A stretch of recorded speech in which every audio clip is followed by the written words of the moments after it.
I know lots of things. Consumer on the people's I do not care about your raps, nah.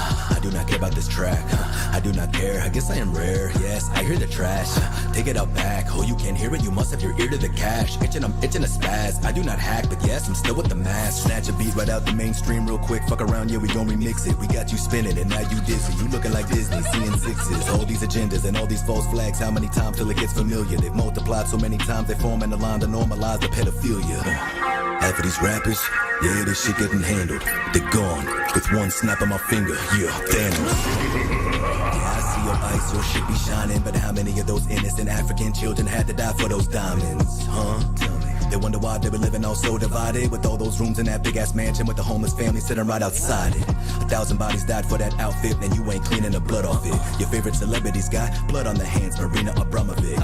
Hillary Clinton, she's gonna send out a hit if you leaking those documents. If you a holistic doctor, they gon' pop your Tasya secretly off a bridge. Exposing them, smash the internet, cause we don't fuck with no fake shit. Nah, NASA images, yeah, thanking your highnesses, for paying the scientists. Yeah, you kneel for the anthem, huh? But you still play for the Zionists. Damn, yeah, they trying us. They splash subliminals. The Super Bowl, the halftime show. No, that's a ritual. Global warming, climate change. Next year will be a new name with a new tax and a new op and a new fear for a flu strain. Oxitex, the new Dr. Moreau, and they teamed up with the synagogue of Satan. Yeah, I see what you be doing, Q, but I still don't trust the administration. Nope. They drinking adrenochrome straight from a child's throat. You sitting down with that vegan meal, but you still drinking a Diet Woke. Lady Liberty screaming, covered up in that black burqa. They looking at me like I'm the devil, but I don't see him though. Matt Murdock, all these dark occultists and globalists, the ones causing a mass murder. They try to swerve at me, throw the curve at me. So I had to flat earth them. Listen, boy, I don't care what you say and all the bullshit that he said, she said. All I care is about you waking up. If you don't, you gon' get her, him, you, me dead. Let the 5G spread, and you gon' see there's a bunch of pissed off and stressed Americans. Say hi to my friends, they're all domestic terrorists.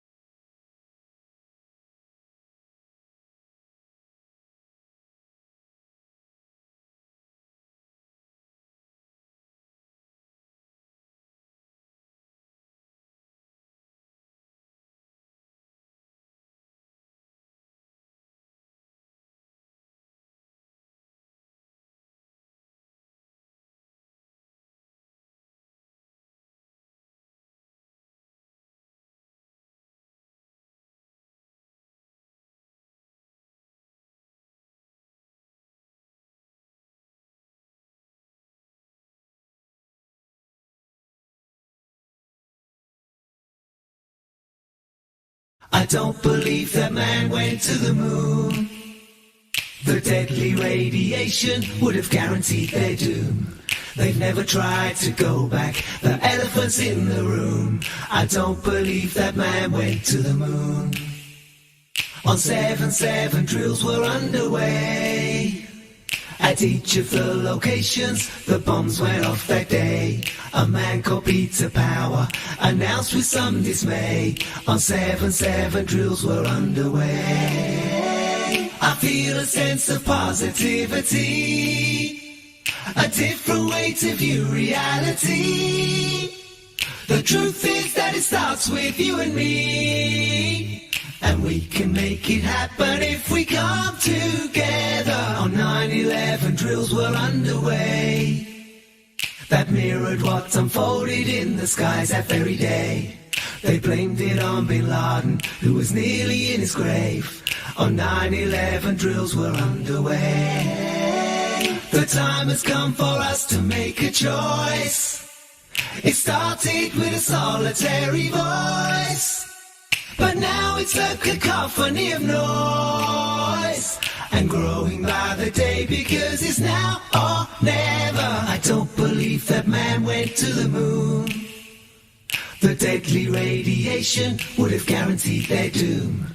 They've never tried to go back, the elephant's in the room. I don't believe that man went to the moon.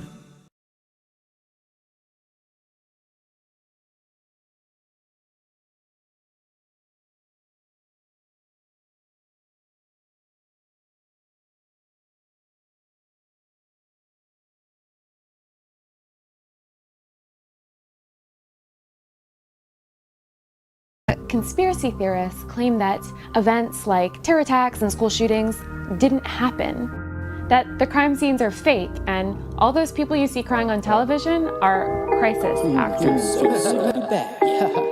If you could influence kids with the lyrics you spit, would you lead them all astray or just steer them adrift? Wear a mask everywhere, you appear to be sick. Living in fear, 6 feet says, here's you get. If you like what you hear, screen mirror the shit. This is the new 9/11 of Here I'm a Biff. There's no such thing as a terrorist. The real terrorists are the American military. Harry Potter, where you been? This is the Truman Jim Carrey show that you win. A whole slew of proof from the Hoover Dam break-in. Where crews digging tunnels that you can't explain. Faster than a speeding locomotive and a train. Watch out for words like inclusive and sustained. Ability is killing me, you don't comprehend. Straight out of Compton, yo, I'm off the hinges. Intended the shit's not meant for me. Ladies and gentlemen, may I have your attention, please? We're the indentured servants of this century. Can I get a witness to witness these nitwits getting into wits' business? Jeez, every time you take a shit, hiccups and sneezes. Yo, there's no such thing as a terrorist. They only show you such things just to scare your kids. Just know one thing, that where you live is not pear-shaped, but you swear it is. My rap's like the second law of thermodynamics, further advanced into murder tactics. I smoke herb till it's gone, then I'm burning the ashes. You voted for Bernie? Haha, you conservative bastards. I'm observing these actors, affirmative action. I deserve nothing but a few words in the caption. I'm the referee, coach, and the verbal captain. Even my girl knows, yo, my whole world is rapping. Take away from me that, and my world collapses. Like a NASA fan finding out his world is flattened. Like the first, second tower, and the third collapse. And birds and catfish on my bed, about to burst this mattress. Thirst with anticipation like ejaculation. Exposing master plans of these master masons. Another flat today, saints from around the way. You ain't nothing but a hound dog on Groundhog Day. More often than not, yo, I'm off the chain. Getting off on the thoughts that cause a lot of pain. Start seeing through all these artificial strains. It's hard to fake what's been made already plain. Yo, there's no such thing as a terrorist. They only show such things just to scare your kids. Just know one thing, that where you live is not pear-shaped, but you swear it is. Yo, I hit my Buddha with notes and rhymes I spit. So if you wish at this time to resign or quit, I'm going with you every time, you know what time it is. Overdosing on the hosts and psyopsis. Blinded by the light shining from your diamonds, kid. I've been waiting all my life for a time like this. Holy moly, what a roller coaster life I live. No motion sickness in the ocean, yo, I dive right in. Motion picture industry likes to slice your skin. Hocus pocus, focusing on the life they spend. I can't believe you still believe in these staged events. But if it don't make dollars, and it don't make sense. And if it don't make Donalds, and it don't make pence.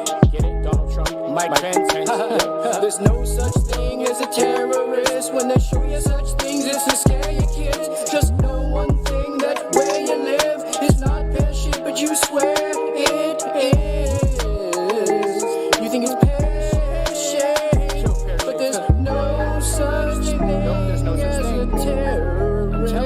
When they show you such things, it's to scare your kids. Just know one thing, where you live is not pear-shaped, but you know it is pear-shaped. You swear it is, but there's no such thing as a terrorist.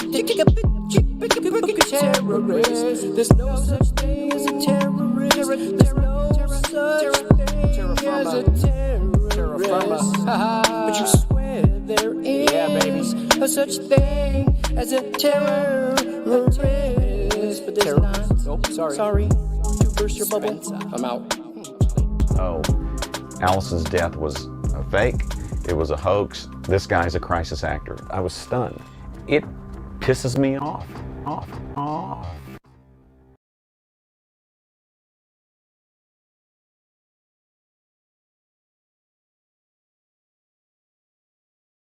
Shouts out to all my David Hoggs out there. That song was for you. Yeah.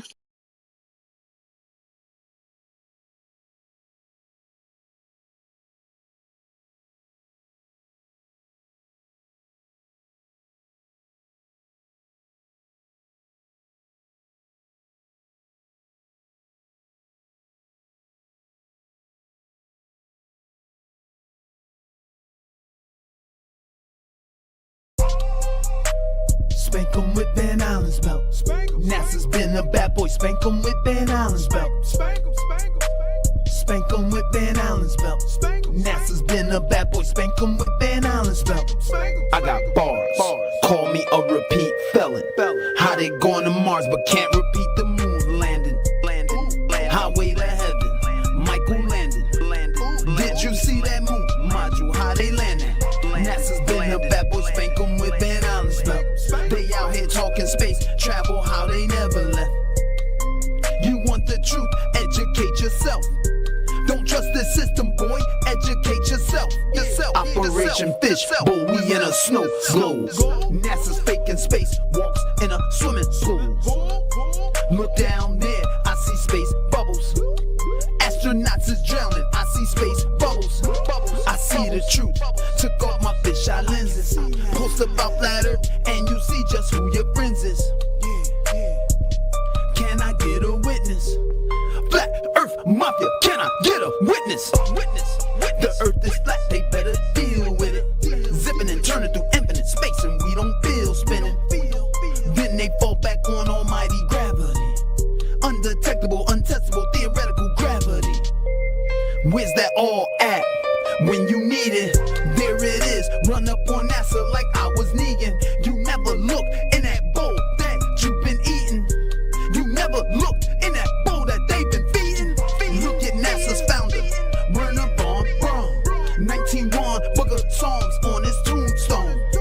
The firmament showeth God's handiwork. It says the firmament showeth God's handiwork. He got the last laugh, he spanked them with Van Allen's belt.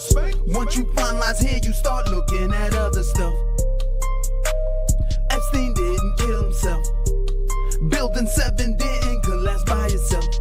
Pizzagate, illegal organs trade. Child sex, slaves illegal, no knock raids. All for your guns, all up in your homes. Adrenochrome, they hear you through your phones. Milk's bad for your bones. Birth certificates a bond. The elite can't wait to drop the bomb. Bases underground, pyramids in the US found. 1947 Puget Sound. Men in black, they put it in the movie to make you laugh. Hey, yeah, it's funny, but it's facts.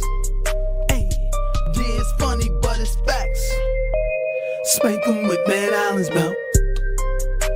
Spank 'em with Van Allen's belt. Spank 'em with Van Allen's belt.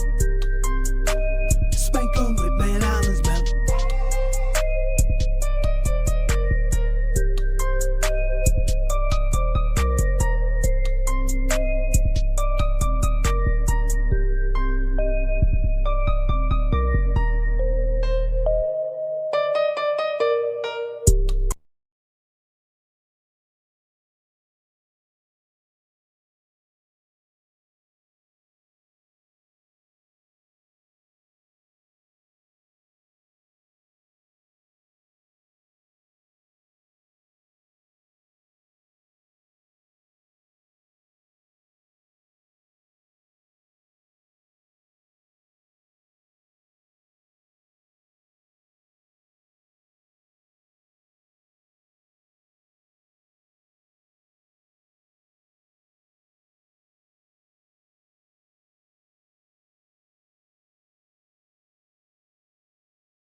What's going on in here?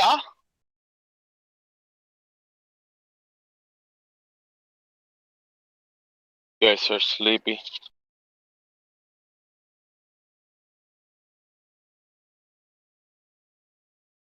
Ooh. Sleep.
What's going on? What's going on?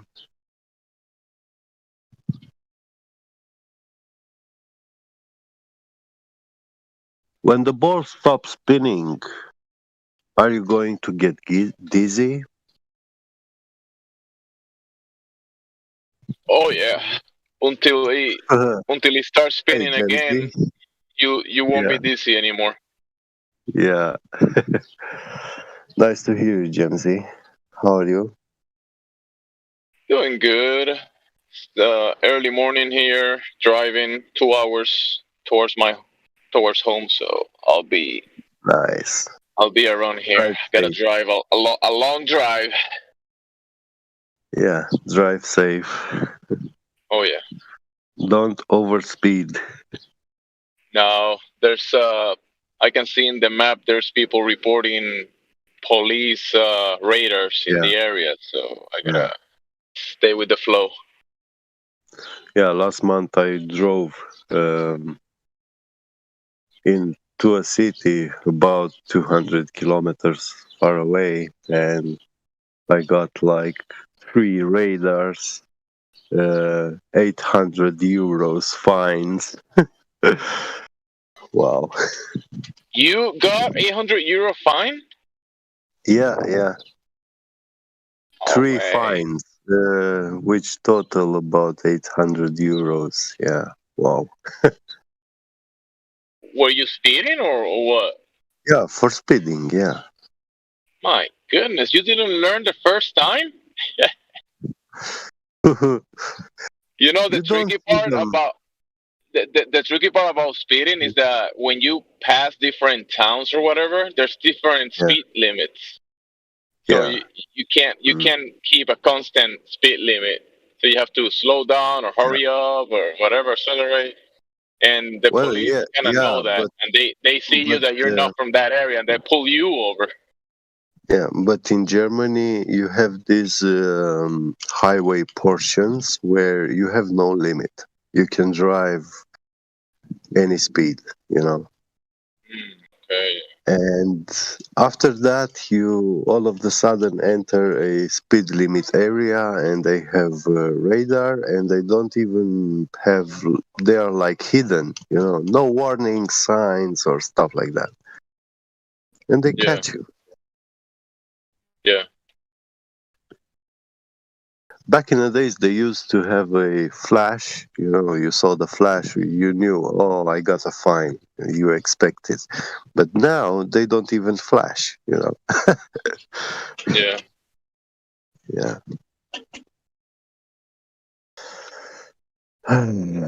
And they also changed the laws. If you uh, cross the speed limit 5 to 10 kilometers an hour, it's like 15, 30 euros.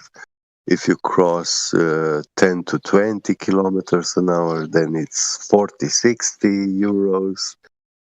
And if you are above 20 to 30 kilometers, then it's 100 uh,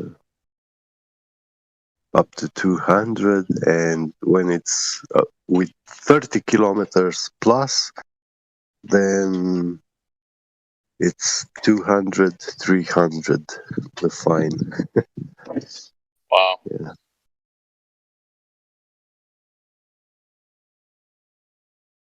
Greedy, greedy people. Yeah, but on those portions of highway where there is no speed limit, I saw cars like, you know, these expensive exotic Bugatti or whatever, and they were driving like 350, 400, crazy fast. Crazy fast, huh? Yeah. Yeah,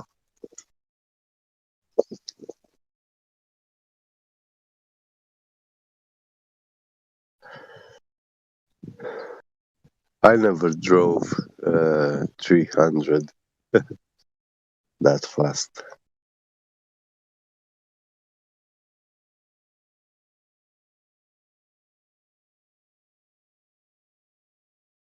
the most I've seen my odometer is Mm. 95 miles per hour. That's it. I don't go above that ever. And that was pushing it already. Yeah. 95 miles an hour. Yeah. Yeah. That's about 140, 150 watt.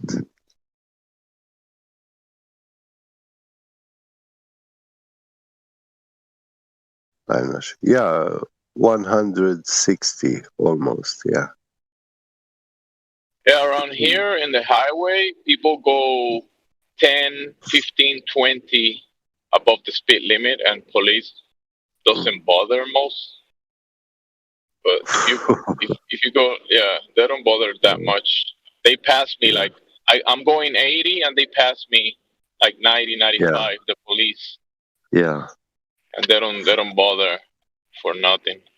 Mm. Yeah. But if you drive like 130, 130 miles an hour, then they stop you. Oh my goodness, They yeah, chase that's you. too much. Yeah. Yeah, that's too much. Yeah. They're doing 90, 95, 100 in the highway, like the state police. Mm-hmm. They do around. They stay around 90, 90 something. So they pass me. Even I'm doing 80, and they pass me. It's weird. Germany is very different. They don't chase you here, but you're gonna get the fines in your mail. You know, like a ton Okay, of yeah. them. They don't stop you. They just send it Yeah. through the mail. Yeah. Yeah.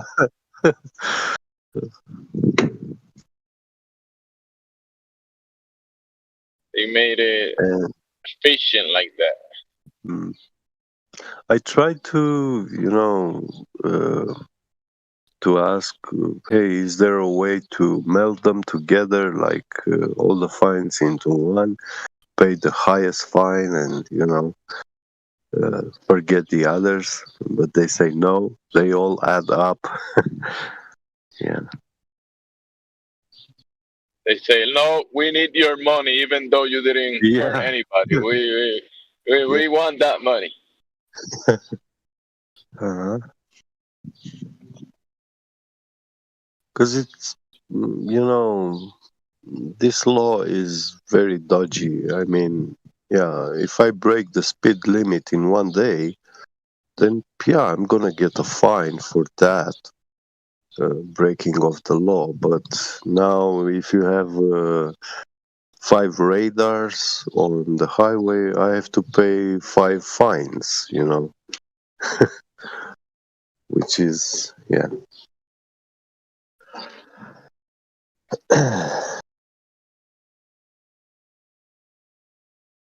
So it's not worth speeding Now that you here. mention it, I did pass one of those radars that are stationary in Yeah. the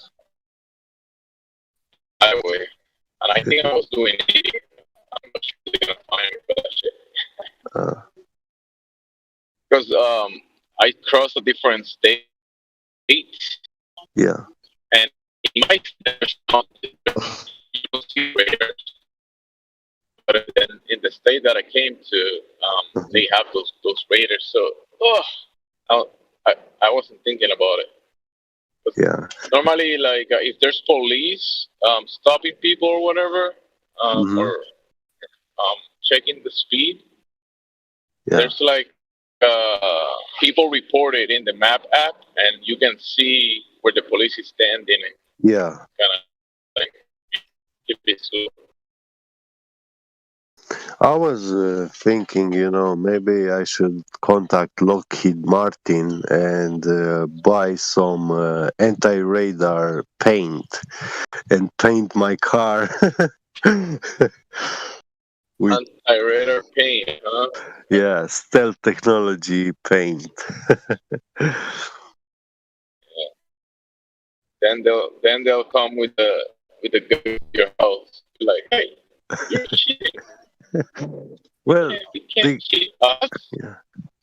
they can't figure out your speed because the way radio waves and lasers are not bouncing back from that paint, you know. It has very weird properties, and it's that is secret technology at the moment. So Yeah, I got some of that 5G paint in my room. It was $300 a gallon. Oh.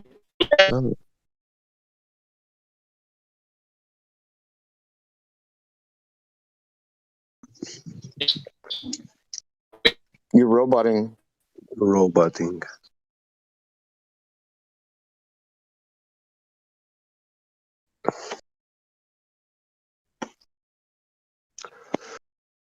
I have to go. Catch you later, guys. Later, Take bro. care.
Well, when I was a kid, nobody was nice. I was 6 years old. I found out there's no such thing as Alpo baby food. I mean, I don't get no respect from anyone.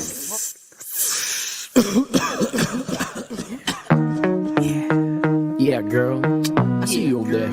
staring at me, like Karen B. Why don't you come on over here before I get up and flat smack you? The very first time I saw you, it was snowing, standing in line to get tested for COVID. Before you know it, Jackie May started grow on me. Ever spanning, yo, the more she would blow on me. Gave her HIV and she gave her COVID to me. Took away my breath, no, I won't even breathe. Swear I'll never ever look at another girl again, unless the girl happens to be a girlfriend. Caught in a whirlwind of cartoon violence, like my boy Soul 7. Yo, I'm hard to silence, but her scarlet eyelids melt my heart away. Now it's hard to say how long we've been together. When's our anniversary? Yo, I don't know whenever. She happens to be clever and start reminding me. Put my blinders on or she'll be blinding me. All the times that we gotten crazy ass fights, I beat Flat Nasty's ass. Yeah, you may be right, I get no respect, and all the ladies be like, they call me Flat E, mother loving Dangerfield. You can track me but never know the pain I feel. This ain't no Fortnite, baby, I don't play for real, till one of our blood done stained the steel. I'm losing my mind like NASA data. Ask James from modern day, I'm a masturbator, and I'ma crash the data and give Macintosh a virus. Still walking barefoot while you rock Osiris, and I can talk all night about the cash NASA stole on the Baby Truth show with Jack the asshole. You mean Jake the asshole? I don't take Tabasco on my pineapple and Target when I eat them whole. Yo, grapefruit goes out to Karen B. When I'm high on Jeranism, she's always staring at me. Not to mention how Pharisees precariously, nefariously trying to be embarrassing me. They call me Flat Knee, mother loving Dangerfield. Have you heard the way he raps? Yeah, it's strange for real. Pittsburgh stole my mind to use my brain for steel. Call it Coriolis going down the drain for real. All the pain I feel inside of my noggin, Lithuanian baby, and it made me froggy. They say I'm crazy ass piss. The astronauts drink, I'm attacking my shrink wrapped in foil psychology. Jackie May never knows she owes me an apology. I pour my soul into this song, baby, it's all of me. They call me Flat Knee, mother loving Dangerfield. I get no respect, baby, this pain's for real. This ain't no Halo, I don't play no games for real. I hope none of our blood done stain the steel. They call me Flat Knee, mother loving Dangerfield. I get no respect, baby, this pain's for real. Really, really real. It's really, really for real. Super real. I'm out. Super duper real. I'm out. Don't forget to ride. Have a safe flight. I tell you, Johnny, I told you, it's tough to be funny when you're coming off drugs, I'll tell you that.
Yeah. Trying a different way of sharing Skype, so hopefully that goes out to the audience. Yes, you're now presented to the audience, John, and the Hangout, hopefully. Oh, that's cool, man. So a few people mentioned the Rumpus. Is this the Rumpus, the same one? Yes, it is. Yes. Well, this is the same person who said air is not the atmosphere. So I don't know. I wouldn't trust him to tell me the air pressure in his tire. What are you listening to him for? That kid that came on yesterday made the same claim. To say Rumpus we watched the Red Pill show. Rumpus is the equivalent intellect to the child that came on yesterday. He made the same claim. Nonsense. Air is not the atmosphere. Ollie, oxen free. Clown. But the thing was, we just missed what point he was trying to make because he just kept over talking Red Pill and he was just bad. It was awful. All right, I got three quick presentations. I'm going to make it real quick. So Did you guys hear that the spinning space monkeys think they live on a level curve? Did y'all guys hear that before? Yeah. Let me show you. You know, with Clown Show Soundly's Causeway Bridge. I me hear just show you that real curves quick. are in fashion in 2019. Yeah, you see, I think they're forgetting about the main tenet of their space monkey religion is that every point along the tangent from their feet drops. That is, vertical drops away from them at 8 inches per mile squared, right? That's their current religion. I've been hearing it for about 4 years now. I'm pretty sure that that's it. Could be mistaken. So what are we going to do on this 24-mile length bridge, right? We're going to look at the shoreline and see the elevation of the shoreline, because vertical drop means vertical drop in elevation, right? So I'm getting 3 foot, 2 foot, 1 foot. Let me go over here. Looks like 4 foot, 1 foot. You get the picture, right? You guys understand that, right? So that's point B. Let's go to point A. Over on the northern side of the bridge, real quick, come down to the shoreline. Get over there. So let's say, hey. So let's see what we got here. We have 0, probably in the water. Now we got 1 foot, 2 foot, 1 foot, 1 foot, 3 foot. So you guys get in the picture, right? See, this side of the bridge, point A side of the bridge, and point B side of the bridge is at the same elevation. So where is the 8 inches per mile square drop? There isn't any. The Earth is flat. Is that it? Is that all the answers? Because I had a scholarly rebuttal in Discord. You guys want to see that? Oh shit! I want to hear it. I want to hear it. See what they got. This is what I got in Discord. Let me make it a little bigger so you can see it. Don't worry about the words. They don't mean too much. So can everyone see this? Clown on a bridge. Yeah. It appears that he and his husband went out for a picnic in Narnia, right? So this is what I got. This is what it's come down to with the Globetards proof. Does anyone see a problem with their little cartoon here? Yeah, the observations are done at the shoreline, and according to the spinning ball space monkey religion, you're at the top of the ball when you make that observation, and from your feet at the top of the ball there is 8 inches per mile squared drop, vertical drop in all directions. That's right. From the big clown shoes, from Clown Show's feet right here, it's from his feet, right? I also told him I want to put 5 more bridges on this side and 5 more bridges on the other side to make it a little bit more realistic. But you see this? The tangent goes out from his feet in a straight line. Hold on, this might be a fair point. I've just thought of something. I'm sorry, I know you've only just shown this to us. Just check on the Pontchartrain bridge to see that it's not increased in elevation at the centre, as this would imply. Because so far you've only checked the shores, right? It might be that the bridge is actually massively higher in the middle. It could be. Can we have a look? It's worth checking. I mean, I've never checked. Can you zoom in on the clown's face?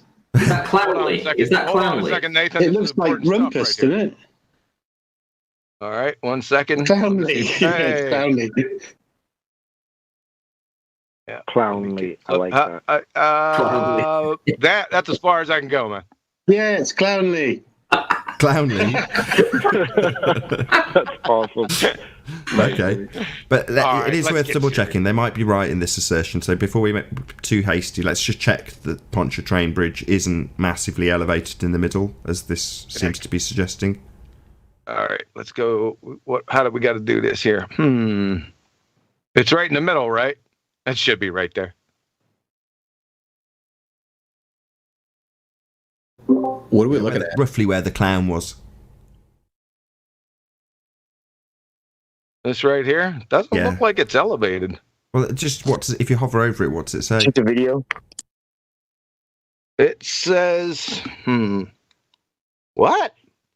Information on the bridge says that its max right. height is 14 feet 6 inches. It's giving me minus 15 right here. Minus 15? Yeah. That's a bit of a problem. Let me come back. Let's do something. We're a bit hasty saying it's a flat Earth proof. It could be that Google's Concave. It's concave. It ain't moving. 15 feet the whole time. Maybe it's something with my Google Pro, man.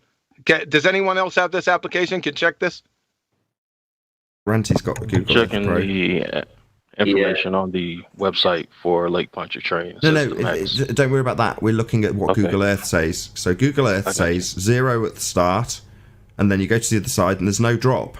It's the same bloody height. It's flat. That's what they're saying. That's what Google says. But the Muppets have come back from the globe religion and said, no. The middle is massively elevated because it's curved. So the curve's in the middle, not at each side. It's the same at each side, and it's raised in the middle. That's what they're saying. So obviously it's the same at each side because it's raised massively in the middle, but it doesn't seem to be backing that when you check on Google Earth. Yeah, the minus meter must be the depth of the water to the ocean floor. Yeah, didn't Ron Hamburg come on the other day and pan the entire bridge and it was flat as fuck? Yes, he did. Yep. I remember. Yeah. On this side of the argument, we're well aware that the Earth is obviously and observably flat, and Google backs us. Right. Huh. Well, let's take a look, just real quick. Maybe a little education for him. That level is flat. So from Merriam-Webster, level to make a line or surface horizontal. Make flat or level. I don't think, I see them having a big problem with this. So level synonyms: flat, flush, plane. Level, flat, plane, even, smooth means having a surface without bends or curves or irregularities. And for drop, does everyone understand that drop only occurs vertically? Yes. That there's no horizontal drop? It wouldn't be dropping if it was horizontal. So height, altitude, elevation means vertical distance. Vertical. They're just not understanding this, I don't think so. Okay, that's the end of the second presentation. Any comments on that one? No, but I will shout out Yuya for smashing the super chat. Thank you very much indeed. It flew by without me noticing. She also super chats in the second channel. Subscribe now to Nathan Oakley, where we have the pre-show and after show. Hopefully that's bought John enough time to bring up his third presentation. Yeah, the third one is someone sent this to me, and this is from Toadley Liley. His experiment. I think he's one of the knuckleheads on Jose's show. His experiment. So I'll just read the first 3 lines. Or the first 4. What is the lake test using the scientific method and approach? The lake test is a test. Really? A little bit redundant there, don't you think? As follows. Following the views of scientific expedient. What is scientific expedient? I think it's called word salad. Hypothesize and falsifiable evidence. So his observation, everyone listen up. If the Earth is a globe, then why does the lake surface appear to so flat? Hypothesis. Okay, wait a second. That's a nice hypothesis. observation. The lake is flat and there is no curvature of the Earth. So let me get rid of this. I copied this. Make it easier. Let's take a look at this. Oh, so we know who we're talking about. It's this dumb animal right here. It appears he and Jesse and George. Oh, it's a lion. Who else identified as a lion? They have a name. These guys are getting in cahoots, boy. Better one not. Aslan from Narnia. Aslan. That's who he's. Closed thermoses are open systems. George Hanatuck. Boy, this thing is going to work out well, but this is who we're talking about here. All right, let's check this out.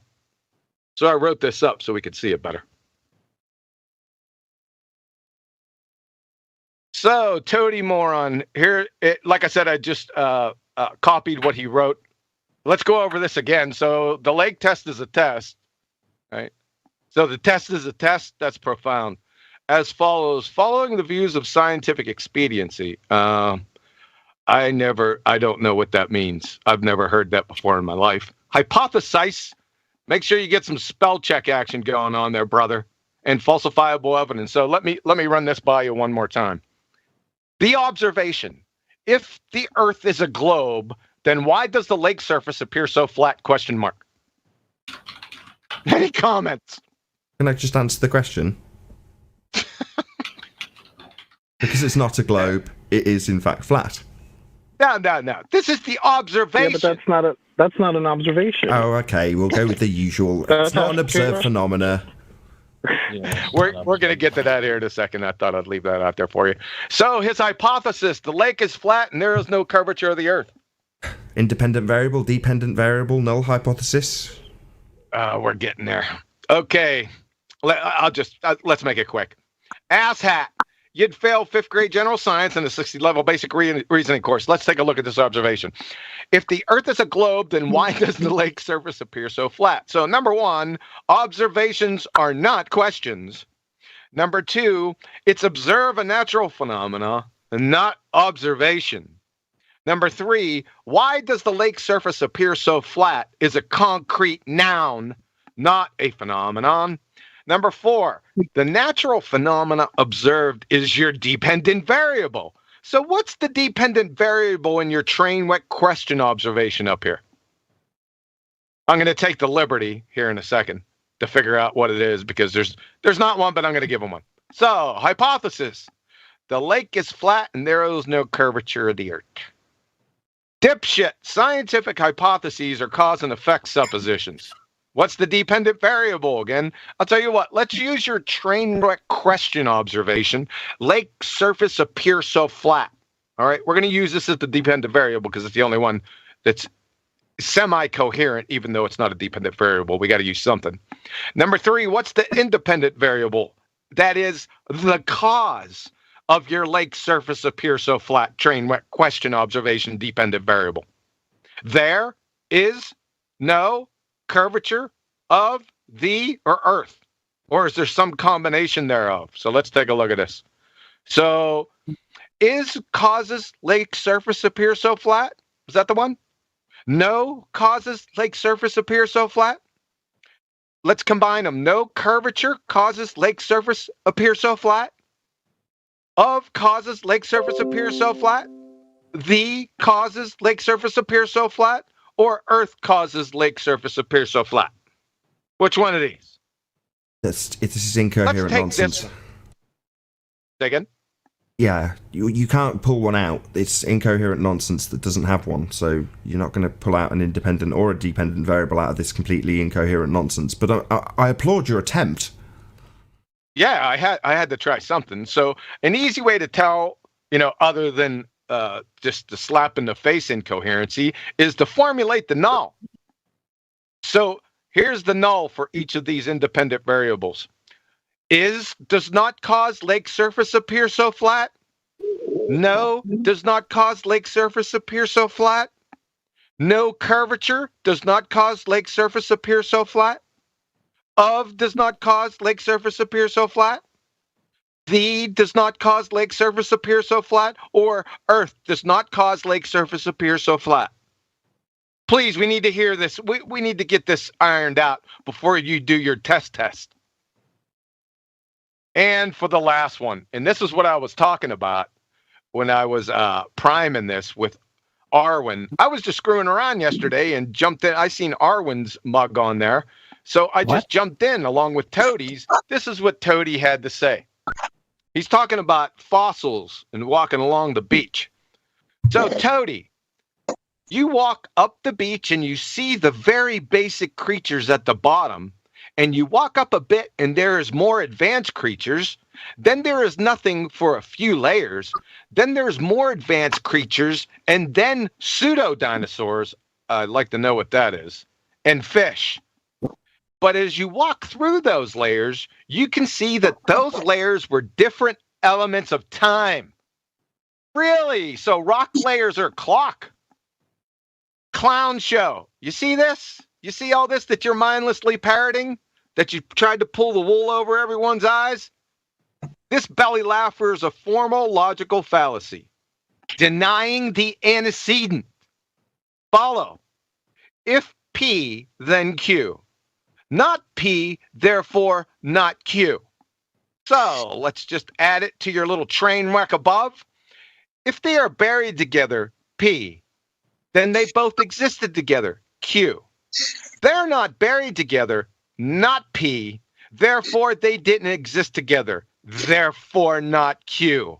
You see, this is what you get for Parrot and Wiki. So, Toady, in conclusion, you're a certifiable Wiki Discovery Channel parroting pretender clown AAA retard. Thanks for your ear. Have a nice day. And with that, I'll say if you are watching this on the Nathan Oakley premiering stream, then stay tuned, as there will be an after show to follow. However, if you're watching this live on Nathan Oakley 1980, this is where we bid you farewell. A massive thank you to all who joined, smashed the super chat, liked, commented, shared, subscribed, and all of that good stuff. And of course, a massive thank you to all of today's debating panel for making this live debate possible. Be sure to check out the Flat Earth Debate Forum at nathanoakley.com. I've been Nathan Oakley, and I'll see you all in the next video. Stay tuned if you're watching on Nathan Oakley. Oh, what a day! What a lovely day!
I think I picked it up from a napkin, walking around barefoot just like a madman.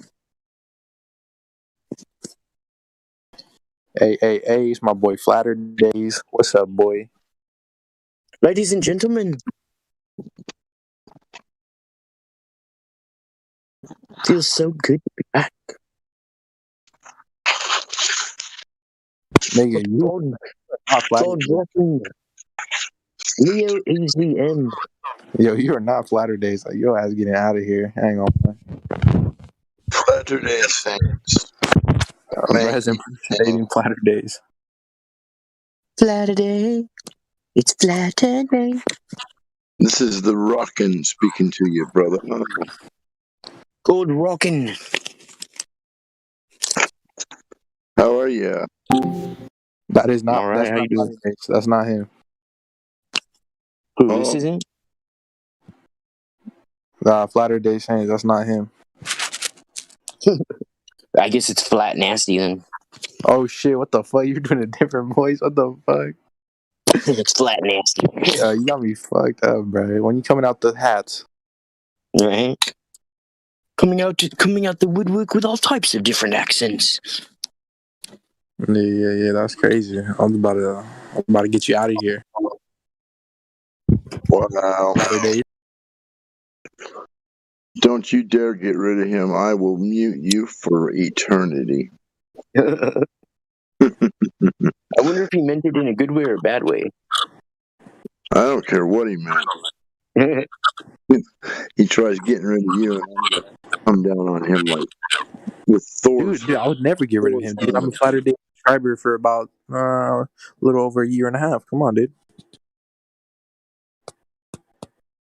For real. Yes, for real. That's right. At least I'm doing something right. Huh? Yeah, all the bad things I've done in my life. You just gotta pray for a flatter day.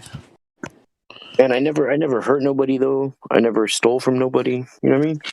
Yeah, that's good. All the things I've done are no victims. You know what I mean? Mm-hmm. Victimless crimes. Bro.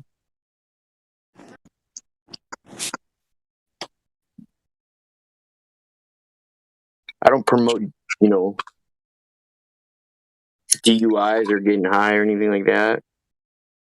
You just promote flatter days. Hey, Jackie just yelled, "Dude, be quiet."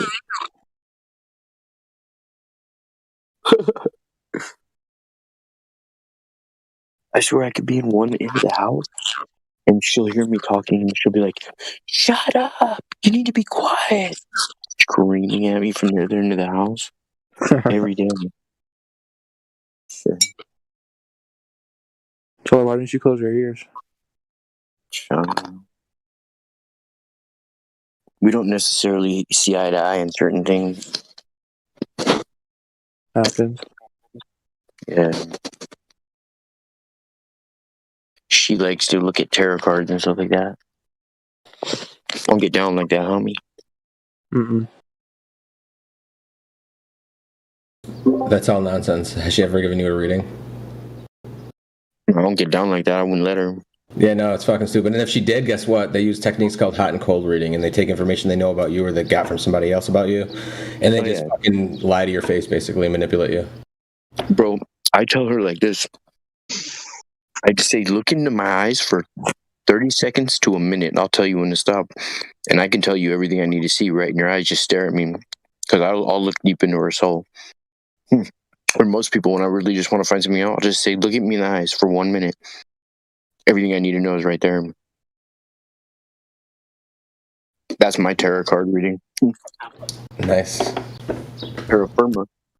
You mean?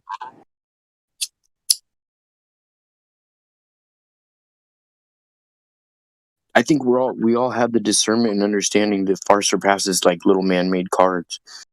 If we would just just have the faith, the size of a mustard seed. You know what I mean? You said mustard seed.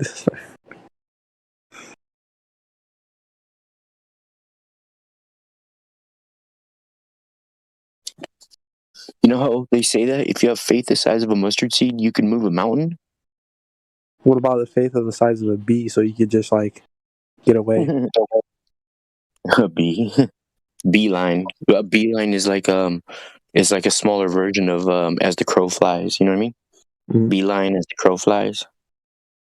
The fastest point from A to B is a straight line. Dun dun. You ever notice in construction they never say like, "Oh, pass me that curve," or like, "We need to curve this out." The only time they ever even reference anything close to a curve, it would be a half dome as like the arch over a doorway, or something. They call it an arch too. I'm just saying though. Are you also a construction person? Let me find out. Nah, I'm not into construction. You know, not like actual construction where you build like house and stuff. I guess the closest thing I did to that was painting. I used to do like graffiti style painting. I did people's house, like the insides of them, like their walls in their house with a graffiti piece or something. Yeah, I feel it. Mm-hmm.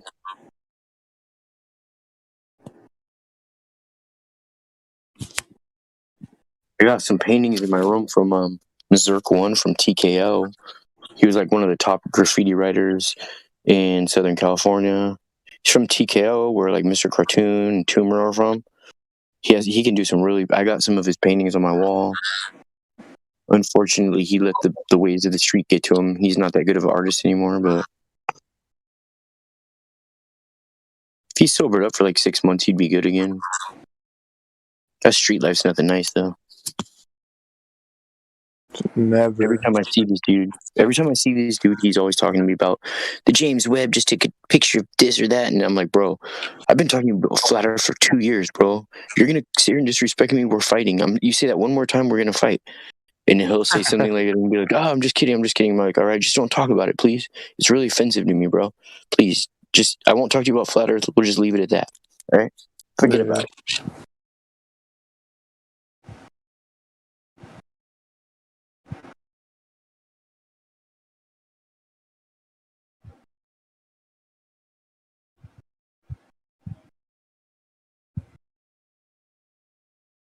I'm about to uninstall Instagram. I can't stand it.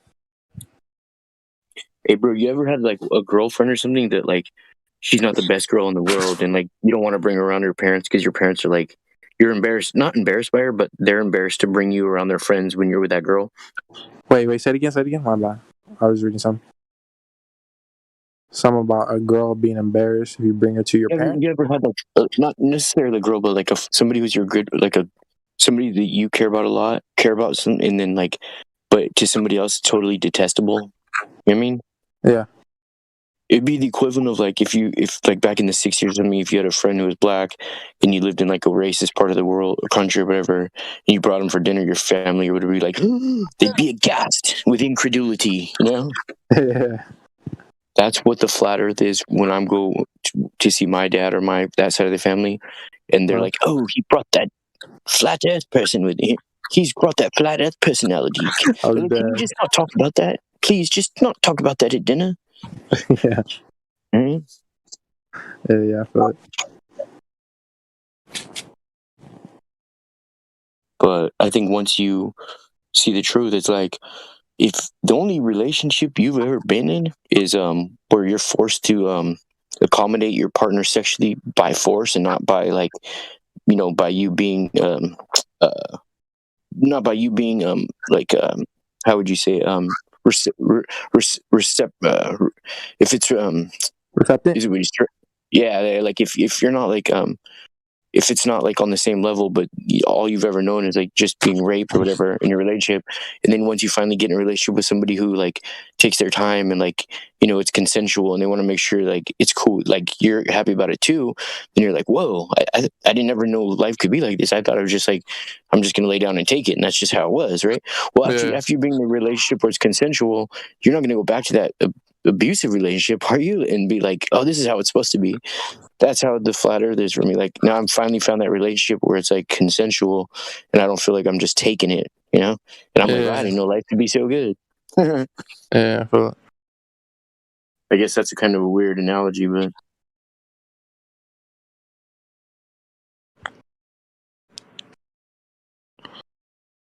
but if you don't start making your Flat Earth Days hats, I'm just about to go to the mall and just go get one custom made. Again. Right? Going crazy. I need something to put on top of my head. What about that rapper FN NF? Yeah, he told me the other day about him. Yeah, about making the logo where it's like reversed. Like I just take that logo and flip it reverse, so it says FN. No, you're just telling me the other time about how he just talks about actual shit like yeah, how do you word it? Yeah. But yeah, he just talked about actual shit, not just how all the other rappers talk about shooting each other, fucking selling drugs to their community and all that shit. Yeah. He's like a storyteller, Yeah. He's all right.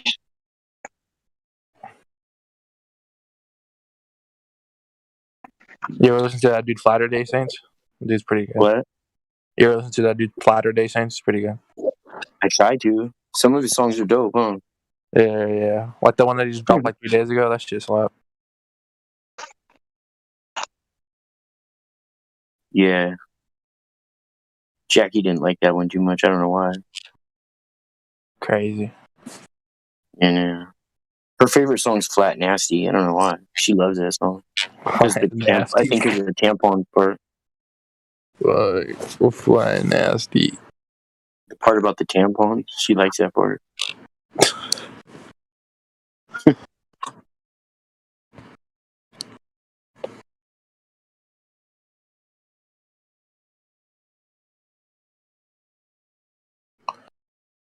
Dude, I got like 30 notebooks right here that are all filled, some of them front and back, with raps. Just rhymes scribbled. But you only have like 13 fucking songs posted on here. I got more than that. Oh, well, it's just a I should post the playlist. Hold on.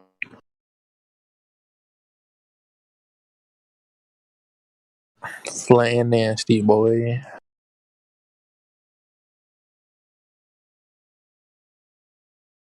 I'll put it in the live stream text. You get COVID-19 when you're out flat smacking? Yeah.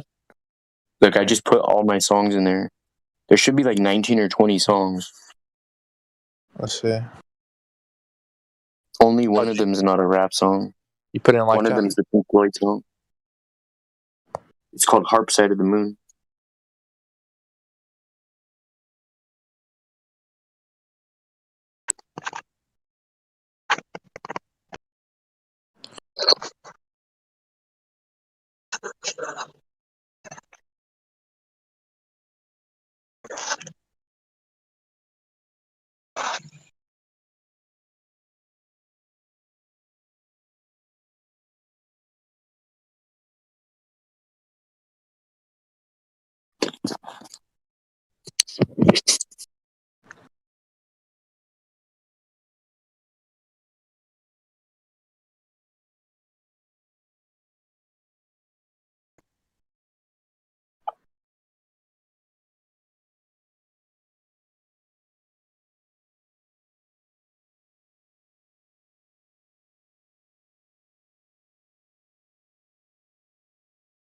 Yeah, whatever happens to that bot that just talks about flat Earth like 24/7? What happened to that bot? Who? There's a bot. God Rockin'. What about him? He's on here. Is he a mod? Oh no, he's not. I was figuring he'd know. There's a bot that they made that just talks about flat Earth 24/7. I'm surprised it's not in here. Is it a real person? Huh? It's a real person? No, it's a bot they made. Oh, like the music bot? Yeah. Okay. Yeah, I mean, if they put a debate or something on, it'll just be playing, but it's not. There's nothing playing right now. Yeah, I know. I think that's what you mean. Hurts. My head hurts. I should go drink water. Water fixes everything.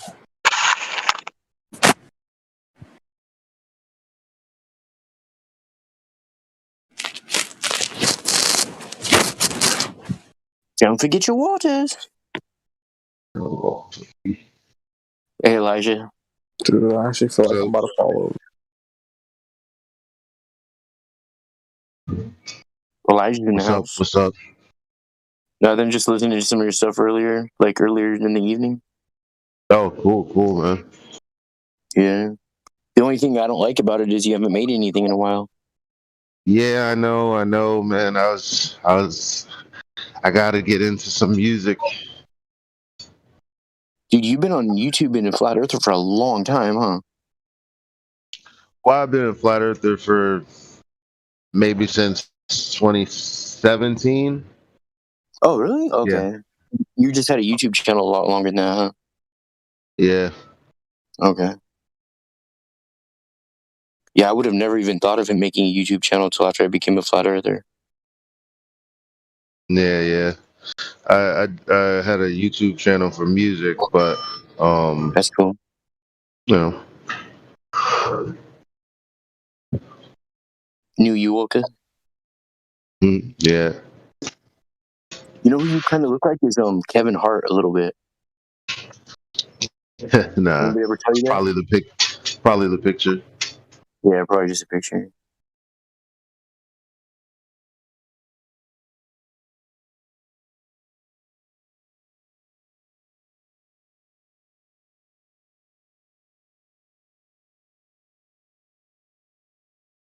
What's going on in here? Anything exciting? Well, depends on what you call exciting, sir. No.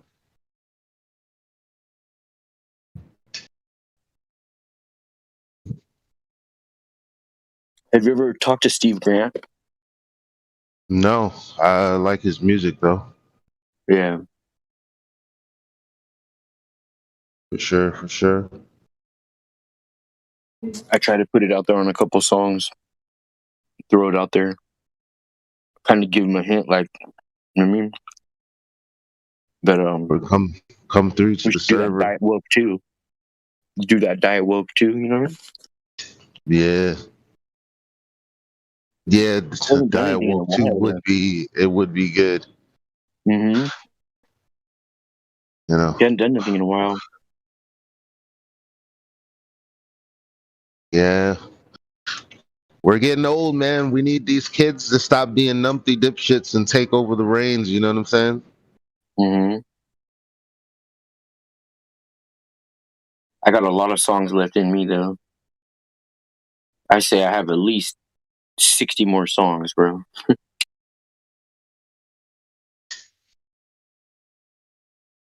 Or die trying, you know what I mean?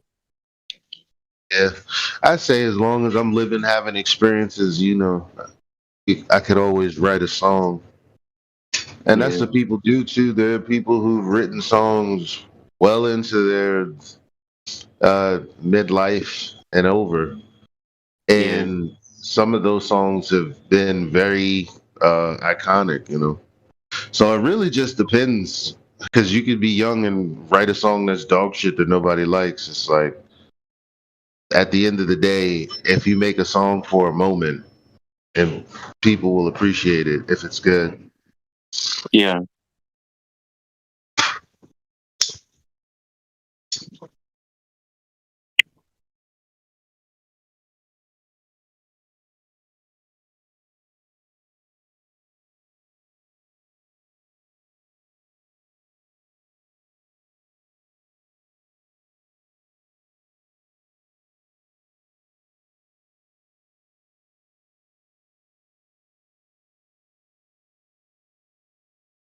Jackie thinks I waste my time making music, but I tell her, like, you don't understand what it was like for people like us growing up.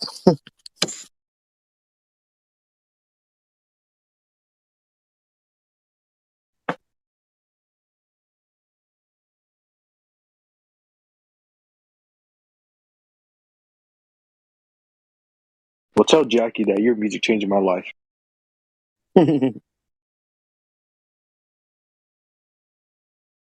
It's my music and I want it now.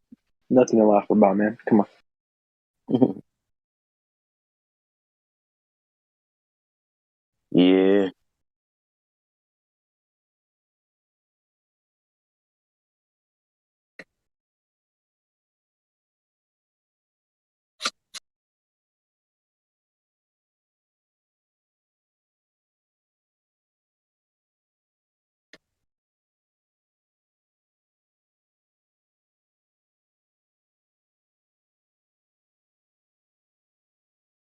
Well, I'm selling my camera and all my lenses for music equipment. Just taking people a long time to buy the camera equipment. I got a Nikon D850 with about 10 different lenses for it. The D850's got 15,000 accutations on it. The reviews say it goes up to, I believe, 400,000.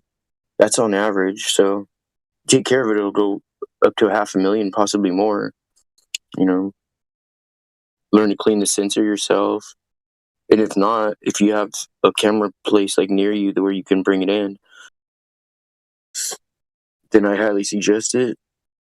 It's not as easy for Nikon, but I mean, you could send it in. I had a Nikon D810 and I had the Tamron 150 to 600 lens. And with a lens like that, you should be carrying the camera by the lens, not by the camera, because the lens is heavy and it pulls down on the camera on the little part where you attach the lens. And so I was taking some pictures and I messed up and I set it in my lap for a second. I lifted the camera up, not by the lens, but by the camera. And I knew right away. I was like, oh shit. I couldn't get the lens off after that. Yeah, I was so bummed. So a friend of mine ended up taking it to a camera place in Santa Maria and they got the lens off. But in getting the lens off, they made it so that the lens couldn't go on any other camera after that. They had to bend one of the springs in it. But they got me personally, I would rather have the lens was worth more to me than the D810. That D810 came out brand new. It was like $3,000 and then the price dropped steadily. Now you can pick them up for like $600. That lens, it was like $1,250 and it was only a couple years old. The lens I actually paid $700 for, but I mean I've seen them go for like $800. It's a toss up between the Nikon 200 to 500 and the Tamron 150 to 600. They say the Tamron goes a little bit further, but I don't know, the clarity of the 200 to 500 Nike is a lot better. Nikon's a lot better. If you're a bird watcher, the D500 is perfect, which I have one.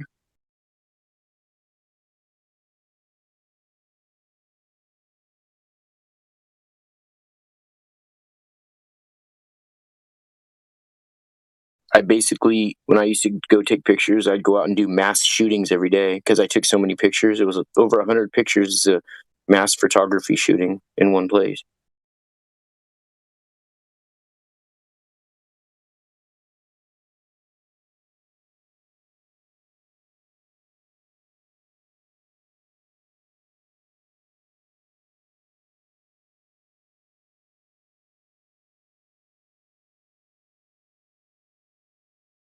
No shoes make you live longer? Oh, yeah. You want to get rid of your grounding inhibitors ASAP, homie. Seriously, it's not the best way to pick up chicks, but if you can see past all that superfluous, superficial stuff, you know what I mean? Yeah. Then, but I mean, I'm just saying, yeah, I've noticed, when I'm walking around barefoot, and I won't go up to try to talk to a girl, what's up, but, just in my everyday dealings with females in, certain places, stores, they don't look at me the same. Once they realize I'm not wearing shoes, pretty much 90% of the time, their reaction is yeah, pretty much not horrified, but just not you know what I mean? As far as your chances on that level go, you're pretty much killing them if that's what you care about. But by doing that, you're not going to live as long. So it's Exactly. You got to live for yourself.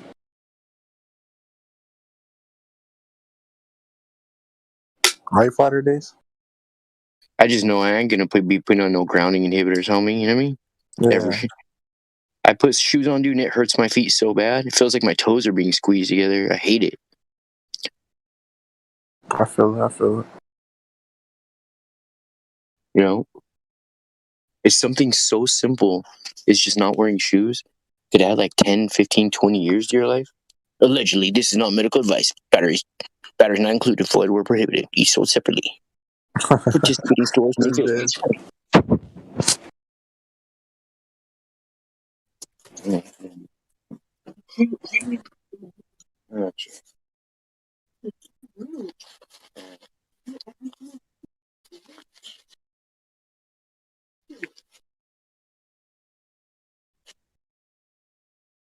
I'm gonna make orange juice.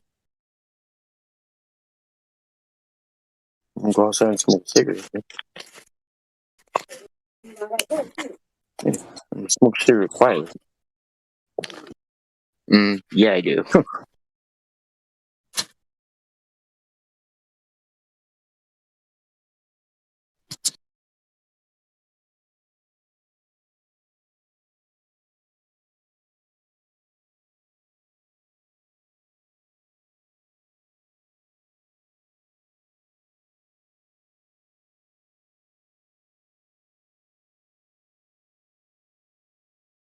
The Itchy and Scratchy Show, starring Itchy and Scratchy.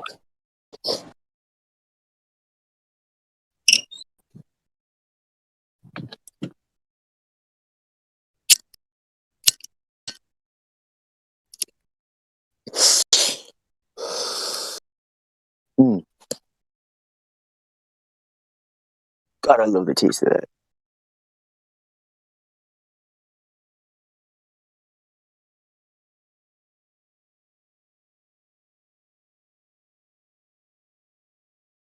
Nothing like a menthol in the morning. Waking up to Friday days, taking a faggot ass bong rip. Dude, there's nothing like a menthol in the morning, bro. No, there's nothing like using what's it called? Borax. Oh, Borax bro. for the teeth. Hell yeah. Bro. Explain, Not how too does many that people work? know about that. Not too many people know about that. I don't know about the borax in the teeth. Explain to them. The thing is, borax, the only equivalent I could give to borax would be when you see like dirt, how snow pulls dirt. Snow turns dirty from the dirt, right? Yeah. Borax, it extracts dirt. It extracts whatever's not natural and unclean. Like you could clean your floor with borax. Just wet your floor. I didn't even fucking know that. Put the borax on your floor, get it a little bit wet, and then just use one of those scrub brooms, the push brooms that are like the bristles are hard. You scrub your floor. Don't matter if it's wood, tile, porcelain, cement, whatever. You know what I mean? Linoleum, fugazis, whatever. Right? You scrub your floor. That borax will turn dirty gray. Your floor will be cleaner than you've ever seen. Huh? I thought borax is bad for teeth. I don't mean this isn't medical or dental advice. Oh yeah. You know what I mean? Oh yeah. I know what you mean. And check with your dentist. You know what I mean? If you have side effects, but no, seriously though, it's all natural. You can. I wash my hair with it. I put it on my scalp and I scrub my scalp with it. I don't use no shampoos or nothing. I just use borax, and it gets my scalp it gets my hair like softer than any conditioner's ever gotten it. It's a trip. It's crazy, bro. Just try washing your hands with it, bro. Yeah, I promise you, I'm gonna try it. All right. Yeah, just try it. But about teeth, I don't know about teeth. I don't know about teeth. I'll put it in my hair. Wash your hands with it, and you're gonna be like, damn, like it really, it really makes your hands feel like really, really clean. And when you get your hair wet in the shower, just put it on your scalp, right, and then just scrub it in your scalp for like 3 minutes, and rinse it out, and your hair will be so soft once you dry your hair off. I bet I'm gonna try that. It's 100% natural. It's from the boron salt. It's actually mined right here in California. Yeah. They actually made a video game out of it called Red Dead Redemption, the 20 mil tune borax. I know.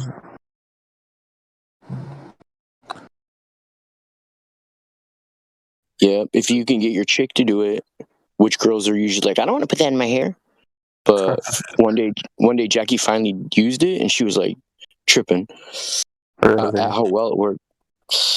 That's crazy. Yeah, I use it to wash my dishes with. I use it to wash the floors, everything in the house. And you could even use it if you have an ant problem. You can sprinkle it all around the corners of your house, and then what you do is you put sugar in like a cup or something, and so it like the sugar dissolves into the cup, and then you would like sprinkle a couple like drops like along the borax, so then the ants they eat the sugar, but it has a borax in it and it kills them. Okay, sure. Just like regular table salt will kill a slug or a snail, but it's not bad for your body. You know what I mean? It's good for you to eat salt if it's what is it? Iodized. Non-iodized. Yeah. Yeah, there you go. Yeah, because so much salt has been iodized. Man, I always learn something every day from Friday days, man. Fucking crazy. Instead of calling it non-iodized, they could just leave that blank. You know what I mean? Mm-hmm. Just like, for toothpaste, instead of putting like contains no fluoride. Yeah. But does the dental industry not want people to know about borax? Dude, not too many people do know about borax. And in certain countries like Germany and Mexico, you can't even get the real thing. You get like a knockoff brand that sucks and it coagulates. Or it doesn't. No, it does coagulate, yeah. Whereas like real borax will, you can put it down your sink and it's water soluble. But the fake borax like coagulates and like clogs up drains and stuff. So make sure the box says borax on it or it's not the real thing. Okay. Bad. They pretty much haven't changed their label in forever. I've seen that shit like when I was 20 in years. school. Yeah, been a long time. Well, I'm 18. I'm still not any fucking old. Yeah. Yeah, see, you're learning all these tricks now about the borax. Exactly. I'm about to live fucking long. Seriously, bro. Trip out on this all my borax. friends are going to be dying like in their 70s. Like, they don't still be alive. Right. All thanks to Flatter Days. I'm gonna keep it going. You know, all you have to do is test the spirit of which the person that comes out of the person when they talk. You just test the spirit with your heart, and you see if the frequency that person's putting out lines up with what would be truthful. Because you have the discernment inside you. Everybody Like, does what do you to see mean? if somebody's Like, how do you speaking test truth. it? You just, well, if you have good intentions and somebody who's speaking to you is speaking the truth, then the frequency will just vibrate correctly. But if somebody's speaking falsehoods and something fictitious, the vibrations will resonate with your heart, and with just all the liquid in your body will resonate differently if somebody's speaking falsehoods. Okay. That makes sense. Basically, you feel it without being told. Yeah. Yeah. You just like how you're talking about how you look at someone's eyes. How what? Just how you're talking about how you look at someone's eyes. Yeah, exactly, bro. Mm-hmm. Exactly. Fucking learning from Flatter Days. Is everybody learning from Flatter Days right now? Come on, you guys must be learning. Y'all didn't know about borax until I said it.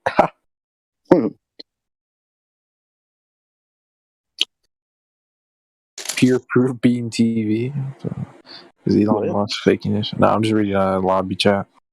Are people typing in it? Yeah. Talking about Elon Musk and shit. Oh my god. Just pure proof people went there. So he thinks people went to the fucking moon. No. So funny. It's not even possible fucking platforming on the fucking moon, is it? What? You know, out of all of Elon Musk's companies, people think Tesla or now Twitter or SpaceX are the most important, or even Neuralink, right? Think he made Tesla. That's the well, think about this though. All of his companies, I mean, supposedly that they say he owns, right? The most important one that nobody ever talks about is Boring Co. That's his most important company, the most profitable, lucrative, and the most. Yeah. No one talks about that. All he means is like flamethrowers or some shit. No, they bore into the ground, bro. They make tunnels. That's his most lucrative company, but nobody ever talks about it. Oh yeah. I heard he makes tunnels. Yeah. That's the most important thing out of all those companies. You know what I mean? Let's think about it. Tesla, like that's not an important company. Those cars, all those are taking away from the gasoline, right? And then like the SpaceX, that's like a Disney company basically. You know what I mean? It's for show. Government funded.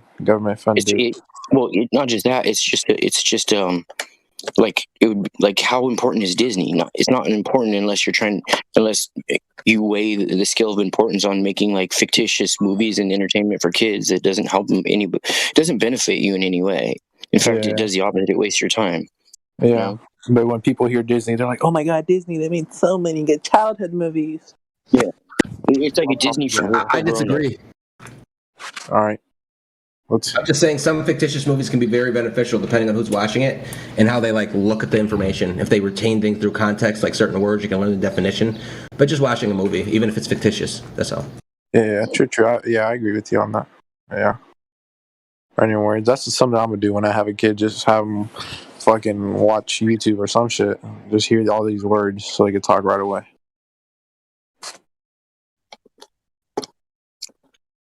When I have a kid, I'm going to teach him the ancient secrets of Solomon's key. Explain. Well, as far as like you can line up everything, like every day of the week has an hour, and every hour, everything lined up with a planet or a star, right? So if you know at what time to do a certain thing, then it's going to be successful. You know how people always do things when the moon is in a certain phase? Yeah. Okay, so they know exactly what they're doing. All successful people who really know about this stuff, they don't do certain things at certain times. They have certain exact times to do certain things because they're going along with the key to success is doing things when they're lined up in their perfect set rotation. Okay, yeah.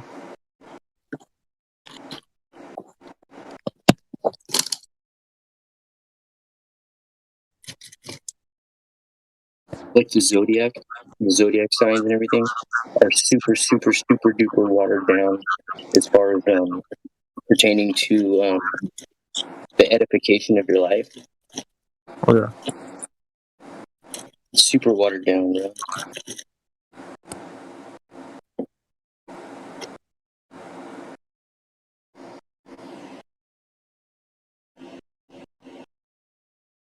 The Bible, they have for normal people, the 66 page book Bible. Yeah. It's been stripped of the Zetetic cosmogony and the zodiac. It's been stripped of it. They've divided it and conquered it.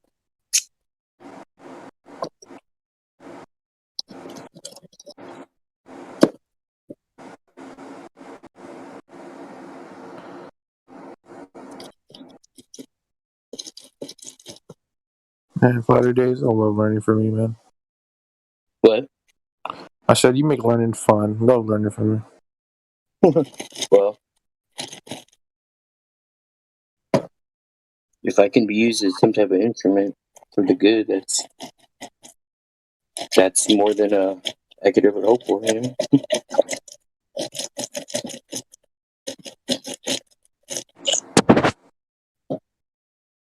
I'm squeezing orange juice right now.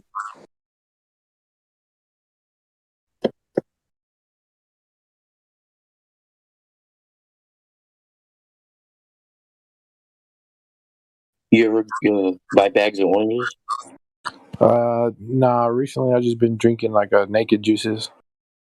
Okay. Yeah, if you make your own juice, you'll save so much money, bro. Yeah. I noticed. I'm getting into all that. I'm only 18, but I'm getting into all that. Yeah, I noticed like fruits and all that definitely like they make you feel better 100%, bro. 100%. What you put in your body is how you're gonna feel. Yeah. So, yeah. That's what I discovered. The worst thing you can drink is sodas. Yeah, soda's bad for you. I feel like shit every Real time I bad, bro. I don't even think people realize how bad it is for them. Yeah, no, they don't. I feel groggy when I drink soda. Yeah.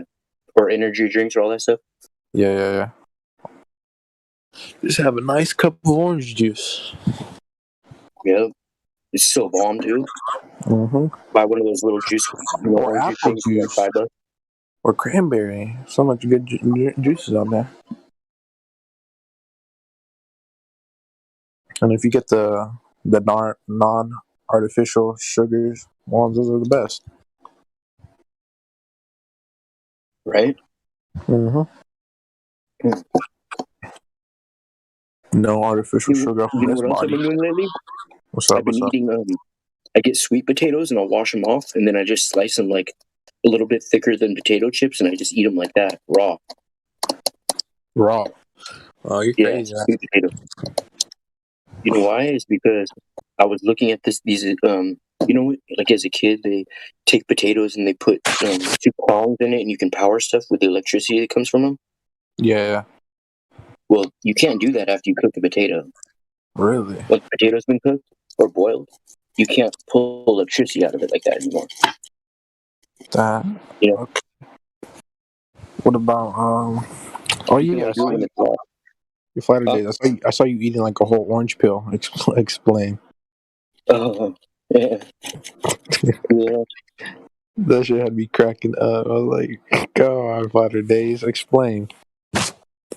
I don't know. I can't really explain why I do it. Huh? More flavor? I don't know. I didn't feel like peeling it. I feel you.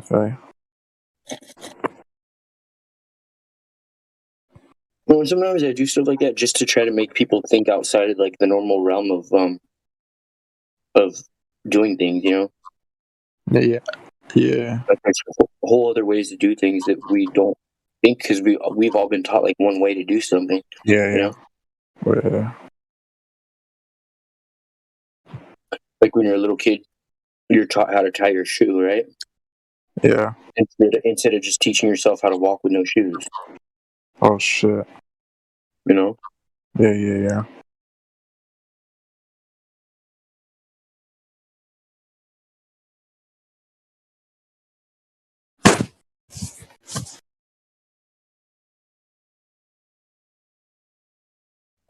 I think the only time my feet ever hurt, bro, is when I've been standing on a man-made floor, like the floor of my room, it's hardwood floor.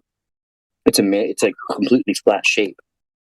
And I don't think our feet were meant to stand on like something completely flat. As far as like something that conforms to our feet, like sand or dirt. Mm-hmm. Yeah. That's the only time my feet hurt. Yeah, I noticed that. Yeah, I actually noticed that too. What the fuck? From standing on wood or like linoleum for too long. Yeah. It doesn't conform to your foot, so it starts to hurt your feet a little bit after a while. Yeah, I noticed that. Yeah. Dude, if I owned this house, bro, the floor of my room would be a sandbox. Seriously. Okay. Like a cat litter box, but with sand. The whole thing would be just sand. You know? It'd be a bitch to find some shit if you drop it though. Fuck. It would be, yeah. I guess it would be. But or maybe you could just have parts of the room with sand, like sand boxes. Bring sand boxes in there. Sand corner. Yeah. Yeah, to like conform to your feet, you know? Get a sandbox. Get like a kiddie pool and fill that with sand. Stand in it. I know, right? I think I'm gonna do that, dude. Yeah. I'm gonna bring a sandbox into my room. I think I'm gonna do that too. Fine. I wanna live on here, man. Fuck that. Right?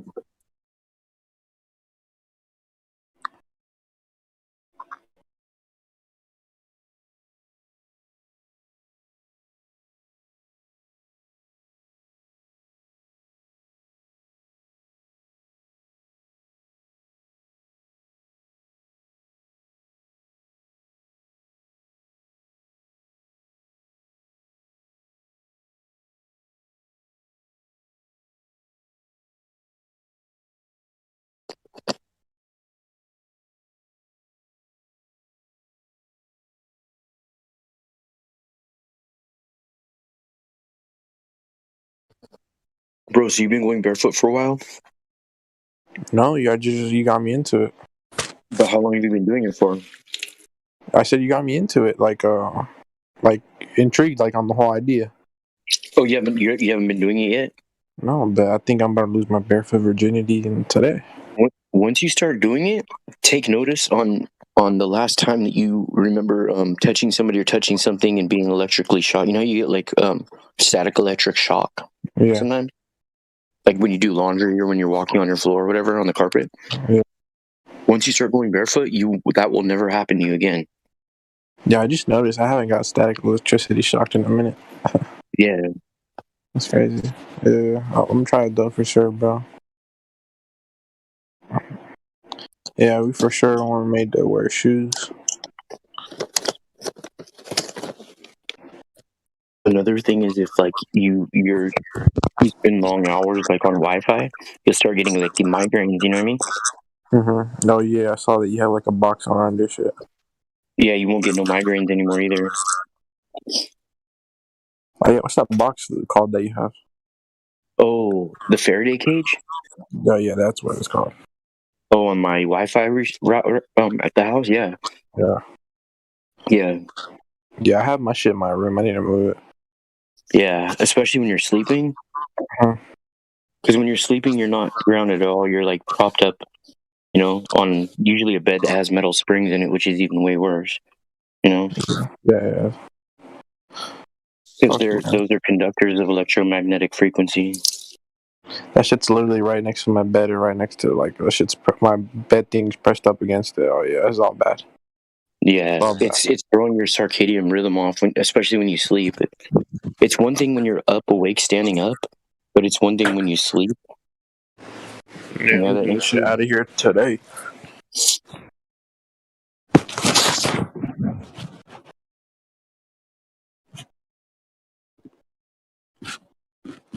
You can actually make your own Faraday cage with like metal screen or copper screen. If you get like, you can make a box for it, and then put that all around the box. As long as the box is like the corners are made of metal, you know. Yeah. And then you can make a Faraday cage for it. And then I don't know how you would test it unless you have an EMF reader, but I have an EMF reader, so I could test these things. It has an XYZ axis. I could do all three or whatever direction I want, and I could test how many millimeter volts per meter it's putting out. So it'll be like MMVM, and then when it gets the signal frequency goes over, I think 200, then it jumps up to MVM, which is millimeter volts per meter. No, meter volts per meter as opposed to millimeter volts per meter. So that's a big difference right there. A meter between a meter and a millimeter. You know what I mean? Yeah. That's how big the frequencies jump, though. So. Yeah, it's definitely not good to have a Wi-Fi router anywhere near you. I have mine as far away from my bed. For sure, you know. Yeah. Everything at nighttime is airplane mode or just turned off. There's a huge difference in sleep quality when you turn that off.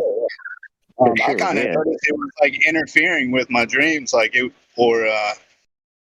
it was like I was intercepting the signals, kind of causing a disruption in my thoughts, right? Like, and I'm just trying to sleep and be calm. Yeah. But definitely turn everything on airplane, turn that shit off, man. Sophia Smallstorm, she has done a few podcasts on how that stuff degrades you on a cellular level. If I wasn't driving, I'd send you a link. But, I mean, she goes in detail into the science of how it's causing you harm. And, man. Yeah. It's throwing off our circadian rhythm. I wish I could get my kids to listen to me a little better about it, you know, because they're more susceptible to it than I am. They're still developing, right? Yeah. Exactly. Yep. Yeah. And the thing is, there's no cross-reference to say like, well, these kids during this time had exposed to Wi-Fi for this certain amount of time. This is how they ended up. There's no cross-reference. This is all brand new for people, you know? Yeah. Fuck Wi-Fi routers. Well, the thing is, the last FCC rating that they put out was in 1996. That was the FCC guidelines in 1996. My wife will have her tape glued to her phone for hours and migraines, and I'm like, you know, it's your phone. I notice I can't be on my phone for more than an hour or so before I get a headache. I just gotta set it away from me. And of course, she don't listen to me, man. She's like, no, it's not that. I'm like, I know it's exactly what it is. Yeah, it's exactly what it is, bro. What it's doing is it's actually heating up the water molecules in your brain and in your body.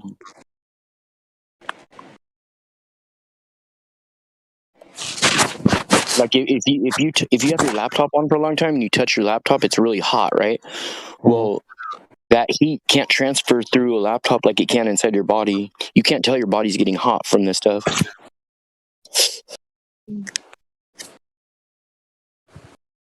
Yeah. Again, Sophia Smallstorm, y'all might have heard of her in like conspiracy circles or something. She does a lot of research, big known researcher. And I heard her through the Higher Side Chats, THC. This podcast was probably 10 years old or something at this point, but definitely worth a listen to.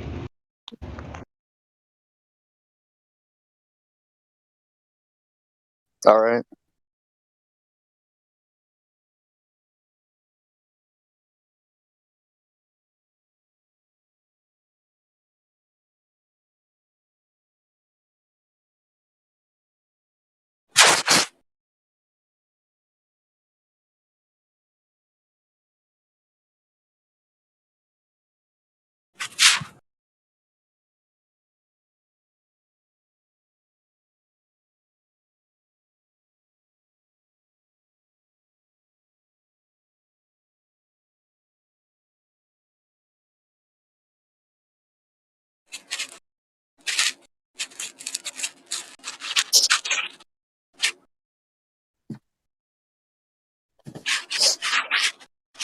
it also prompted me to get cover for my smart meter. You know, they came in and installed a high-powered smart meter onto my electrical box outside. You know, it's right outside my daughter's window. I don't want that thing affecting her, radiating her. So they make these like mesh covers you can put over them to block some of the signals. I mean, everything still works, right? It just protects you from the radiation. Yeah, I got one on my I got one on my router.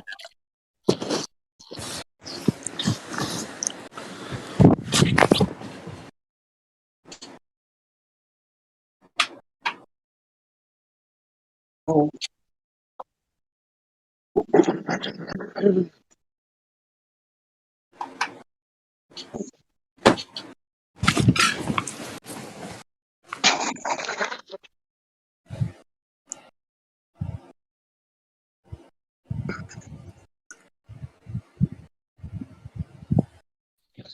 And speaking of Sophia Smallstorm, I think she's the one who got David Weiss interested in flat Earth.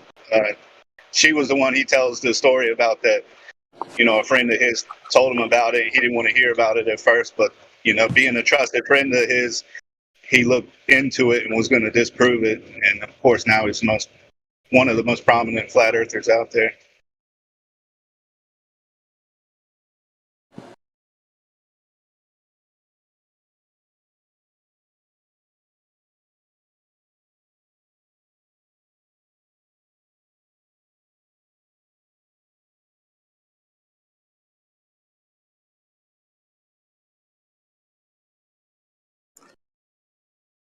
Yahoo!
Yo, Keon, your mic is hot.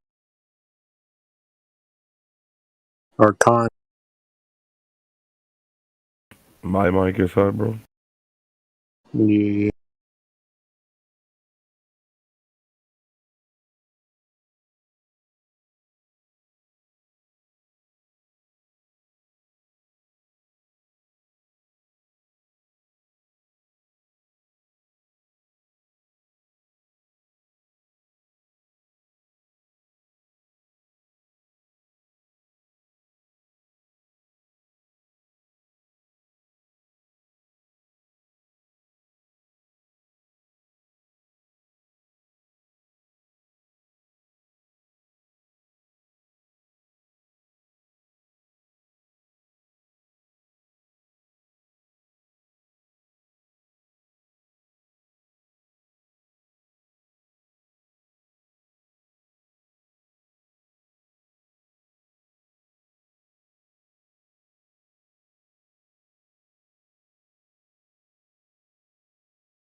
Hello, is anybody there? How's it, buddy? Condiote.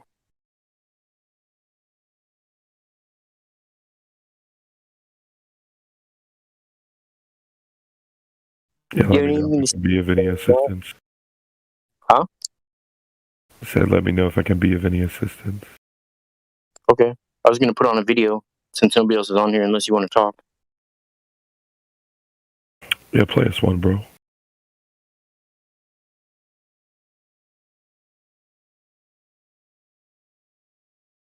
I was kind of hoping someone would say that.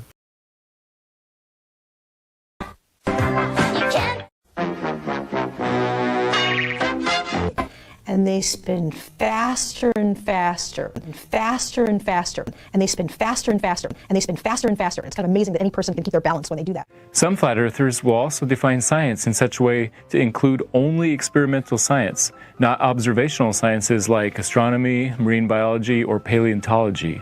I want you to notice something about the form of these arguments.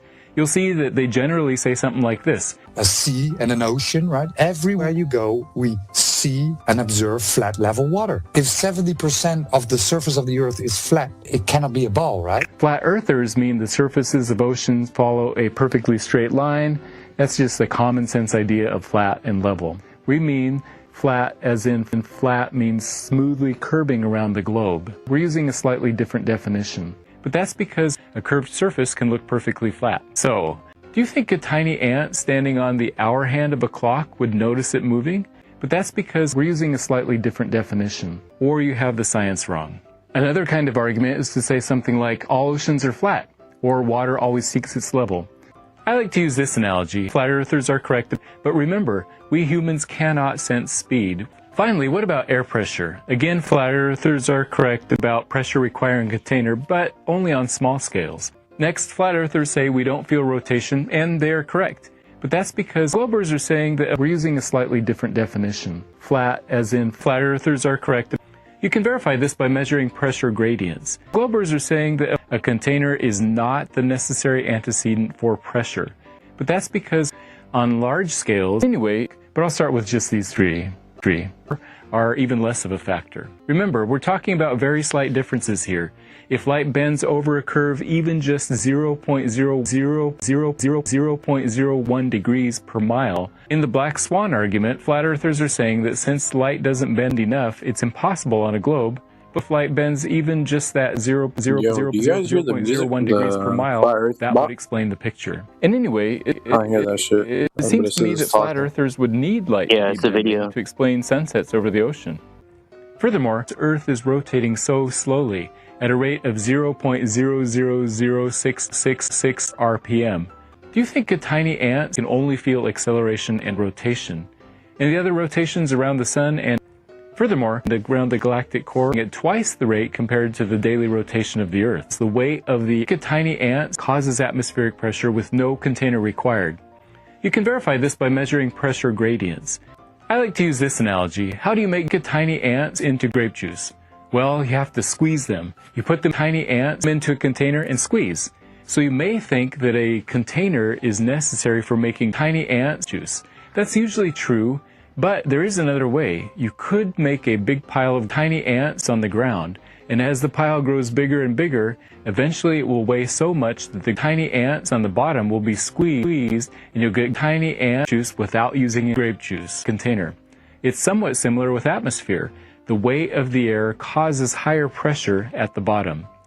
Gas does not expand in all directions exactly equally. There's a slight bias in the downward direction due to the weight of the tiny ant, and that's enough to create atmospheric pressure without a container. Calling atmospheric pressure a violation of the second law of tiny ant dynamics is just a misunderstanding of that law. If the Earth really were a globe, this is what should happen, and it doesn't. So most of their evidence is negative evidence. Here are a couple of examples about how water should flow on the globe, or how day and night should work, or how clouds should work in the atmosphere. The scientific response is generally no, that's not what should happen. You're either misunderstanding tiny ant. It turns out that both sides agree with those statements, but mean different things by them because they have different definitions of the word flat and the word level. Globers say that the word flat and level technically means something more nuanced, like following gravitationally equipotential lines which curve slightly. So a flat ocean, or a level plane, actually curves slightly with the shape of the Earth. In other words, when we say flat, we don't mean that it follows a perfectly straight line. We're using a slightly different definition. On small scales, you don't really need to distinguish between the definitions. How many definitions does he have? When you're talking about large objects, maybe bigger than a couple hundred meters. So when a flat earther says, how can the Earth be a globe if 70% of the Earth is water and water is flat? I would say, I agree, it can't, using your definition of flat being a perfectly straight line. But that's not what we're saying when we say the globe is 70% flat water. We mean flat as in flat means smoothly curving around the globe.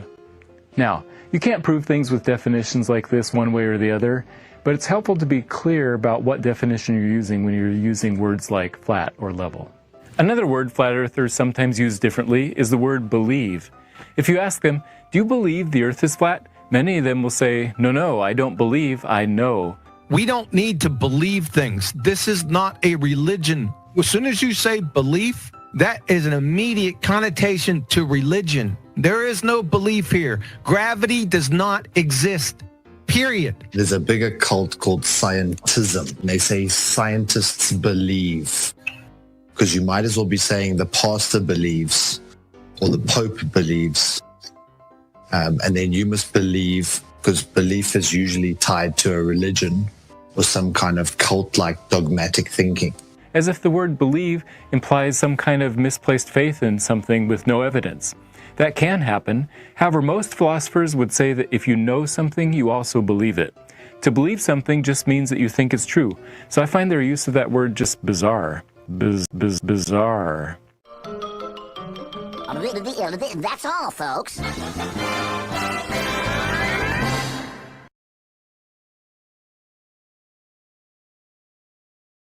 Thank you, Matthew.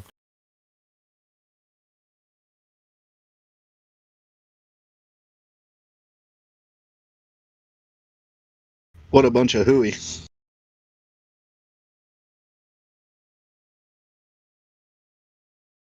Like you said, dude, just think about it. that was actually really humorous.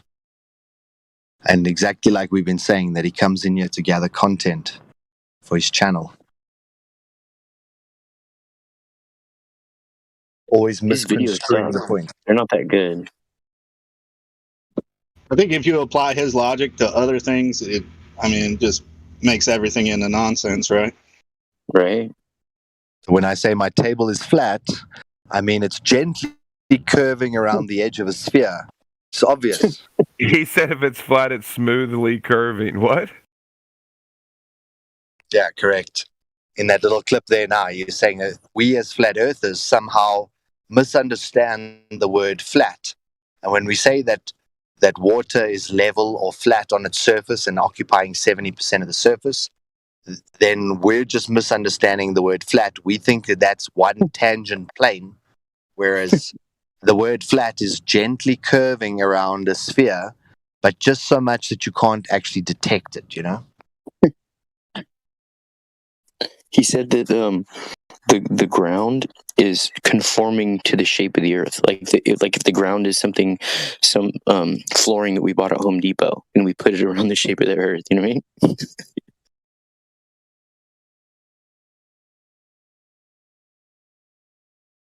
Well, anybody can say a fucking unicorn's ass is curving, but until you measure it, it's not. And his whole rebuttal to belief, when they ask, do you believe in something? It's so non sequitur, because when a philosopher says, you're no longer playing in belief. When they play in belief, they say, it is believed, and then they make postulation or hypothesis. But yet, they can never give an example where you can use the word believe as know empirically.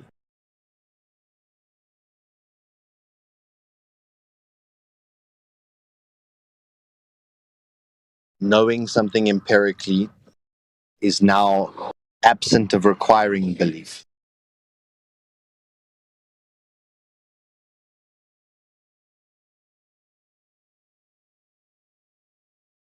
I mean, you could say anything you want if you could just make up your own definition on the spot. You know what's crazy is I've watched these teachers like Danny Faulkner and Matthew teach class to the college kids, and the stuff that they show them is crazy, dude. Like Danny Faulkner showing these kids, like, for instance, he put up like a Garfield or a Heathcliff cartoon or Garfield like strip from the funny section in the paper, and he's reading it to the kids after he put on the big screen, and he's like explaining the joke to the kids as you. These are college kids, dude. And then he puts up on the big screen a bunch of movie titles like Star Wars, Star Trek, all these sci-fi movies, and he's like, "Raise your hand if you guys know every single one of these." And he's like, "Usually I have more hands up, you know." And it's like that's how they determine. It's like almost like a grade with like people in the academia, whereas like the more science fiction you know, the more knowledgeable you are on things. And they really like seem to esteem themselves on how much sci-fi they know. The more the merrier. It's almost a phenomenon type of reaction. If you guys ever go on YouTube and look at the reactions to the guys, they're grown men who are in these packed arenas and what's it called, comms or whatever, and they're looking at the preview for this new Star Wars movie, Comic-Con. Their emotions are like almost religious, like tears. Their mouths are agape with awe and fascination. It's like a religious experience, seriously. It's like a Kenneth Copeland revival. I know you do. You love Kenneth Copeland, babe. I know. We all love Kenneth Copeland. The science fiction is where they derive a lot of their ideas and things from. I know. It's crazy, the emotions they show. Discoveries and shit. It's usually rooted in sci-fi first. Do you ever seen the reactions to the new Star Wars previews? Fuck. God. Crazy, dude. It's like a religious experience, dude. They should get those dudes to go act when they're having their little crisis thing and they need actors who are believable. Show them Star Wars before they have to act. They'll be crying and everything. Lights, camera, action. Oh, see, they can only get their fix off of quote unquote space when they make up the latest thing and put it on the big screen, right? It's like, I'm not always horny, but when I am, I like to watch outer space movies.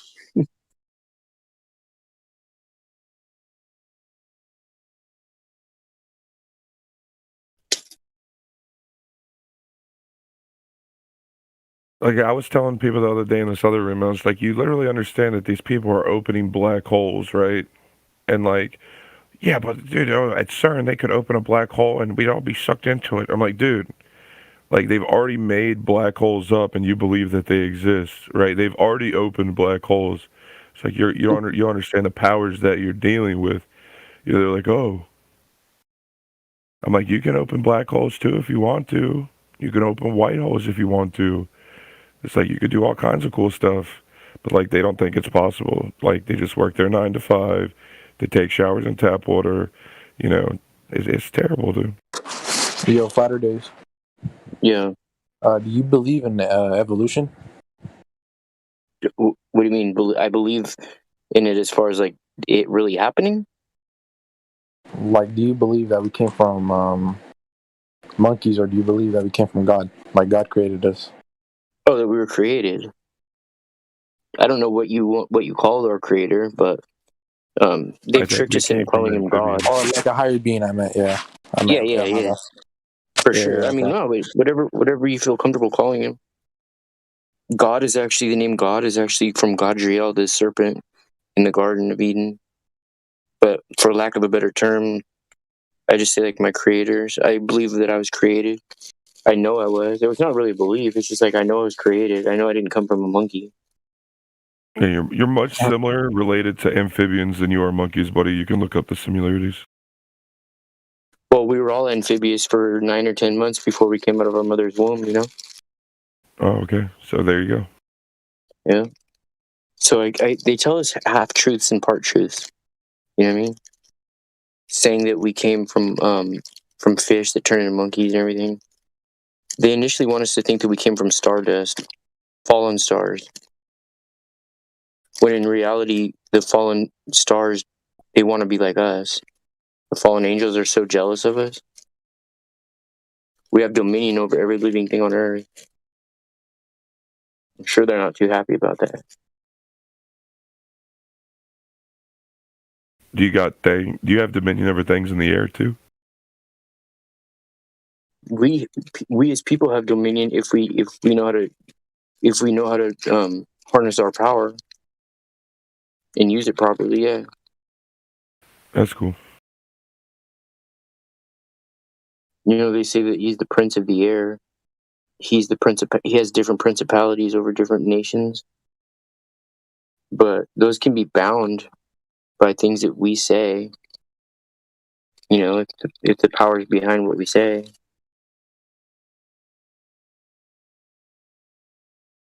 Well, you convince the population to make them think that they have no powers, then sure. Absolutely. It's like one of the first. It's funny. It's like I went through the mental health system, so I know. One of the first questions they ask you when they take you in is like, do you got any superpowers? That's what they ask you, right? And why did they ask you that? What's that about? I know, right? Yeah. And of course, if you say you have superpowers, then the whole mental health community is like, oh, he's schizophrenic or whatever. We got another one, right? We got to medicate him. Pop you full of pills until you're brain dead. This is not medical information or advice. But yeah, they ask you a bunch of questions that seems here's a good example of it doesn't matter what we answer because the answer doesn't matter. Is like if you're in an institution and you're filling out like one of these little papers to work in the kitchen, they ask on that paper if you have Hep C or AIDS. And if you put no, then you can work in the kitchen. But if you put yes, you can't work in the kitchen. They don't test you. They just taking you on your word. That's one thing that it doesn't make any difference if their test that merits that. How is just you on your word? That's ridiculous. Yeah. Well, you know, that's the whole school system, though. They tell you something, and then they grade you on how good you are at repeating it back to them. Yeah. It's like, oh, he's really good at repeating what we told him. Let's give him an A. Right. They like the people the most who can repeat it in a story-like manner that people can understand and believe. They're called communicators. There's always open markets for them. Like Michelle Thaler. She's a science communicator at NASA.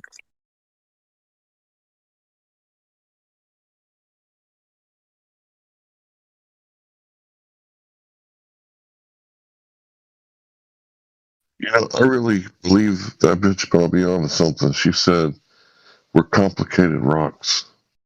I was thinking about like how the human body is made, about, you know, you plant your seed in a female, right? Mm-hmm. And then this mitosis starts happening and they start dividing like crazy. And all of a sudden, you know, like the woman, she starts providing sustenance. And what is sustenance? Well, she's eating plants and vegetables, right?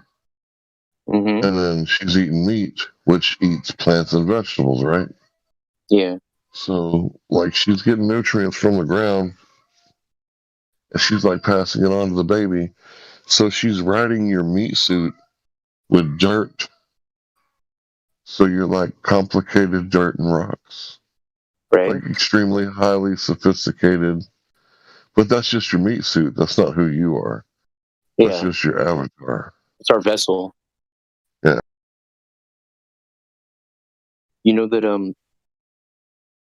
I was watching this movie called Earthing, and this lady was saying that her baby would always cry all the time. She'd try everything to get the baby to be quiet. And then one day she went outside with no shoes on, and she was holding the baby, and after like 5 minutes the baby stopped crying. She realized she was grounding the baby just by her being out there with no shoes. So she started doing that every day, and the baby wasn't having these tantrums anymore. The baby just needed to be grounded. This is not medical advice. Void where prohibited. Strictly for educational and entertainment purposes only. All Make rights sure reserved. to read the fine print. This is a limited liability corporation, non-profit. In other words, YouTube clowns, leave us the fuck alone. Quit trying to shut down our shit. Or leave Just us trying to have a alone, conversation. like a loan of money. Go measure the fucking ground. How about that? It's like we're telling you they're opening black holes, they're doing it, and you're believing it. So go measure the ground. Prove us wrong.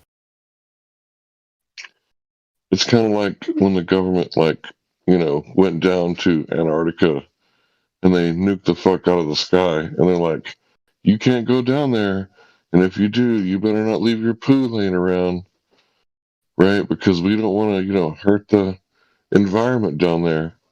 Like, oh, really? After you set off how many nukes? And now you're telling us you're concerned about the environment? And what was that operation? I forgot.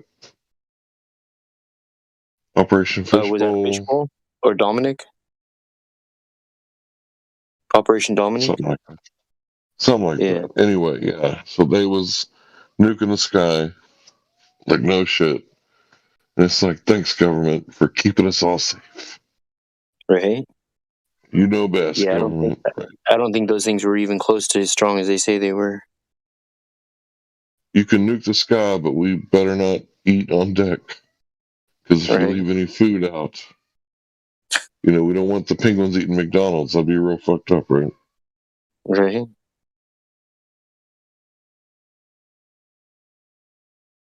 You ever seen the way those things how they kind of like crawl or they slide on their bellies when they're tired of walking? Yeah, my boss does that shit at work. She does like the penguin shuffle. Oh my god.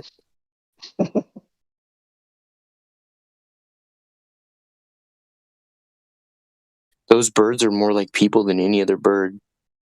When they walk like in straight lines and shit.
But it's okay. Ursa Ball, your life is meaningless. Just go be a slave and, yeah, die. That's what everybody else is doing. Or you can measure the ground, right? If I measure the ground, I might learn something. What if you measured the ground and you found out it's not what you thought it was? What would happen then? Make my brain hurt. What would happen then? I just...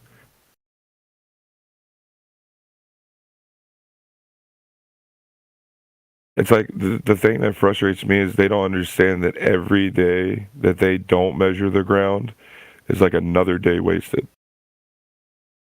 Another day living the delusion.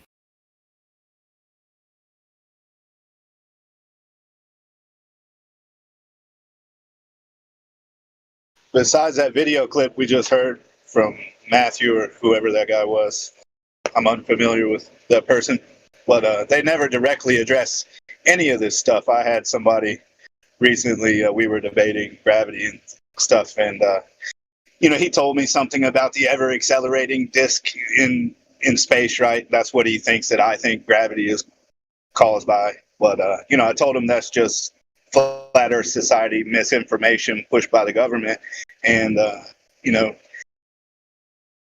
that instead of directly addressing their arguments, why would they put in the effort to create these websites and push this false propaganda to make fools out of us? Just address what we're saying. Just address the points. They're putting so much effort into just weaseling around it. Huge red flag for me. When I first started looking into this, that's definitely something that gave it more credibility. Is that why would there? I kind of lost my train of thought, but you guys know what I'm saying. Well, just think of it like this. These astronauts or whatever, they've been in this system probably for like multiple decades in most cases. So you have some brainwashed kid walk up to you, oh, you could just say the dumbest shit like, oh, there's a leak or whatever, right? And then the kid's gonna be like, oh yeah, I get it. And then they're gonna walk away and probably never look into it again because they've been trained. It's like, oh, respect your elders, right? Oh, they know better than you. That's the mentality, right? Oh, you're just a kid, right? But, you are capable of looking up the information just like everybody else. Okay, there's no excuse. There's an internet, there's a Google, and there's an enter button, right? And you can search anytime you want. Yeah, but we know most people aren't going to put in the effort to search for anything because I try to share things that cut straight to the point of like, this is what you need to know, just watch this. And of course, people don't really want to bother to watch that, especially if it means changing their belief system.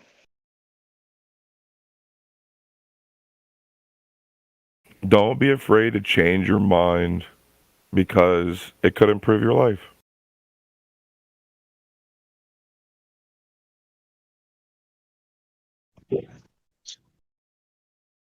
People think there's only one way and they all walk that path. There's always just one or two people that are walking against the grain. Everybody's seen that meme or whatever.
Yeah, I get what you're saying, though, Adam. You know, how they won't just address the argument head on.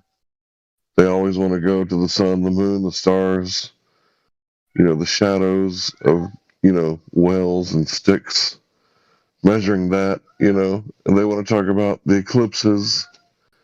They want to talk about anything but, you know, the curvature of the Earth being unverifiable for some reason. Because if it were true and both go over the horizon, then we really wouldn't be here. Like, how could we be here? Because after we went and tested it, it'd be like, well, shit, it's a globe. Like, we wouldn't be able to deny it. But the truth is, when you really go into the debates and you listen to what people are saying, nobody's disagreeing that we can see too far. What we're arguing over now is why we can see too far. And of course, the flat earthers say because it's flat.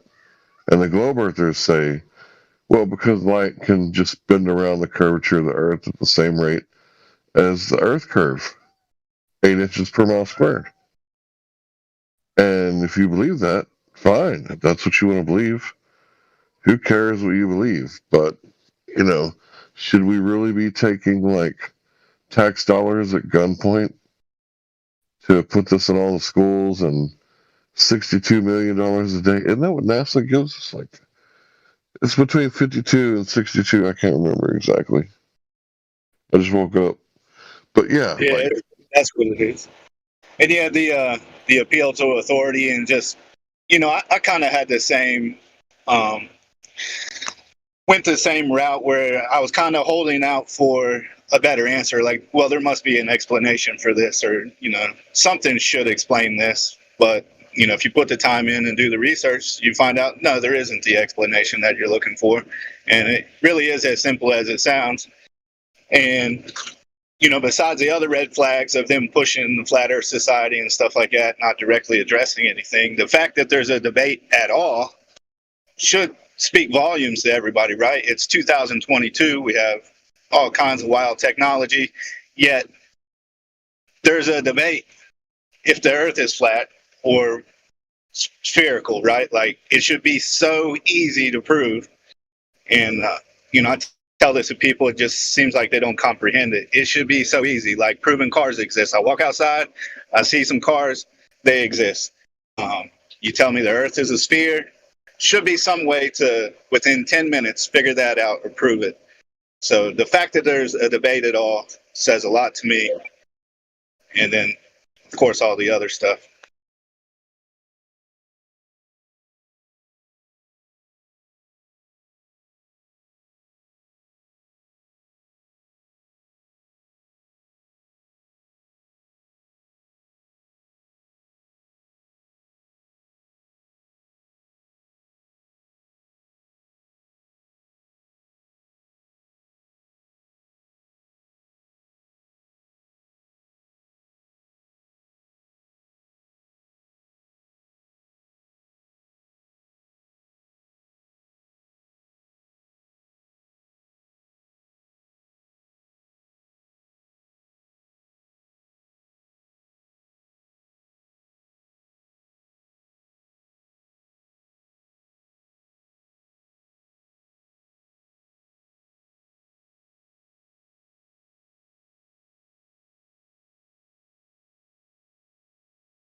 yeah, man, if the Earth was a globe, they wouldn't have to debate. They wouldn't have to use all these tactics, you know, all these dishonest tactics that they use, the fallacies upon fallacies, upon misdirection, obfuscation, you know, red herrings. Look over here, look over there. What about the sun? What about the moon? What about the stars? And every time they switch a subject, you're like, the shape of the Earth, the sun, the shape of the Earth, the moon, the shape of the Earth, the stars. And you're like, hey, can you stay focused? Where are you at, bro? You're in a Flat Earth Discord. What are we talking about? You know, the eclipses? No, we're talking about the shape of the Earth. Like, we can't detect any curvature anywhere. What does that make it? Like, Aristophanes. Like, No, bro, stay focused. Like, come on. You can do it. That's one thing that bothers me about the like the modern day debates and the actual debates with moderators online. When they get into this subject, they never fully flesh out the topic, right? They always change topics or something happens and they get sidetracked. Nobody ever concedes on the Globe side. It's just them squirming and trying to find ways out of conceding. It drives me nuts, man. Like, if I was a moderator on that stuff, I'd make them stay on topic and push them until, that one was finished. And then we can move to the next instead of jumping around and getting nowhere.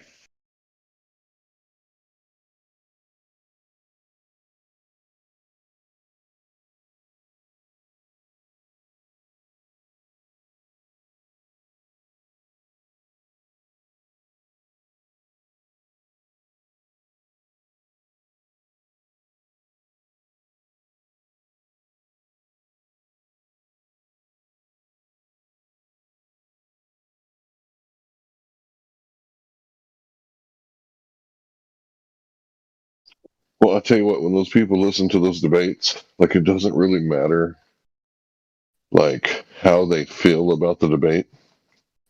That shit gets recorded in your subconscious, your supercomputer, and eventually, those seeds are going to grow. and plus, 95% of the population lives next to the oceans. And the other 5% probably live next to a large body of water somewhere. So it's only a matter of time. Yeah, and then the third party knows it. Like, we, the viewer, especially if you know the truth, we know who's winning the debate, right? Who looks stupid even trying to argue it. But as far as the people coming here, a lot of people try to get them to,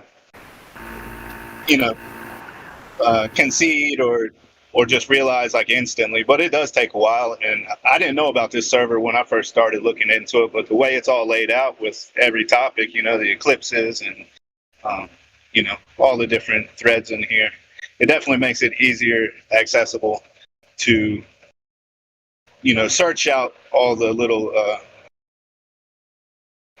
parts to satisfy your curiosity, right? About what about this and what about that? Because that stuff does need to be addressed,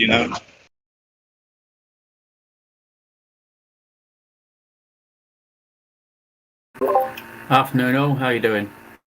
Top of the morning to you. It's morning there, so afternoon here.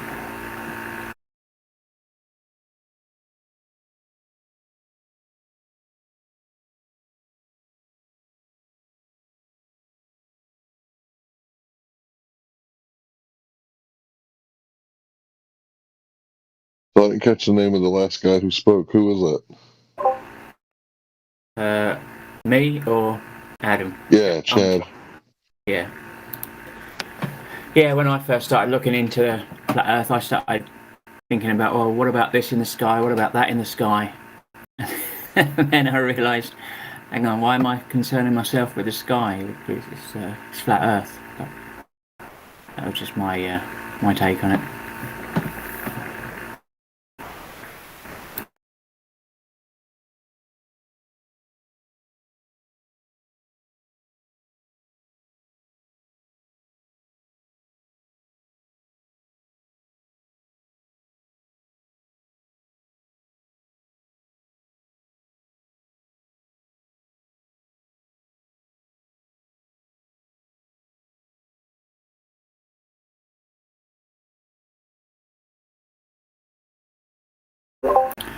So I'm currently trying to do a so-called Cavendish experiment at home. See what I can see. I don't think it's going to prove anything either way, but as other people have done it and said it proves certain things, I thought I'd do it and see what it does.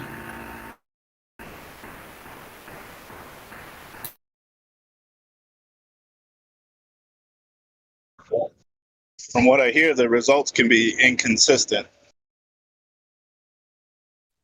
Well, it's a torsion balance, right? Yeah, it is a torsion balance. So that means that the balls could either go away from each other or towards each other, right?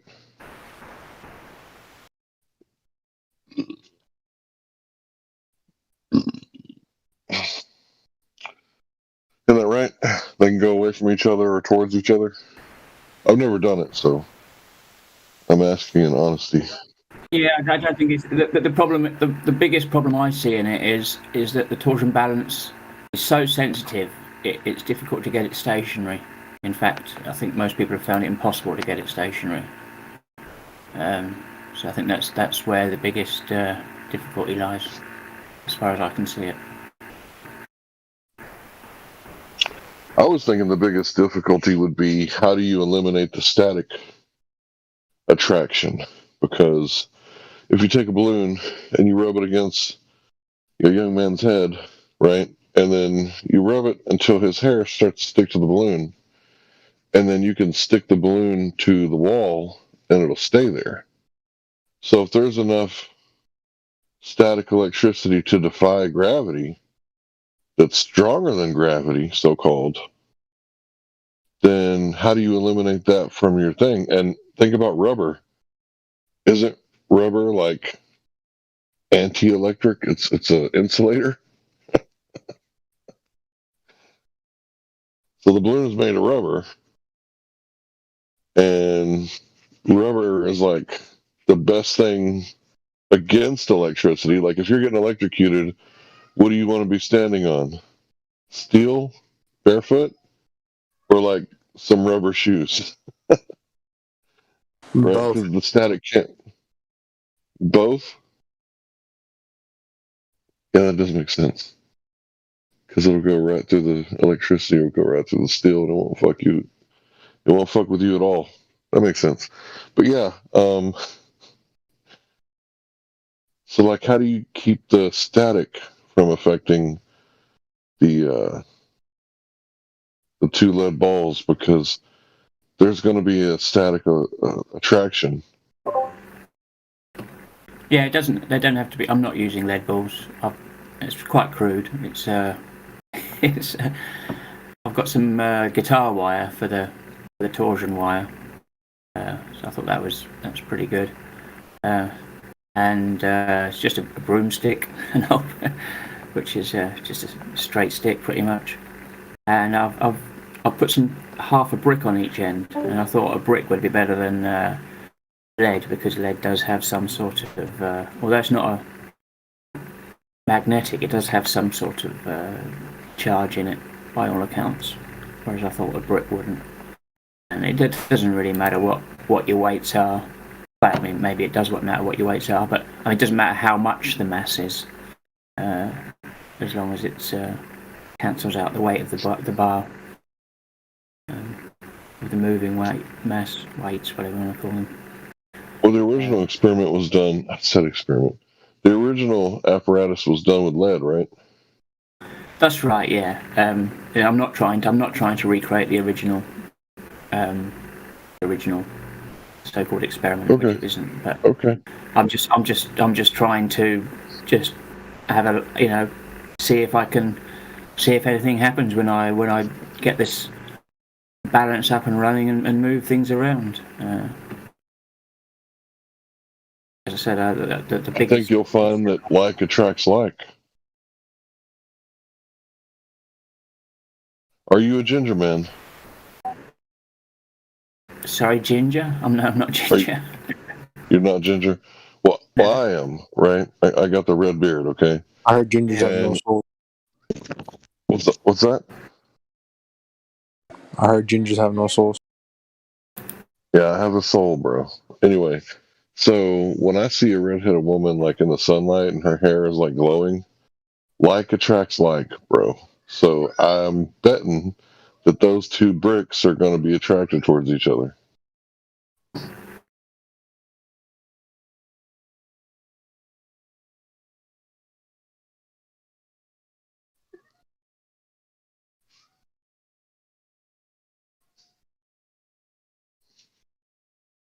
You've noticed it in nature. Birds of the feather flock together. It's not just type of animal, or some people would say species. I try not to use that word anymore. It's not just a ethnicity thing. I mean, if two people from Texas end up in Russia, like, it doesn't matter if one of them is an Aggie and the other one's Texas Tech. Like, if they find each other in Russia, they're going to go have a drink together, maybe hang out, a couple of days out of the month, just because they're both Texan and they're in Russia. So I'm thinking this is like a law of nature. Like attracts like. So the lead balls are going to be attracted to each other, just like the rain clouds are attracted to each other. And I would say that you don't need to do the experiment, even though I'm glad that you are.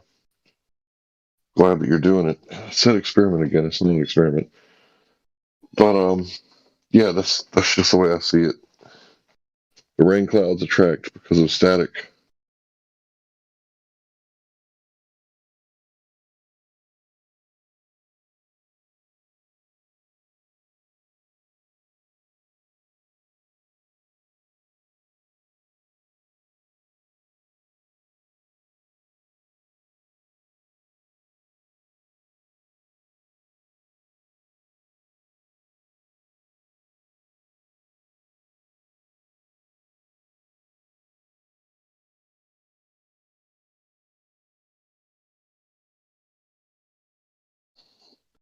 So who said gingers have no souls? You heard that, did you?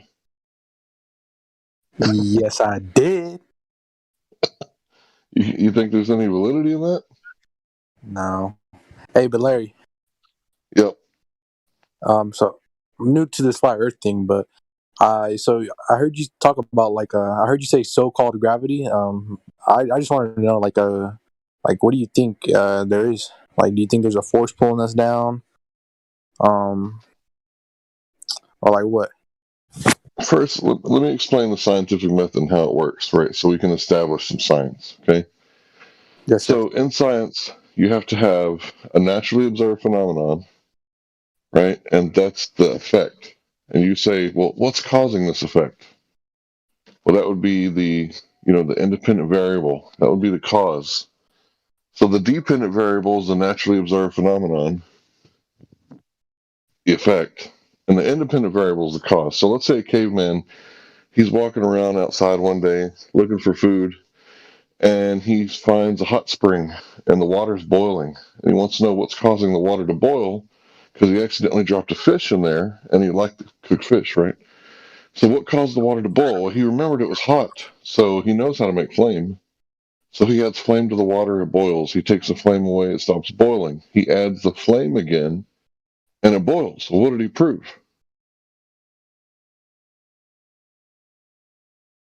What did he prove? That it's hot. No, he proved that if you add enough heat and duration to water... Someone texted me that's why I kind of blanked out for a second. It's all right. So, yeah, if you'll just pay attention, I'll be super quick. So, yeah, he proved that enough heat will cause water to boil, right? So, we talk about gravity. I'm going to ask you to look up specific gravity, because specific gravity is not like Newtonian gravity, and it's different from Einstein's gravity. It's a totally different one, and it perfectly explains what's going on. So, here's what it means. It means relative density. So if the apple would have fell and hit Newton in the head and would have landed in a pail of water, it would float, right? Yeah. All right. So let's say somebody came around with, a crossbow, and they shot the pail, put a hole in it when they removed the bolt. So the water drained out. What would happen to the apple? It would sink down. Why did the apple sink down? What changed? I think the density. The water drained out. That's the only thing that changed. So the water draining out was the cause of the apple going down, correct? Yes, the water, yeah. Right. So the buoyancy force changed because of the relative density between the object, which is the apple in this case, and the water, which is the medium that the apple was in. The lack of buoyant force caused it to fall down. So unless you think the atmos, which is the gas that we all breathe in, is, dense enough to hold up the apple, then now you understand how gravity actually works. So this works anywhere. You can test this anywhere. You can go to your basically your kitchen right now, and you could put some water in a bowl, right? Put a ping pong ball, and then drain the water, and it goes down. You add the water again, the ping pong ball goes back up. Just like the caveman proved that heat and time you add heat and time to water, it makes it boil. That's the cause of the effect. That's the scientific method. So you're proving that things rise and fall due to the relative density between the object and the medium. In this case, it's a bowl of water or the atmos, the gas. Hmm. So you can prove things with a scientific method, right? Yeah. All right. Thank you, Larry. I appreciate it. You're welcome. Oh, by the way, Newtonian gravity is mass attracting mass. So the definition of mass is the resistance to inertia. So when we say it out loud, it's the resistance to inertia attracts the resistance to inertia. That doesn't really make sense, does it? Not when you think about it. What about incorporating the electrostatics? The electromagnetism, everything inherently electrostatic has a positive or negative charge, the Earth being a massive ground, and most everything else has positively charged particles that are attracted towards the surface. I'm glad you asked. That would be specific gravity 202, right? So class begins in just a few moments. Everybody gets seated and pay attention. I'll be glad to go over that. So which materials in the table of elements are the most dense? Is it the metals? For the most part, right? Lead, gold, silver, copper. Right? These are all pretty dense, right? They just happen to be the best conductors. Those ones, right? They can conduct electricity pretty well. So what if the static at the molecular level allows these molecules to compact even more dense than, let's say, stuff like the noble gases, right? Which bounce off each other at a very high frequency, and they have no bonds. What if, these bonds have to do with electricity? And if that's true, then when we crack water, when we have electrolysis through water, that creates hydrogen and oxygen. So it separates the bonds. Is it possible that which creates the bonds, an electrostatic charge, could also be that which separates the bond?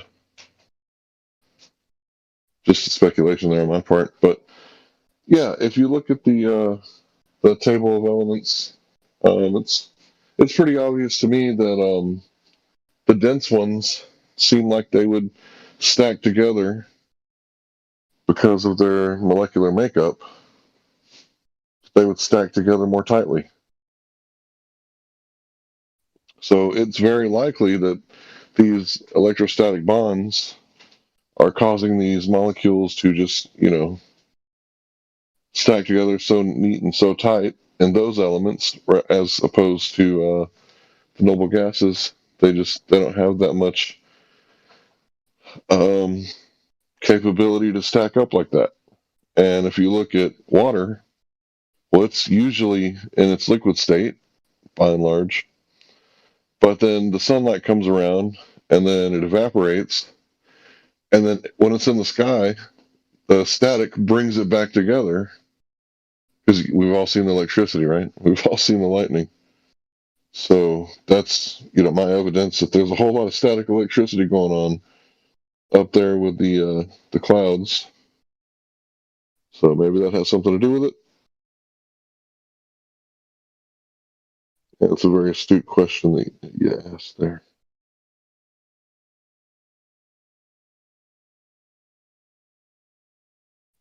So yeah, what causes density?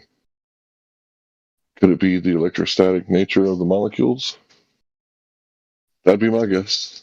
You could say gravity if you wanted to, but you can't prove it. And I could say the electrostatic nature of the molecules, and this is pretty well known that static permeates everything. Like right now, passing through my body, every single Wi-Fi, radio station, everybody's pacemaker, everybody's electromagnetic field all over the creation is passing through my body right now, because the inverse square law says that they never go to zero. Any light radiates out, it never goes to zero. So yeah, Leo, one thing, they can't go about testing gravity because you can't remove the electromagnetism from it, right? Like, you can't remove that variable, and that being a force, say 25 times stronger than what they say gravity is, there's no way to test gravity. And it just further points to electromagnetism having or being the real cause of why things are attracted towards the surface.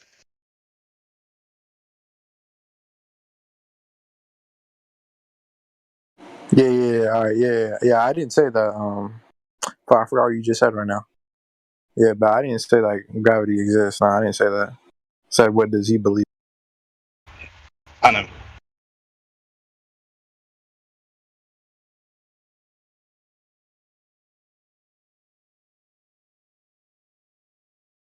Thank you, Adam. No problem. I'm not sure if you're familiar with Witsit on here. He's got a YouTube and a rock fan, but I enjoy listening to him talk about that subject.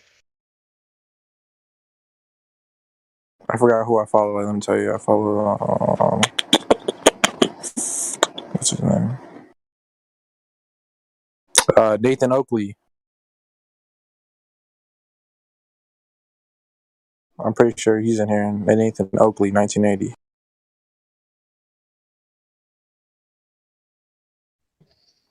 Yeah, Nathan Oakley, he's really good for listening to the debates, especially his older episodes.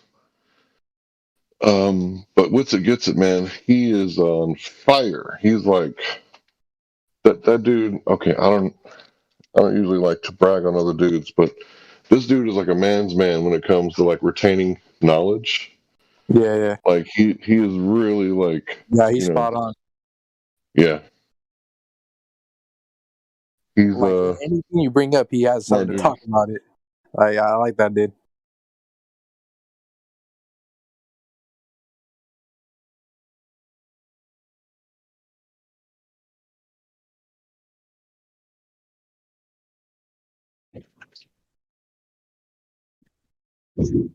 Yeah, he makes me want to get some alpha brain or something like that. Increase my cognitive function. I mean, I can keep up with what he's saying. I'm a good listener. I just can't spit it back like he does. Yeah. He's crazy with it. I like him.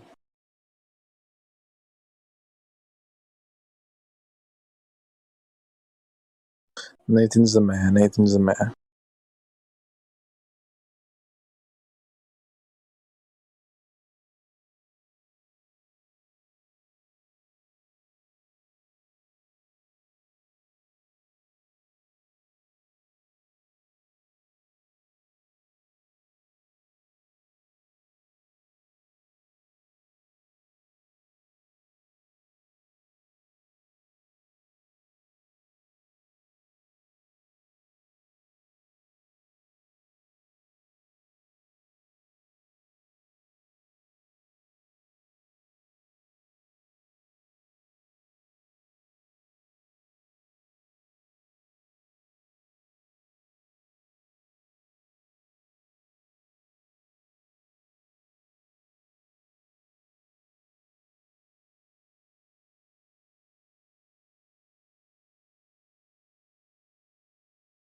Yeah, Nathan, he's old school, man. He's been around since like 2015. He was I think 2015. Yeah, he was like interviewing like every flat earther he could come across when he first started out. And yeah, he's been around for a long time. He's definitely a good student of the topic. Always listening.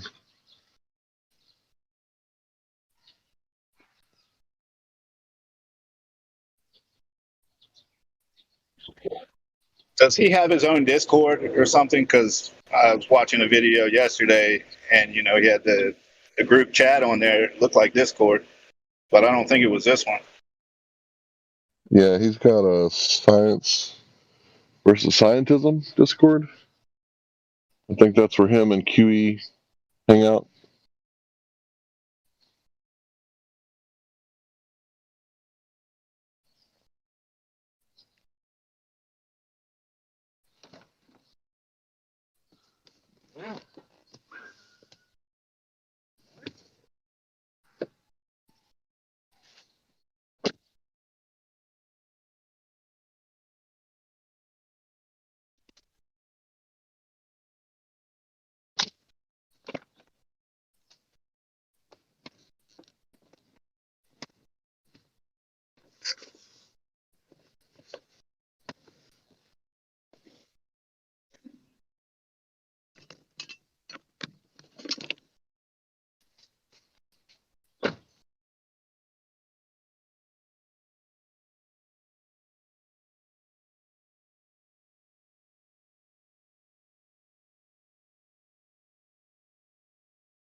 So what is truth? What is truth? What is knowledge? And what is belief? And then what is reasonable, articulable suspicion? I don't know, man. Someone before us gave a definition to all those words. I don't know, man. So I can tell you what I think. truth is that which is verifiable. Supposed definitions. I meant my bad. Supposed. Right. Larry. I've come in for the.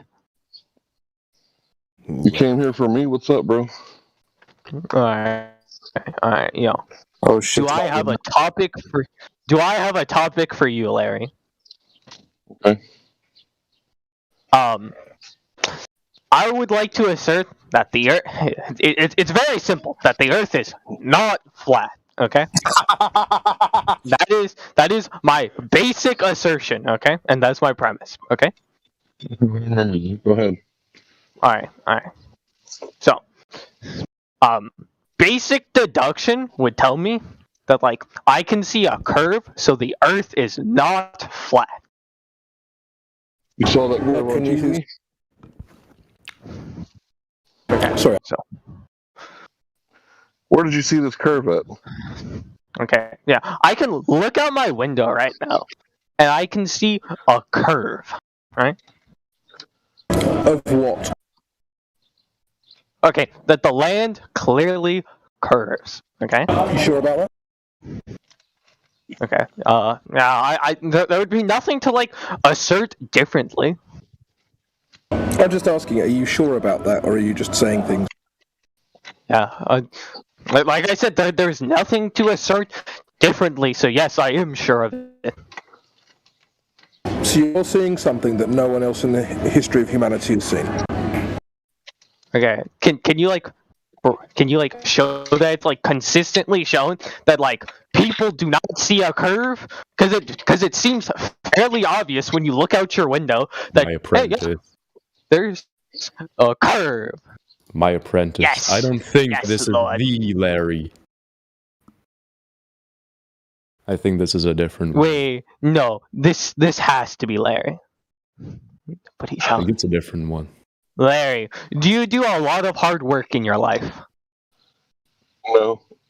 I try to avoid it. I try to work smart. Oh, never mind. That's Larry. My bad. Okay, go on. This is 100% the same Larry. I cannot forget that voice anyway. Oh, so it was me that was asking you about the second person speaking in the... Hello. Okay. So, Slayer, I will call you. Okay. Yeah. You can just like look out your window, and I'm sure you'll see it. That like, hey, yeah, there's like a slight curve, right? And it would be like, don't see it. and it's so obvious. You don't see it. Okay. Nope. I'm at 3,300 elevation. I don't. Okay, I can see you are probably lagging, 50 miles. so I don't see any curve. yeah. You are lagging. So you want to repeat everything you just said. Who was that person? Adam. Okay, yeah, Adam. You want to repeat that all? You like cut out because I think you were lagging. Probably because of my elevation. I'm 3,300 feet elevation right now on top of a mountain. I don't see any curve. I could probably see for over 50 miles. Okay. So you must like obviously be like joking with us because the curve is so obvious. Anyone by just like looking out their window, even by like the ocean, would see a curve, right? So you're like obviously messing with us here. No, that's just not true. Like it's like if I say to you, oh yeah, well I look out my window and I see unicorns, right? Would you just believe me because I said it? I mean, like, what reason would you have to like? Actually, no, I would not believe you because now you have like because you've like already lied to me. Yeah, if like so you hadn't that's lied how I to feel. me. That's how I feel that you're just telling me things that aren't true. I have not lied to you, right? Okay. That's what I think you are doing now. I don't think that you are seeing what you say you're seeing. Well, I have not like proposed anything that like is outlandish to where you would like not believe me. It's actually quite literally outlandish. Okay, yeah. Why is it outlandish? Also, very funny pun. You're talking about the land being outside of what I've experienced, so that's quite literally outlandish. Mm-hmm. Yes. Okay. So, I think your massive issue is where are you located? I've lived in more countries than you. Whoa. Okay, yeah. You living in more countries does not like mean that like all those countries you've been to just like have like really tall mountains, right? What? What he's saying is he's seen the world. He's seen the world. No, but what he's trying to say to me is that where I live is why I can't see a curve. Well, I've lived in about 30 different countries, so... Okay, yeah, and can you like substantiate that all of those countries do not have mountains? What? What are you talking about? Oh, okay. So I'll make it fairly obvious what I'm saying. Okay, so you cannot see the horizon if there are mountains blocking it. What does that have to do with anything? Okay, so you'd obviously never see a curve because you have mountains everywhere you live blocking it. That is why I asked you, can you like substantiate that you have been somewhere without mountains before? Yeah, most of the places I've lived haven't had mountains. Okay, yeah, please like substantiate that then.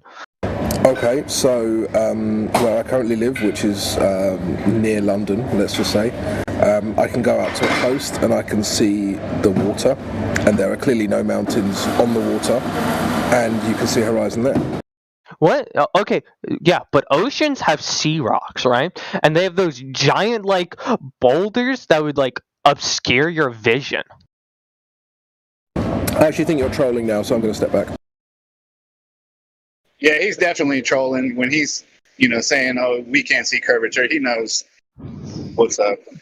Okay, so is that like your defense mechanism for not being able to like refute an argument? You haven't made an argument. I just you actually haven't made an argument. Okay, an argument is just anything you use to like support or debunk someone else's premise, right? Yeah, so I've done that. I've said that I think that you aren't actually seeing what you say you're seeing.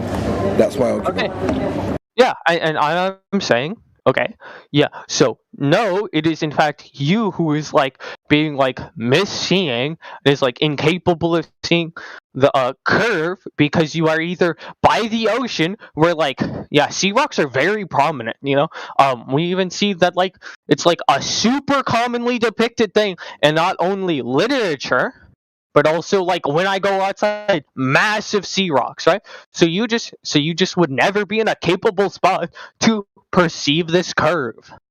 So you said that if you go by the ocean, you're not going to see the curve. You got to go like somewhere else. Yeah, because of the sea rocks. Yes, exactly. Thank you. This man gets it.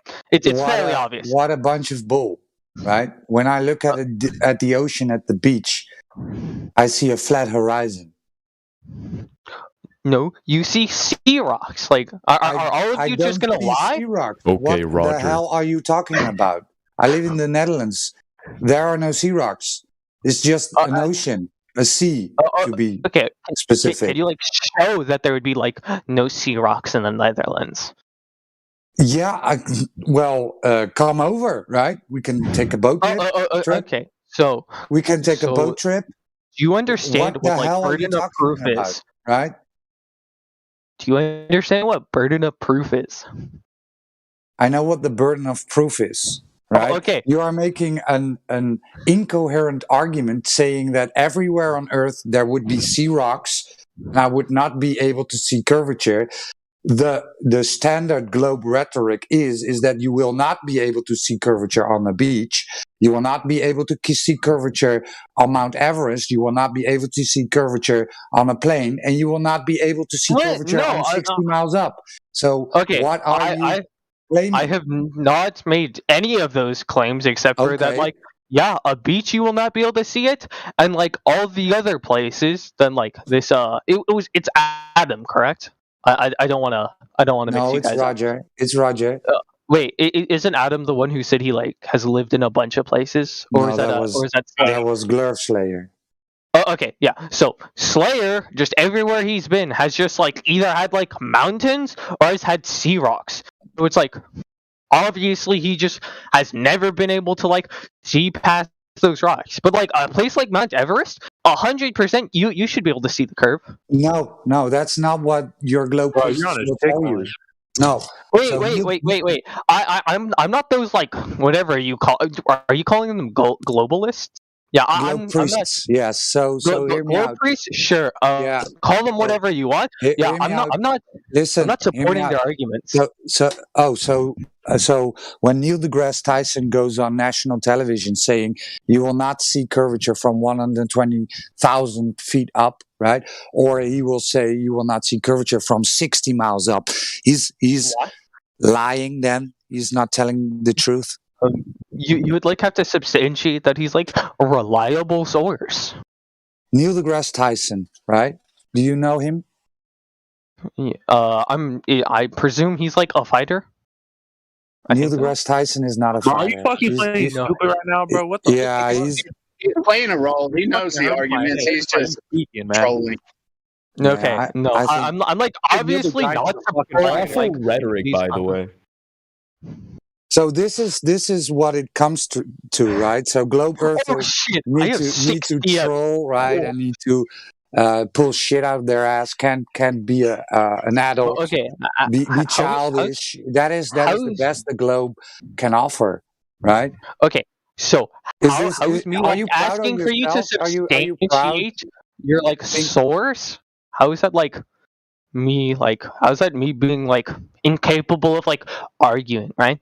Like, do you not think like substantiating your source is like a very Sure. fundamental Here thing? you go. So I've just posted the moment that Neil deGrasse Tyson tells the world that you wouldn't see curvature from the Red Bull jump, right? And then we have Neil deGrasse Tyson saying you wouldn't see curvature from the Bezos parabolic flight. Okay, Yeah. that is so. There is what you are missing is I'm saying why is he like a valid source? That is who they call when they have questions about. No, that is not who I call. Categorical argument. Yeah. So I'm you can deny what has been said by one of the most famous astrophysicists now alive. You can say, well, I don't believe in it. Many people do. He's allowed to go on national. He is allowed to go on national television to say this. So why? Hey, bro, you need to let him speak, bro. Yeah. So why are you not going to those TV stations and demanding he retracts what is the globe narrative? Right. This is the globe narrative, which is the thing he's saying on television. Why He's categorizing? You don't let him categorize. So first of all, Mike, you're like one trying to straw man me. 2, you're appealing to authority, and 3, you're appealing to the populace. It's not my authority, right? It is your authority. No, Your okay. globe So is- you are trying to assert this like authority upon me when I've never like supported them at all. Okay. This is. Can I just point out the incongruence of this?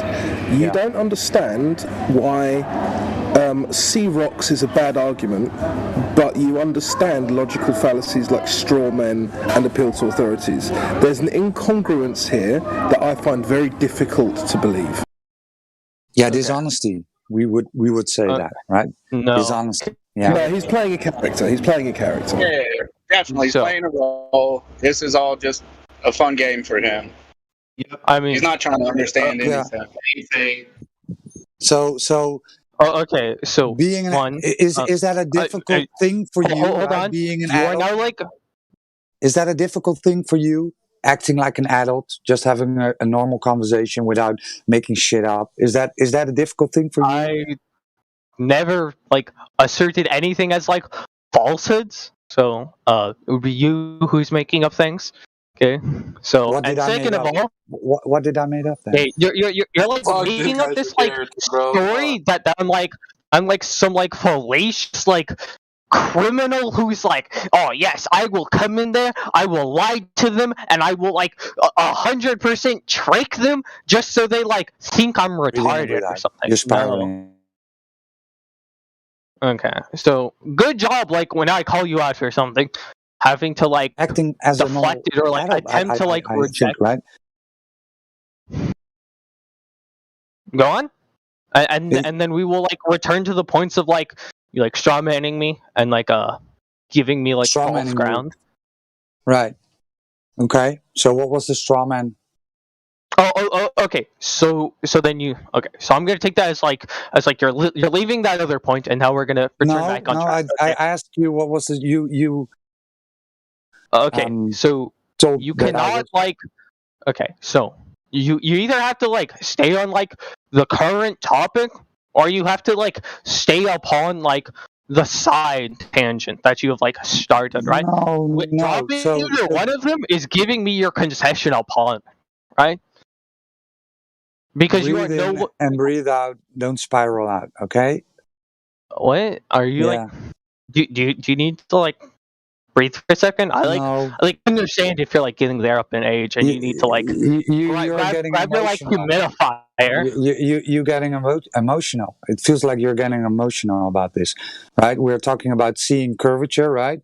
Then you said to Glurf Slayer, well, you wouldn't be able to see curvature in all the countries you live because of the sea rocks, which is and the mountains. Yeah, a pretty ridiculous argument, right? Sea rocks.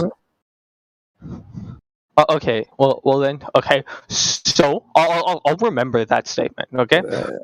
And then I'll address your straw man real quick because that's actually very crucial. Okay. So you are trying to like take the premise that I'm like asserting the Earth is a globe. No, my premise is the Earth is not flat. That is my premise. Okay. And you have measurements to back that premise up? Okay. What? Okay. So that's like another derail you're like trying to do. So we can keep that in mind. No. Your claim was the Earth was not flat, right? Yeah. So what is it? And do you have measurements to back it up? Okay. So why would I need to like presuppose like another like shape when I'm taking like a form of like an agnostic stance? An agnostic stance. So all that you have ever experienced is a flat and non-rotating Earth. That is definitely not what I'm saying. What? Well, that is what every human being experienced the Earth as. Okay. The Earth presents itself as not as flat and non-rotating to everybody, right? Okay. And you can be agnostic and think, well, maybe it's not a globe, right? Maybe. So how would you then provide evidence for that? Okay. Yeah. As I said, okay. So curved things cannot be flat, right? And I've said that they're like curves, and that's how we got onto the rock stance and the mountain stance. So Earth curves, right? So where are those measurements of Earth curvature then?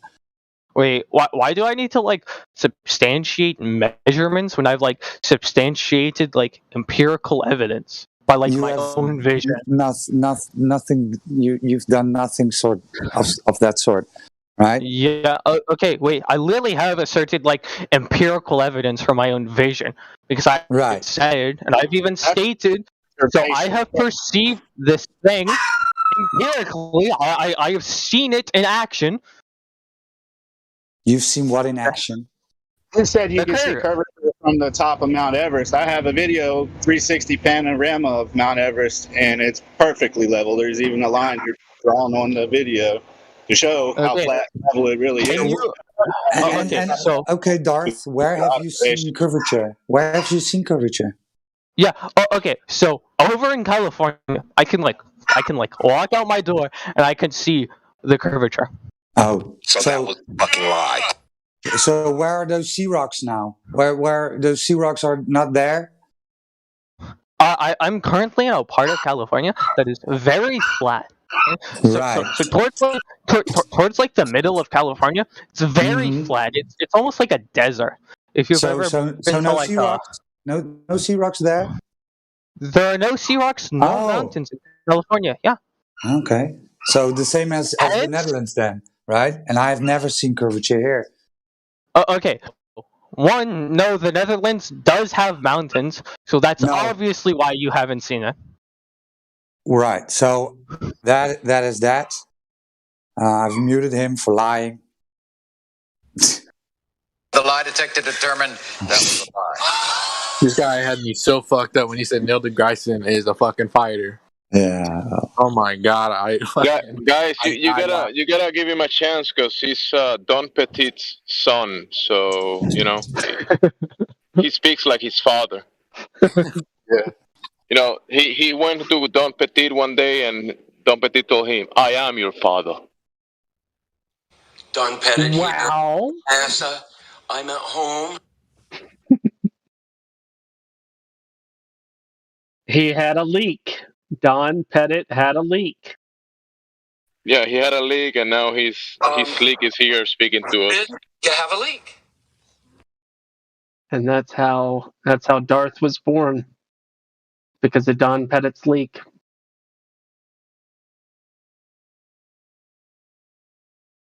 I would have liked to. Well, he left. All right. What a waste of time that guy was. I would have liked Gusfeld to speak to him for a minute to see. Yeah, it's all right. Break him down logically or something. What, do you not like Gospel Bearer or something? Yo, he did not make one valid point. All he just talk about is what he sees, not one fucking valid point. No, he spoke about what he doesn't see. He spoke about what he imagines. All I heard him is talking about how I look out his fucking window and he doesn't see nothing curved. Like, what the fuck? And he imagined the curve in his mind. He looked out the window and he imagined it. You guys understand that that's a rhetorical mind game, though, right? That has nothing to. He's playing a rhetorical mind game with anybody that he's saying that to, and that should be recognized and then handled appropriately. Exactly why I wanted you to speak to him. Well, the reason that he was, coming in here asking for me is because the last time we had an interaction, I was like at the end of my work week and I was exhausted. And he was just like hurling like thing after thing after thing. And I was like, hey, man, we're going to have to, get back together because I'm exhausted and you can't just beat me by over. Mm-hmm. His voice got it known like the first minute he was talking.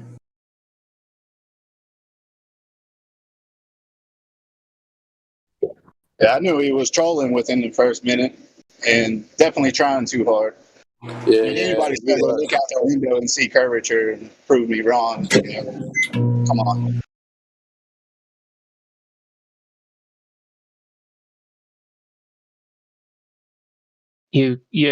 That's because it's a futile effort. I can say that I look in my room and see little green men. Just because you don't see them doesn't mean that I'm not seeing them.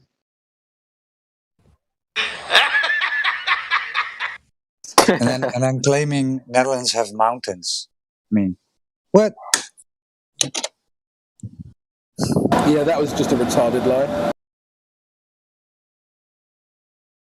Hurt my head. I'm literally living under sea level, right? You got mountains there.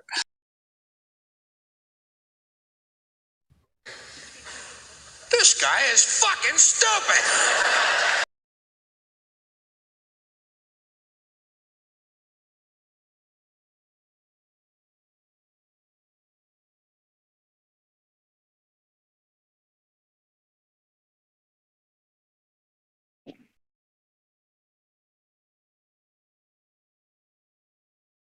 Are the Netherlands known for being very flat? Is that what you're saying?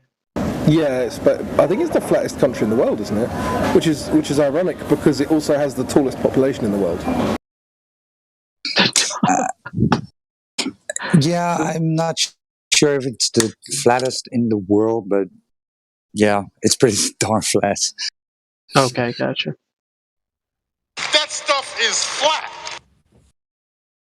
That's the game. Thank you, Mr. Tyson. Thank you.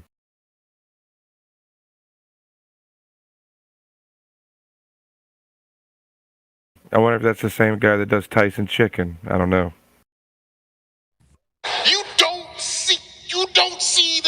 of the earth.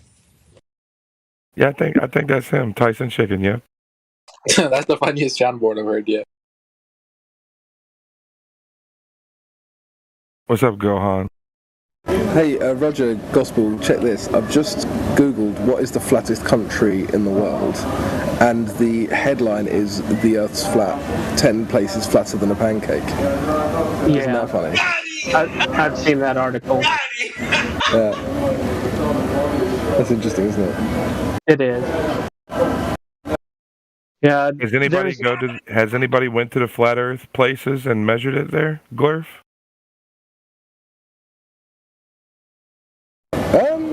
I know about one measurement in America where they found out that Kansas is literally flatter than a pancake, but I don't know about anything else. That's not to say that hasn't happened, it's just not something I know about. Okay, so Kansas is a good spot. Okay, thank you for that information. I might be close to Kansas. Oh, sick. The country with the lowest high point is apparently the Maldives, with a maximum elevation above sea level of 8 feet or 2.4 meters. Wow. I think it's pronounced Maldives, and that is a place that they said would be disappeared like 20 years ago and mysteriously hasn't disappeared. But they keep saying about how it's going to. Oh, yeah. I like to facetiously pronounce certain things as an American. Fair enough. I wouldn't want to take that joy away from you, so. Thank you. Are you in the Gospel, we still love you. Are you in the washroom of a restaurant right now? He's got his headphones in doing the dishes, dude. Gotcha. He's got his headphones in doing the dishes. Yeah, I tried to steal some coffee and they were like, no, so now I have to wash up for an hour. Checks out. I got you. So it's the flattest country from Europe, in Europe. So. Not the world. Yeah, I got you. Shit, I wish I was a flat earther when I was working at McDonald's, dude. That shit would have been funny. I'd be back there on the grill talking to flat earthers, dude.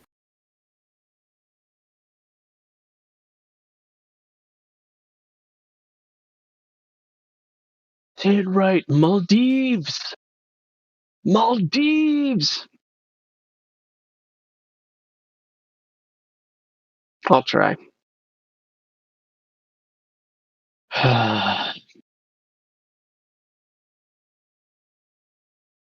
Fuck yeah, dude.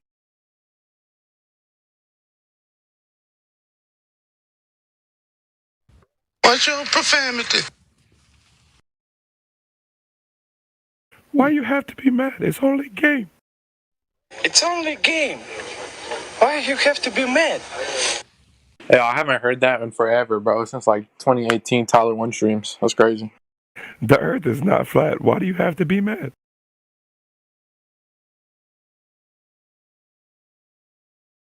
It's just game. Why you have to be mad? Imagine we live on a flat fucking world. All this time we thought we lived on a round planet, huh? Thanks, Iron Mike. Thank you.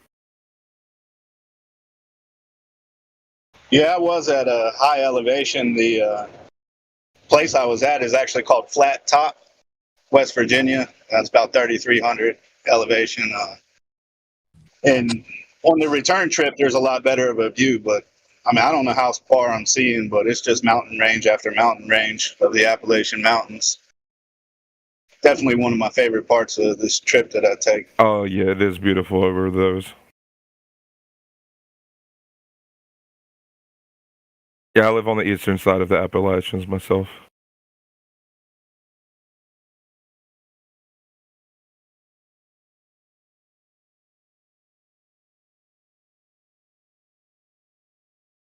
Yo, I hope everyone's having a fucking good day.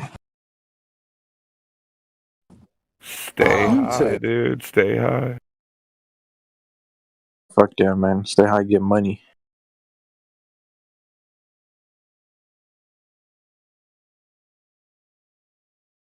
Wow, you guys, what do your paychecks look like from Operation MK Ultra? I get $849 a month from the government. The phone is included. It was like a $200 Android. Get unlimited everything for free, and I'm working on food stamps. It just seems to me that MK Ultra would be paying people a lot more than $800 a month to propagate their propaganda. I don't know. The LSD was really good though, bro. That's what they pay you the big bucks to say.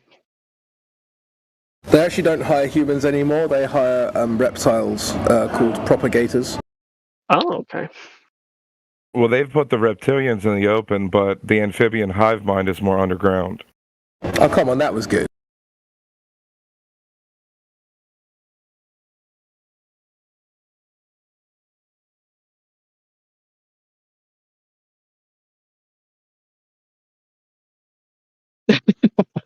I missed it, but I'm laughing now. Especially because of you know what it is though? It's how the word proper is such an English word. I mean, I know that sounds really silly, but you know what I mean. British English. Yeah, I get you. Yeah. Like, you do have the word proper, but you tend to use maybe another thing in your lexicon. Yeah. In fact, in America, I would say that we use sophisticated quite often, which teaches people that sophisticated is some type of positive thing, whereas if you actually look up what sophisticated means and its origins, you'll recognize to be sophisticated is an insult. At least if you have morals, you would consider it an insult. If you're a bankrupt human with no morals, you may be proud of your sophistication. It says here that the etymology is adulteration. Is that what for sophisticated? Yeah, adulterated. That's what it says here. Yeah. So to be sophisticated, or to sophistry means to speak spaciously, sounding clever, sounding intelligent, sounding right, but in fact being all false. Which is in fact actually worse than being aware of the fact that you're wrong. Yeah, because you're intentionally deceiving. It's like the snow job fallacy or any of those sorts of things. Sophistry is like word magic. Is it the sea rock fallacy?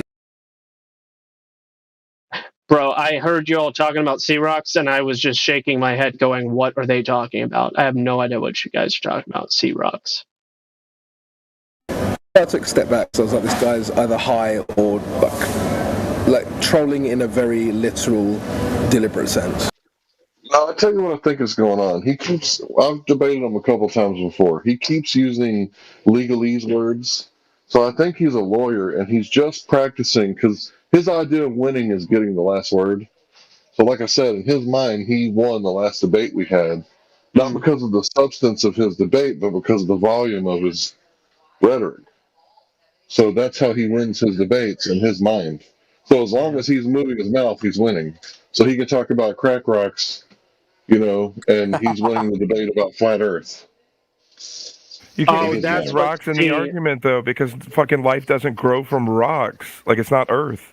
I'm definitely thinking that C is an SEA and not the letter C for a euphemistic way of saying crack. SEA. Yeah, he was saying that there are literally rocks in the sea that obscures the horizon, which is why I couldn't see a horizon. Oh, so it is that bad. Okay, well... yeah, it was the worst. Like, I couldn't strawman the argument to make it worse. I've been telling people that reverse gaslighting is the new normal, but I'll probably not have to say that very much anymore with different incidents like that. It will be self-evident. Except for the ones that are doing the self-gaslighting. For those people, or the reverse gaslighting, I mean. They're just lost causes. Dude, there's nothing under the sea that is going to obscure the horizon at the surface of level water. That makes absolutely no sense.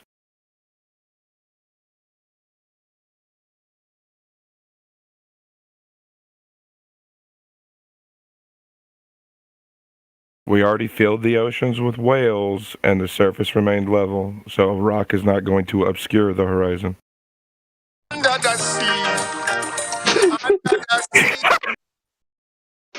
I felt that one coming on for some reason. I wondered. Good job.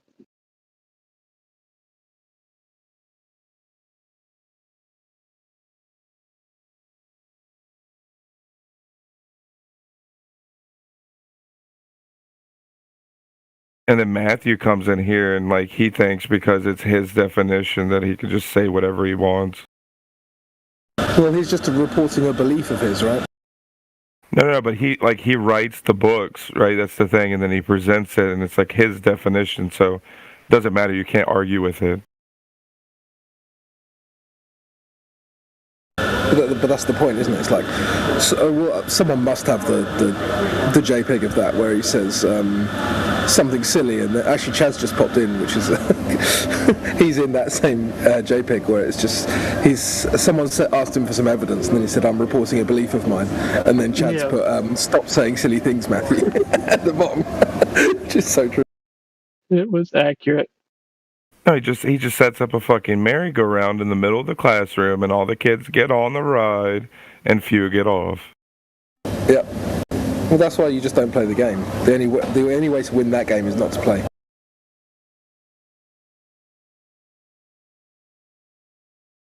And there's your GIF.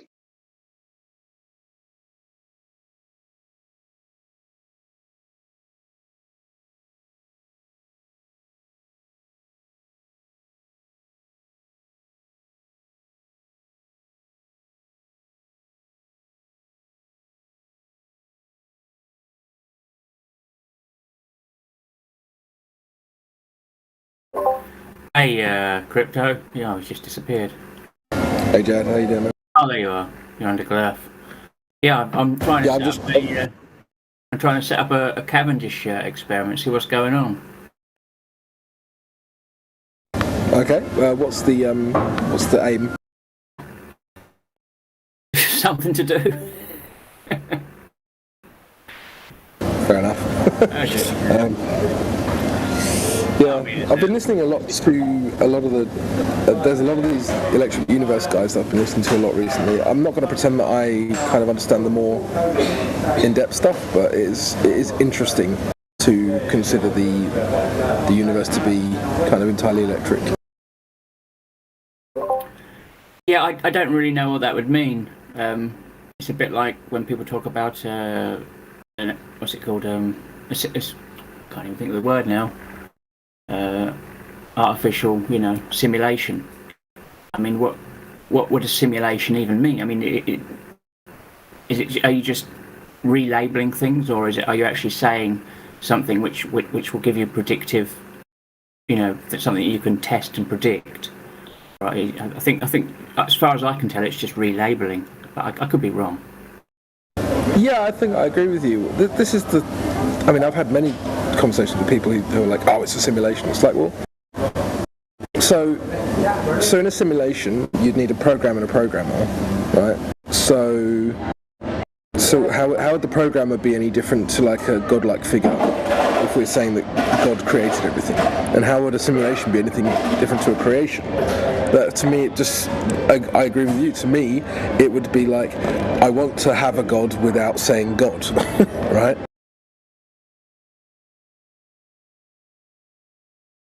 And that might be the rub of the green, is that is exactly that they've already decided that they're atheists, but now they've also decided that they need a creator, and they're trying to square that circle. Yeah, as I said, that's it. You're just changing the label. It has exactly the same function. I think that's someone was I was sort of talking about doing this, Cavendish, and people say, "Oh well, it's going to they're going to come together because like attracts like, and it's, but is that just saying mass attracts mass? I mean, is that any different? Just a different word? I don't know. But the question would be, is it because of the mass or is it because of something else? And I think that's always the contention with Cavendish. People can say what they like about Cavendish. I've never actually seen it done properly how they say it should be done. I've seen a few fuck-ups, but I've never seen a proper one. Actually no, I have seen a couple on YouTube, if that counts. But let's just say that I've seen 5 on YouTube and 2 of them were done quote-unquote correctly and 3 were done incorrectly. Well, what does that mean? That means the majority don't work how they meant to. Okay, and what next? Yeah, I think Blue Marble did a really good effort, although I would have liked... I think it's one of those things, it's like, what's that guy, the magic guy who does the challenge. If you can prove it actually works without any trickery, he'll give you $1 million or something, the gay magician. And then, that guy who came on and he just spread out some polystyrene and suddenly his magic stopped working. Obviously, polystyrene stops magic. It's the obvious reason, but you can infer whatever you like from it. But one of these Cavendish setups, you'd want to actually have a look at it yourself, wouldn't you? You'd inspect it. Yeah, because I have absolutely no idea what's going on there. Like, you can film anything. I mean, I've got friends who are like, I've got a friend who kind of does amateur film editing, and he can, within about 3 hours, he can have himself shooting a fireball out of his hands, right? So, like, the fact that that's possible, sorry, I know it's really loud around, the fact that that's possible makes me suspicious of any quote-unquote evidence on film. Yeah, that's absolutely why I'm just trying to do it myself and just see what happens. See if if there is any movement. Yeah, I think that there could be static and all that. There could be other causes. I'm not going to try and claim there's any cause for it, but I would like to see if anything, what actually happens. Yeah, I mean, I can think of five possible reasons off the top of my head that aren't anything to do with mass or gravity. But regardless, it was interesting what that Don Petit Jr. or whatever his name was said. He said something to Larry about how scientists are bringing knowledge to the people. Well, I find that quite an interesting kind of learned helplessness, because we can, like, if the Cavendish is legitimate, then we can just do it ourselves, surely. You don't need scientist A in lab coat to tell you Cavendish works, bro. Surely, if it's a real effect, just do it yourself. You don't need these authorities.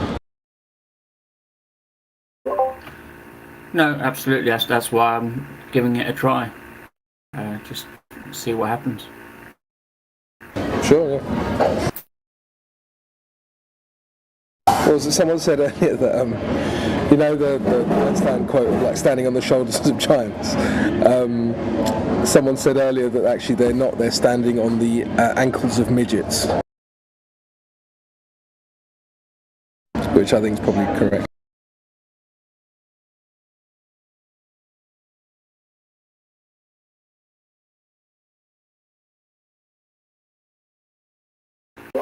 Yeah, that's probably more like it. I mean, they've not really got anywhere, have they? Well, they claim they have, but it's all just gobbledygook.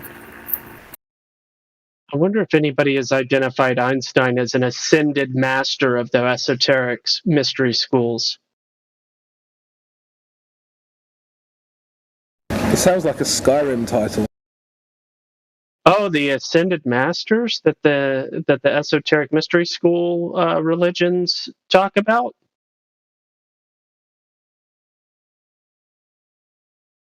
That's who they worship. No, I mean, that's what I'm saying, though. It sounds very kind of fantasy, very sci-fi. Yeah. Like, if you look into the history of, like, the Democrat Party and specifically, like, their secret societies, a lot of them have got very strange titles, like... you could be like a grand wizard or a grand cyclops or some other bollocks of all different things. And it's just like, they have these weird titles because I think to a certain extent they believe this nonsense. Yeah. Like Supreme Chancellor and stuff like that. Yeah. Because I mean, I think Cyclops, to me at least, has kind of connotations of being able to see further or see better or see more clearly. You know, I think that's why. Although I haven't researched this, maybe I'm talking out my ass, but that's how it comes across to me.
Oh well.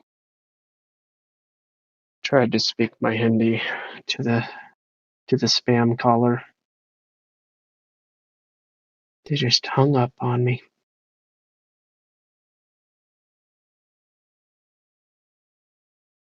It'll work out better. Yeah, right. I tried that with the Mexican telemarketers, and they get all offended. Like, you're the one that called me. Like,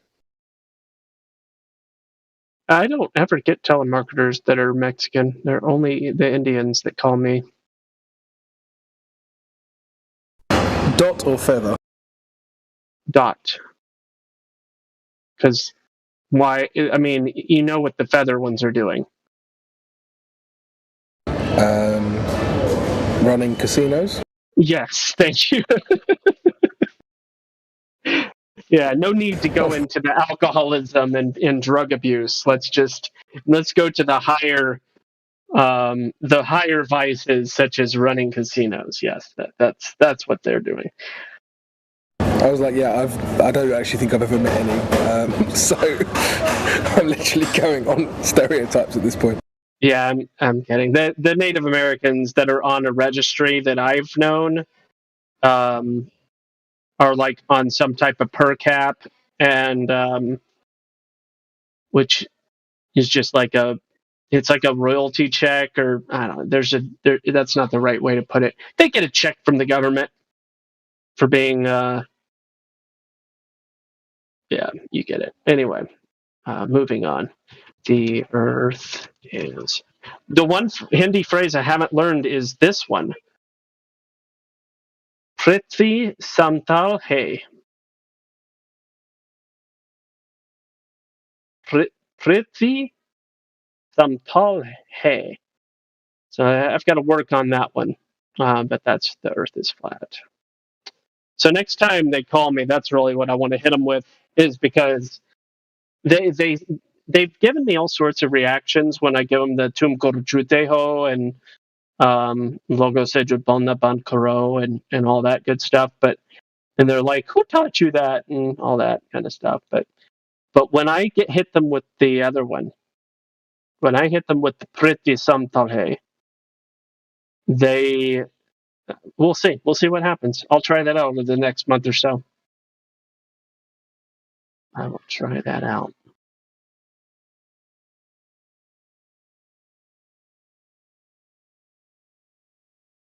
A lot of them get excited. They're like, "Oh my gosh, you learned how to speak some Hindi so that you could say something to us, huh?" Like, "Yep." "Oh, that is so good. Very good job. Very good job." "Okay, I'm going to go now." Yeah. You're welcome. Everybody likes it when their mother tongue is spoken. Makes them feel like home. Prithvi Samtal Hai. There you go. If anybody wants to borrow that one. Prithvi Samtal Hai.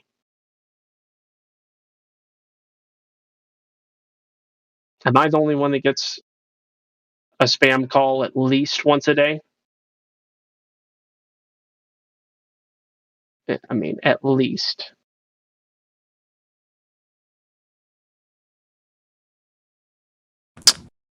What's up, gang? Oh, somebody's roboting.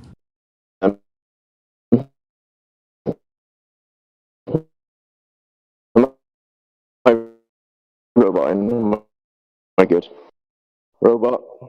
I think you're good now.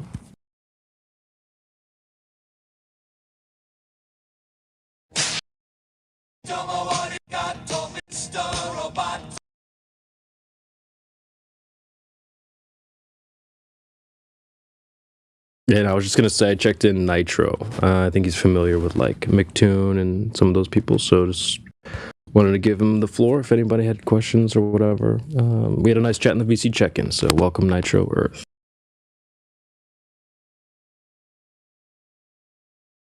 Welcome, Nitro.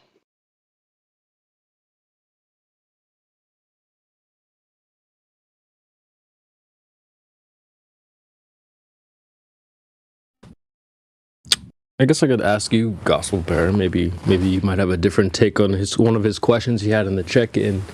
He said, how come flat earthers don't try to pursue a career as an astronaut, to try and improve things that way? What would you say to something like that?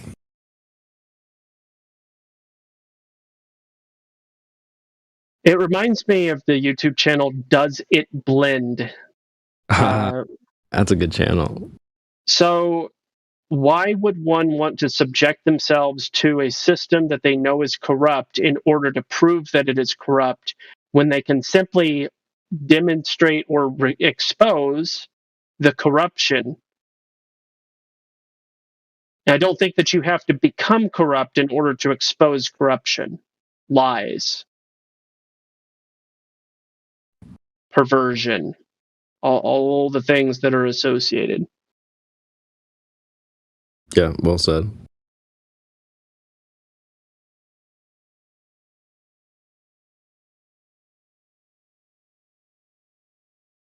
I said it was like trying to get back into the Easter Bunny again, or like trying to convince you and your buddies, hey, let's get pictures with Santa this year. He's coming to the mall. Let's get some pics, man. Like, it'd be trying to fall back into something that you used to believe in, like the Easter Bunny. So that's kind of what I described it as. Mm-hmm. And no, that's a great example. Why would you have to apply for a job as a mall Santa in order to prove that the concept of Santa is fallacious? Right. Yeah, that's a great example. I like that. But I also could have said what you said too, is like you can demonstrate the fraud from an external position. You don't have to, pay money to get a degree, apply to NASA, all this stuff. Like, just to try and, show that what they're doing is fraud. So.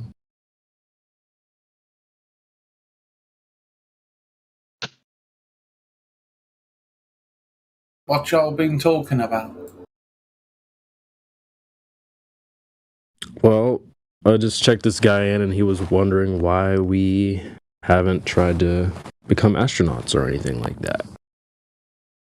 Oh dear.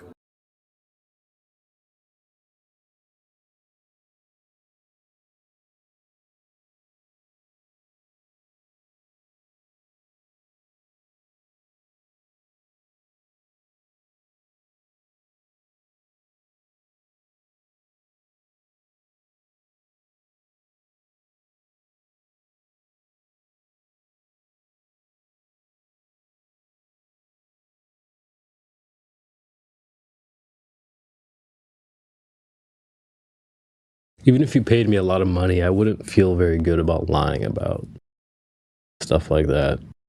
Like if I was supposed to pretend like I was in space, but I was really like in a pool or something, but I was getting paid really good money. Like, I'd feel horrible. I don't know if I'd feel very good about that. Probably because you've got morals and values and things, Right. I wonder how much brainwashing is involved. Are they completely aware that they're deceiving the masses, or are they being told like, oh, this is just for training purposes, but then behind the scenes they're, I have no idea how they do that, but I'm sure they have their ways. I don't know. Look at Robert Simmons, right? Wasn't that his name?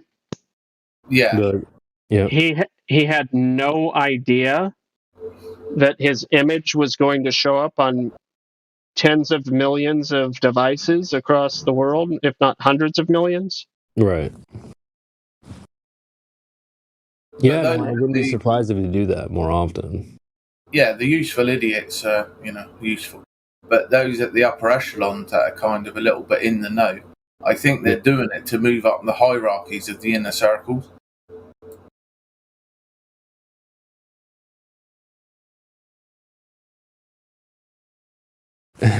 And I just thought of this too. Like, it also could be a little bit of form of blackmail. Like, if you come out and say the Earth is flat, then we'll make you look bad. You know, I don't know. Like, I could see that being a, especially in the super upper echelons, like you said, Lawgrass. Like, they could use it as a puzzle piece or like some type of, I don't know. If you speak out about this, I don't know. I have no idea. Just fun to think about. Yeah, man. I mean, it's always trying to figure things out and gather information and intelligence and trying to put the pieces together. It's on the individual, you know. If they're not going to put in the effort, then there's not a lot we can do about that. True. I feel like trying to figure out, like, figure out these people's plans, these, I don't even want to say like evil, but like those type of people, like the quote unquote, the people with the agendas. Like, it's hard trying to figure out what their agenda is. So sometimes I don't even bother with that. That's why it's like more fun. See, it's like right when I got into Flat Earth, it was around this time when I was looking into the music industry and all the nasty things they were doing and all this stuff. And I'm having a hard time trying to figure out, well, man, what the hell's the idea? What's the point of this? Why are they doing all these things? And that's right around the time when I started really getting into Flat Earth and like realizing that there's an alternative to all the bad stuff. Like, okay, well, if the Earth is flat, then there's a creator. Then you can go down that route instead of focusing on like, why is all the rappers covering one eye and stuff like that? You know what I mean? It's like, it's hard to figure out these plans and these agendas. So maybe just don't. Welcome, Ashley. Ashley's just joined us. Do you have any questions, Ashley?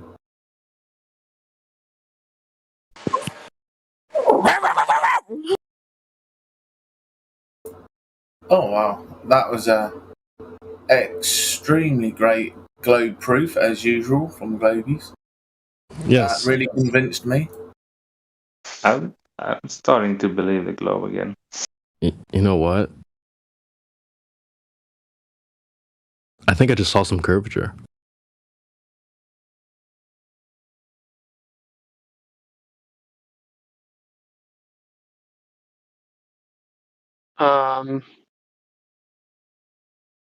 Yeah.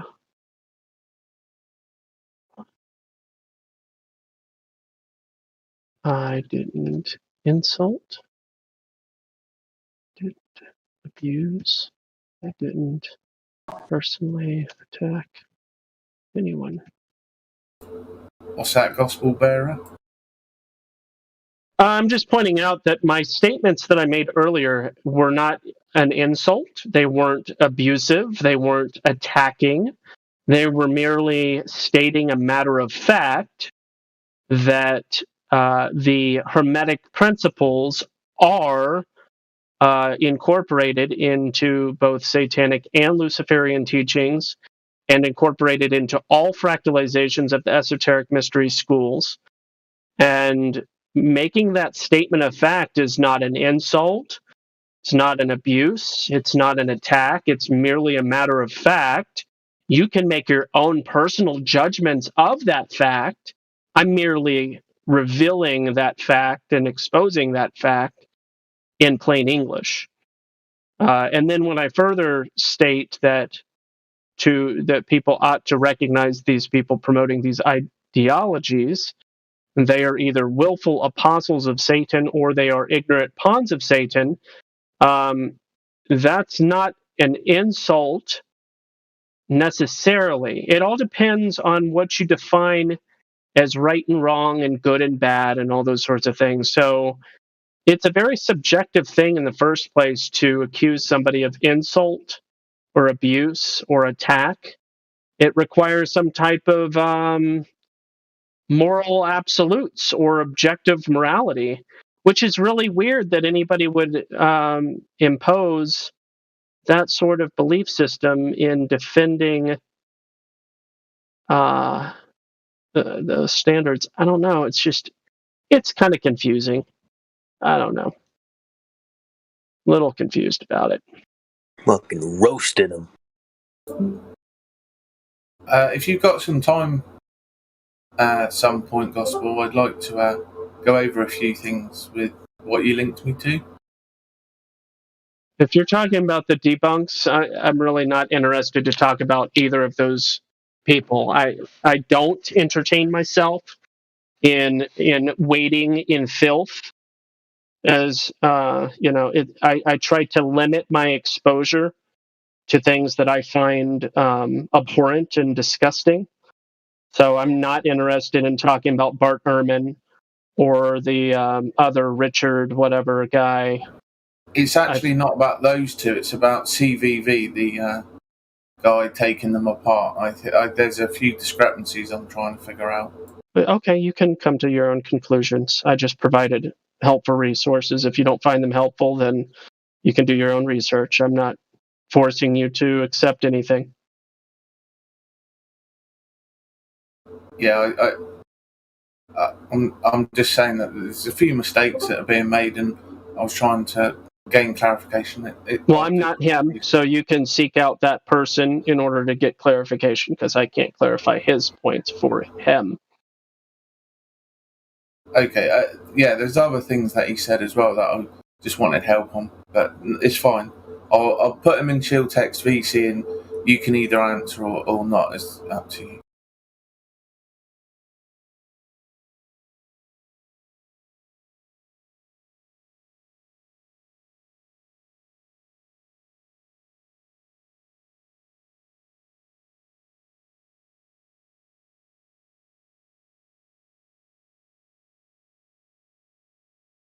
Acceptance of the Hermetic principles requires one to acknowledge that everything is relative, which requires the refusal of the law of non-contradiction. It requires that, literally written in the words of the Hermetic principles. Therefore, it would stand to reason that anyone that acknowledges the facts about the nature of the surface of Earth would be oppositional to those claims, because these claims are the things that lead to the belief that curve and level are synonymous.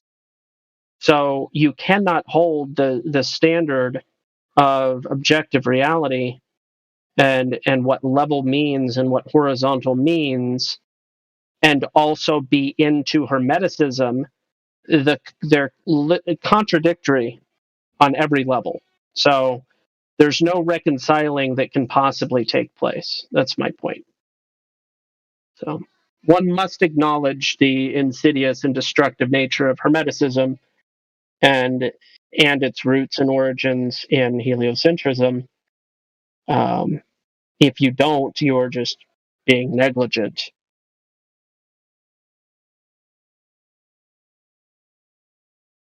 I mean, everybody has the prerogative to make up their own mind, but in regards to acknowledging the objective reality of the surface of Earth, you can't have it both ways.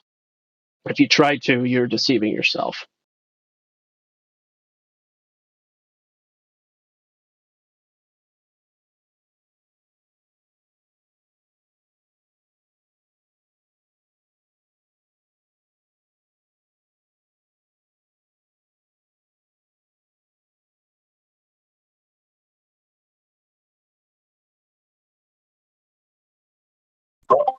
And we all know that you can only deceive those who are already deceiving themselves.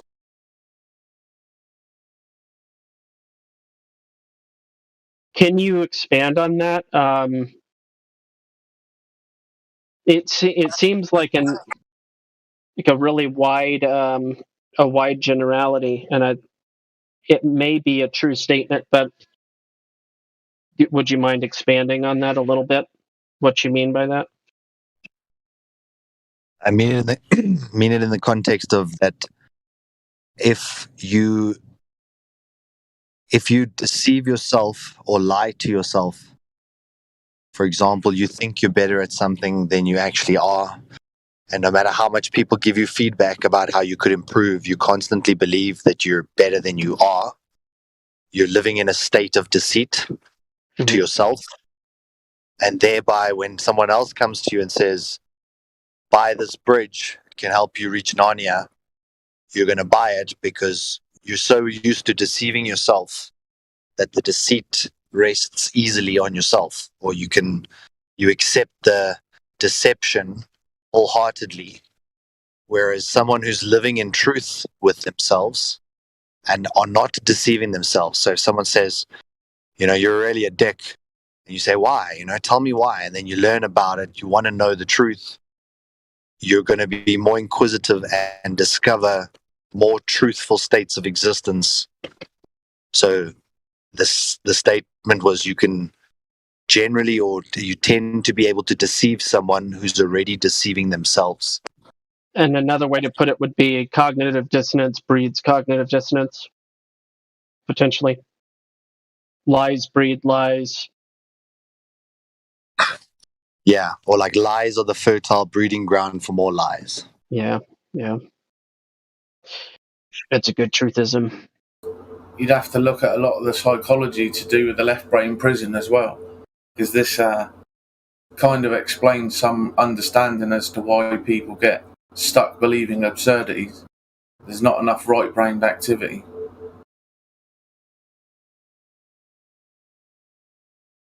Yeah, I've looked into that quite extensively, and a lot of the schooling system is geared around left brain dominance, almost in the attempt to extract or remove any right brain. Like the arts are never considered important at school. Your parents would always say, well, what are you going to do with that? How are you going to make money? So don't become a painter, don't become a writer, don't become a singer. Don't chase after your artistic right-brained affinities. Rather focus on the left brain logical structural dominance, which tends to lead to obedience. Yeah. Ian McGillichrist does some great work on this. The Divided Mind, The Master and the Emissary, if you want to explore that further. Can you repeat the name? Ian McGillichrist. IAINMCGILCHRIST, I believe.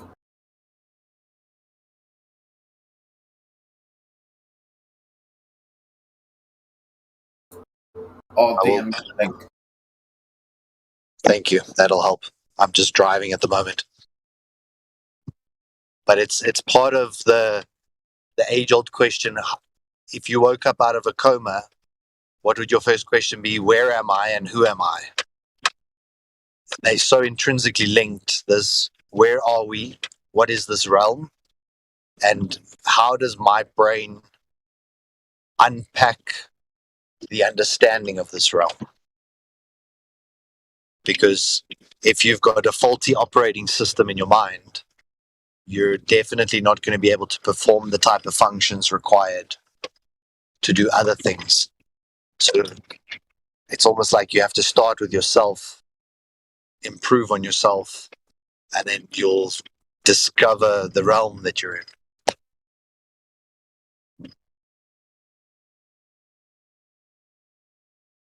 Or vice versa. You discover the realm that you're in, and then you suddenly start working on yourself.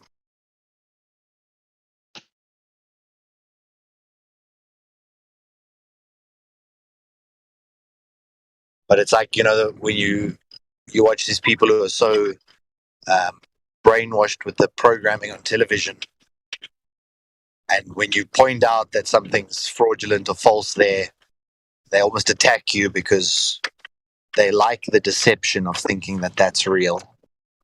So much so that when someone presents a globe to them, a deception of what they think is real, they accept it without question, because they're used to simply accepting without question.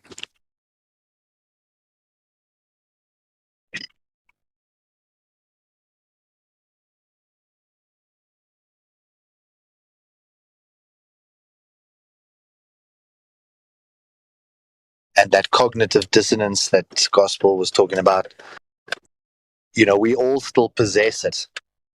I know that we as truthers like to think that we've somehow overcome it, but there's always cognitive dissonance in some aspect.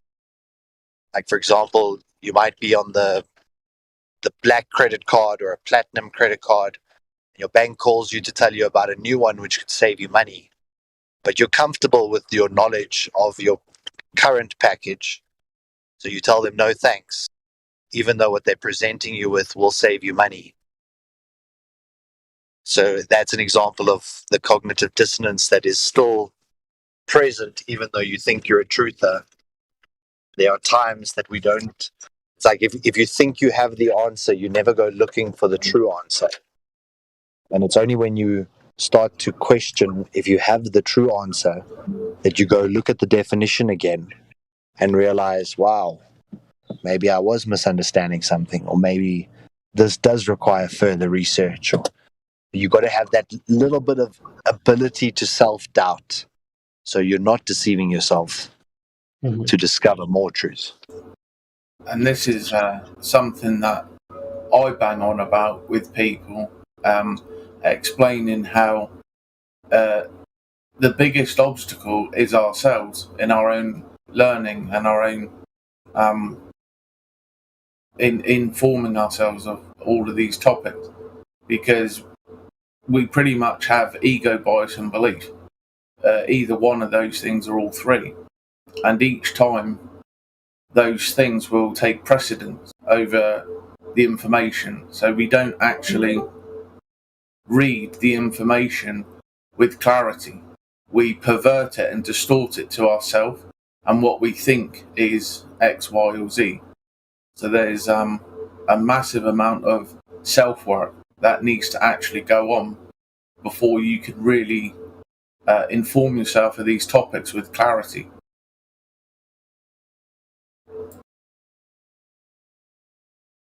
Yeah, that's spot on.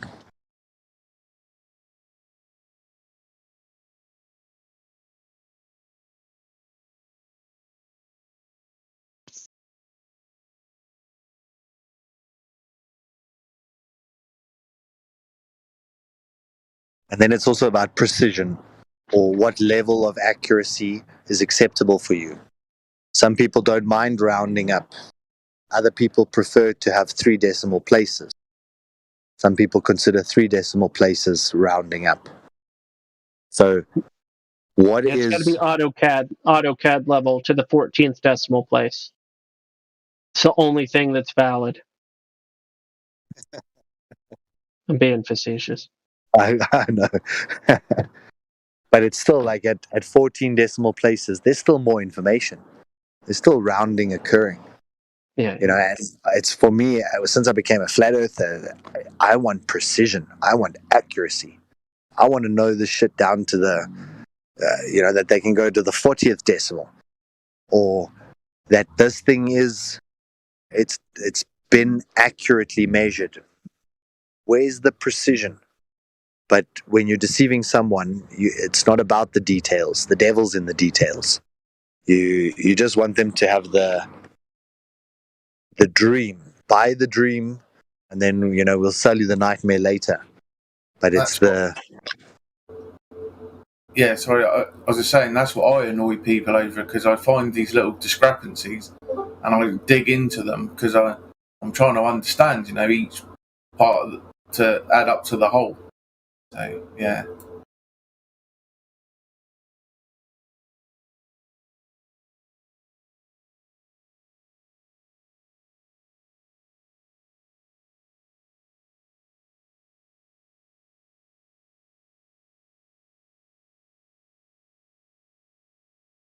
Yeah, that's why I think it's good to discuss axioms and expose axioms that lead to a certain thing inevitably. Inevitably.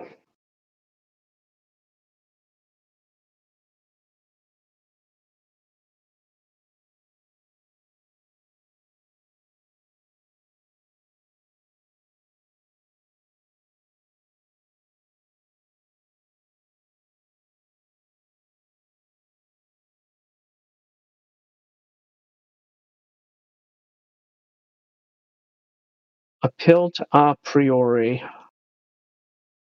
That is kind of what this guy is doing.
So people are having a difficult time finding themselves capable of qualifying for VC verified. Got trolls and provocateurs and unhinged.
Looks like we got someone new in here. Earth passenger.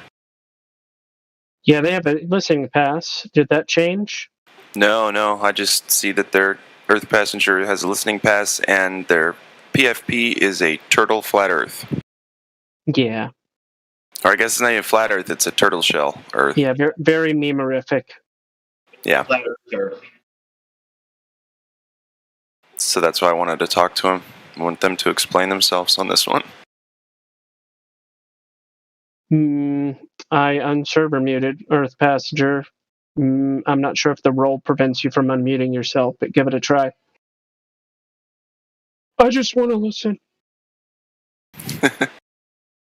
And that's really what normally happens is, or they just never said anything and somebody elected to give them listening pass. That happens too. It's entirely possible.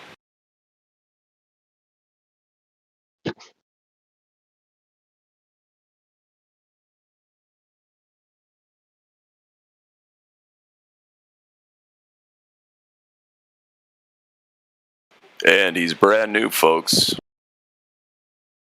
Just created his first Discord, right? Yeah, the first one ever.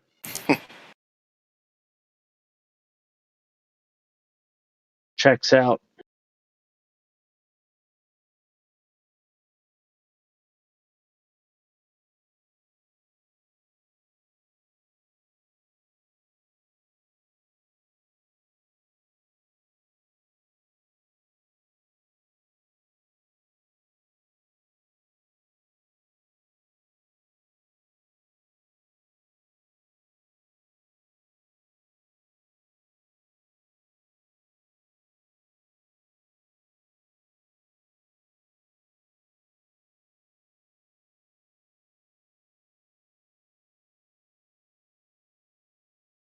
Update your Discord, Morvis. That's what that green arrow means.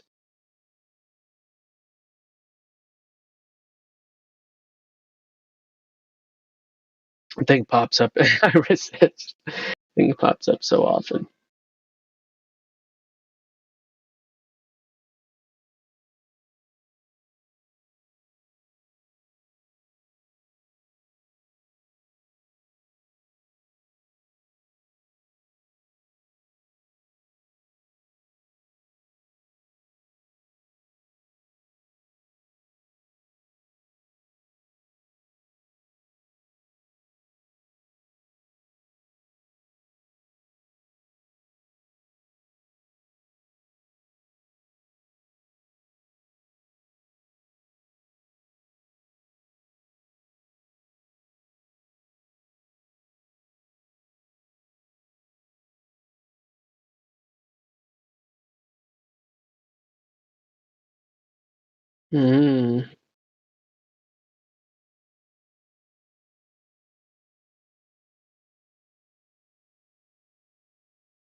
Wow, there's a lot of really interesting users that joined all at the same time there, Morvis. You look at that join order list.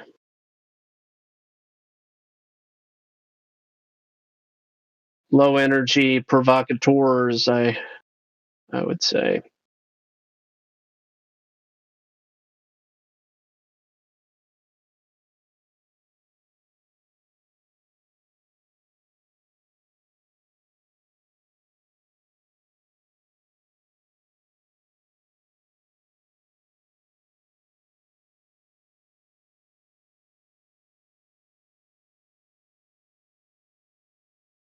Interesting.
Well, this is a new age Eratosthenes, mops and sticks instead of wells and sticks, sticks and shadows, mops and sticks.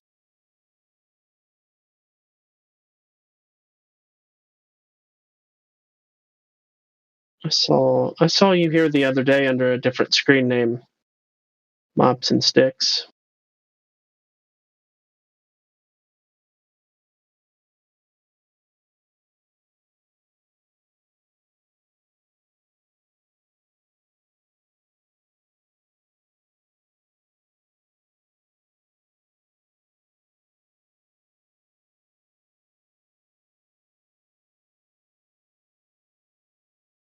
Different screen name, yep. Either that or you copy and pasted your about me because I saw the identical about me yesterday under a different screen name. What are we talking about? Mops and sticks. Someone who was here yesterday with I can't remember the screen name, but it was definitely not Mops and Sticks. It was not the same profile picture, and their about me said these exact same words.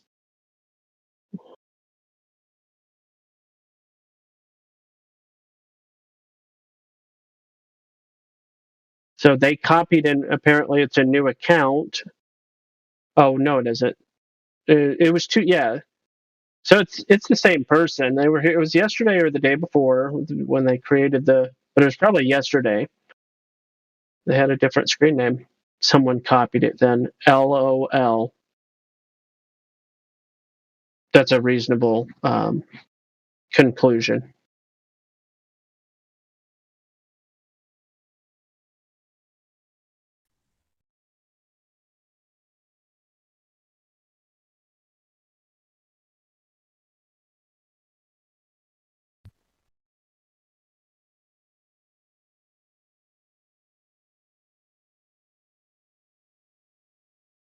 Yeah, VC verified, Mops. Use your voice to communicate. And we can get down to the bottom of what really is, what the is really is about the Earth.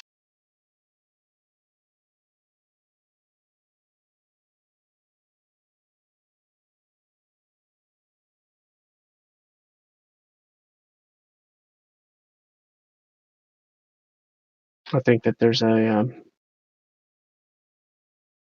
what are we going to call it? Planophobia? Planophobia? Fear of flatness? Something like that. Seems to be a little bit of a pandemic of. Anybody ever listen to Public Enemy? They had a record called "Fear of a Black Planet," so we could just say "Fear of a Flat Planet."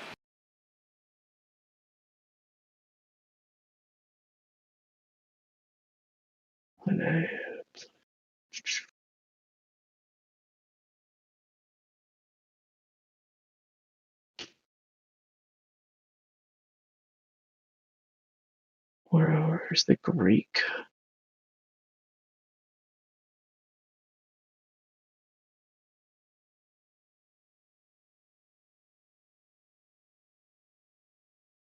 Greek.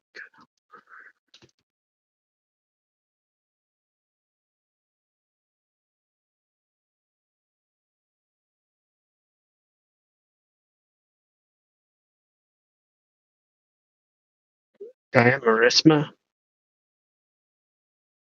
It's a really long word.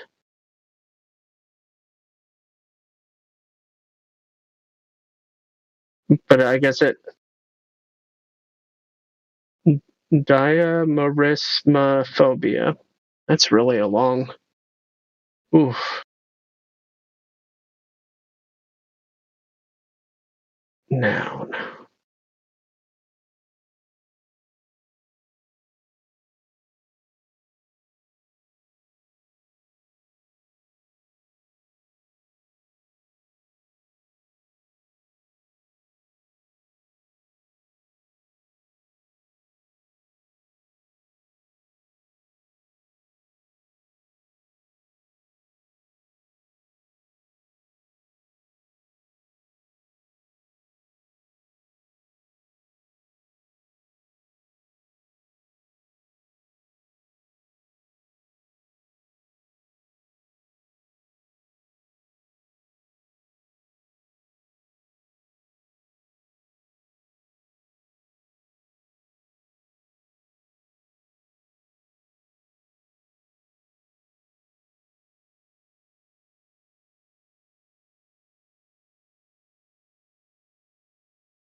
So, Mops and Sticks, if I remember correctly, you were on the fence when we talked in the VC check-in, correct?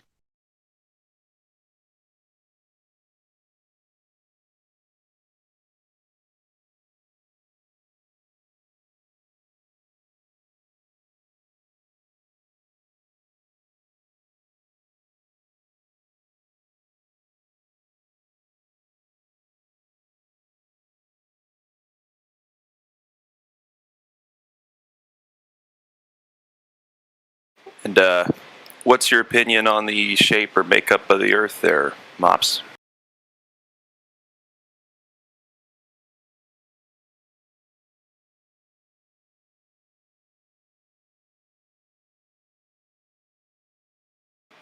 Also, you plan on maybe chatting with us a little bit? Voice channel?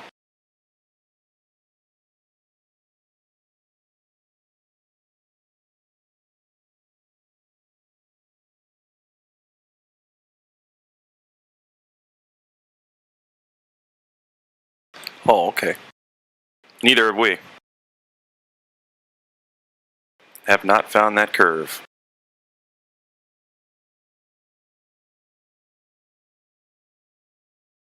Yeah, so far we haven't found any. We've been looking. We've been asking people to help us, right? Especially those who believe in the globe narrative.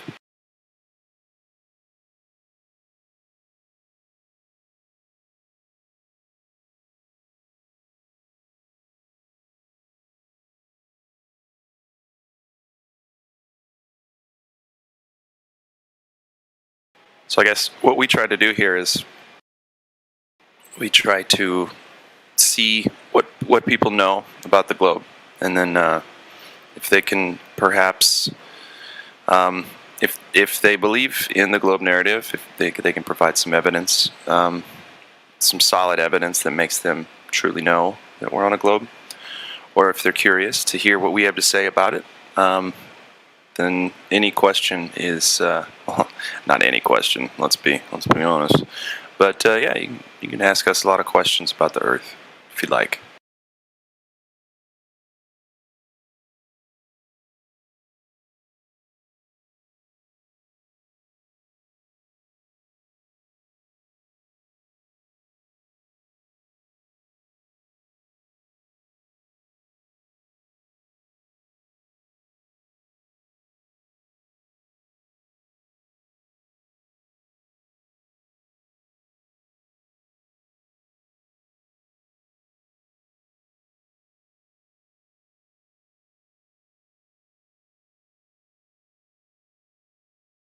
Looks like we might only get voice text here.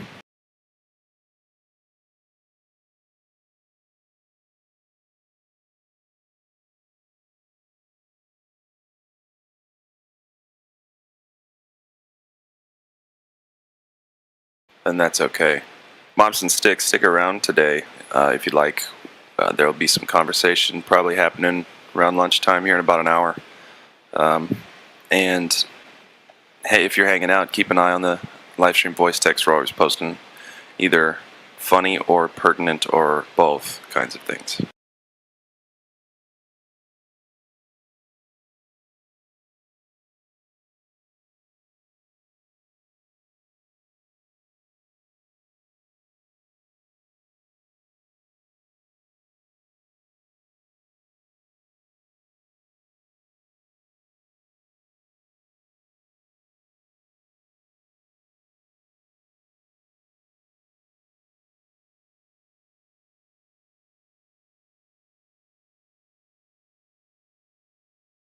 Okay, sounds good, Mops.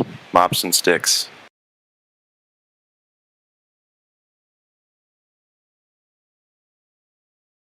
We are here 24/7. That's right. And we're not getting paid to do it. Crazy, right?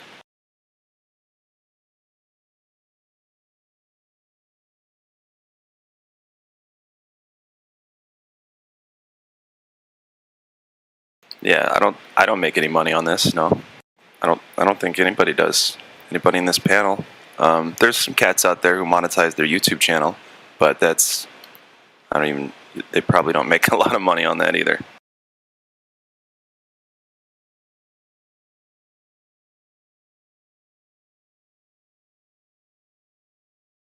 Yeah, I think money is the last reason why people come into this topic.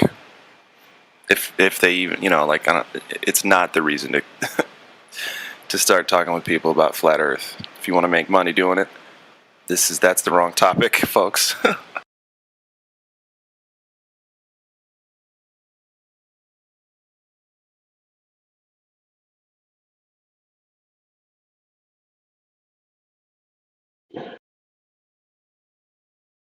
Yeah, so The Truth is Stranger Than Fiction channel, he's acquired 13.5 million views, but he's also been doing this for 8 years. Yeah, he's been at it a while.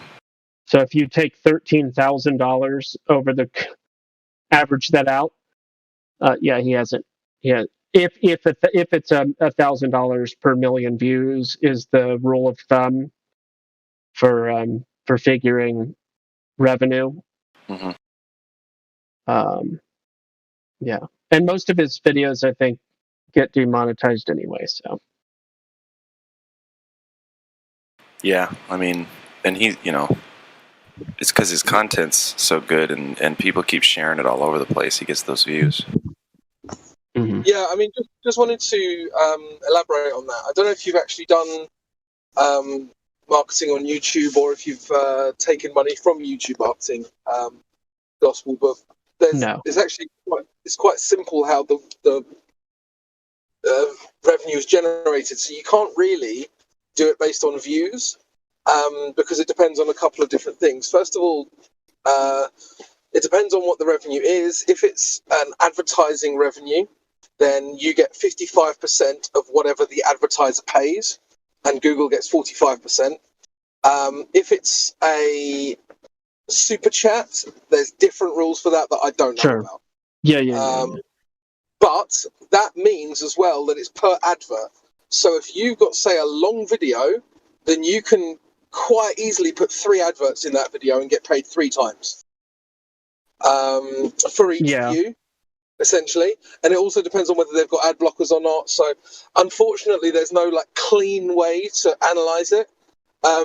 Before this latest way of doing things, it used to be that they would pay something like $6,000 for 1 million views, I think. But that was when having 1 million views on a video was relatively difficult. Nowadays, getting 1 million views on a video is a lot easier, although still, it's not easy.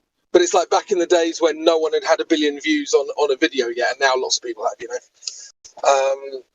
But it's all to do with how many adverts you have in your video. Is how well it gets paid. So when a user has zero commercials on all of their videos, then you can rest assured that they're probably not monetized at all anyway. Yeah, that's fair enough. But literally, if you have 0 adverts on your YouTube and you have no other way of, you're not selling T-shirts or anything on the side, you are definitely 100% sure making 0 money. The way YouTube pays you is through ad revenue. Which is a really beautiful thing if you consider that one channel, for instance, because he has nearly 500 videos and he's been doing it for 8 years. He's got 114,000 subscribers, 13.5 million views, and I've never seen a commercial on any of his videos. He never drops any references to merch. Now, what he has referenced, on the other hand, I believe he does have a Patreon, but he doesn't really he doesn't advertise it very hard.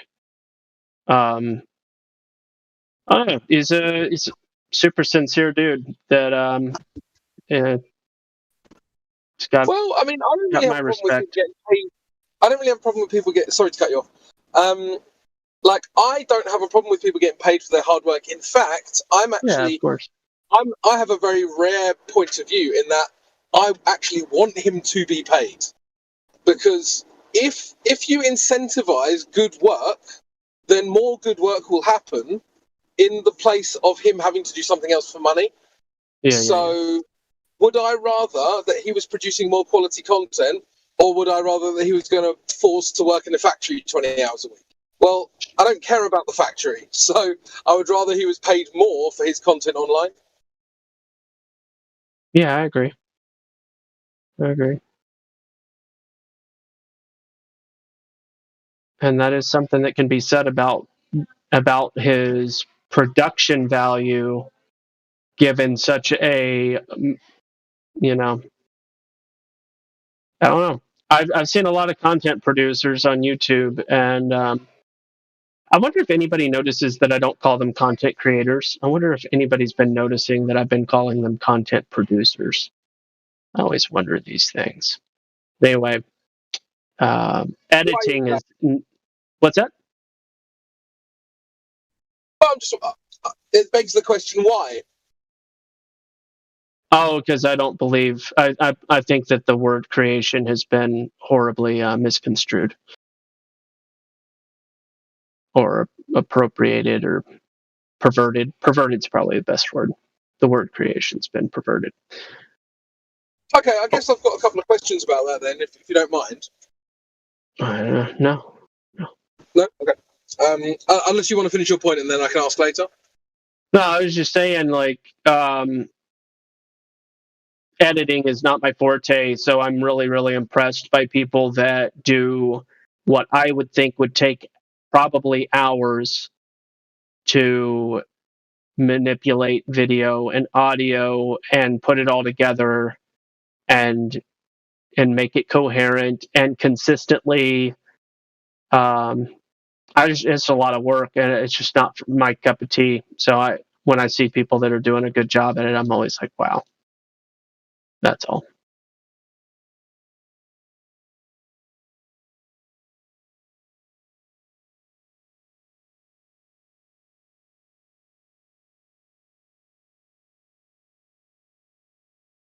But the short answer to that word for me is make.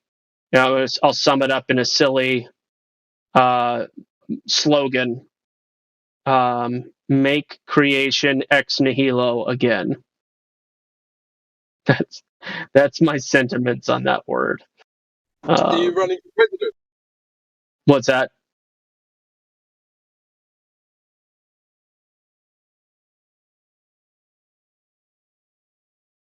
I kind of missed what you said there. Oh, no, I just asked if you were running for president. Oh yeah. Nope. No, it stands to reason that will never be an opportunity for me. But we were talking about this in a different channel. No, where were we talking about this? Origins. I think Elijah was talking about this. Yeah, yesterday somewhere. But it's on the origins of people, their backstory. There's some interesting common denominators.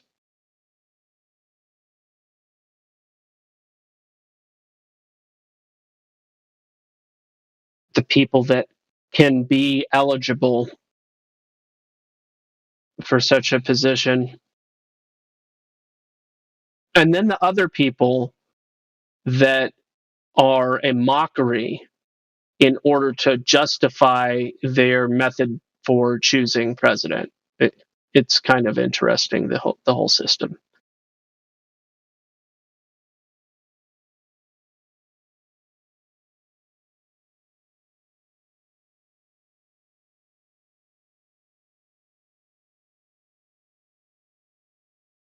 Yeah, mops, for the record, certain words are monitored by the bot.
So anyway, what I was going to ask you about was to compare it to, say, like, let's just say that I pick up a guitar and I play some notes on that guitar. Am I creating music or producing music?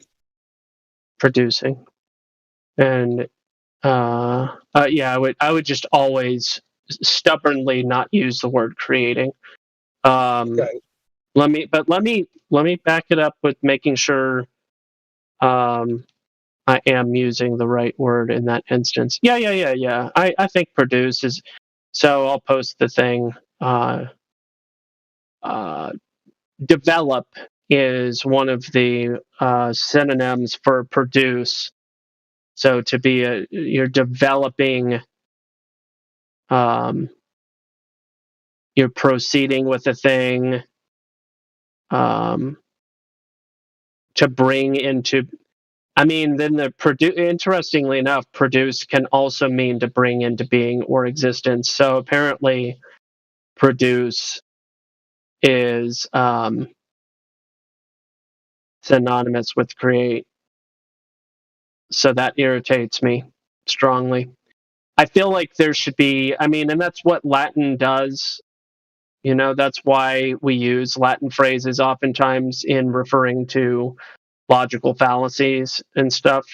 You know, it's an ad hominem and, you know, a priori argument and all these Latin phrases, because, like, the preciseness of English is lacking when you have a word like create and produce that can mean a lot of different things. And it irritates me that there's not a set apart word for the Latin phrase ex nihilo, out of nothing. So, well, could you not say anything like? Because actually, I understand what you're saying, but I think that people, even though create and produce means the same thing according to the dictionary, I still think that people use the words differently. Yeah. Like, if I was to say I'm a music producer or a music creator, yeah, I think those have very different. I agree. Like, yeah, you know what I'm trying to say. Yeah. But you could say something like the Genesis. Would that be maybe a better word for something to create out of nothing? The genesis of, I don't know. It seems like a really strange music genesis. Yeah. Hey, it is a band. It's a band's name. Well, that's true. The real question is, do we like Phil Collins by himself or with Genesis? Nah, he's pretty cool either way. Yeah, I agree. It's all good stuff. Yeah, I like his music. But I like Cat Stevens' music, and he's a known terrorist. Oh, is he? Yeah. Is he really? What does that mean?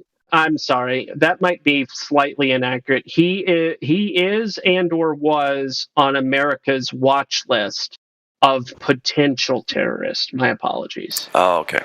He apparently donated money to certain organizations that actually were identified as terrorist organizations, and as a result, he was guilty by association. That is my understanding of the story of Cat Stevens, Groups also like known the Weather Underground as Yusuf. I don't know who that is. The Weather Underground?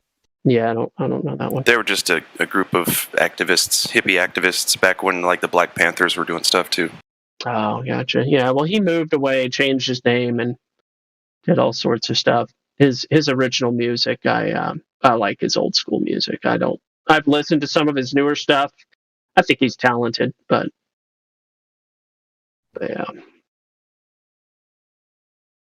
It's you know, every artist has their moments that got them famous, and then, you know, they're not going to try to, you know, you can't have that moment again once you've been a superstar. So they just keep writing as best they can.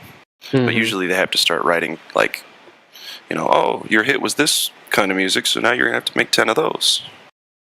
Mm-hmm. Well, I think that's why people nowadays, they get bored of pop music, because and I mean mainstream music when I say pop music. Because you got an artist like Beyonce is a good example, right? That Beyonce writes virtually none of her own music, and I think people know at some kind of deeper level that she's had her time, and it's time she needs to get fucked off, and then the next Beyonce comes through, right? But of course, she's too much of a cash cow for the mainstream people who are writing her music to give up. They don't want to give up the Beyonce brand because she's worth hundreds of millions, and every time she releases a new album, it makes them loads of money. So there's this kind of unfortunate element of hyper-industrial music that is really ruining music as a I don't even see. Well, the thing is, when music became a music business, that's when it got ruined, I think. No, I disagree. I think that people should be paid for their talents. I think that if people are talented and they are bringing joy to other people, they should be rewarded for that. But it's when businessmen in suits who have no interest in music and have interest in the money get involved. That's when it starts getting fucked up. I agree. So, in fact, there was an interview with Frank Zappa who was saying about, like, when... I don't know much about Frank Zappa, actually. To be honest, I don't even know what band he was famous for or anything, but I remember watching this interview. He was saying, we were much better off in the old days when you'd get, like, a cigar-chomping music exec who didn't really know the figures and just kind of went on his gut instinct as to whether you should sign X, Y, or Z artist. Because at least back then, music was for musicians, by musicians, to music lovers, right? It was when the kind of your middle management music execs moved in with their sharp suits and their nice haircuts and all the rest, that it then became about squeezing every last penny out of every song. That then music was it was marketed to children. It was marketed to the lowest common denominator, which is just like kind of idiots who don't really like music but want something to dance to in a club or at a party, all that kind of stuff. That was when music started becoming shit, basically.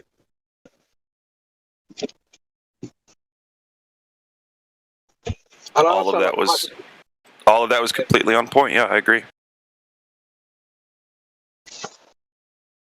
I know I sound like a complete zealot, but maybe I am. Or a Puritan.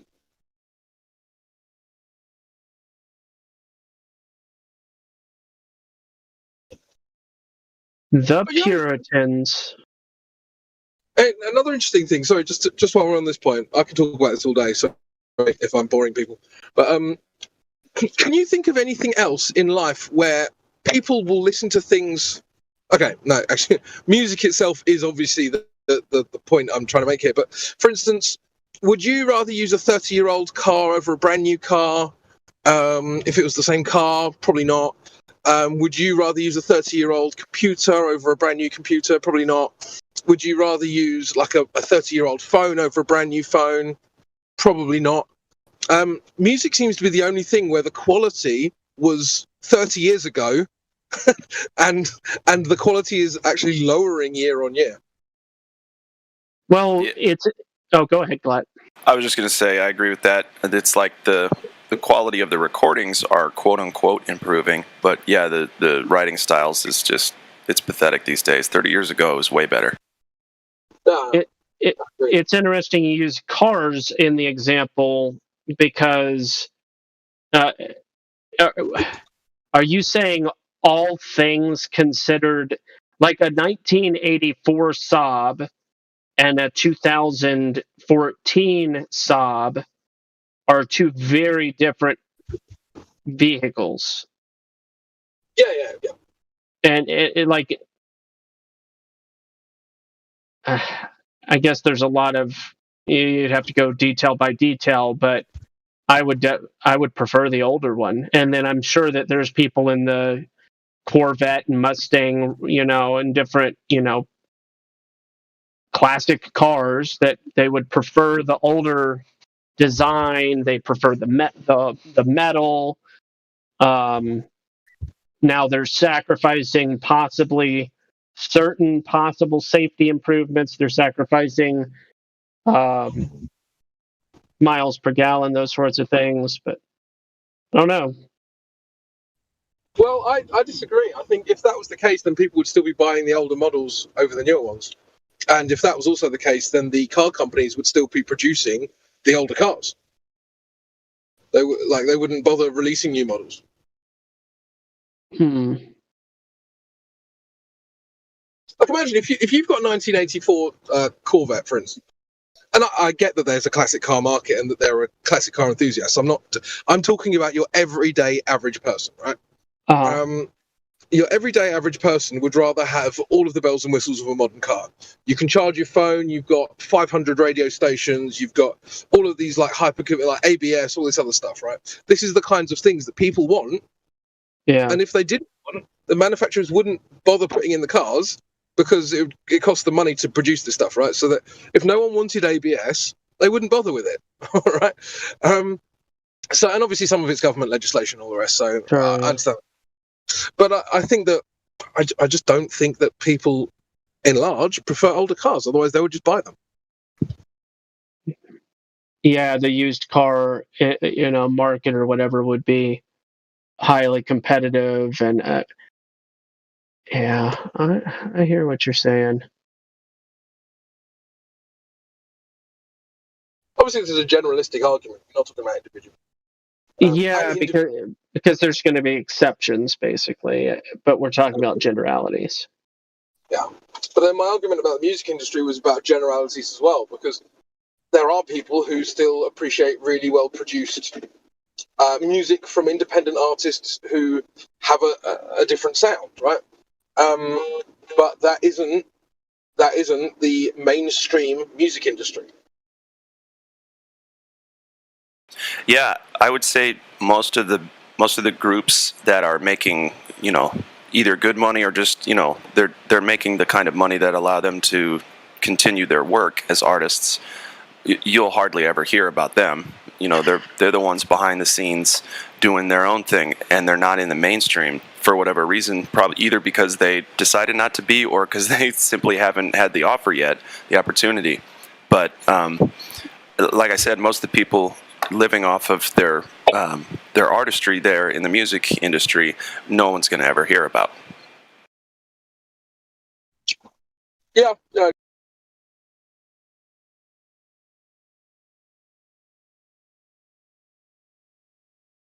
I mean, you're not going to see them. You're not going to hear them mainstream. Is what I mean. Like they're making enough on their shows and their merch and everything like that. But you're not going to see them interviewed on Fox or anything like that.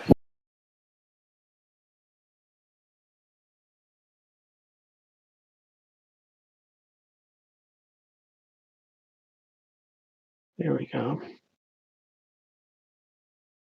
Yeah, that's a good point. That's not to say that because obviously talented people exist still, obviously. And so the question is, what are they doing? Well, some of them have just got boring day jobs, unfortunately.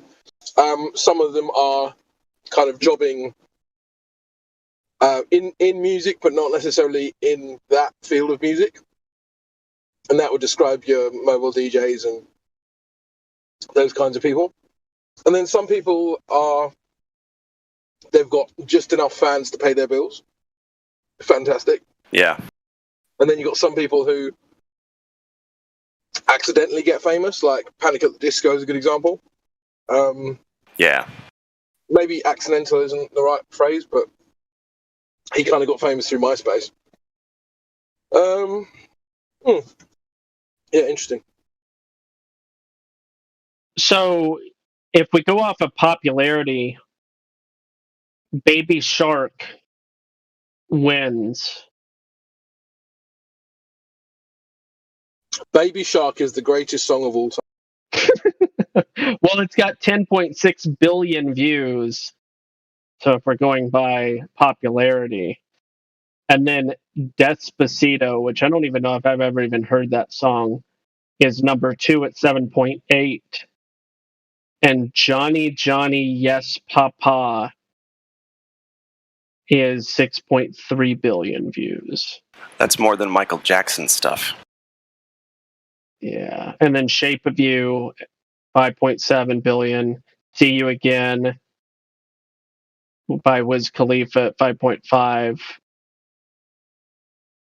Yeah, anyway. That puts 2 children's songs and 3 mainstream artists, Louis Fonsi, Ed Sheeran, or Sheeran, whatever, Wiz Khalifa, at the top 5. 3. Yeah, that's kind of exactly what I was saying. It's like basically music is marketed at children and idiots now, unfortunately. Children and idiots. That's a good way to sum it up. Well, that's where they get most of it. The thing is as well, and actually, to be honest, I quite like Spotify nowadays. I used to think, oh, fucking streaming services, arseholes, they're killing the music industry. They're actually not. They're doing the opposite, I think. Obviously, they're doing whatever they're going to do to make as much money as possible, but if you are an independent artist on Spotify and you release a song on Spotify and you get, say, now I don't know what the threshold is to start getting paid, but I think once you start getting paid, you get something like half a penny for each stream. I need to look into this. This is like old figures. But let's just say that's correct, right? Versus what you used to have to do is like print off CDs and then sell them at gigs and all the rest, right? Nowadays, it's actually very easy to reach an audience all around the world via social media and get paid. Like, so you put up the album for a fee of like 20 quid or something. There's a ton of services to do it. But then you're getting paid forever if people listen to your music, which I think is actually, that's fine. And let's say you get, I don't know, you get relatively popular, but not like super, super popular. And you get, say, 100,000 listens a month. Then on those figures, that's about, what? 5K? 5K a month? I Most think. people can live with 5K a month quite comfortably. Yeah. So I'm all right with it, you know? Well, the thing is, if you're an aspiring artist or group, you know, it just costs so much money to, you know, have your stuff advertised, this, that, and the other. And so at least one of the reasons I think Spotify is good is that, you know, it can get your music out there to a bunch of different people who may have not heard it otherwise. Really good for. Oh, sorry, go. I'm loyal to Pandora because I was with them when they got started, emailing them back and forth, asking them to add new music and stuff, and that was probably back in 2004. And they would email me back, and they'd be like, "Yeah, we can add that. We'll get it on there next week. That sounds great." And then I emailed them about classical music. This was before classical music was on Pandora, obviously. And I was like, "Hey, what about this?" And they're like, "Yeah, we've been working on that. It's probably going to take us a few more years." So it was a really funny email. Years? Yeah. So like Pandora, what they were doing is they were taking, they were kind of trying to create a concept of music science or something, or a way to quantify the sound of each and every song into categories. And by quantify, I mean attribute a value to different components of music on a spectrum, like syncopated rhythms or like just different music terms. I can't really remember all of the different ones that they use. They used to be really more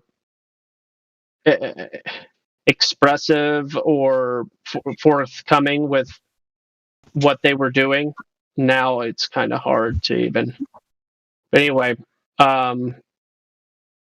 so they were a company that started off on the premise of you like this band, but there's probably 15 other bands that sound very close to that one, and you probably never even heard of them. So if you use this service, you're going to be introduced to new music that sounds like the type of music you're already liking, and then you can craft your own radio station and all that stuff.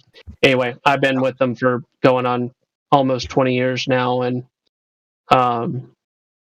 they've continued to have a really good service. I have their family plan, and I listened to them for free for years and years and years, but eventually I just decided to do the subscription service, the commercial free and all that. Yeah. By the way, I've just done the maths in my head. I realised that if you got 100,000 views based on that, or 100,000 listens a month, it'd actually be $500 a month. So that's obviously not quite the same as having $5,000 a month. I thought it was 1/200th. Is that not a fact? I thought it was 1/200th. Well, I tell you what, this is all nonsense anyway, because I need to figure out what the latest. You're right, $500. Yeah, I definitely it is 1/200th, but I did my math wrong. So $500 is correct. You're right. Obviously, that's not going to be a living for anyone, but I mean, who would say no to an extra $500 a month? I mean, worth having. So that's per song, bud. You know what I mean? If it's 100,000 listens for a song and you have 10 songs, yeah, then suddenly you're back up to $5,000. But of course, like that's just streaming revenue as well. And what Spotify are quite good for is they'll tell people about your live shows, and that's really where you make your money. Yeah.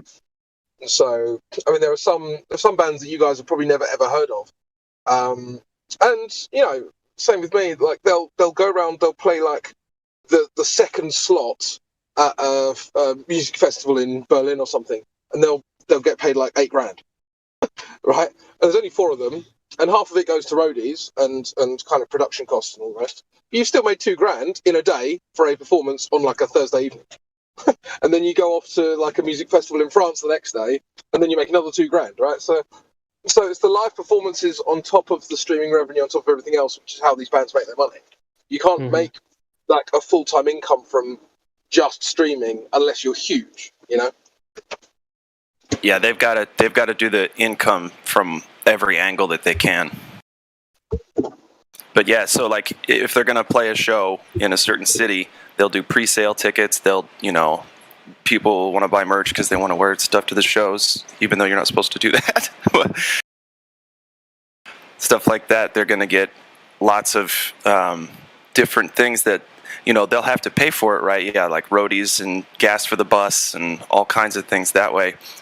So of that $2,000 or the $8,000 that the band made, maybe $1,000 or $2,000 of that's going to go to everything and everybody else, and then they get what's left over. But yeah, if you do that, if you're on tour for a year doing that, you'll be fine. Yeah, often they'll make like a lot of money over a year, but then you're so shattered by the end of the year that you literally need like 6 months just to relax before you can even get in the studio. And then you still have to ask the record label for an advance for the next record. Yeah, sometimes. I think it was 30 Seconds to Mars. They did a tour. They did a world tour, and they sold out like most of their shows. And then there was some sneaky piece of I don't want to say. I'm not going to say what I was going to say, but Gospel knows what. Let's just say that they got grabbled, and there was a sneaky grabbling in the contract. They ended up owing the record company $1.5 million. Even after like packed out show after packed out show after packed out show, they made the record label tons of money, and then they still ended up owing them $1.5 million or something at the end. If you look it up, the details are online. It's absolutely ridiculous. Yeah, and it's like you can have the best managers and the best foresight and all that kind of thing, but the fine print in contracts, it's just record labels can kind of screw you if they want to. Not all of them want to do that, but I mean, 30 Seconds to Mars was huge. They're still pretty big, right? But they were huge for that tour. It was like the climax of their career. Yeah, so it's really unfortunate that they had to do that. What was this thing you were saying about you're not supposed to wear the shirt of the band or the merch of the band? I was just joking. It's like you don't want to be the guy wearing the shirt of the band that you're going to see. It's like just like a dorky thing. I am that guy then. Cool. I know, me too. Okay. Like I went to an Earthsuit concert. Well, I'm sorry. I went to a Mute Math concert. Oh yeah. But I wore their previous name, Earthsuit merch, that was like 15 years old when I went to the Mute Math concert. The drummer threw his drumstick at me. Nice. Yeah. Well, at me, to me. I should say to me, not at me. Yeah, I've done that a few times, thrown sticks into the crowd, and like, I watch people dodge them. They're like, "What the fuck is he doing?" I kept it. It was cool. I was like, Yeah, that's "All right." cool. Yeah, but because I was over there waving and like pointing at my shirt, and yeah, yeah, I was that goofball. That's exciting, man. That's cool. There's kind of like an unwritten rule in like kind of heavier rock circles and metal circles that you can wear the band's shirt. That's totally acceptable. But if you're not wearing that band's shirt and you're wearing another band's shirt, they must be like a shade heavier. So, for instance, if you're going to see Slipknot as an example, like do not wear a Linkin Park shirt. That is a bad idea. But Fear Factory, totally acceptable. Yeah. Wear a Cannibal Corpse shirt to a Slipknot concert, and you're cool. However, if you're going to a Linkin Park concert and you wore Cannibal Corpse, you've gone too far, and now you're weird the other way. Yeah, nobody who listens to Linkin Park leisurely listens to Cannibal Corpse leisurely. Yeah, exactly. And then you just come across looking really try hard. Just a side topic. I just learned from Wolfgang that Ray Liotta died. Yep. Oh yeah. Okay. Goodfellas. So yeah, we use his died in his sleep. It's not good. He's a great actor. Yeah, we use his image a lot, right? Just posted in a live stream. Yeah, that's him. So. Do you think he knew before he passed that a lot of the internet community uses that? I think he knew. Well, I don't know. I hope so. I don't know. I hope so. Yeah, because it's a very widely used meme. Yep. So he will live forever. One day, some kids carried his mum shopping home from the store. You know why? It was out of respect.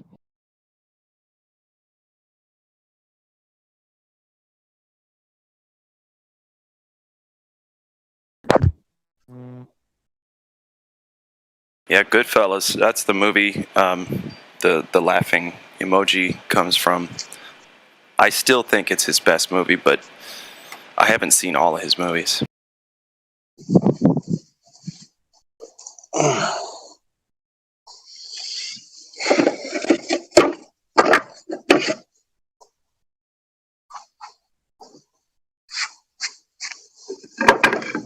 Keep stirring the sauce. Don't let it stick. Is that a metaphor? He's either talking to his spouse. It's from the movie. That's his brother. He's telling his brother when he's going to go pick up the package, don't let the sauce burn, or whatever he says. Keep stirring the sauce. Yeah, he's like yelling at him. Is this a metaphor for something?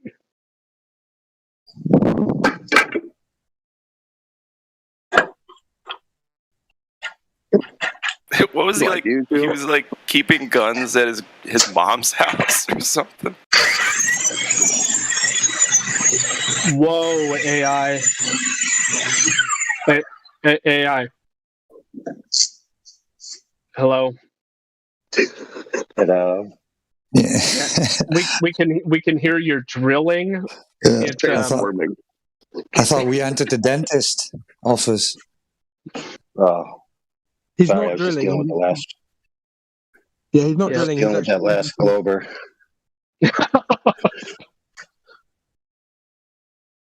It was a mild ear molestation. What's up, my boy Giant Flo? Oh, hey, Leo. Are you talking to me? Yeah, what's up, brother? How you doing? Hey, man. How's it going? Doing just fine, just fine. So what's up? What are y'all talking about? We were talking about the music industry, and now we're talking about Ray Liotta, that actor. He's passed. Music Rest in industry, peace. We're talking about ear rape.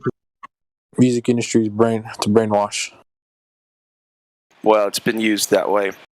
And some would argue since the days of Led Zeppelin and even before, it's been some kind of satanic ritual thing. Hell yes. But I don't pay attention to that stuff because artistry, doesn't have anything to do with that kind of stuff. Yeah. A hammer is a hammer, but if a person is using a hammer in an inappropriate way, it's okay to point it out, but that doesn't make the hammer bad. Oh, okay. Yep. Chris V, the Beatles. Yeah, they spelled it wrong. Beetle isn't spelled that way. But the rumor is that it's some kind of like ode to ancient Egyptian stuff, and they named themselves after the dung beetle, I think. All my homies hate Beatles.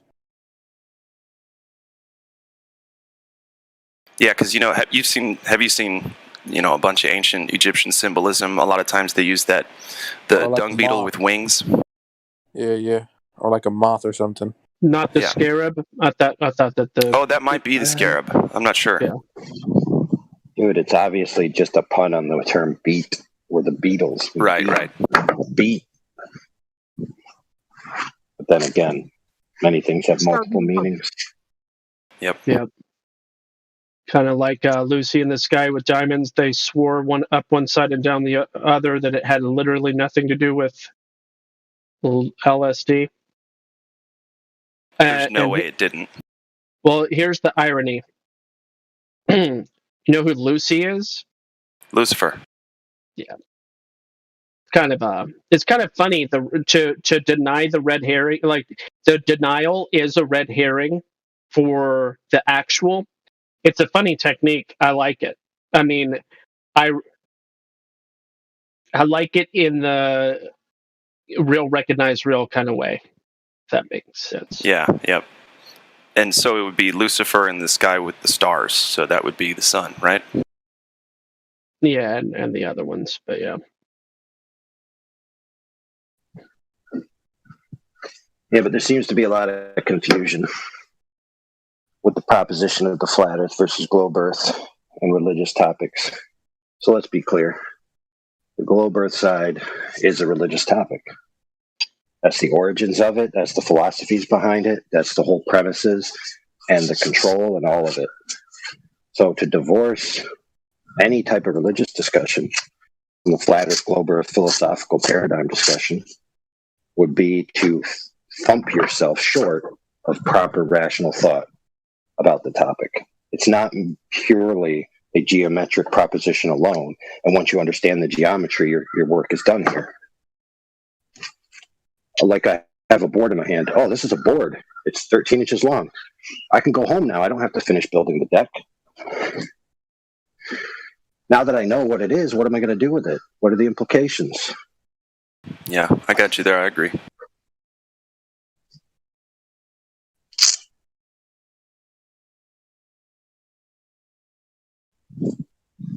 Okay, because rest assured, the people that push these narratives, they have religious intentions and beliefs. Okay, and so to say, oh, it's not a religious proposition, is to be like, okay, now I'm completely ignorant of what they're doing. Because it's not just about the globe and the flat Earth. There's many, many layers, and like throughout history and beyond, before. Every time there was a change, nothing really changed yes, things change for the better on some people's levels, but it's always moving towards more and more control on a fundamental level, towards synthesizing all the worldviews into one, so you can have a one world order, right? You have to get everybody on board. So everybody with their diverse beliefs, diverse religions, diverse ethics, diverse cultures have to have a synthetic union where they all agree about a certain set of beliefs and standards that combine them all to one. Otherwise, you can't have a one world order.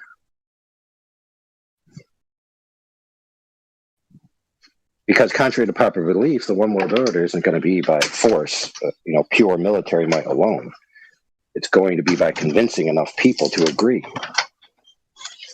And those people will then become proselytes and acolytes for the system to persecute the stragglers. They're not going to send an army en masse to just do a wave across the entire earth. No, they're going to recruit people, right, by essentially religious zeal to persecute others on their behalf, whether it's bullying, firing people from jobs, denying people credit applications, whatever it is, et cetera, et cetera. And those people have been auditioning for the last couple of years, practicing.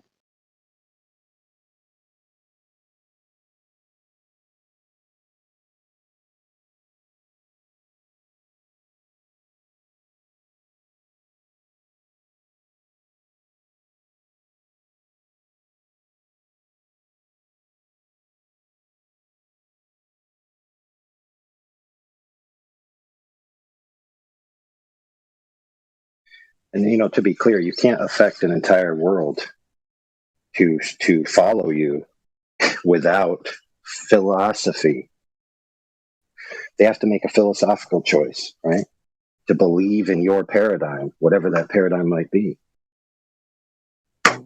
It's usually why the leaders are charismatic, right? Even leaders that go by force, they're charismatic, like Genghis Khan or whatever, The men went with him for glory, power, and all of that, Convinced them to go with him. He is his legions.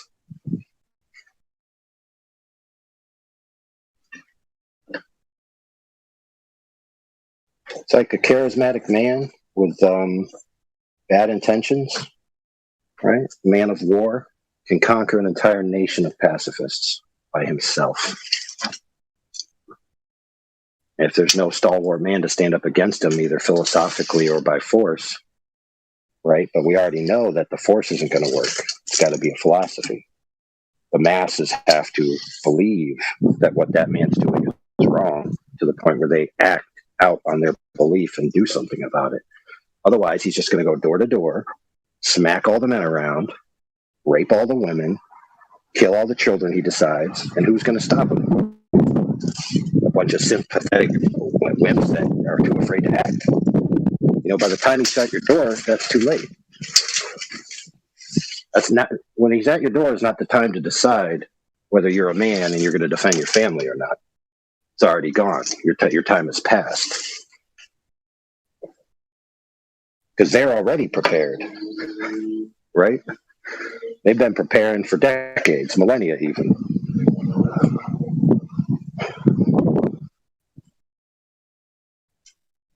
And the weak-minded and the weak-willed are going to be devoured, either physically or philosophically, one way or the other.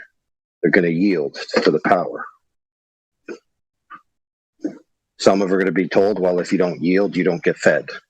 Some of them are going to be told, if you don't yield, you don't get to have relationships, right? So you'll be isolated. Whatever it is that they're going to deny you. And most people are going to be like, yep, I yield. You're in charge now, because you say so.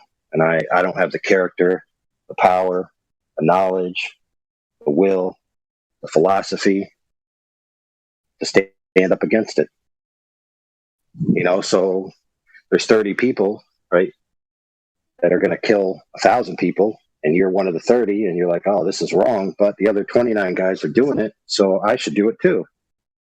Meanwhile, some of the other guy that's with your group is thinking to himself, man, the other guys are into it, so I should be into it too.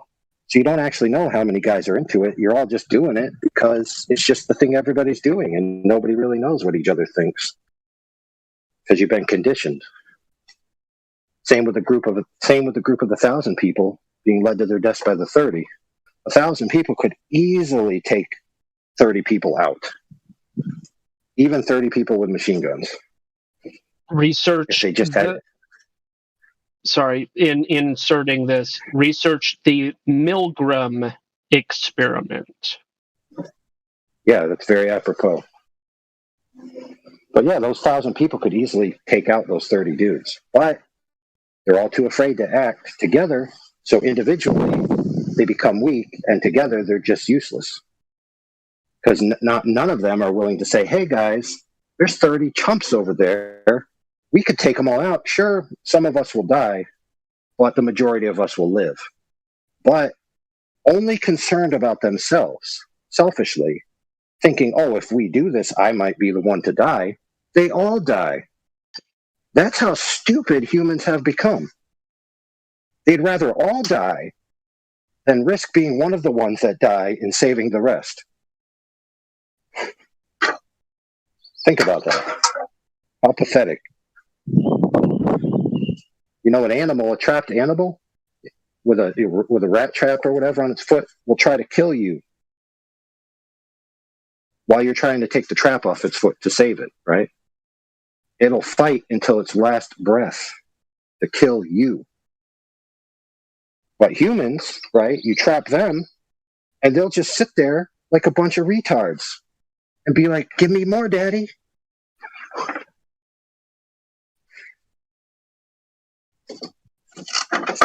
You've seen that in the movies all the time where the guy has a machine gun or something on a guy, right? And he says, dig your own grave.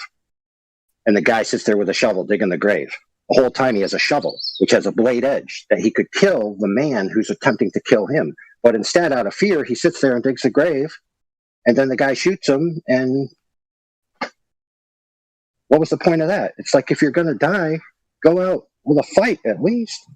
What's that point? Do not go quietly into that good night. Rage against the dying of the light. Do not be marched to the slaughter, one way or the other.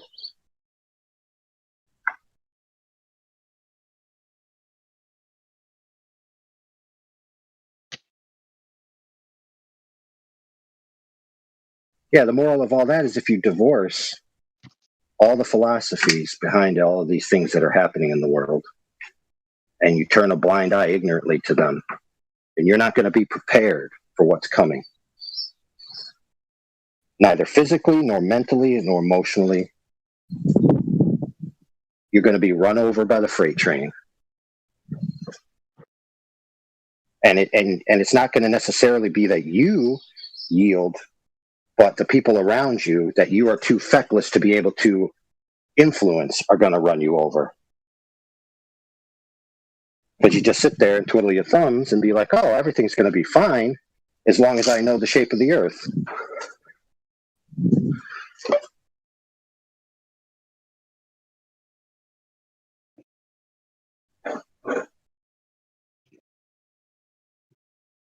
What's that other movie, another one that posited that same idea?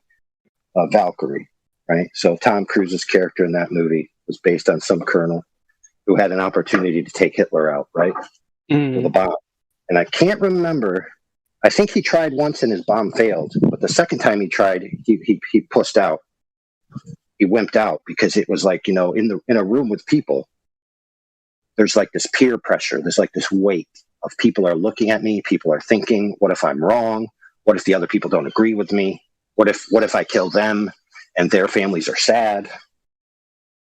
But the point is he set out to do a mission, right? And he said, this is the mission I'm going to do. And when it came to the brass tacks, it was time for him to act. He didn't have the whatever to finish the job.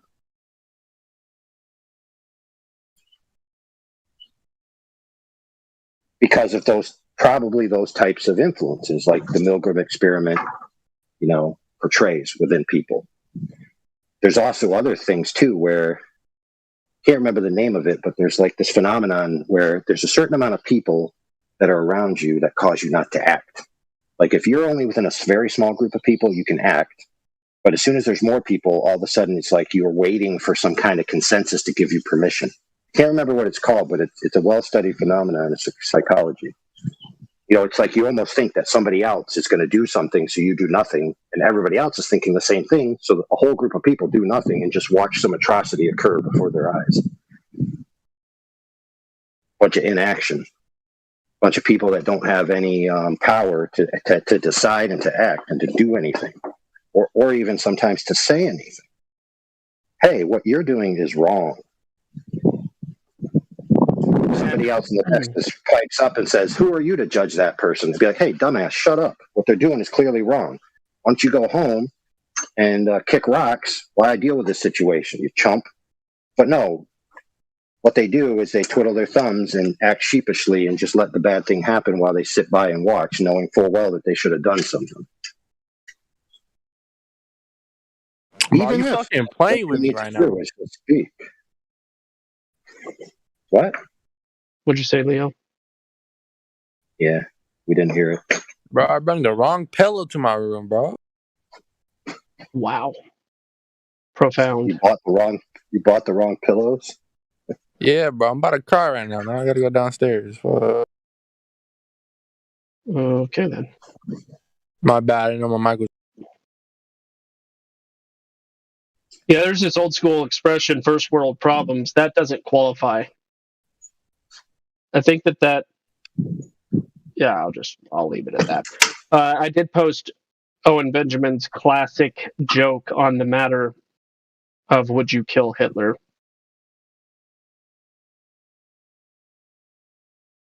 It's one of his top tier top tier jokes.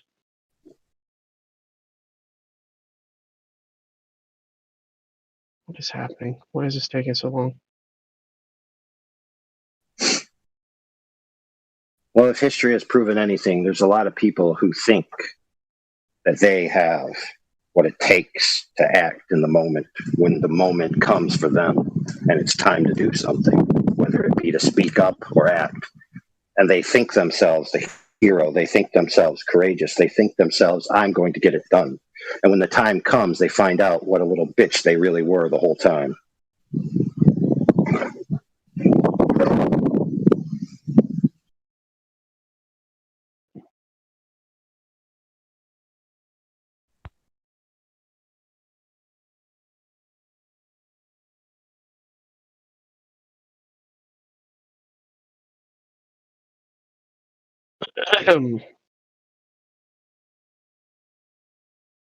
Why is this not working?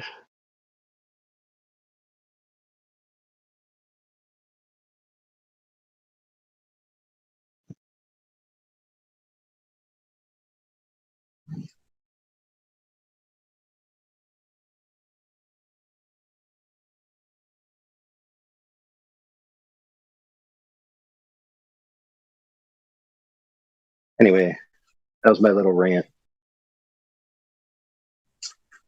We all have our rants. They aren't identical. That much can be said. Anybody making claims of echo chamber ought to just merely look at or listen to the rants and notice it's not an echo. It's not an echo.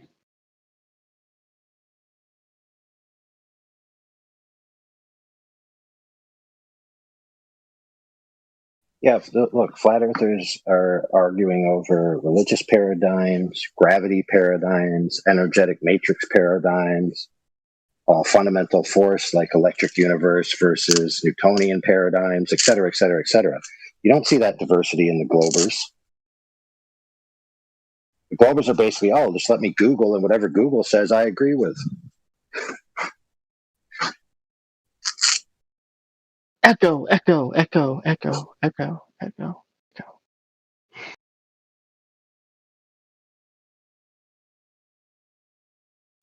All right.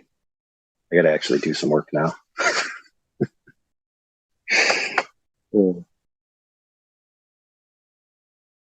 Make sure to tip your waiters and waitresses. We'll be here all day.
The way it ends.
Now, I don't want to fool you here. Last month, for the first time since 1972, NASA released a blue marble, a single snapshot of the Earth taken from outer space. And so much has changed in the decades between that first picture and the second. Borders have shifted, generations have come and gone. Our global population has nearly doubled. But one thing hasn't changed. Our planet is as beautiful as ever. It still looks blue.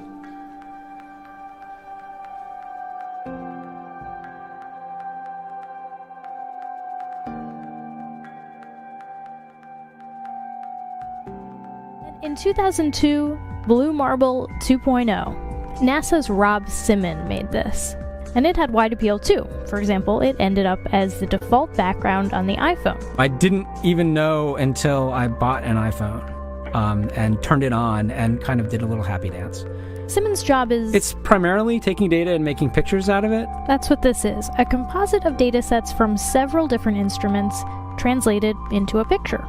To us, the really cool thing was the data set. Up until that point, there was no realistic color map of the globe anywhere. So the land layer here comes from the Moderate Resolution Imaging Spectroradiometer aboard Terra. And the tricky part here was the weather. So we actually had to take clouds out. They stashed the clouds for later, went onto the ocean. That came from an instrument that measures phytoplankton in the sea. Where it was low, I colored it dark blue because they're low mostly in mid-oceans. And then where it's a little bit higher, it was like a little bit brighter green. Then add the clouds back in. There's a small problem with it because there's a very slight gap in between each orbit. So some of those are painted on. It is photoshopped, but it's has to be. Then there was another layer to sort of simulate the atmosphere. And then there's this little bright spot. It's called the specular highlight. So it's the reflection of sunlight off of water. Those are the pieces, but you can't just slap them all together. It just didn't look realistic. It looks kind of flat, or the clouds are sort of too see-through. So I just hit Command-Z a lot. There's artistry to creating the world.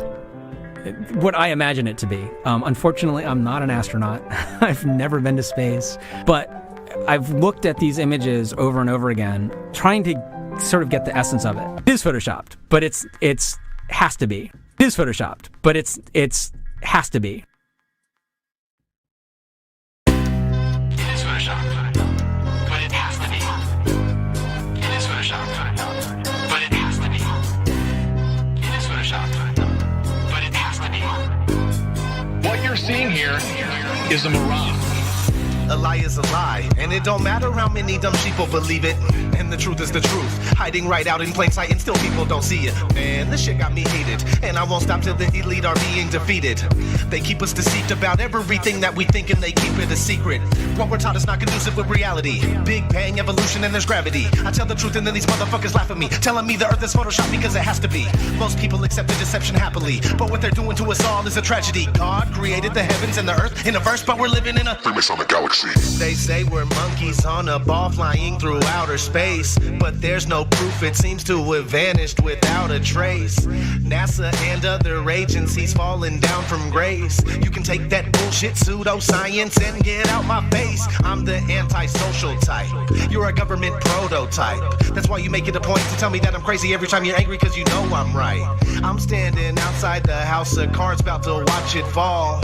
No more living on a cartoon ball. Horizon means horizontal. Indoctrination is awful because you're taught the globe model. Ever since y'all could crawl, we follow rapists and murderers, liars, thieves, and sun worshippers, saying we can't see curvature cause we're all too small. And though it's never been proven, they say we're ripping and shooting. The earth is spinning and moving. Oh no, not at all. It's a criminal enterprise where deception intensifies. NASA's got us all living life on a cartoon ball. It is photoshopped, but it has to be. What you're seeing here is a mirage. They say that we went to the moon 6 times, but pure BS is the way that smelled. Now they're telling us that we can't even leave the planet because of the Van Allen radiation belt. Yeah, okay, sure. NASA, what you lying for? You lying now? You lied before. I can't take this anymore. The only thing they took to space was your imagination. Fake aliens are coming, now they have you waiting. We need to do something about it, no procrastination. Trying to cause the masses to awaken, that's the path I've taken. But you can see if you check all the percentages. So many people having cognitive dissonance. But that's what happens at the loss of your innocence. Then you get involved with all of this wickedness. They try to do all the humans this way. So are they just idiots? Who is to say? Conditioned by the television, it makes your decisions, opinions, and you just obey. Stuck in the material domain of Satan, where everything in each and every day is pagan. Mandela effect, cause the game is changing. People waking up and now the cage is shaking. The earth is flat, and that is a universal fact. If it isn't that, then tell me where the fuck the curve is at. They tell us that we can't see it because we're all too small. And now we're spinning on a cartoon ball. Horizon means horizontal. Indoctrination is awful because you're taught the globe model. Ever since y'all could crawl, we follow rapists and murderers, liars, thieves, and sun worshippers, saying we can't see curvature cause we're all too small. And though it's never been proven, they say we're ripping and shooting. The earth is spinning and moving. Oh no, not at all. It's a criminal enterprise where deception intensifies. Nassholes got us all living life on a cartoon ball. It is the world that has been pulled over your eyes to blind you from the truth. Like everyone else, you were born into bondage, born into a prison for your mind.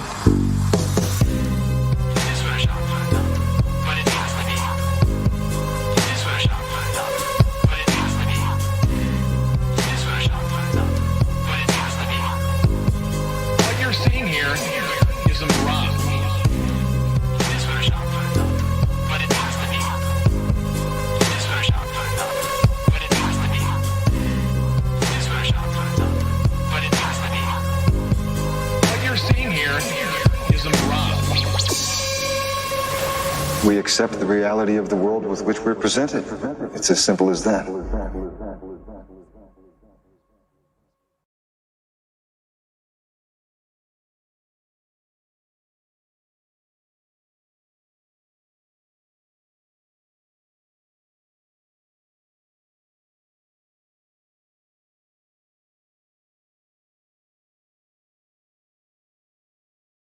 That's a deep quote. I like that one. Cut the shit. I'm saving it.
And ye shall know the truth, and the truth shall make you free.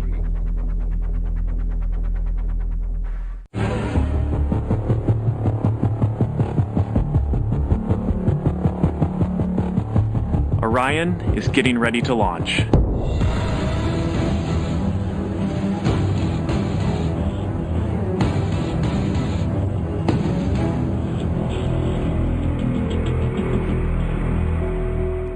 My name is Kelly Smith, and I work on navigation and guidance for Orion. Before we can send astronauts into space on Orion, we have to test all of its systems. And there's only one way to know if we got it right: fly it in space. For Orion's first flight, no astronauts will be aboard. The spacecraft is loaded with sensors to record and measure all aspects of the flight in every detail.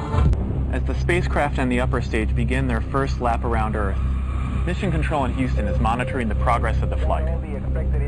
Orion's over 100 miles up and going about 17,000 miles per hour. Just as it passes over the Indian Ocean, we lose communication. This is expected. The communications link we have through satellites to Orion is momentarily lost, but Orion continues to receive and process data. Its computers can handle 480 million instructions per second. We are headed 3,600 miles above Earth, 15 times higher from the planet than the International Space Station. As we get further away from Earth, we'll pass through the Van Allen belts, an area of dangerous radiation. Radiation like this could harm the guidance systems, onboard computers, or other electronics on Orion. Naturally, we have to pass through this danger zone twice, once up and once back. But Orion has protection. Shielding will be put to the test as the vehicle cuts through the waves of radiation. Sensors aboard will record radiation levels for scientists to study. We must solve these challenges before we send people through this region of space. We must solve these challenges before we send people through this region of space. We must solve these challenges before we send people through this region of space. Here's Apollo 12 astronaut Alan Bean being interviewed about the Van Allen radiation belts. Any ill effects from the Van Allen radiation belts? No. Now, I'm not sure we went far enough out to encounter the Van Allen radiation belt. Maybe we did. I don't know the distance to the Van Allen radiation belt. The belts are 1,000 miles to 25,000 miles above the Earth. We went right out through them. No effects on your cells? We didn't even know it. I don't think anybody, well, maybe somebody said you went through the radiation belt, but we didn't feel it inside, and we didn't get any, added radiation. Not on our mission. By the way, they hadn't been discovered yet. So you see, he wasn't even sure what the Van Allen belts were, and when he was told, he basically says that the radiation belts didn't apply to his mission because they hadn't been discovered yet. Okay. Okay. Well, maybe somebody said you went through the radiation belt, but we didn't feel it inside. Not on our mission. By the way, they hadn't been discovered yet. The guy just said, maybe somebody said we just went through the Van Allen radiation belts, but how is that possible if they hadn't been discovered yet? Well, maybe somebody said you went through the radiation belt, but we didn't feel it inside. Not on our mission. By the way, they hadn't been discovered yet. We must solve these challenges before we send people through this region of space. Not on our mission. By the way, they hadn't been discovered yet.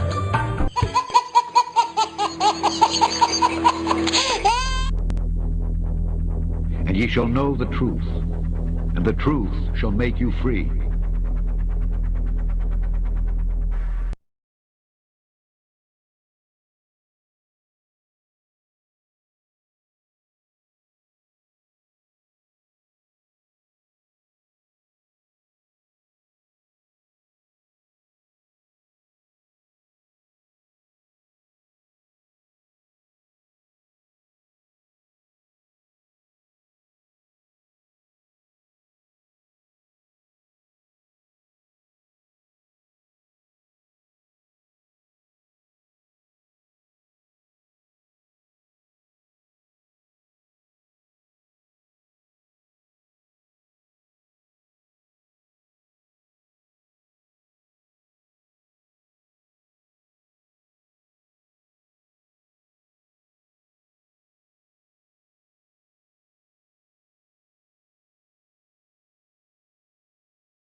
And ye shall know the truth, and the truth shall make you free.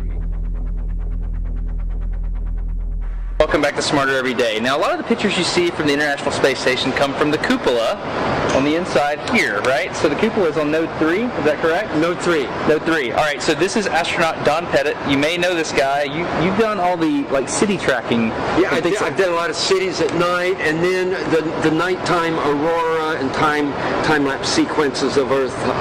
Many of those that you see have been done in this module when I was at the helm of the camera. He's the junk. Let me just say it that way. You're the junk when it comes to space photography, right? Can you say that? Say I'm the junk? No, I can't say that because I get too embarrassed. I'm going to meet you on the other side, okay? So, seriously, he's the junk. Like, all the really cool aurora stuff, Don's the guy that took it. Now this is a cover. Okay. So we call it a shutter, and it protects the windows from micrometeorites. Okay. The shutters are closed, the windows are protected, and also thermally insulates the windows from the radiation environment of space. So can you shut these things from the outside? No, you can open and close it from the inside. Oh, okay, wait. On the inside, you're throwing a lever or something. Yeah, you're turning a knob. And it's open. Yeah. On the outside. On the outside. How do you do that and maintain a pressure seal between them? O-ring type seals.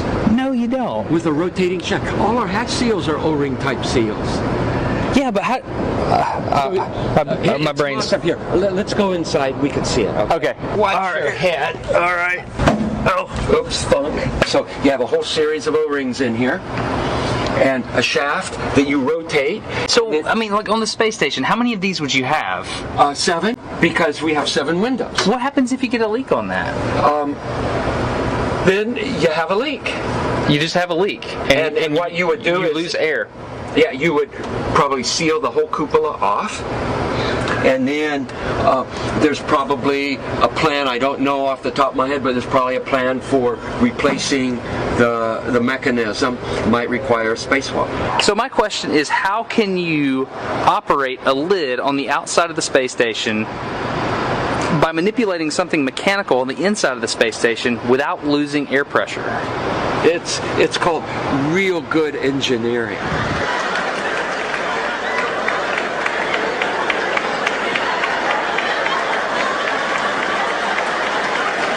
It's called real good engineering. Look at this. Somebody come and look at this. Look at this. What happens if you get a leak on that? Then you have a leak. You just have a leak. Okay, one more. Then you have a leak. You just have a leak. And what you would do is lose air. Yeah, you would probably seal the whole cupola off. And then there's probably a plan, I don't know off the top of my head, but there's probably a plan for replacing the mechanism. It might require a spacewalk. So here we have an astronaut who has flown in space 3 times, but yet he doesn't know the procedure. He doesn't know the plan off the top of his head. If there was a leak on the ISS that he's traveled on 3 times, he doesn't know the procedure. Come on. And then there's probably a plan, I don't know off the top of my head, but there's probably a plan for replacing the mechanism.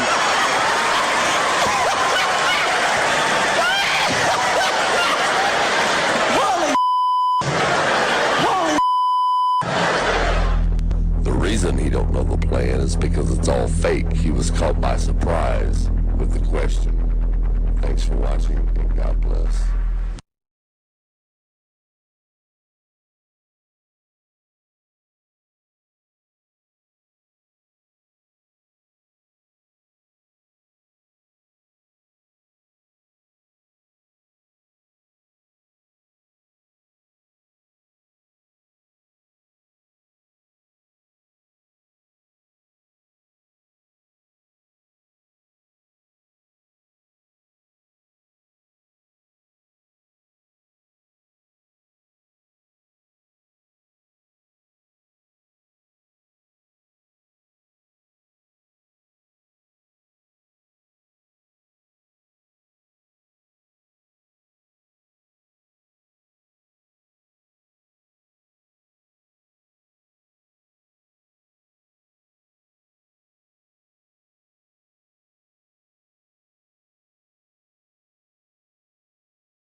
All right. Got a bit of a thought experiment. Is anybody here? Colloquial thought experiment.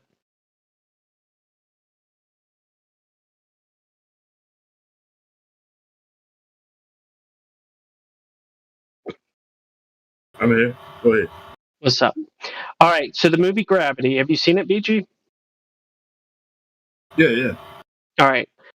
If you only, I know this is really restrictive, but let's say the only thing you had was a TV, electricity, and a DVD player or whatever, Blu-ray, whatever, and in the movie Gravity, you had no access to any other data or people or anything else. You only had that movie. How could you falsify that movie was just a movie, or how could you prove that it's just a movie? I know it's on a DVD and therefore it's a movie and that sort of thing, but like I'm talking about, let's say if somebody tells you, Gravity, this is footage from outer space, here you go, watch. It's just a little bit of a what are the things within it all by itself that would help somebody know that it was fake? Good. And I say this from the perspective of the movie Gravity it's a work of art, I guess you could say. I mean, I feel like it's really imaginative, colloquially creative. I dare say believable, unbelievably believable. Right. Well, kind of my same thought process. Like I will ask people. Just imagine that I've been in a cave my whole life when I came out. Yeah. Without using any sources like NASA or anything like that, or the television. How would you convince me that the world we're standing on is a sphere? What would you use to convince me? Yeah, If I didn't know anything about the world, okay? It'd be kind of a tough one though, trying to use just the movie. If you don't know anything else, just that movie. Is that what you're getting at? Well, not nothing else. I would say you could include natural laws and like the law of causality, the law of non-contradiction, those sorts of things. But I mean, like, movies are really fascinating because, like, I'm thinking about the movie. This is unrelated, but I'm thinking about the movie Jack with Robin Williams. That's fake. That the plot of the movie Jack is fake, but it's based very, very loosely on the disease I'm forgetting the name of. I'm looking up the name of the disease, and maybe progeria. I've seen it. I'm having a hard time remembering what it. Yeah, Jack is where he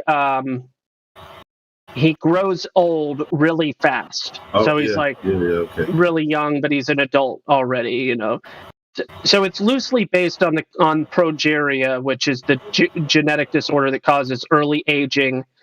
But the fact of the matter is, the way it's portrayed in the movie is super fake and unrealistic. But the point I'm trying to make is, despite those things, it's a story, and because of how powerful our imagination is, it's really believable. And I think that people could make the argument that very many other things are like that, even as far as like the Teenage Mutant Ninja Turtles or Transformers or any other. Those are real. What's that? I said I wouldn't go that far. The turtles are real, though. But like stories and our imagination is such a powerful tool, and it's weaponized and then used against us. And I find this a fascinating thing. People talk about gravity a lot, and they're like, "Yeah, fake, fake, fake," and I'm like, "Yeah, but it looks so real." But only because of indoctrination and the power of imagination. I can imagine those things happening, therefore it's real to me. And this is where we get partial sincerity when somebody says that they look out their window and says that they see the curve. Like, because imagination, therefore, is really what's going on here, and it's fascinating. Well, I've flown when I was on both sides of this argument. Before, I wasn't really involved in this argument before, but I've flown before I came to the realization that Earth was black stationary, and I've flown after. And both times, I've never detected curvature either time. I wasn't really paying attention to it before, but yeah, I've never looked out an airplane window and said, "Oh, I can see the curve" at any point, whether I was, Exactly, and I've heard people, including a recent family member of mine who was flying. And they will say completely separate and disconnected from this conversation, making the quote unquote innocent statement of, it looks so flat from up there. The world looks so flat from up there. They're not thinking, they're just expressing their observation. And that's what they say. And then I hear, of course, these other people say, "Oh no, I've been in a plane, and anybody that's been in a plane ought to see that there's definitely curvature." Which stands to reason that when you have uninterested third-party perspective, uninterested in the topic, uninterested in the argument, they're just speaking from raw observation, not motivated by any type of agenda, and they say things like, "It looks so flat up there. It's just crazy how flat it looks." And then you have these. Well, yeah, I know, but crazy. But then you have the counterparty that act as though it's obvious that it's curved. So they're contradicting the other people's natural observation, and doing so from almost a prideful, arrogant, smug tone. It's very interesting, and you could take it to mean that they're being subversive, or you could take it to mean that they are a believer. They have fully convinced themselves based on confirmation of their imagination via not their eyes, but their mind's eye. Well, it's movies like Gravity. You have that suspension of disbelief. Yes, a suspension of disbelief. And you take that suspension out with you when you leave the theater. So when you get into an airplane, that disbelief is still with you. Yeah. Right? So, yeah, exactly. I mean, movies like Kill Bill. There's just so many examples of that muscle. I don't know what else to call it. That suspension of disbelief muscle is strong. Like, our ability to do that is almost like it's groomed. It's almost like it's groomed. Interesting.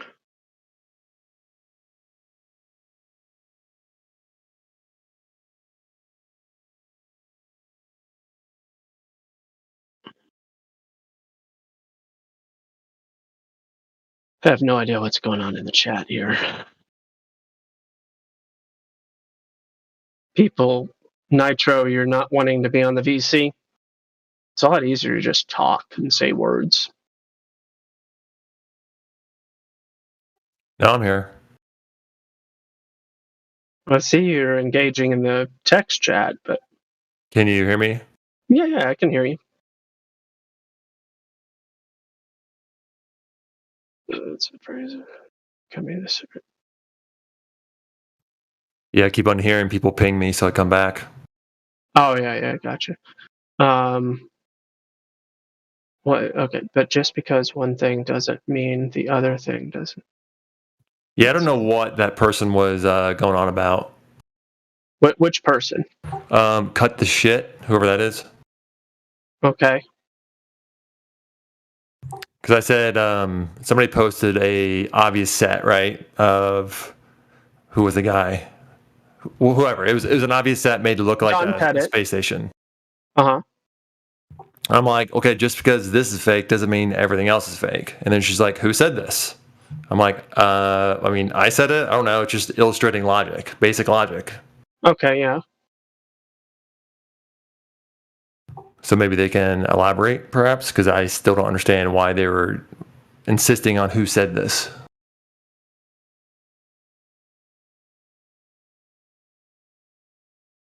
Yeah, the claim is that is in the space station.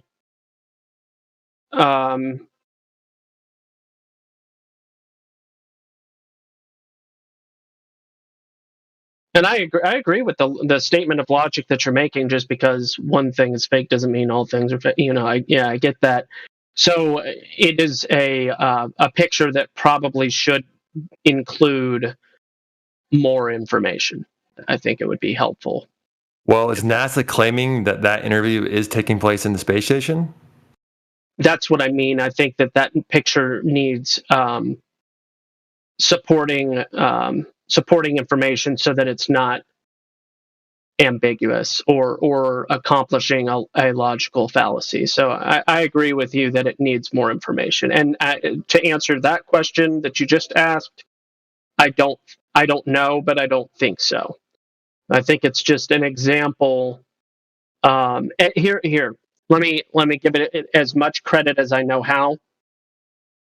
The point of pictures like that, at the very least, are meant to establish plausibility.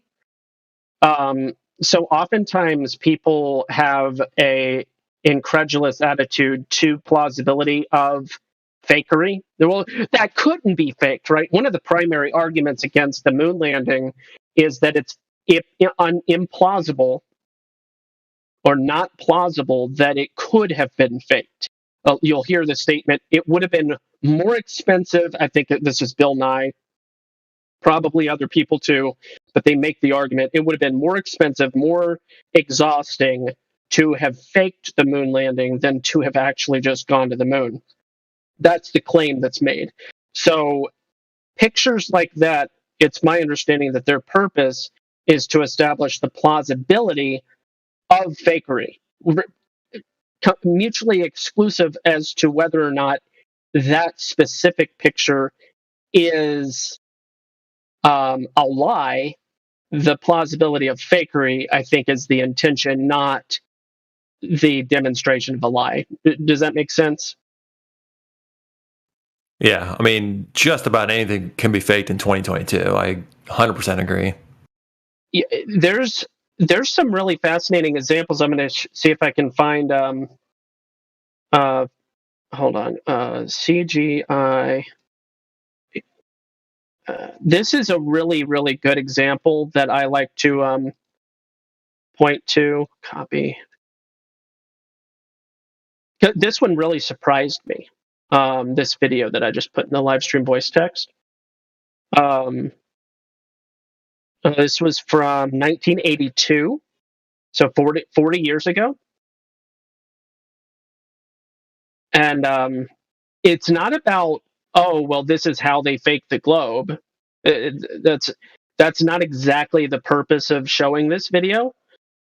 But the purpose of showing this video is how many decades ago CGI and making one thing making a thing appear what it isn't,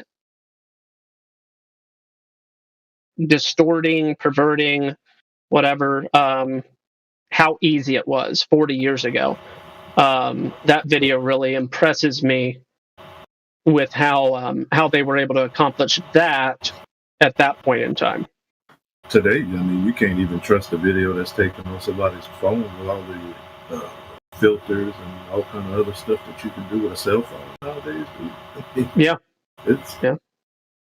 I can make you believe anything.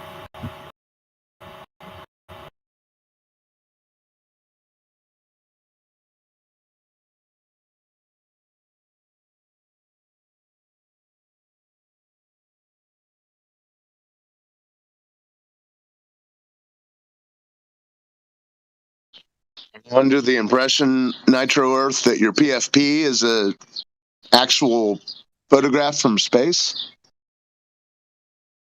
My what? What did you say? PFP? Your logo, whatever it's called. Profile picture. No, it's just Google Earth. No, I'm asking you, do you think that's like an accurate representation of what the globe looks like? It seems to work out for all the calculations and measurements I've done. Well, where are the rest of the continents? All crammed on the other side? Yeah. Oh. Works out, huh? I mean, from this angle, yeah, you only see Africa, so yeah. Well, look at it again. Okay, what do I need to pull up Google Earth? Is that what you're asking me to do? No, look at your PFP. That's the one we're talking about. You said that's legit. It adds up to your calculations. Where are the other continents? I see a little bit of Asia and a bit of Antarctica. The rest are out of this field of view. Dude, your language is bizarre.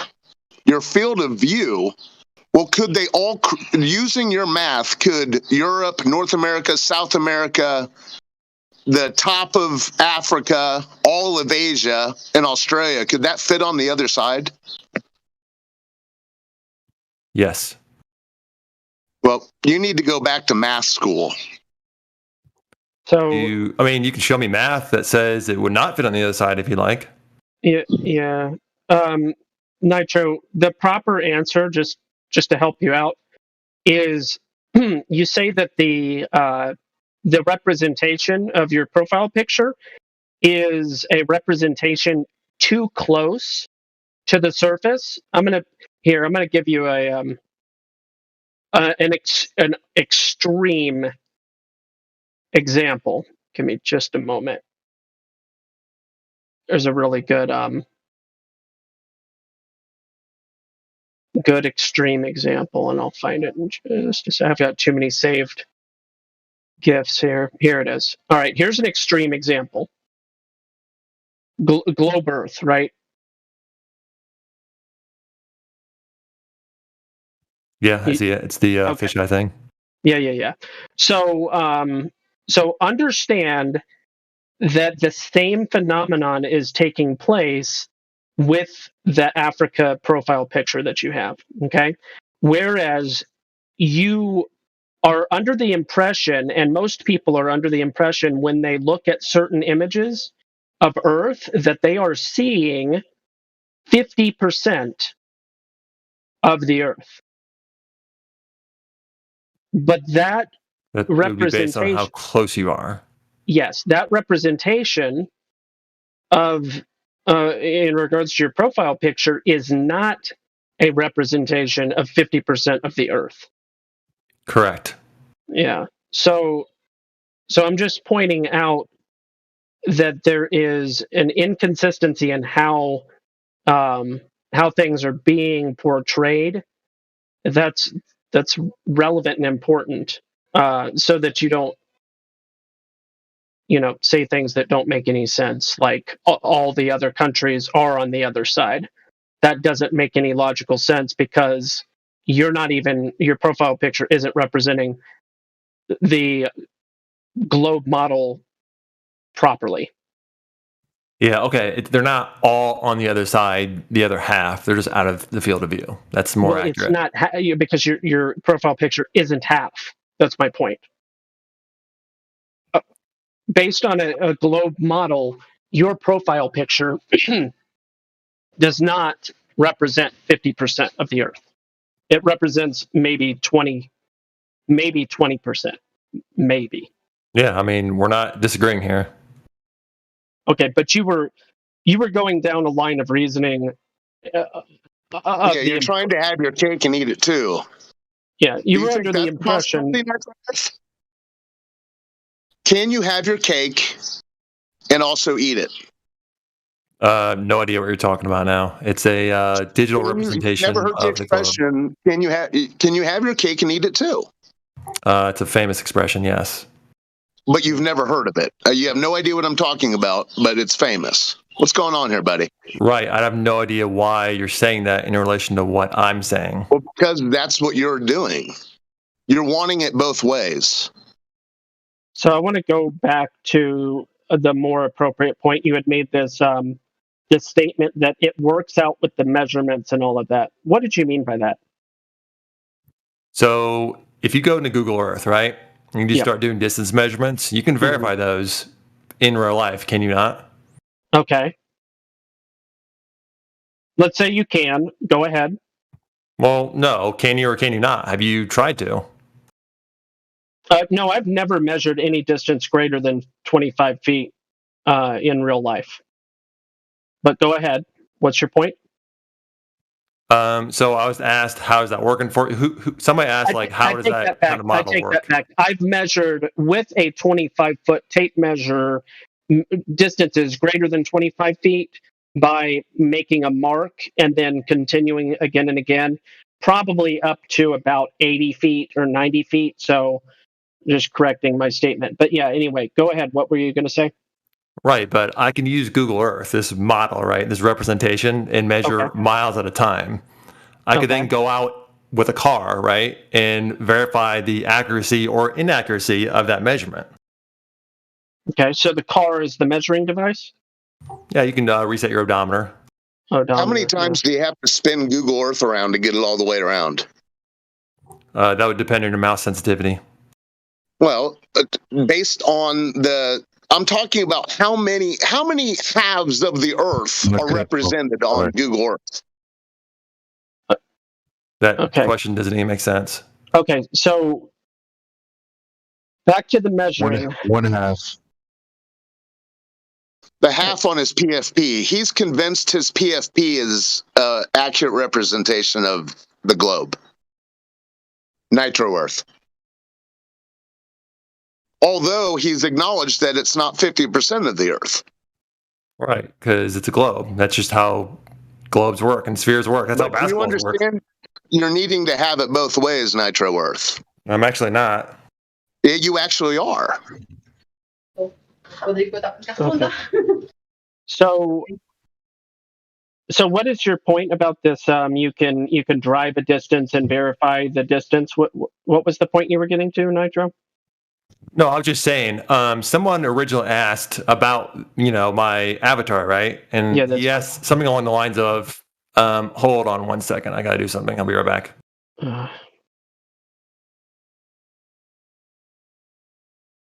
I'm trying to draw this out. I'm not trying to be rude, old Haas. I'm trying to draw out his comment to establish what his actual argument is, and then draw it out to its logical conclusion, because measurements do matter. And basically, the long story short, where I'm getting to is establishing for him the understanding that just because Google Earth represents measurements doesn't mean that the fact that it shapes it into a globe is mutually exclusive of measurements being what they are. Yeah, that's why I asked him how many times you have to spin it around to get to see the entirety of it on Google Earth, and he tells me it depends on what mouse I'm using. It's just it's an appropriation, is all I'm saying. If we drew circles around Europe, around Asia, around Australia, around North America, around South America, and set it next to his circle of Africa, he would say, yeah, no problem. Guys, I'm sorry to interrupt, but I just want to know, what did I miss so far? What is his core argument, or we're getting there. It's taking a really long time, and he had to go do something. Just take a look at his PFP, Clay Undersill. You see, but has he already claimed something? No, that's what I mean by it's taking a really long time to get there, and he just had to go do something. Okay. So he hasn't made any declarative statements. I'm trying to get him to the point where he can make a declarative statement so that I can reveal to him the error of his declarative statement. Mm-hmm. I just want it to be, I'm trying to be thorough about it. That's the thing. Because he's under the impression that because Google Earth has measurements, and because you can validate those measurements in reality, therefore Google Earth is accurate as a globe, is the error, and I want him to understand how and why that is an error in thinking. All right. Thank you, man. Yep.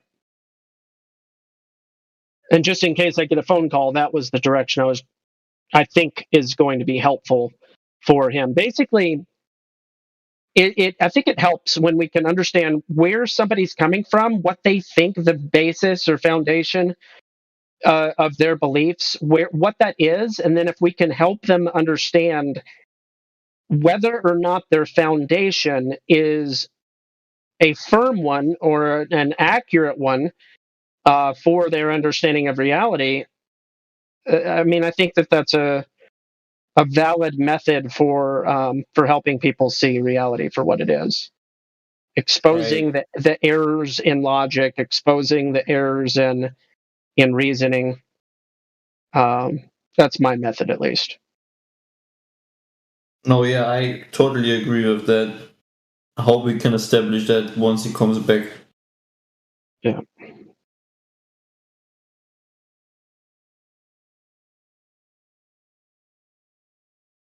And I guess it is summed up as simple as the question, excuse me, where did Google Earth get its data to make Google Earth? Right. Because what people are doing is they're taking a leap of logic, as Michio Kaku famously says. They're taking a leap of logic in assuming that the data came from some type of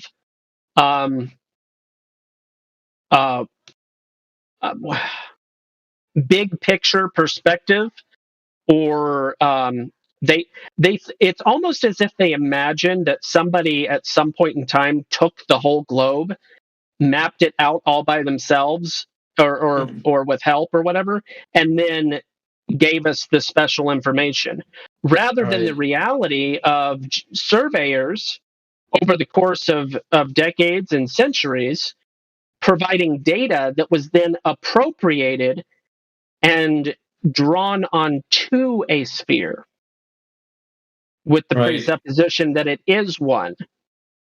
Isn't that interesting? Yeah, it's a new logical fallacy. Appeal to app. like an application app. Yes, there's appeals to authority, to consensus. Now we have appeal to Google Earth. Yeah. All right, back. Sorry about that. Fiance brought me a delicious Taco Bowl lunch. Well, very, very nice. That is very cool, and congratulations. I'm gonna jump to the chase because you seem like a thinking person, good with words and stuff. So I was going to ask you the question: where did Google Earth get its data? Do you know the answer to that question? Multiple sources, I would assume, including satellite imagery and high altitude planes. I see. Those are built-in assumptions. Gotcha. That's what they claim. That is partially what they claim. Yeah, I wouldn't disagree with that. Okay, so with that said, the data comes first. You can put data on anything, though. So what I mean to say is you could take that data and you could appropriate it on a pyramid. And then you could look at pyramid Earth and say, look, the measurements work out, therefore Earth is a pyramid. And that would be an error in reasoning. Yeah, we could superimpose your taco bowl. We could superimpose Africa over your taco bowl. Okay. So Why would you do that? So the data comes first. Maybe wake you up to your nonsense. The data comes first, and then the data is, like the word superimposed, right? Is placed wherever it's placed. These are, there's different. You understand the globe is not actually accurate. Yes, you can draw 2 points on Google Earth, and the measurement is seems to be accurate for most cases, but then again, there are discrepancies. The more relevant point in regards to measurement is the nature of long-distance observations that invalidate the claim that there is a curve in the first place. So the issue is the Google Earth doesn't validate that the Earth is a ball. The data is the validation that the data is the data.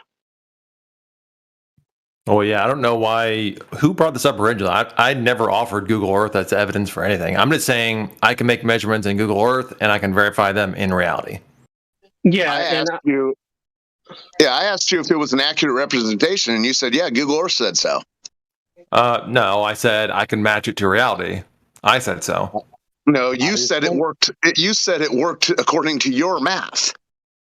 Are you saying measurements of distance only?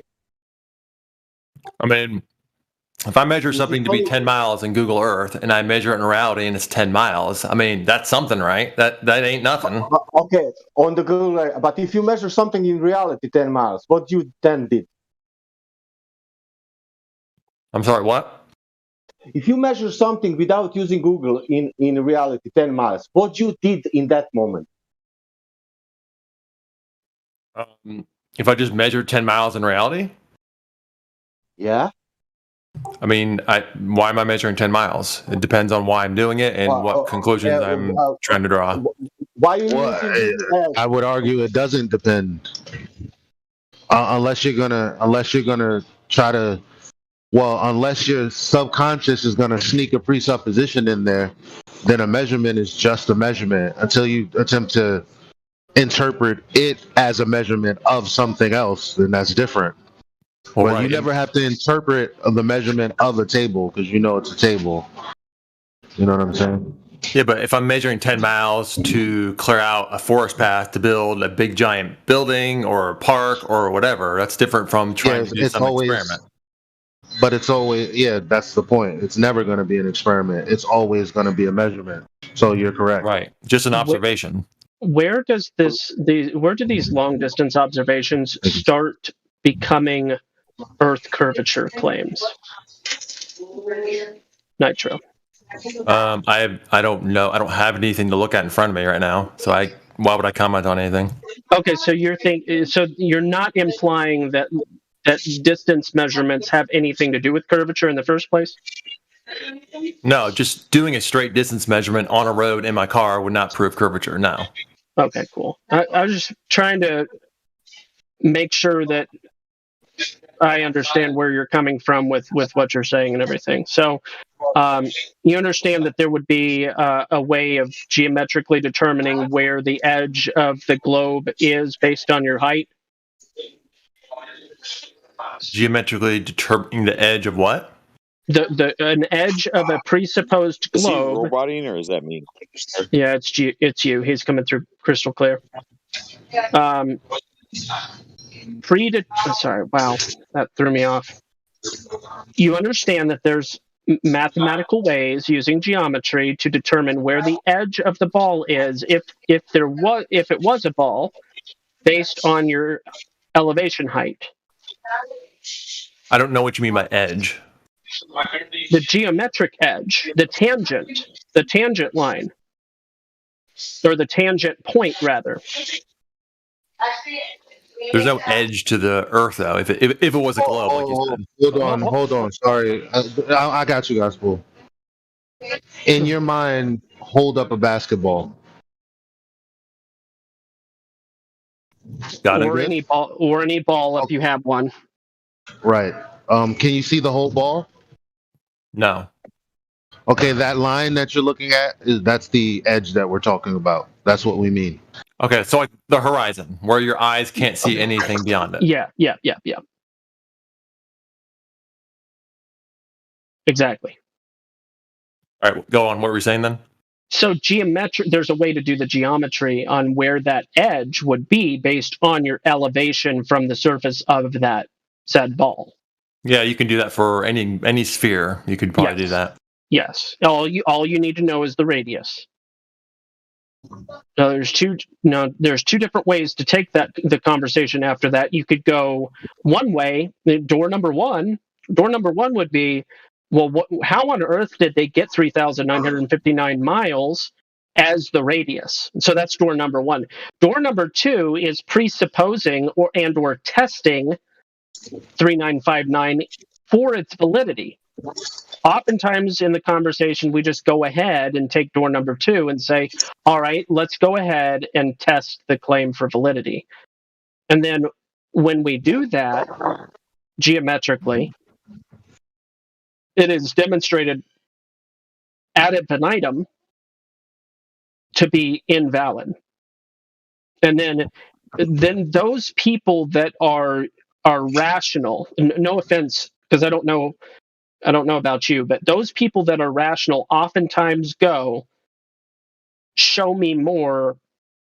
I need to see the data. I need to see the numbers. I need to look at the details. I'd like to do my own observations just to make sure that I'm not being duped here.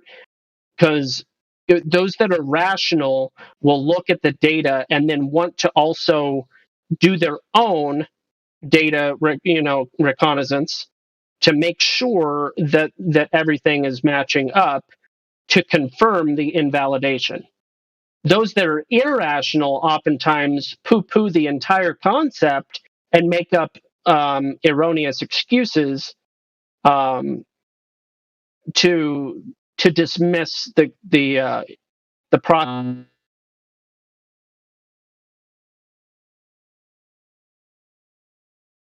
Yeah, and instead of, I think he got a call. So basically what he's saying is, instead of falsifying or validating the claim that's already on the table, and the premise that this is a measured sphere, and we know the dimensions because we use those dimensions for our space travel and, all the other knowledge that we gain from knowing the dimensions. So all he's saying is we can basically utilize that claim and attempt to just validate that what they said was the case. Because they, quite frankly, if you go on anywhere on YouTube and you go distance to the horizon, anyone before 2020 is going to tell you, yeah, the horizon, the way to determine the distance is to use this formula. Then they'll go through the steps and blah, blah, blah, blah, blah, blah, blah, blah, blah. So what irrational people do is come here and say, well, actually, nobody said that thing that they're educating all the children on are irrelevant. There's educational videos on it. And they're saying, no, that's not actually true. The reason it's not true is because of insert any kind of ad hoc explanation to explain away why the observation is the observation, which the observation is debunking the geometry of the sphere Earth of the size they claim. So instead of saying, that's interesting, they're saying, well, the reason that this is possible is because of some explanation that can't be validated, which was the problem in the first place. We were just trying to validate the geometry, and now you're saying that can't be validated, but I'm going to offer up an explanation that also can't be validated. Are you trying to? I haven't said anything or made any claims. No, that's what you're doing. No. I'm telling you. That is what he's doing. No, I don't know that. What I'm saying is, chill out, bro. I'm just saying that based on the conversation, based on what Gospel Bear is trying to relate to you, because you haven't made any claims. That's what I heard him say mad times. So I'm going off of that. And so I'm just telling him that what the irrational people do, specifically because when Gospel Bear was about to detail that, he got a call. Elijah, can I interrupt real quick just to say that I want to ask a biblical question. So if anybody wants to hear my question, will they meet me down in the chat below? Sure. I'm sorry to interrupt you guys' conversation, but if anybody's interested in jumping down in the biblical chat with me, because I don't want to interrupt your guys' combo that you got going on right now, but I got a question that relates to scripture. So if anybody, what's the question? Wow, well, I'll ask it I don't want to ask it right here. I mean, you can ask it. You can ask it. Just yeah, I know I can ask it here, but I don't want to interrupt your guys' conversation about flat Earth. This is I not guarantee, what the server dude, is for. ain't nobody going down there unless we know what you're asking. I'm just gonna tell you, can be down there by yourself. Okay, so. well, my question is, when you are faced with someone that has a disbelief in the Creator because of whatever religion that they were brought up in, how do I steer them back to the Creator out of that mindset, regardless of whether they're Christian, Lutheran, Baptist, or you know what I mean? Because I had Depends on what they say.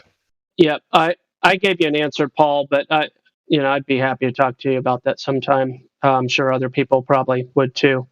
What's the current status of the Nitro conversation? I picked it up for you. You told Thank him you. what reasonable people do, and then you began to tell him what irrational people would do.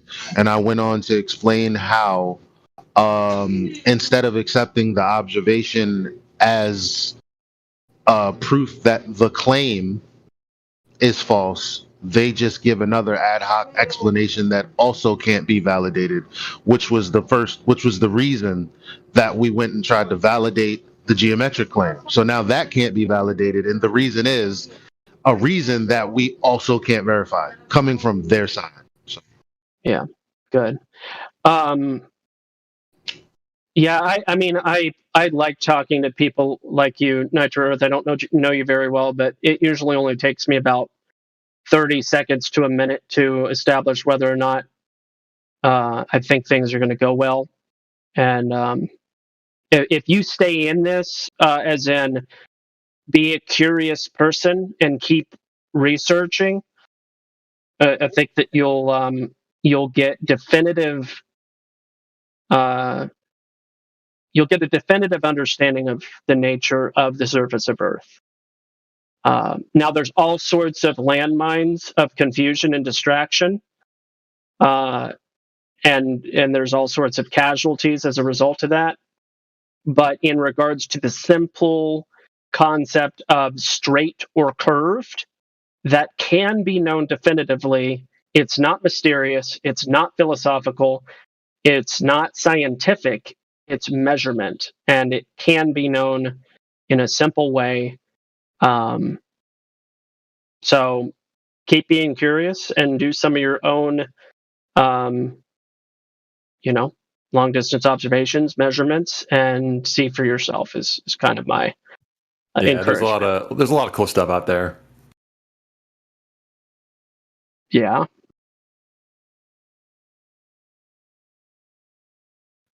So what do you guys do as far as like larger scale experiments or observations that take place across like multiple continents, for example? Like, is there enough people on the server from different continents to carry out such things? Sure. Yeah. What do you mean though? Laser experiments would be a good answer to that question, right, Elijah? Well, he's saying a conglomeration of observations, but he characterized it as an observation. That's obviously not possible. Right. But is that what you meant? Like, are there people that are in various different countries that can kind of make an observation together? Is that what you're saying? Like kind of like a large scale observation that would make sense only on one shape. That's the problem. Like people, you can't do that because when you look to the sky to try to do that, the sky doesn't really behave. If that makes sense. That's why they come up with all these. Okay, for instance, I was just talking about gravitational lensing, and I said it was begging the question, and they said how. I said, well, first we take the coordinate system that we do have. Now they can wrap it around a ball. They can wrap it. They can just leave it flat the way it is. They can do whatever they want. But the bottom line is that coordinate system is going to tell you where the stars are at, day or night. And so that being the case, they want us to believe that Einstein in 1913, because some guy fell, this is when he began to think about his theory of relativity. And somehow, I didn't, because this point wasn't alluded to me, somehow that means that he predicted that a star would be out of position of where he would expect it to be behind the sun. Now, first of all, it's begging the question because, again, in the heliocentric conception, if you were thinking of things in that respect, then you would expect things to be behind the sun. But then to say, well, I see it, and the reason why is because, that's begging the question. It's not really real. And it's the same thing here. Well, the reason we see what we're not supposed to see beyond the obstruction is because, and then they just insert whatever explanation. But the truth is, the observation is just what the observation is, and it actually already debunks the model that we've already adapted to, whether it even be just the coordinate system that we use. And that's why you shouldn't look to the coordinate system as a snapshot of the Earth, because, again, doing that, you're going to end up with observations that are off. That's going to lead you to think, well, something is wrong. Well, no, not really, because the coordinate system helps you get from point A to point B just because you look in the sky and something doesn't appear the way. Anyway, I think I'm getting off. I think I'm just like rambling now. The bottom line is you can't make an observation and then claim what you can't perceive is happening. That's insane. Yeah, but I think if you have an observation, science would still say you want to know why the observation happened the way it happened, right? Well, observation is not science. Those two don't fit together. Observation and science are not the same thing. Observation is the first step to the scientific method, though. Yeah, that's what I was going to try to tell you, because that's correct. That's the thing. A supposition is not a problem unless you're going to move ahead with premises that haven't been validated, which would then turn it into a presupposition or begging the question. Yes, that's the point. Is yes, you can make all sorts of observations, but you need to take into consideration the variables or factors that you don't know or maybe even can't know. Those need to be considered before you make any definitive claims. Yeah, of course. That's the whole point of controlled experiments. You can observe a car driving. That's observation. Now, if you want to know why it's driving, then you have to go and figure that part out. But you can observe it moving. That doesn't mean, you know what I'm saying? So I don't know where you're going with your questioning when you're talking about different continents. What are you trying to observe across continents? What are you trying to do with people in different continents? So, like, the most famous one that I've heard, I think it comes from Professor Dave, is if you're staying on opposite sides of the planet, both observers looking south and seeing the same exact constellation. What conclusions? Why do you keep looking in the sky? See, this is the thing.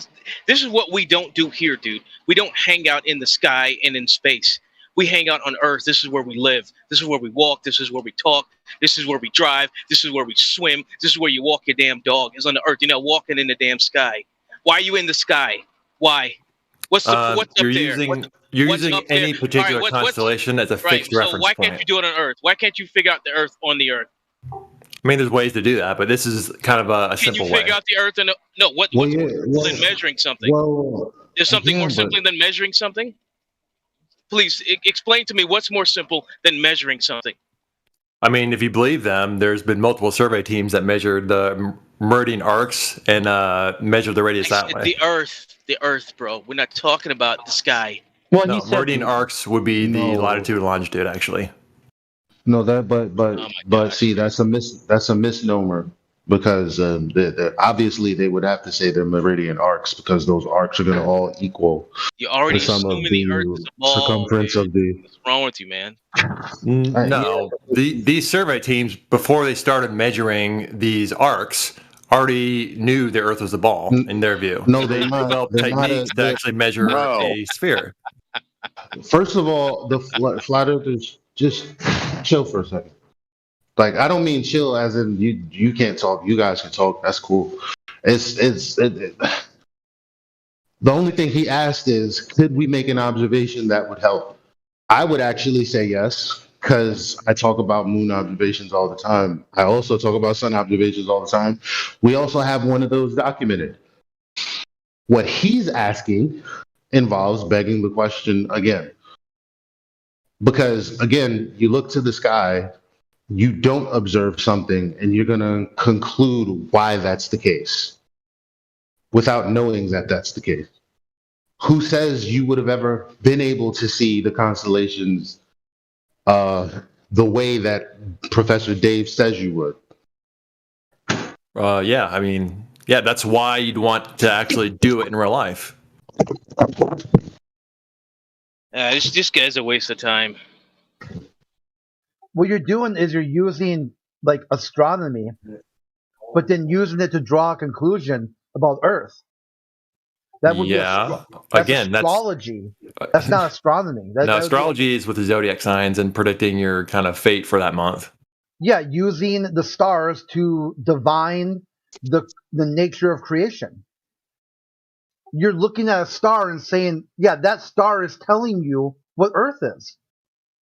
It can give you clues, though. I'm not going to limit myself to just what I see below me. I'm going to open up the entire kind of visual aspect to determine what's going on. Nature Earth. So if you want to look at the stars, do you believe the mainstream narrative that explains to you why the stars never change? I don't know what you mean by never change. You have stars constellations around you that since the ancient times, or since they have ever been recorded, have never changed, okay? So it's circling above you, while they tell you you're flying through outer space that is ever expanding. Do you mean they never change their position from our perspective?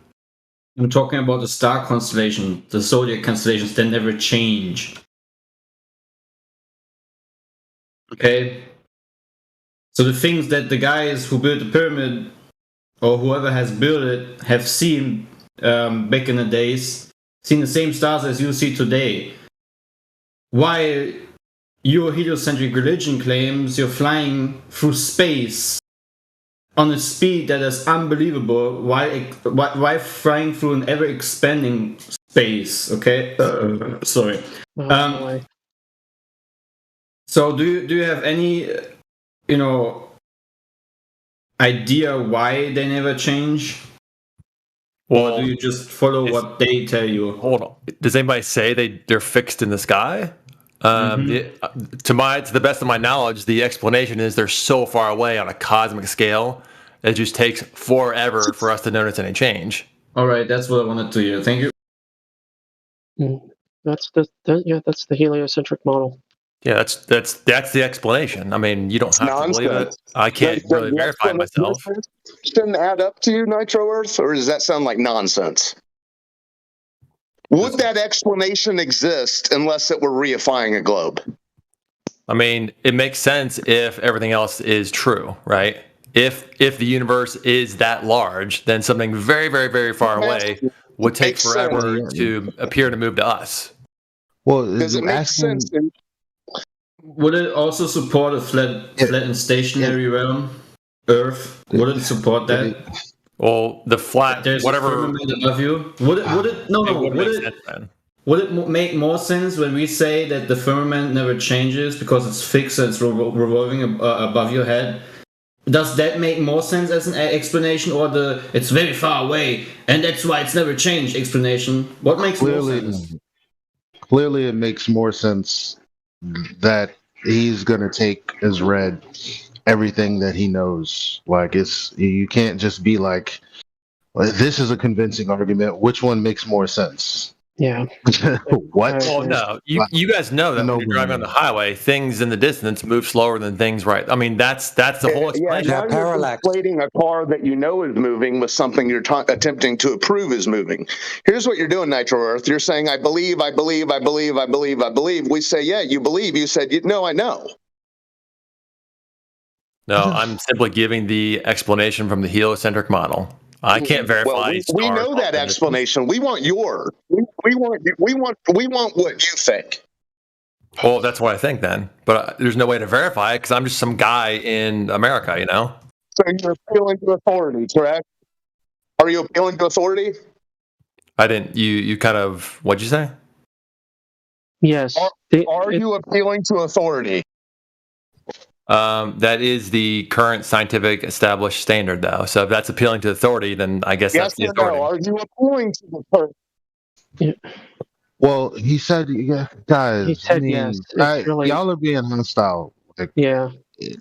I don't know how else to say it where it's not necessary at all right now. I don't like. But let me elucidate the fact that appealing to authority means your argumentation is lacking substantiation, and so because of that, you appeal. Well, the authority knows that it's true. That's appealing to authority. That's also assuming that there aren't like hundreds of years of research leading to the current model, though. No, well, obviously that's the case. They've been working on it for 500 years. That's just true. Can I add one thing? Right? Nitro Earth said yes. I'm just a guy in the United States. Mm-hmm. So is it impossible for a guy in the United States to go to a lake or to an ocean and try to measure some curvature? Would that be an impossible thing to do? I've been on the ocean before on cruise ships. Just came to grab a bite and right. And yeah, I'm getting ready to go on a cruise next week. Well, really, I came to get my battery, and then I said, "Well, I may as well eat." Elijah, you're hot. Elijah, you're hot micing. Elijah, my bad. Okay, so. But would that be an impossible task, right? No, I'm going to be on the ocean in next week, actually. Awesome, right? So that will be your chance to figure out if the Earth is really curving at 8 inches per mile squared. How would I do that from a cruise ship? Well, that's an excellent question, right? You have you can take binoculars with you. Maybe a small telescope if you can carry it in a bag. You have an app called Marine Traffic or Vessel Finder. Maybe go to the captains because they have the AIS system, so they know where they are, right? And if you are approaching land or seeing a boat, right, you can try to figure out if that thing what you are seeing if that is possible to see on the globe Earth with the radius of 3959. I mean, you will never falsify the claim that stars are an infinite miles away, right? Or they are very, very, very, very far away. That is something you will never falsify. So that is just based on trust and belief. But this, right, the claim that the Earth has a radius of 3959 with a curvature rate of approximately 8 inches per mile squared, this is something you could actually falsify. Doesn't that 8 inches per mile square, though, assume a perfect sphere without any like obstructions or anything? Well, it's approximate. Yeah, sure. Go ahead. Yeah. So the claim that Earth is an oblate spheroid or some type of asymmetrical geoid or everlasting gobstopper from Willy Wonka, and I know it sounds facetious, but the reason I'm using that as you know what I'm referring to when I say the everlasting gobstopper? Not really. Oh, here, there's probably. I mean, I know Willy Wonka, but I don't know what you're referring to in this context. The everlasting gobstopper was, it's like a circle with a bunch of extra circle. It was a bumpy ball, right? Super bumpy ball. Okay, gotcha. Anyway, my point in bringing up those examples is when people hear the word oblate spheroid or a paroid, right? Earth is more of a paroid than it is a sphere. Blah blah blah. Okay, so those are perversions of the data. So if you actually look at the data, you look at the numbers that they give you. All you need to do is look at the equatorial and the polar radius. Okay, when you compare, and I'm sorry that. The one in the movie, it looks crazy. It's not a round ball in the Willy Wonka movie. It looks like an atom or nuclear thing. It looks crazy. It's bumpy. And anyway, they say paroid. They say oblate. Okay, but the point is, if you take the actual data that they provide, the equatorial and the polar radiuses, then what you get is a 0.03% difference between those numbers. 0.03% difference. Okay, that's very important to understand how minuscule of a difference that is, and how disingenuous it is to use words like oblate and to use words like paroid. Okay, it's not a fair word. It doesn't accurately represent the reality of the data that they propose as actual. So when you use the data of the polar and equatorial radiuses, what it actually should be represented as almost the most perfect sphere that we could ever see in reality. If it was scaled down to a pool ball, the pool ball is less spherical than the data that they provide regarding what they say the Earth is. Are you following? Yeah, even that small difference, though, if you're trying to find curve over hundreds of miles, that's a huge difference. Even that small of a percent, though, right? Not right. Not right. In fact, I extrapolate. You can simply do the math, right? Let's do it this way, right? Does anybody have the chart? The 8-inch. I just saw it. The curvature chart. Hold on. Yeah. I just saw it. Yeah, it seems Nitro Earth isn't aware of how much curvature drop there should be in. No, it's not just that. It's understanding the significance of 0.03% difference. Okay, and understanding I understand you think exponential. It's not exponential. So it's about that difference is actually no. What you're talking about is the difference between a handful of sheets of paper in thickness. So here, thank you, Grim. Thank you very much. I'm gonna blow this up for my. I was gonna say, do you have a bigger version of that? Yeah, it's a little blurry here. Yeah, there's a good one. Excellent. That's better. All right. Thank you, both of you. All right. So for instance, we're gonna do let's go to 10 miles, right? So at 10 miles, you've got a drop of 66 feet. Okay. So you take 66 feet and you multiply that by 0.0003. Okay.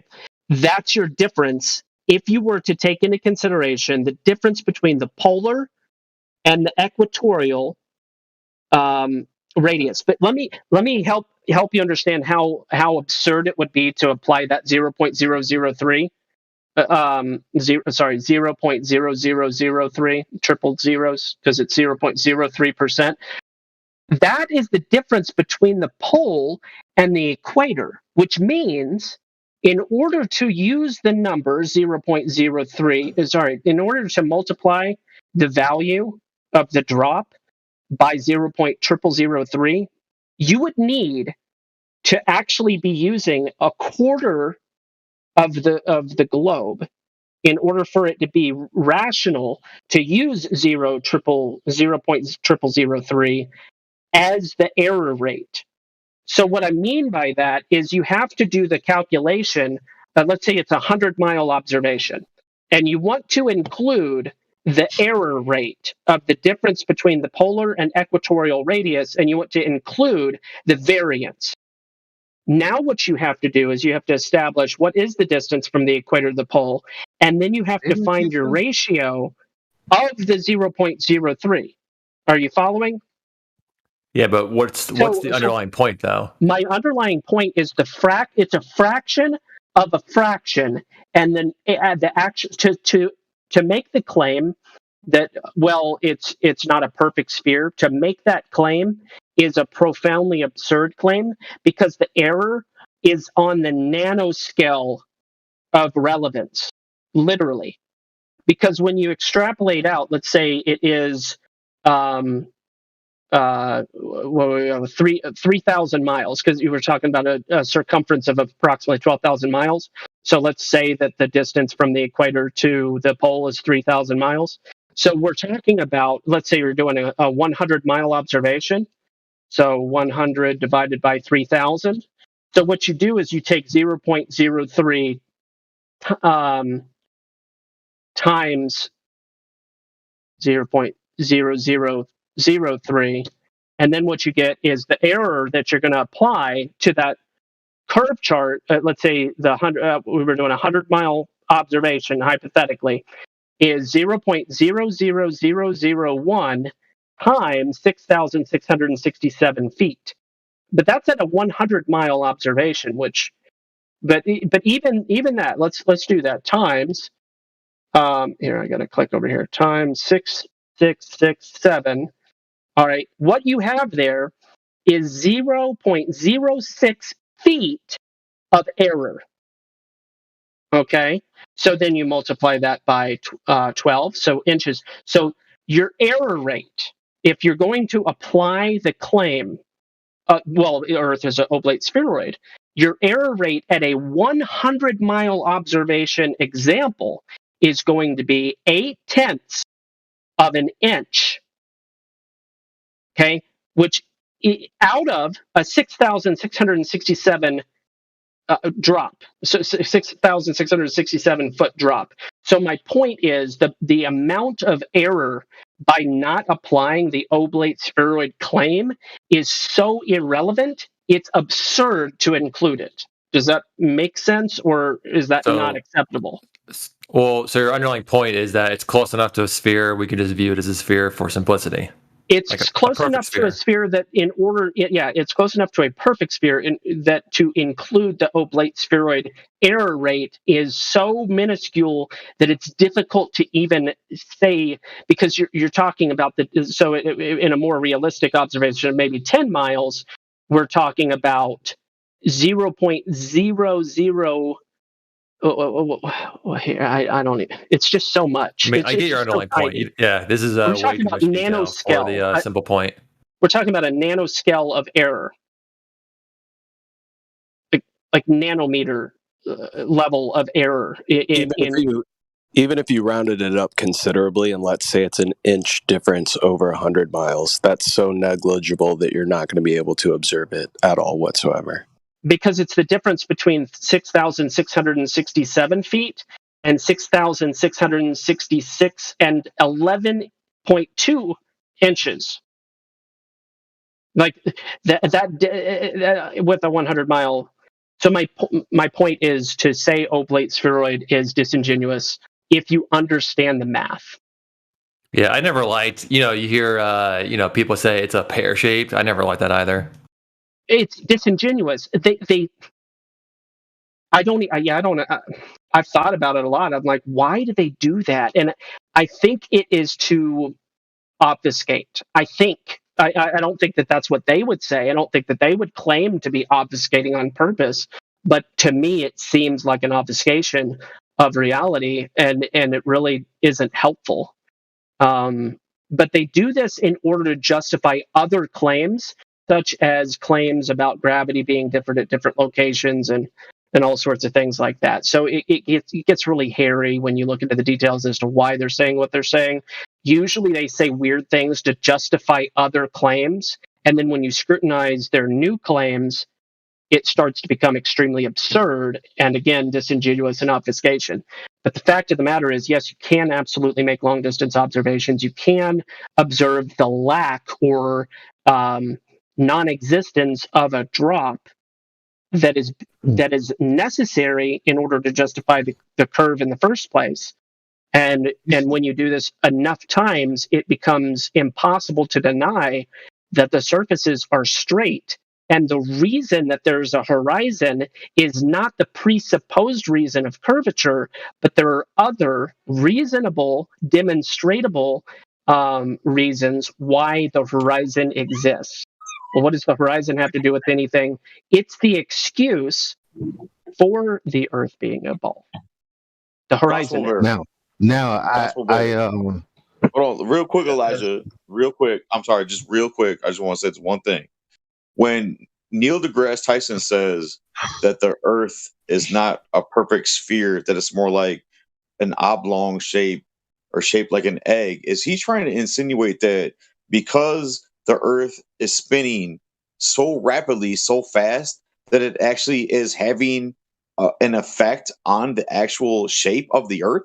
Yes, that is. Well, he's not insinuating. He said that. That's directly. That is the claimed cause why we're wider at the equator than at the poles. That is what they're saying. Okay. Yeah, 1 second. Because I was telling him about this cruise ship where you can find out if Earth has curvature, and you did the Earth is the perfect sphere routine, right? That's what you did. No, that's the one you brought up, squared, which I've read isn't accurate anyway because it doesn't count for all the variables.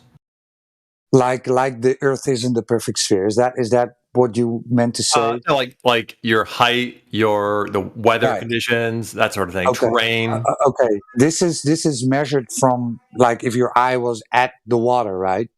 So at the ground, right? Which is unrealistic. Nobody's eye is always at the water. Well, I was trying to. Yeah, go ahead. Sorry. Yeah.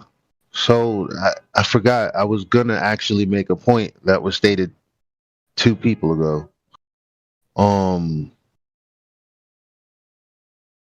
Gospel Barrel, what's the last thing you said? I'm just. I was pointing out that these long distance observations can be made, and they can establish the falsification of the claim of curvature by the fact that the drop is invalidated, as in you can see that there isn't a drop. What would be necessary on the basis of the edge being due to geometry of a curved surface. So you can falsify the claim. I mean, I'm just saying what we always say. Well, there is long distance photography. Yeah, I was gonna say something. I was gonna. I'm sorry. Like, go ahead. Sorry. Yeah, please, because you're the reason I forgot what I wanted to say in the first place. No offense. So okay, well, I remember the overall point, which is to take it here. So that we're clear on what it is that we're trying to elucidate to you, I want you to watch this 1 minute and 36-second video, if you don't mind.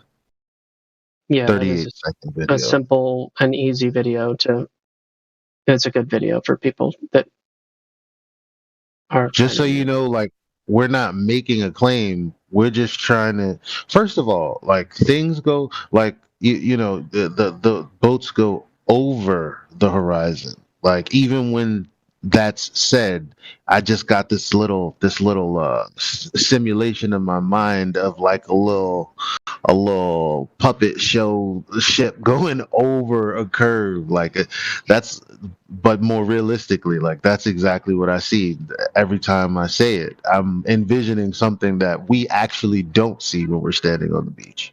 So the thing is, when we tell people the horizon is not geometric, they're like, I don't know what that has to do with anything. All I know is that there is a horizon. And it's like, we know that there is a horizon, but the difference is that we know that the horizon is a visual phenomena.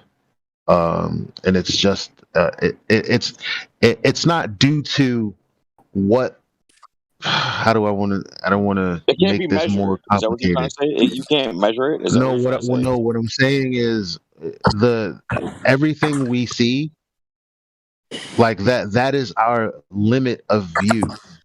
Like Right. what we perceive is not 100% of reality, right? So With our sometimes we naked eye. use magnifying objects, right, to magnify things that we may get more clarity, but the bottom line is nothing is capable of seeing all of reality. That being said, what we're looking at is the limitation of our eye, of the optical equipment, et cetera, et cetera. So the problem is what the horizon is supposed to be is a measured distance based on your height. The horizon is the obstruction of the rest of the earth curving away from you. Simple enough, right? Elijah, Just isn't like it the just like ball you looking at hold a the piece of wood? dude, I need you to just chill and be quiet for a second. Okay, I'm sorry. Like for a while. Okay. All right. Like when we were talking about the ball, right? So we're talking about the ball, and you asking what is the edge of a sphere? I don't get it. We're like, that's what we mean. So you understand that's the horizon. So that's the point of this video, because after you watch this video, then it's concretized in your mind that we're only telling you what we've all learned, what we all knew to be true, what is clear, what is established, what has been told to us, and what we understand and interpret based on the data they've given us. Then we're going to show you observations and how they're in direct contradiction of this 1 minute and 38 video. 38 second All right, video. hold on. Let me watch it real quick. Good stuff. I don't mean to be harsh. We're trying to move the train along, and it's like, No, yeah. No, look, yeah. No offense taken, Elijah. I'm sorry.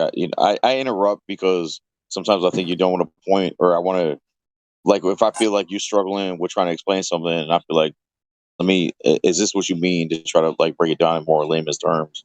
I apologize. I'm not trying to interrupt the conversation or derail the conversation. Yeah, I'm sorry. I realize that I am long-winded. I apologize. It usually it's the way I word things. It's like a beginning. It's like a plot, beginning, middle, and end. Like I can see it in my head before I say it. And the reason that this is the case is because I've listened to what they said and I've thought about the response. Even though it seems like it might be instant, because it's like you're cutting them off. How could you know? No, like once I've heard the initial premise, the race is on. The stage is set. So I'm just trying to finish the game on that foundation by either showing that the foundation is faulty or by begging the question and then showing it's faulty. You nigga, you just talk too damn much. Cut it short. Yeah, but I do that in my regular life. Whereas like a lot of people say, you know what, you're a Gemini ass motherfucker and you talk too much. But when people actually have the time to listen to you, when you get to the end, it actually makes it that much more meaningful because it actually does make sense when you tie it together. All right. From 9272. Hey, he posted a good thing in the chat. I'm about to do the 2972. I'm going to do the Earth curve calculator for him because he put a Guinness Book of World Record. It's just beautiful. This is just beautiful. So yeah, you can take back over. I really like to just introduce that video, but you're pretty much going the same place. So yeah, no, he did the work of. I mean, not very many people. In fact, I've never seen somebody, a globe believer, come in here and post this link, the GuinnessWorldRecords.com world record longest site observation, which is the one of the ones that we're aware of, the 275 miles. And I'm putting the I just put it in the chat. We'll see if he's back. Oh, are you here, Nitro? No, I'm still here. Yeah, that video is super basic. It's like for beginner level kids. Sure. So check this out, bro. Yeah, they just to. I just wanted to comment that it's a super basic video, but they'll tell you that that's misleading because it's not true at all. Okay, long distance observation. You put this in the chat, and I'm showing you some. All right, so I put the Picta Finstralis. I don't speak. I don't know what that is. Maybe it's Spanish, but whatever. So Picta Finstralis mountain, right? Elevation of 9,272 feet. Okay, that's your observation height. All right, and then you've got Peak Gaspar, or Gaspard, however you want to pronounce it. I don't think that the French pronounce the D. It doesn't matter. 12,740 feet. All right, then you throw those numbers. You throw those numbers in the Earth curve calculator. You follow? Yeah, I'm doing it myself too. Yeah. And I can provide you. There's more advanced Earth curve calculators that do some fancy things, and you can play around with the refraction and all that stuff. But the point is, on the basic calculator here, 2972 observation height, and add 6 feet to that if you really feel like it, right? 6 foot, like you're I just assume that the dude doing the observation wasn't necessarily standing at the tippy tip top of the mountain. Now, he may have been, and you could add 6 feet if you really want to. It's not going to change the numbers that much. It really isn't. But do it anyway if you feel like it. The horizon distance would be 66 miles, but again, the observation is 275 miles, which means, Mount Gaspar or Peak Gaspar is supposed to be the peak of it. So what you do is you take your 12,000, the 12,740. You take your 28,897. You subtract 12,740, and then you make the statement: the peak, the very tippy tip top of Peak Gaspar, is supposed to be approximately 16,000 feet below the horizon, which is, more than 3 miles. I'm rounding. Who's burping in the mic like that?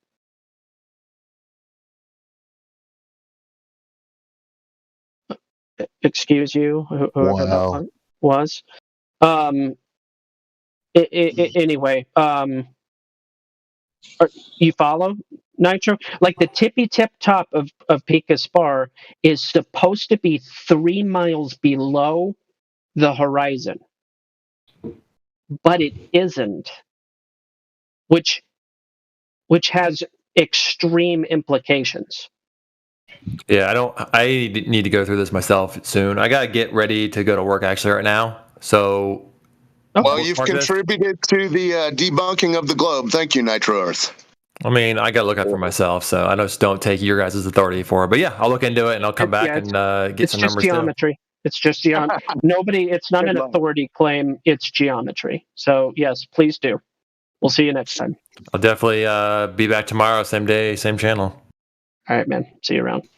See ya. Enjoy your taco bowl. Why does that always happen?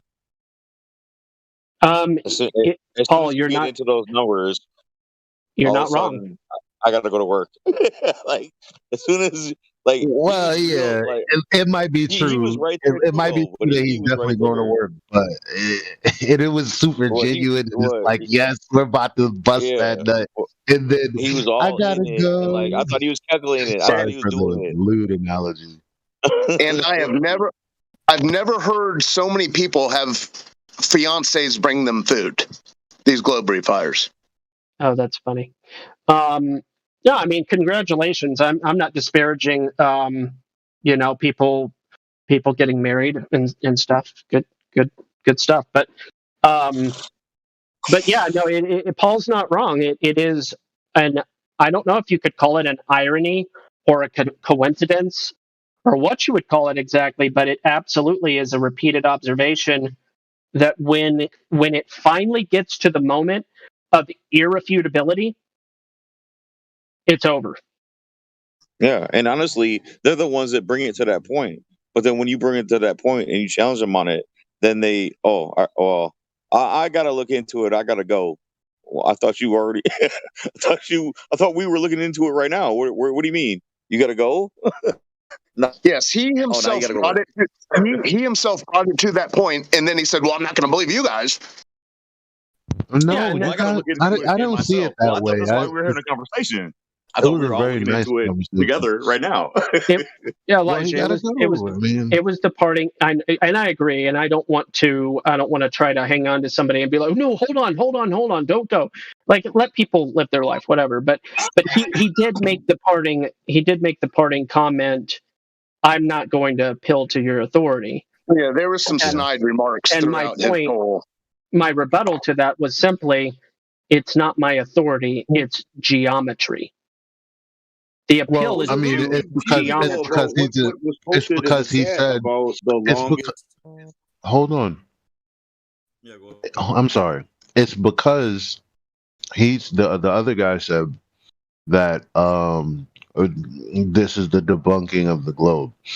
To a globe earther who's hearing this for the first time, Yeah, that's exactly. They're not going to just straight up accept, like, yeah. you know. No, I said thank you for contributing to. Yeah. Right, but still, I mean, he's like, this is interesting, but hold on, man. Like, let me get my shirt off. You know what I'm saying?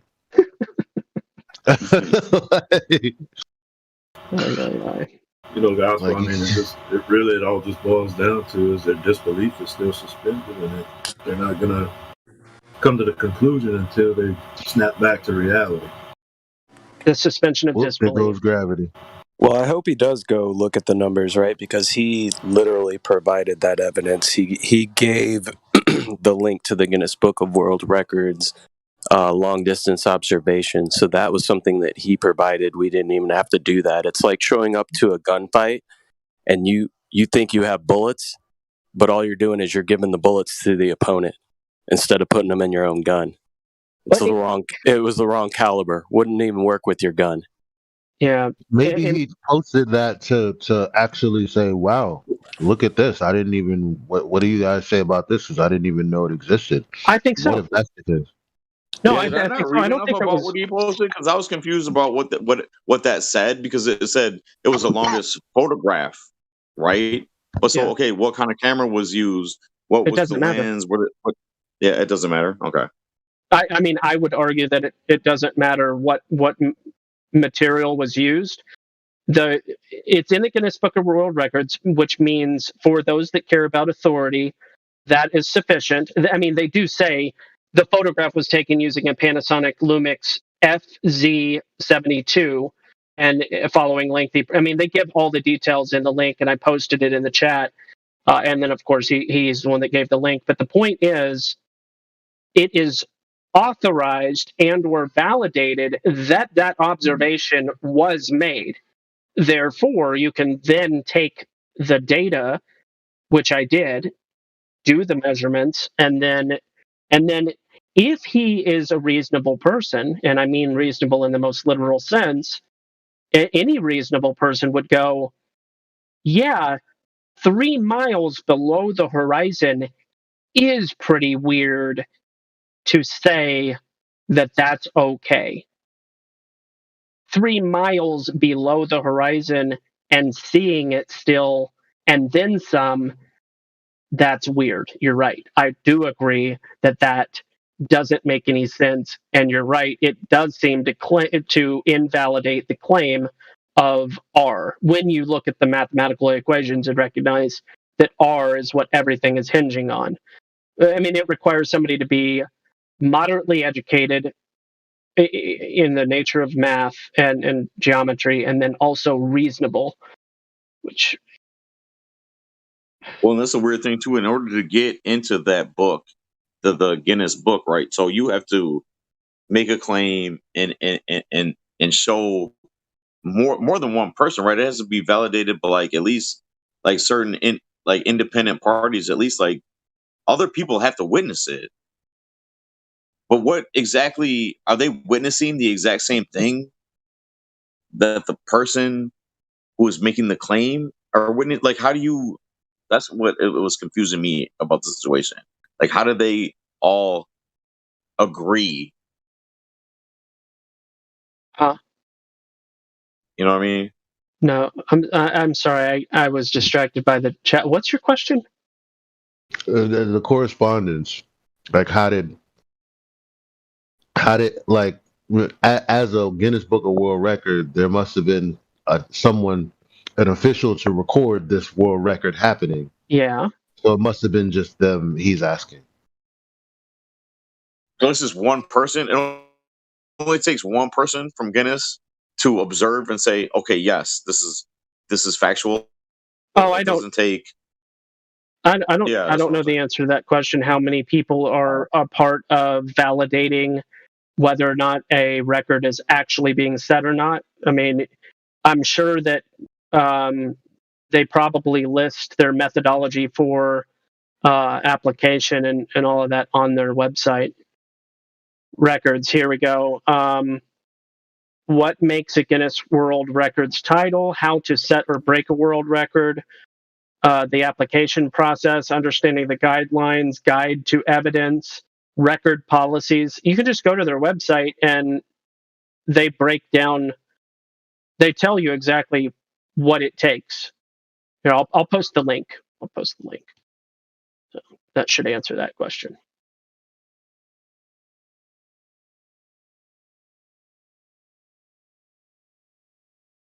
But I mean, we have some of those images. I think that this specific Pico Spar observation is one of the ones we have.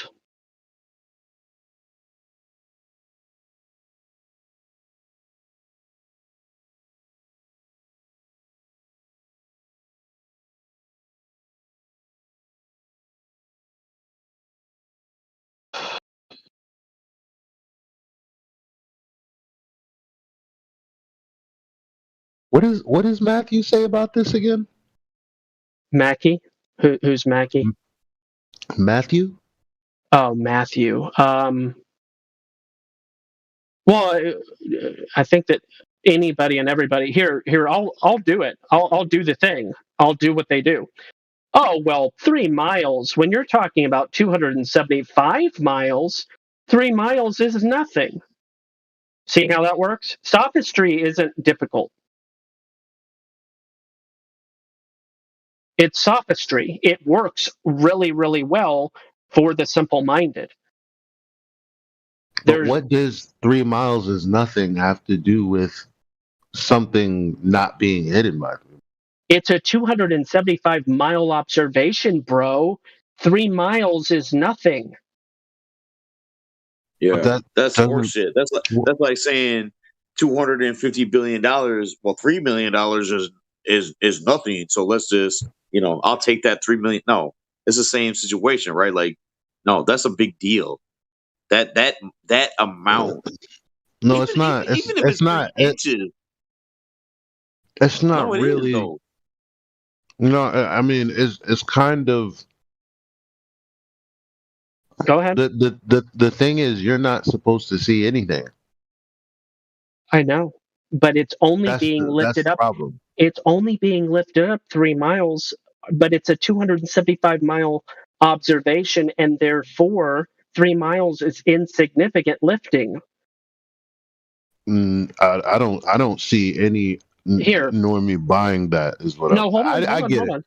Here, I'll even do it. I'll do it better. Check this out. You're only lifting. Check. This is hilarious. Watch this. You're only lifting 0.01 mile per mile of the observation. So really and truly, that's not that much of a lift. You hear? You hear how sophistry works?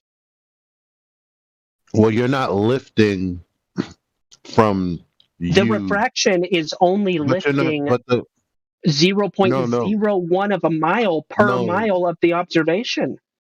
No, I don't see how that works, because I just take the number 3 and divide it by 275, and I get my average refraction of lifting per mile, and 0.01 is so tiny. Can't you see? I'm not I'm not arguing the math. I'm saying the method is flawed, and I how you're agree. trying to apply it to this situation. I agree. I'm pointing out their Well, their methodology of sophistry, and yeah. I'm saying it works for the simple-minded. Apparently, Yeah, we have Kermit in the room. Kermit, you want to add something? yeah. Do you know what sophistry means, Kermit? I see you typed the word in the chat there. Kermit, because you were complaining in the live stream, so.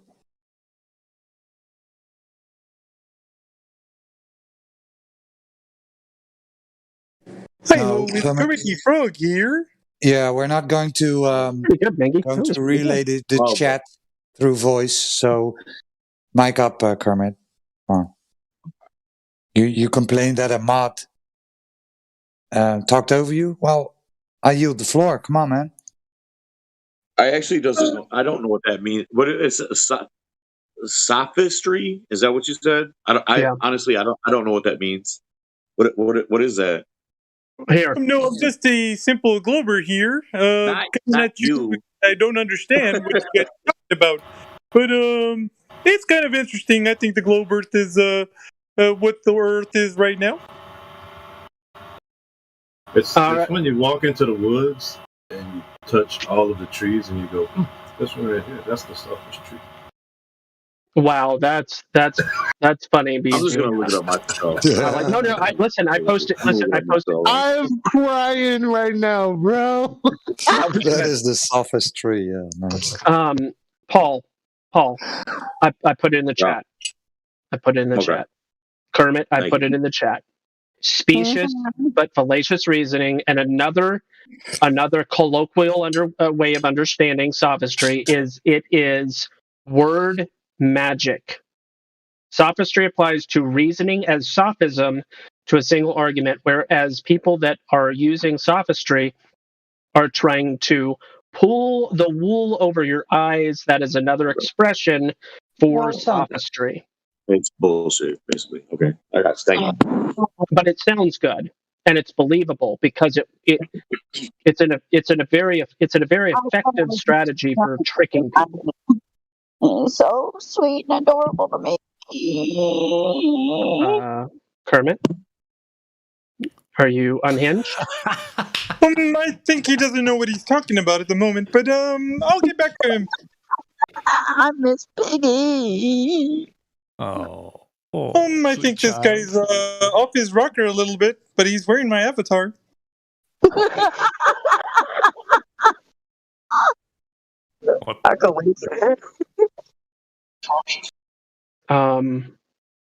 What happened? I don't know. You booted him? I don't know. So that happened. And these yams are super amazing, but this jerk chicken is hotter than. I went all this time thinking that jerk chicken was not hot. This is painful.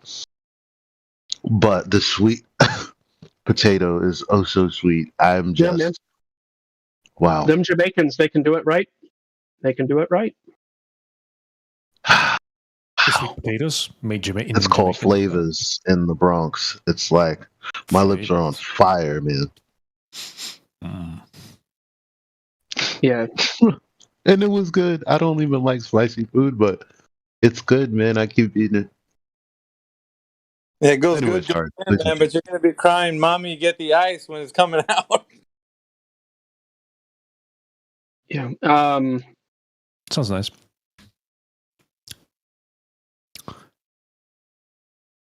So back to the way that sophistry can be used with these quote unquote arguments. They're not actually arguments.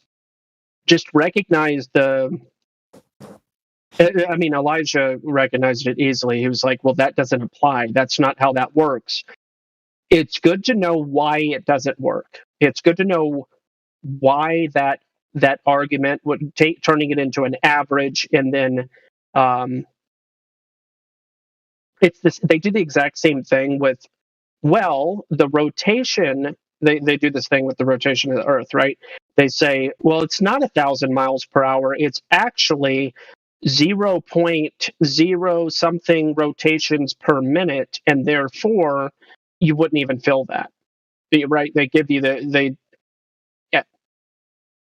I don't. It's very annoying. It is sophistry, and there's a name for it. Besides sophistry, there's another name for it. It's a type of fallacious argumentation, but misdirection, sleight of hand, but verbally, sleight of verbal. I don't know. Sleight of hand might be it. Yeah, sleight of hand. Wait. It's similar to how you can lie with statistics, right? Yes. Yeah. So be aware of those techniques. Can you do the same thing with mathematics? Like, can't you make up pretty much anything you want to make up with mathematics? Yes. And use it and lie? Like, it can just be an outright lie. They've been doing the that. equation that you make up. That's the looks globe legit. calculation. Yeah. That's exactly right. what the globe metrics are, man. Like that's what it is. It's a big lie. It's all calculations. It's nothing that you can comport to over into reality. That's all it is. So you're speaking of what the globe is. Like that's what we're challenging when people come in here. Mm-hmm. They got the globe metrics, and they're like, "Well, it's that's what the Earth is," and we're like, "You haven't even checked to see if what they're saying about the metrics are reality. Go out there and measure the thing." They don't want to do it, and of course, the guy's like, "Oh, I gotta go." Like that's what happens when it gets real. That's when they're just like, "I gotta bounce." How convenient, right? Right. And Happens that's all we need. That's the only thing we need. That's all you have to do. But there's no, people are so we're not satisfied. It needs to be like when the person's here and they're engaged, they have to admit or at least concede, right? I mean, that's where the clarification point comes. But I think they don't like that, so they'll easily say, "Well, mom's calling," or whatever. I'm gonna give you the only thing that bothers me, and I don't like hanging my hat on anything these days, is who gave us those numbers. Right. So we can use them and we can throw them in their face, but at the end of the day, I'm still cautious because look who gave them to us. That's half the point. It's about invalidating the claim. Let me give you a real life example of this. How to lie with statistics. It's a good one, kind of important. They make the claim that when a woman hits the age of 40 years old, that the chances of her having a Down syndrome child increase by 50%. This is the claim that is made. Now that 50% is actually the alleged statistical increase from 1.7% to 2.65 or 2.7%, something along those lines.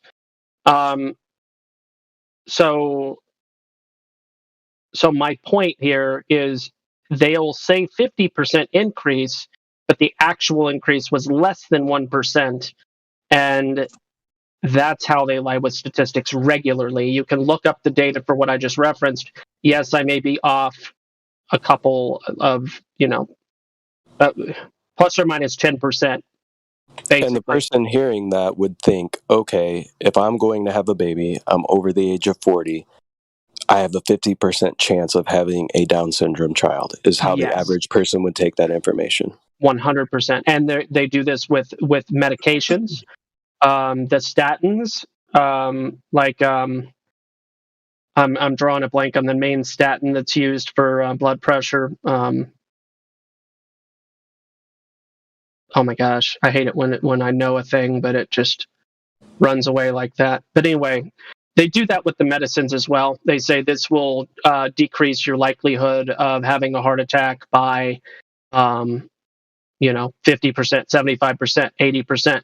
But really and truly, it's what they're doing is they're comparing it to the placebo, and they're saying, well, the placebo had this at this 1% rate, this person, and we had it at 0.8%, and therefore it's 20% less. Well, but the bigger truth too is they're not doing that because they're being lazy. They're doing that because they want to get into your head, right? They want Plausible you to. deniability. They have want they have you to plausible be. deniability. Yeah, but They do.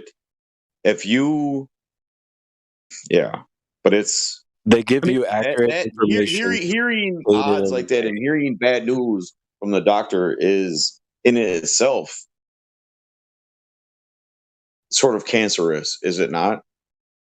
Well, they give you accurate information stated in a way that is misleading to the average person. Yeah. But like I said, it's not by accident. Well, that's a claim. It's intentional.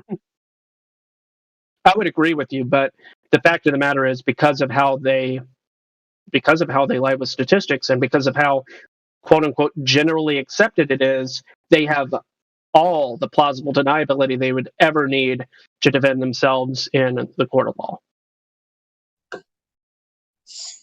What about in regards to the unemployment rate? Because they always say like, oh, it's 5%, 10%, but in reality, a lot of us already know these unemployment numbers they give, for the United States as a whole, they're just naming, they're just talking about the number of people that are looking for a job that are unemployed, but the number of people that aren't looking for a job that are unemployed combined with the number of people that are looking for a job that are unemployed, I think when you combine those two together, I'm pretty sure that's about 1/3 of the country. Yeah. A lot of those numbers are based on models, including population. When people find out that all the numbers that we have regarding population are based on models, that's a little bit of a weird feeling that you start to get. That's a little bit of a weird feeling. Just saying. Look into it. Look into population modeling. It'll make you feel a little awkward. Am I the Unless only you've one that already done it. argues with the census people when they come to your house? No, you're not the only one. Okay, good. I actually used to mess with those people when they would come to the house, but I started thinking maybe that's a trap. Maybe I should tell them exactly what they want to hear. Because maybe if I'm trying to be aloof with them and trying to play around with them, maybe that will mark me and flag me. You know what I mean? Like, yeah, they're already going to do that. If they come to my house and ask me if I have any guns, and I say no, I would. Maybe they're going to automatically assume that I'm lying. So maybe I just say like, yeah, I have a rifle. No, You're not obliged. I don't return it. I don't. If they knock on my door, I'm not there, and they eventually they'll leave you alone. You're not obliged to answer. I know one of the census people that came by You don't have to fill last out go none of that round. stuff. Yeah, I was talking. Dude, I one don't of care. the census people that came around the last go round basically started throwing out assumptions. Like, well, I assume that you're a male, so I'll go ahead and put that down. And I assume this and I assume that. And I'm like, you can make all the assumptions you want, but none of this is coming from me. So are you falsifying information based on your assumptions? And I just but wouldn't that way? Well, that's what I wonder about the whole process. You're not obliged to. You're not obliged. But wouldn't that be a problem even if you did answer their questions? I mean, couldn't they write down whatever they want even if you did answer their questions? Sure. Yeah. Well, and the thing I wanted to point about the unemployment rate is just it's been so annoying. Like, I think it started with Bush when I was a child or something, but I'm pretty sure like every president throughout my life has at one point in time or another made a really stupid, annoying speech where they're like, "Oh yeah, look at me, I'm so great. I'm the American president. The unemployment rate is like down to 8% or 5%. Like, no, it's not. You're just talking about the people that are looking for work that don't have a job. That's bullshit. Well, not only that, it's somewhere around 1/3 to 50% of the country that's basically unemployed, if not entirely unemployed. You're not going to see that on TV. I'm sorry. I want you to ask after what you just said, then they say well, we're going to create more jobs. I'm going to create so many jobs and this many jobs to get people to work. That's not. Since when is it federal government's responsibility to create jobs? All right, Paul and everybody, we're going to give the provocateur an opportunity to say what they want to say. Go ahead, Let's hear Kermit. it. Here's your opportunity, Kermit. Miss Piggy got some sweet ass. Miss Piggy. She got that wet. Wow, please. I'm sorry. So you're comfortable to interrupt people in the middle of their sentences and input different sounds? Hello? What about the astronauts? You gotta just mute. Okay, your question is what about astronauts? That's your question? Away from me.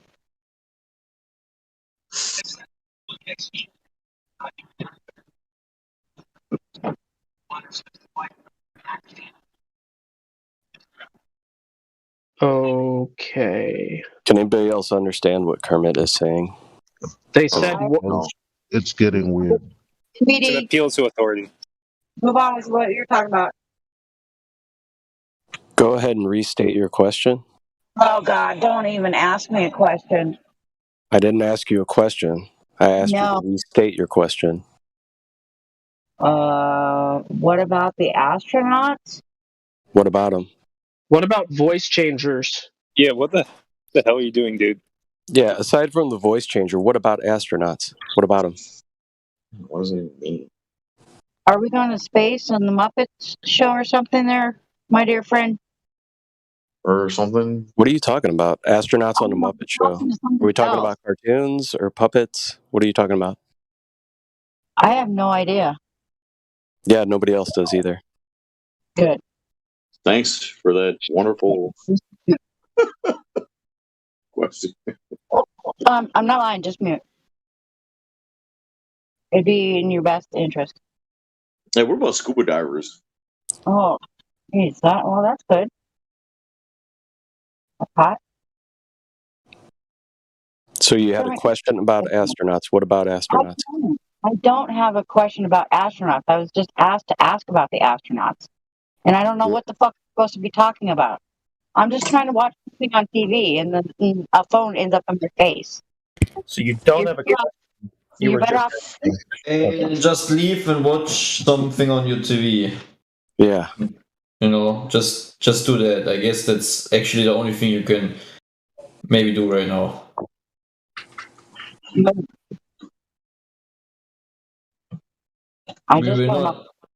will not hinder you. We will not hinder you from watching television, okay? Thank you. I appreciate that. Thank you. I All right. appreciate it. Okay. Well, good luck, scuba divers. Scuba divers. It's okay. Take your time.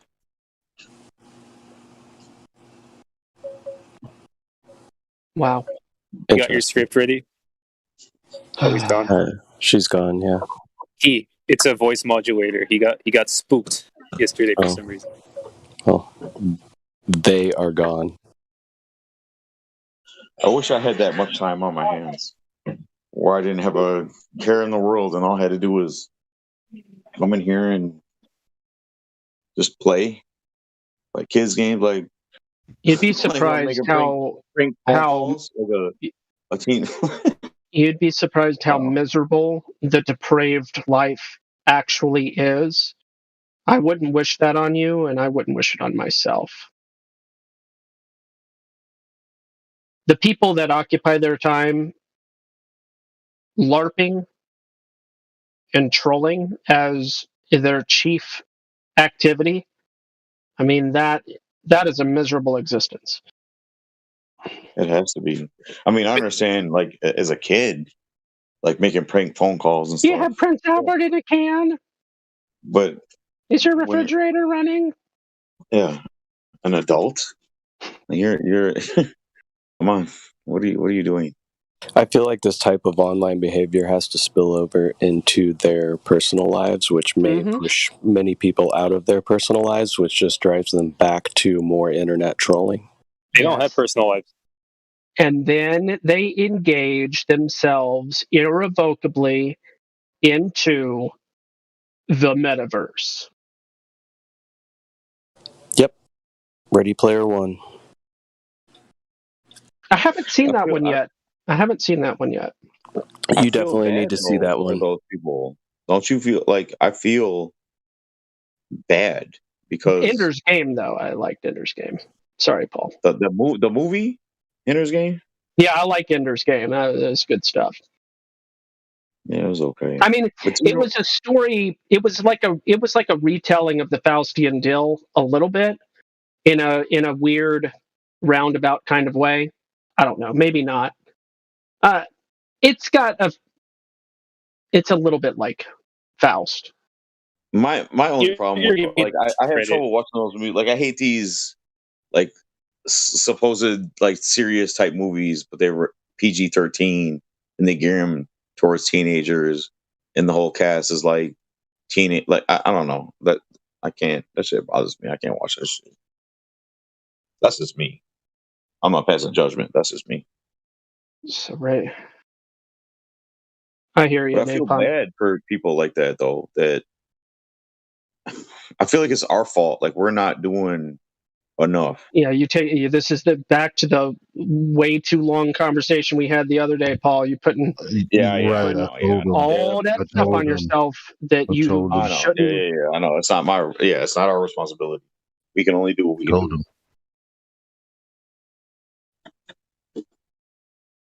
We done been down that road. All right. Is anybody? I'm not a betting man, and I'm not encouraging or promoting betting, but metaphorically speaking or hypothetically speaking, is anybody putting any money on Nitro Earth coming back here one way or another and saying, I did the math, and therefore anything, yes or no? Does anybody think that Nitro will actually be back tomorrow? Never. No. If the question is, will he be back and say some BS? I highly doubt that. I didn't detect any disingenuousness or disingenuity from him. In fact, he had pretty thick skin. He didn't get all offended. He didn't get all sensitive. So my answer is he's not coming back. That's what I would bet. Okay. I would say if he did come back, he's either going to come back with a rebuttal to something else, right? So some other topic to discuss or point to try to make, right? So completely just moving along from the numbers. Or if he comes back, he may have more legitimate questions, meaning he goes and studies the numbers for himself based on that observation, and it kind of opens his eyes and maybe piques his interest as to maybe what other information we have for him. But I think the latter is less likely, and I would say overall he probably doesn't even come back.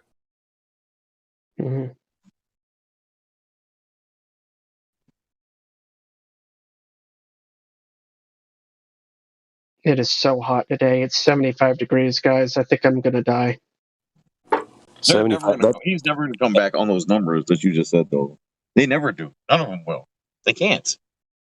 Do things spontaneously combust at 75 degrees? As a new North Dakotan, guys, I am burning alive. I don't know. Because I don't know what your body can take. I don't have air conditioning, Fraud. Why not? Because I live in a 100-year-old home that is in the process of being made into a real 21st century home. Okay. All That's the only modern convenience I don't want to give up.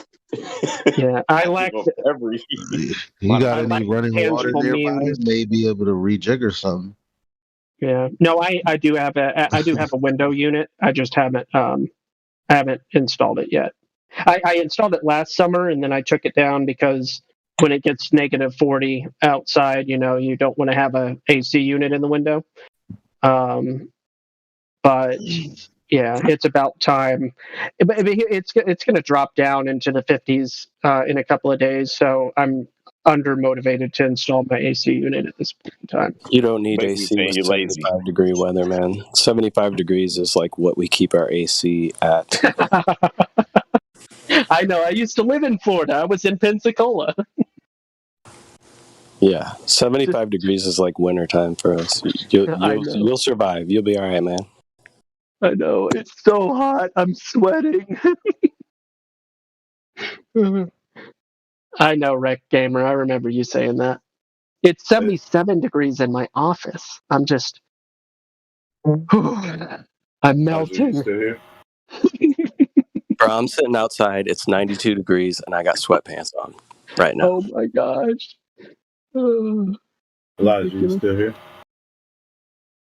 Yep. Oh, I didn't want to detract from the subject earlier. Have you ever heard of Dave's Insanity hot sauce? No, because I'm not a fan of hot sauce. I've, Well, quite a few years ago, I had a lunchbox full of just hot sauces. They weren't hot; they're just different flavors and stuff like that. And I had some people at work that brought me. They say, "Here, man, we're gonna get you some Dave's Insanity if you like hot sauce." And I'd watched a couple videos on this stuff. It was like the Dave's Insanity 5-minute challenge. People would dip a toothpick in this hot sauce and they put it on their tongue and see if they can go without drinking anything for like 5 minutes. So I was a bit nervous when he brought it to me, right? So I'm looking that up right now. he brought me some, and it was a 5-pack. It had like the original, it had ghost pepper, there was a couple other ones, but I can't remember them all. But anyway, the ghost pepper one I took, and after watching these videos, I was like, man, this stuff looks dangerous, right? So I had a tuna fish sub, so I spread some on a butter knife, and I just kind of spread it on the bread. When I took a bite, and he goes, how is it? I was like, to be honest with you, I don't really taste it. So I took the bottom, and I started dousing each section and taking a bite on it. He goes, now how is it? I said, it's warm, but I mean, it's tolerable. But the next morning, so let me tell you, I'm sitting on the throne rethinking all of my poor life choices and how I got here. You hear me? It was bad.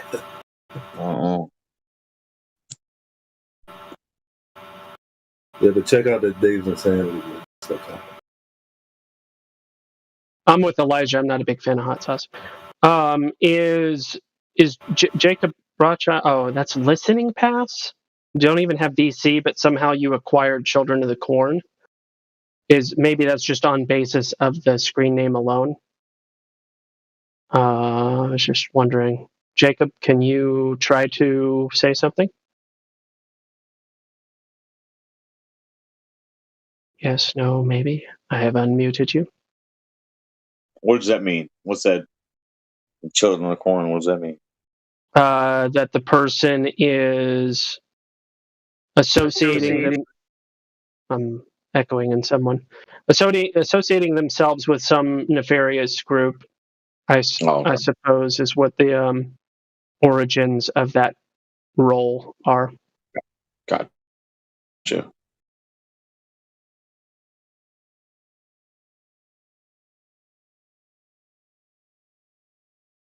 What is space AIDS? What is that role? I've been seeing a lot of people with the role space AIDS. What is that? What do I got to do to get space AIDS? Take a guess. I mean, anybody that's obsessed with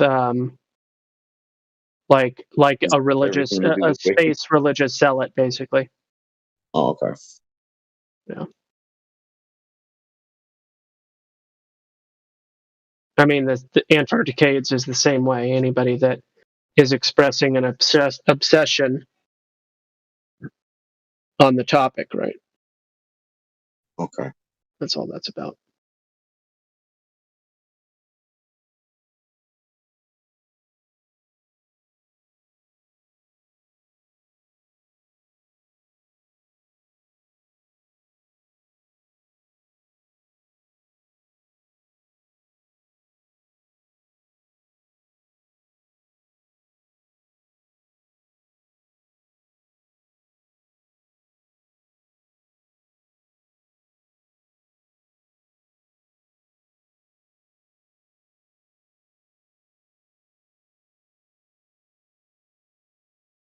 Well, I have space aids from battling space enthusiasts.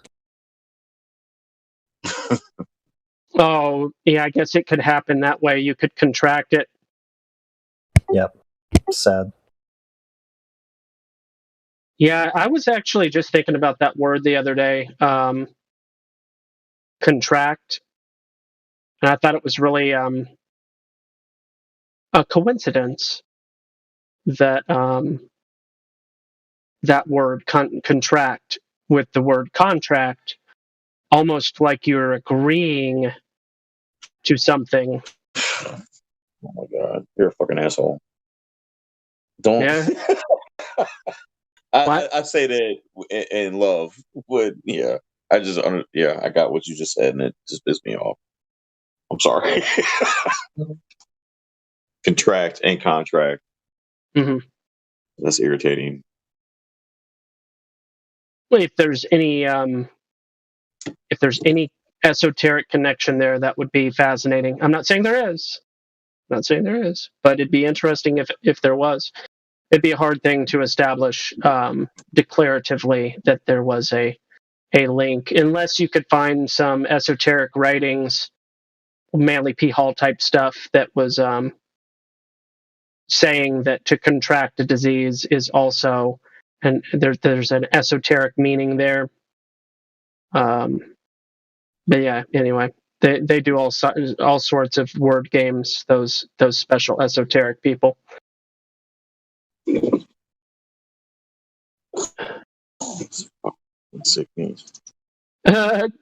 This Kermit person's talking about global warming. So funny. It is hot out. Yep, we just had a blizzard 4 weeks ago, so whatever. Well, it's not. They don't call it global warming anymore, right? Was it an Oreo cookie blizzard? Huh? Rookie? Was it an Oreo cookie blizzard? No, it wasn't that kind of blizzard. It was about, I don't know, between 8 and 12 inch. That's a lot of snow. 48.9 latitude blizzard. You say you're in the Dakotas? Yeah.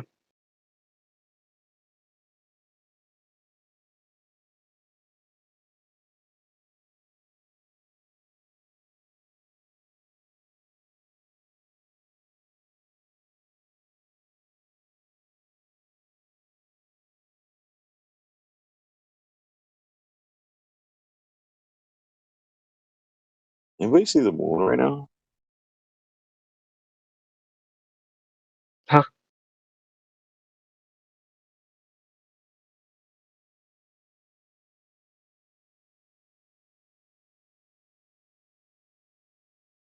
Oh. Mm-hmm.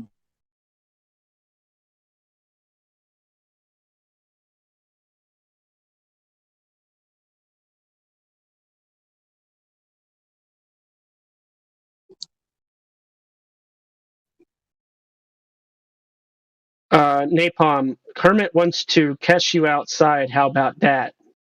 Yeah, my mic's open. Kermit has come into the VC and has said, "Catch me outside." How about that? How about that? What up, Kermit? How about that?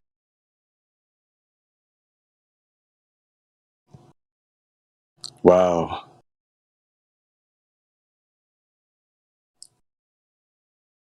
How do you call somebody out in chat saying debate me in VC and then not open your mic? Well, they have to turn voice meter back on. I mean, they turned off their voice meter, and then they're like, "Oh, geez, it's going to take." What is the possibility of anything coherent coming from Kermit based on our last interaction with this person? What's the probability of a coherent sentence?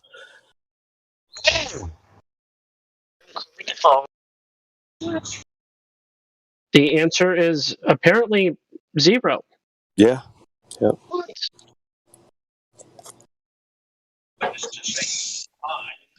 Use your So words, the Earth's Kermit. flat. Speak up, Let Kermit. me. No. All right.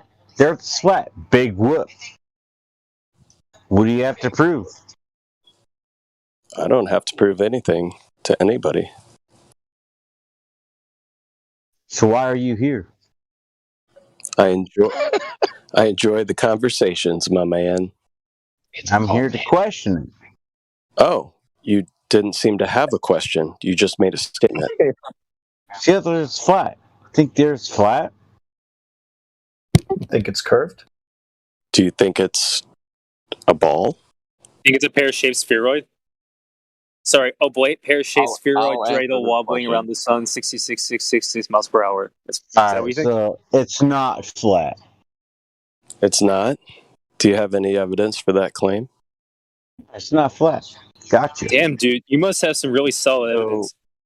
yeah, so you're just making a blanket statement. You're right? a master debater.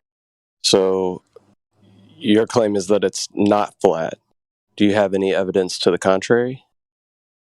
I've never seen it curved, but I've never been in a hot air balloon either. So Do you think you would be able to see curvature from a hot air balloon? I believe so. Okay, well, do you understand that mathematically, even with the claimed size of the globe, that's impossible based on the height of a hot air balloon? That's good, because I've heard this before. And what you're saying is, I've seen the videos of the helium balloons going up. Was it 120,000 feet? Is that correct?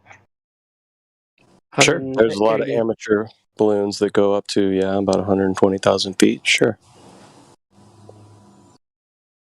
And you won't see curvature Is there ever... at that height. Okay, well, sorry, I had to get my... Would you like Neil deGrasse Tyson to tell you that? Oh, hey, buddy. So, have you ever had two balloons in the same? Nope. Oh, okay. So no, you're not even gonna try to think of it in your mind. You're not even going to try to postulate it. I'm not going to entertain some fantastical idea. Do you have any empirical evidence that you want to bring forth, or do you just want to talk about ideas of what could possibly be taking place, or do you want to talk about ideas are important? Sure, ideas are important. But your ideas, if you're claiming for them to be truth of the reality in which we live in, they need to comport to reality. And the funny thing is, when we go to test the globe, we've got to experience it in the first place. When we go to test the globe for curvature, we don't find any. Meaning the claim does not comport to reality. What is your name? Napalm. All right, Napalm. Have you ever been in a hot air balloon? Yes or no? Yes. No, sir. Neither have I. So why are we talking about him? What? I've been in a hot air balloon. What's your point? Okay. I've been in a hot air balloon. My point is a thought experiment. Let's go. Okay. Let's say that we rise our hot air balloon. No. Let him go. Let him finish. Not hypothetical. I've been in a hot air balloon. I did a roof for a lady, and that's what she did for a living. And she Out took of a me hot up air balloon? in her hot air balloon, and she took me up in her hot air balloon. Do you know what the max Was this before drones? altitude Because the drone will of that hot literally air do the balloon same is? thing. Do you know what the max altitude of a hot air balloon is? What's the max altitude of a hot air balloon? 10,000 feet. You don't know. Plus. No, wrong. How far? Couldn't be more than 2,000 feet. 20,000. Yeah. Well, okay, I get Regardless, multiple. I've been in one. So what is your question for me that has been in a hot air balloon? What do you want to ask You me? asked me the For somebody question in the that is first place. observed? What's the? You need to educate me now. What's the max altitude? You just heard it. Yeah, he just said it. Which one was it? I heard multiple voices over. 20 over miles. Your head. Those are just in your head. 20 miles. What is No, that? not For a novice hot air balloon, for somebody that takes, it's about 20 miles, give or take. no, No, not No 20. way. Not 20 You're- miles. With that oxygen? He said There's no 20,000 way you're going feet. up 20,000. Oh, okay. Said 20,000 feet. I don't know where 20 miles is coming into the picture, but that's certainly not the case. I must have misheard it. I apologize. 20,000 feet. All right, I'm sorry. 20,000 Yeah, feet. yeah. It's, 4 I'm sorry. miles it's up. actually I said just 20 a miles. quick Yeah, I Google apologize. provides me with the information that the highest most hot air balloons are allowed to rise today is 3,000 feet. That's within certain restrictions. But you could raise a helium balloon a lot farther than that, right? Sure. So we're talking about it riding in a hot air That's balloon. where, right. And right, still right, never right. see any I apologize. curvature. He said he keeps going from helium to hot air. He keeps changing his balloons. I don't think he Kermit, understands the difference. You want to talk about really high That was my mistake. So I Kermit, fess up to my mistakes. do you know how high you actually need to go to determine whether the surface of Earth is curving? Yeah. How high? Well, you could see it from a lot of different points of view that people have recorded. And Well, I'll tell you how high you need to go to tell whether the surface is I curving. cannot definitively tell you that. Yeah, I know you can't, but I can, so I'll help you out. You only need to go about a foot off the ground, and you can tell for sure whether the surface is curving. That's kind of crazy. No, it's not, because there'd be a geometric horizon at a foot off the ground at a specific geometrically determined distance based on the radius of the Earth. And it's but that's the not horizon based is off of 1 foot consistently off the seen ground, well past like you said. that geometric constraint. So, yeah, the surface isn't curving. Okay, so the surface curves. Yeah, you weren't listening because you were talking while he was talking. Far distance that you cannot see with your eye. Do you know the You can't calculation? even see it with a telescope. Do you know the calculations for what you're claiming, right? The curvature rate over distance, do you know? This is exactly why I asked you guys if any of you are actually educated. Well, do you know what the radius of the Earth is? Right. Oh, yeah, okay. Yeah, I'm educated on the globe model. I can tell you why it's wrong. Yeah, we're more educated on the globe model No, than you because are. your education, like the took the same distance class as you measurements are ridiculous. Hold on. Sit down. They're Can we, just the can we same slow class down? as you Can we please slow down? Because he was just asked a very direct question, and he keeps ignoring every question that he's asked. He doesn't answer any question, and we all just keep talking at the same time. So one I'll at a state it time. again. I'm sorry, and I'm guilty of it too. I'm gonna put myself on mute, but I want him to answer at least one direct question. Yeah, I'll state it again. Kermit, do you know the radius of the Earth? Nope. Okay, so if you don't know the radius of the Earth, how would you try to calculate the drop or the curvature over distance? Well, I don't know how, but I will tell you this. I cannot see the Statue of Liberty on my horizon. Maybe if I had one of those really high-powered telescopes that could see really far, I'm pretty sure that I could. Okay. Right. So do you understand that things get appear to get smaller with distance? That's what telescopes do. They magnify things. Sure. So do binoculars, right? So do optics with cameras, right? But they appear to get smaller with distance. Do you understand this concept? Well, let me ask you something. Just answer the question first. Do you understand the concept that objects appear to get smaller? Yeah, I understand the concept. I was going to ask you a question based on the same concept before you move on to something completely different. Okay, you know what, I Kermit, won't though? do There's that. an important thing that you need to catch while we're on this topic, though. You can use binoculars to enhance your angular limit, right? You can use a telescope to do that. And here's the thing that happens when we do that: we see way too far for the globe geometry to be true. Alright, so I want to see this.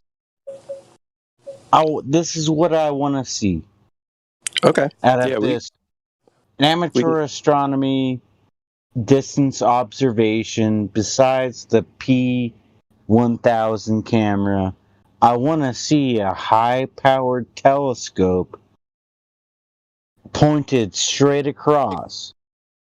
Straight across. What is the difference between a telescope and something like a P1000? Optically. Because a high-powered telescope would take the P1000 and it would throw it in the trash can, because it could with the lenses and the optics and everything. And how far can you really zoom here on Earth without your little P1000? Have you ever used a high-powered telescope under proper observation? Do you know the rate of zoom for the P1000 compared to what you are calling a high-powered telescope? That's a very general term, so you're not giving any descriptions as to. Okay, so give me the difference. Magnification. Hold on, it No, doesn't that's matter. you. We're going off the rails. It doesn't matter what you look up and see in a telescope. What does that have to do with the curvature of the Earth? Well, he was asking for it to be horizontal. He's asking for it to be horizontal. It doesn't. No, it doesn't. All right, I'm sorry. I'm just. So, Kermit, this is the entire point. Yes, we do that all the time, and the point is that we see way too far for the globe to be true because we're not observing the geometric limitations of the curving surface of the Earth anywhere. So why wouldn't you push that, like the observation, to the max?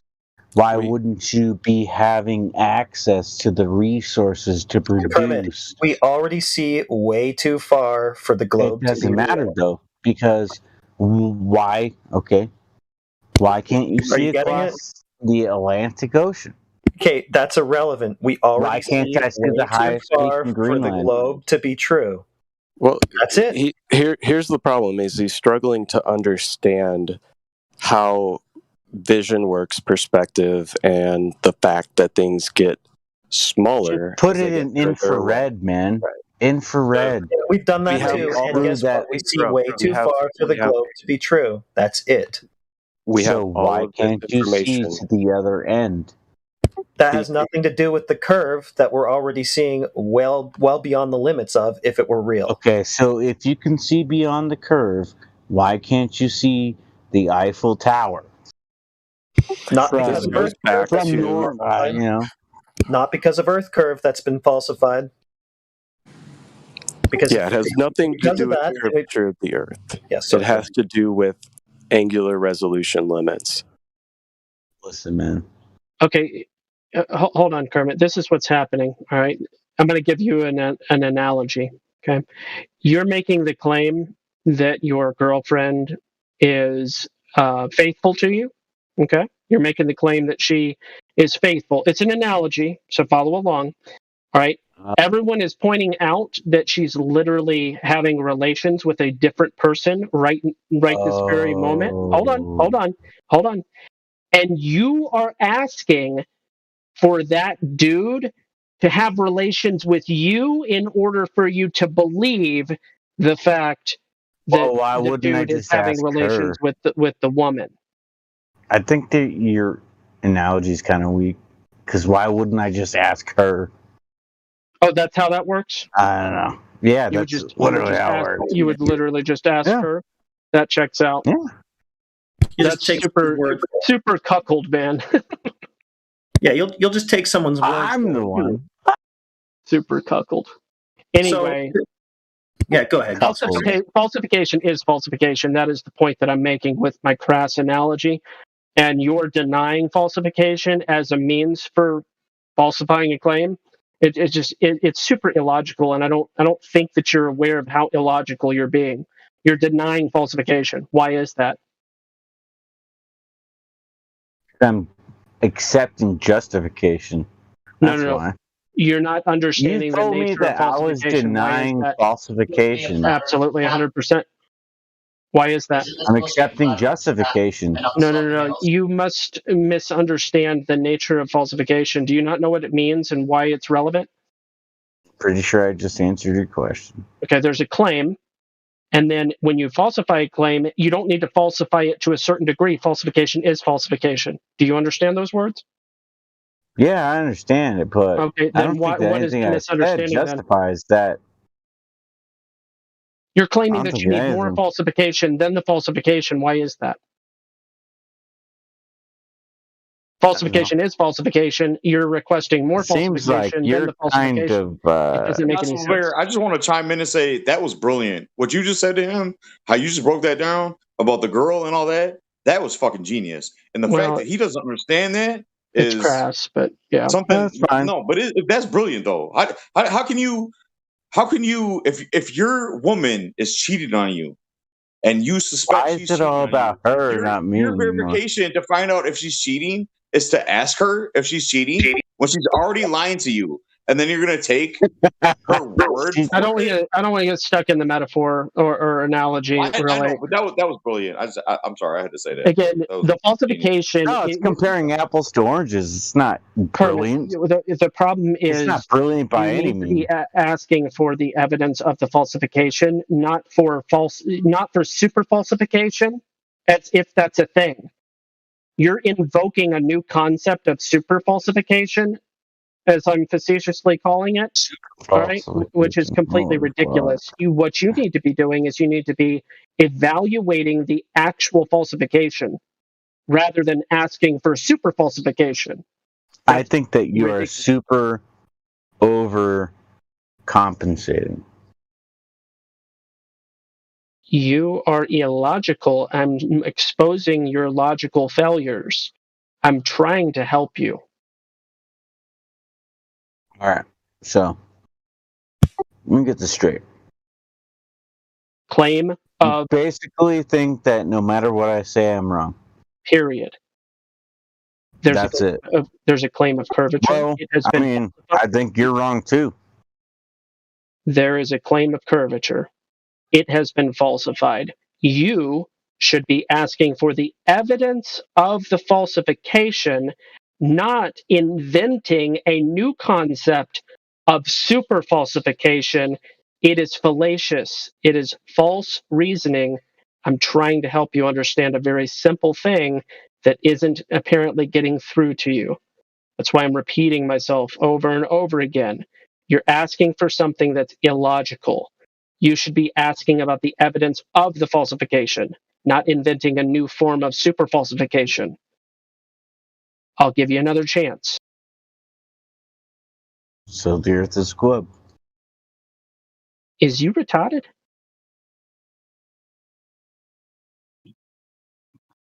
Using the same justifications that I would use. You're not understanding. You keep saying the word justification. Do you know what falsification is? The opposite? I think he does. I think he does know what that is. So this Everybody knows what the false opposite? is. No. What? The opposite of what? Well, Zarn, he's demonstrating that he in particular doesn't know what it is. Hold on. If he says he understands, give us an example of falsification, please. Falsification. That's a really easy one. Because I can't understand anything. Okay, so that's ironic. Falsification. That's a really easy one. That's as simple as telling a lie. No. That's what I mean with you don't understand this word. Okay? A claim is made. The claim is proved false. That's what falsification means. The claim that Earth is a ball is made. You take the details involved with that claim and you prove it false. That means it's falsified. So you, if you were a rational person, should be asking for the evidence of falsification, evaluating that evidence, and making your determination based on the evidence, of the falsification. Do you understand these words, or are you really that deprived of intellect? No, I actually completely understand what you're saying right now. And to prove it to you, I will reiterate it for you. Because There's only one thing you should say. Show me the evidence for falsification. That's the only thing that you should say. Right, yeah, but I was trying to explain how you interpreted the falsification, sorry. You haven't even evaluated the evidence. What are you talking about? I've evaluated the evidence. Prove it. What evidence are you aware of that the claim of curvature has been falsified? You think that you can see across the earth? No. See, that's called a straw man. No, you can see it. Use that word. It's How cringe. far can you see it? See, again, you're demonstrating the reality of the claim that I just made, that you don't have any evidence, you haven't evaluated the evidence, therefore your claim that you have is false. I just falsified the claim that you have evaluated the evidence because you demonstrated that you haven't evaluated any evidence whatsoever. Based off of your definition of distance to horizon, how far can you really see before things just disappear? Okay, I'll tell you again. In your theory, things just magically Hold disappear. on. He keeps answering your question, but you keep talking over him before he finishes his point. So can you please let him finish his point and shut the fuck up and stop interrupting? And then maybe you'll hear it. Thanks. How far do we see to the horizon? Much further than the globe would ever allow. Let that soak in before you say anything. Kermit, no, take a breath. Let that soak in before you reply, because you're not listening to the words. Oh, this is the normal, rational response to those words. We see too far. Listen, man, I have plenty of oxygen running to my head right now. Here's what we're going to do, because you're interrupting. Oh my gosh, we see too far? That's a ridiculous claim as far as I'm aware. Can you please show me the evidence for that claim that we see too far? Because that breaks a lot of paradigm of my understanding, and I'd like to see the actual proof and evidence for that to be the case. Can you show me the evidence that that's the case? I want to see the evidence. That's the rational response. Everything that you're saying, Kermit, is intellectually corrupt. Or you can just search it up on Google and then find it instantly gospel. It's that easy. You have to justify it because you put it into question. You're But you not understand that. listening to words, Kermit. You apparently have some type of processing error, a mental There we go. difficulty. Suddenly I'm mentally deficient, right? You're not listening to the words that are being said to you. Because I speak Why against haven't them. you asked for the evidence yet, Kermit? Why haven't you asked for the evidence? The evidence is everywhere you look. Kermit, do you know that the Earth is flat? No. You should. Well, the Earth is round, so Who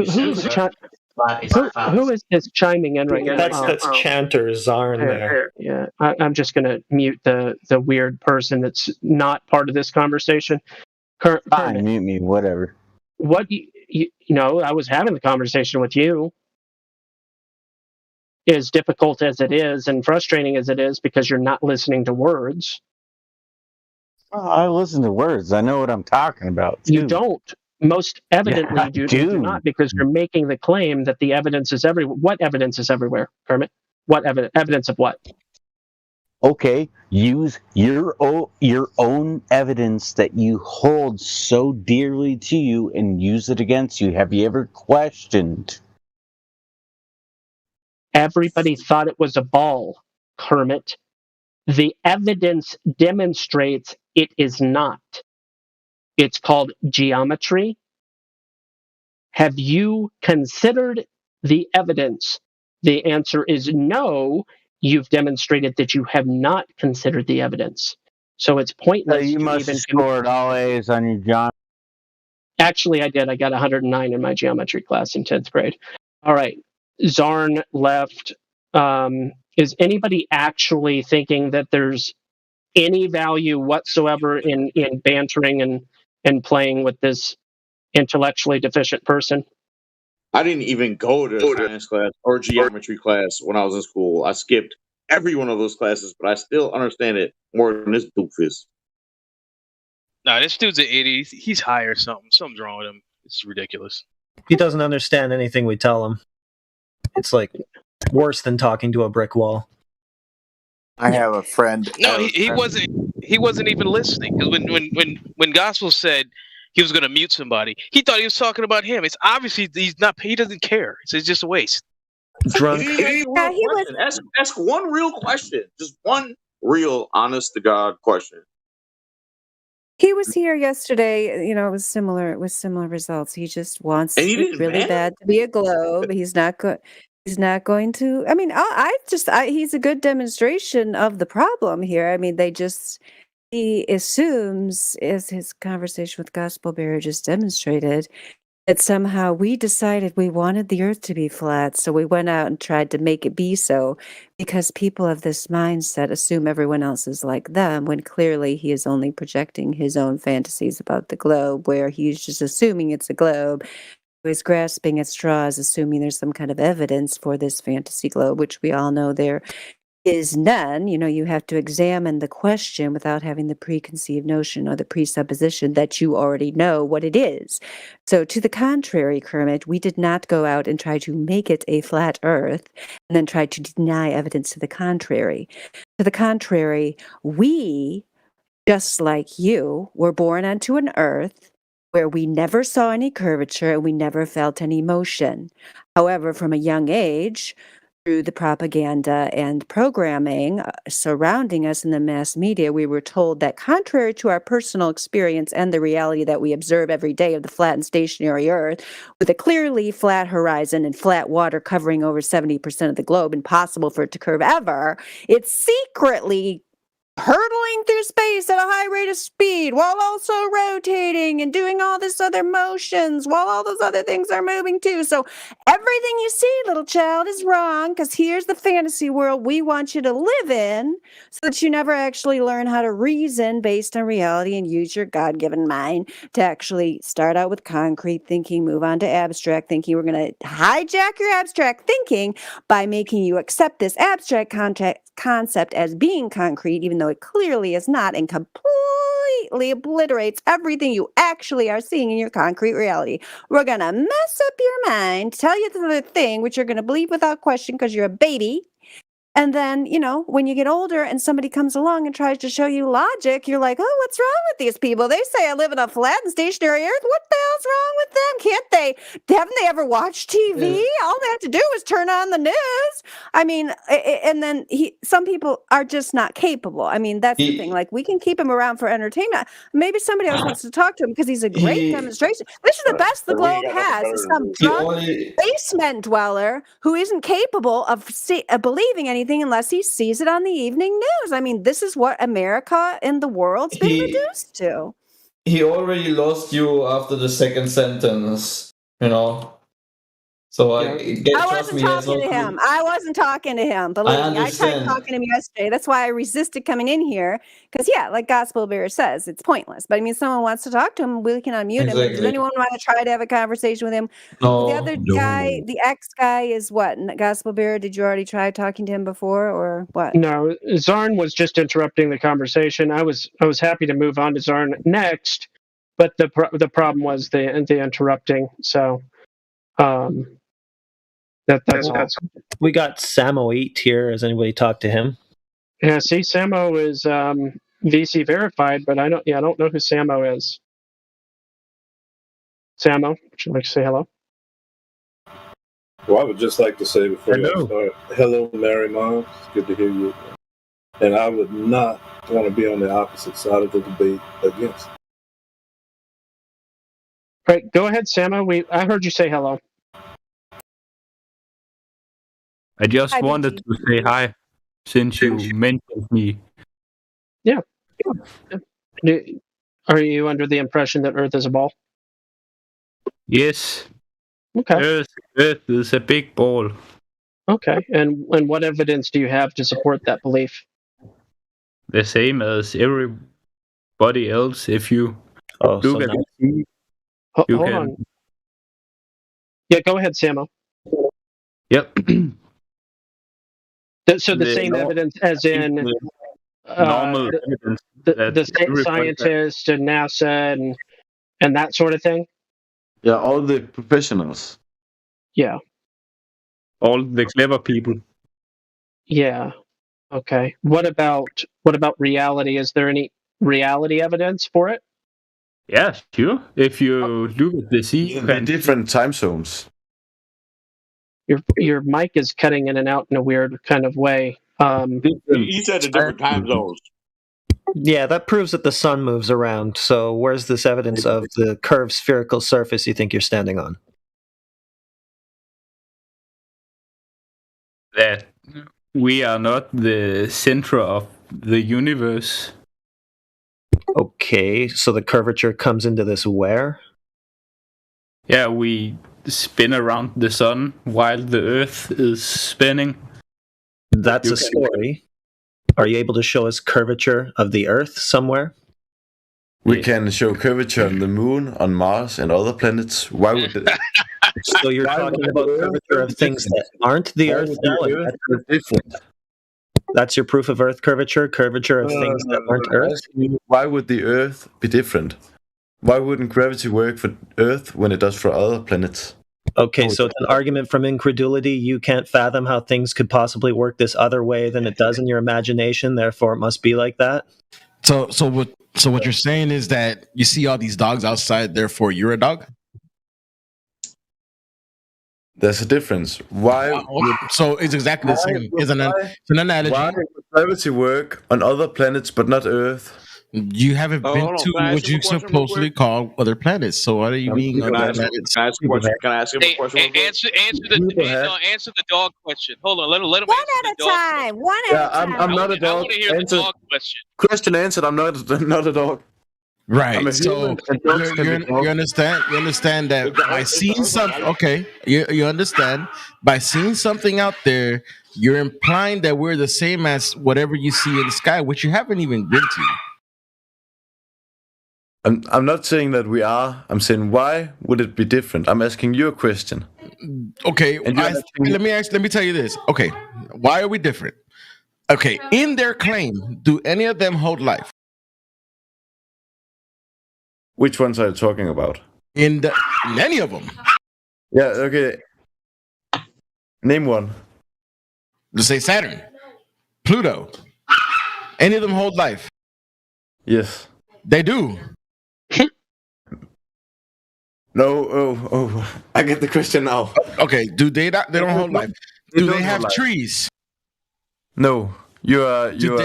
Okay. So how are we They different? don't have an atmosphere. They don't have an atmosphere. They can. Yes, they do. You don't even know. They actually do claim they do. What do they do? I mean, they say that the atmosphere in Mars is like what 1% or 2% of what Earth is. Yeah, exactly. How do you know you're not a dog, though? How do you know you're not a no dog? water. There's not enough water for life. There's no magnetic field, dude. Like you need like active plate tectonics in order to have that. Like there's no hope in hell. Again, you're talking. Hold on. Give me a second. Again, you're going to where you haven't been and saying that we're that place we haven't been to, but you haven't even examined the Earth. We live in Earth. Why are you going to the sky? Say, oh, you see that thing up there? We have to be like that because I don't know. I'm just gonna beg the question. Is it because you can't demonstrate the Earth that you're claiming it to be by actually just showing us the Earth? We don't understand you. So go ahead, Central. Hold on, Central's gonna try again to. You two people are asking different questions. Well, you're going everywhere but the Earth in order to make your claim about what the Earth is. So can you stick to the Earth and show us that the Earth is this thing that you say it is based on what the Earth is showing us? You understand? Oh. We 2 can't look seconds. anywhere else. Picture.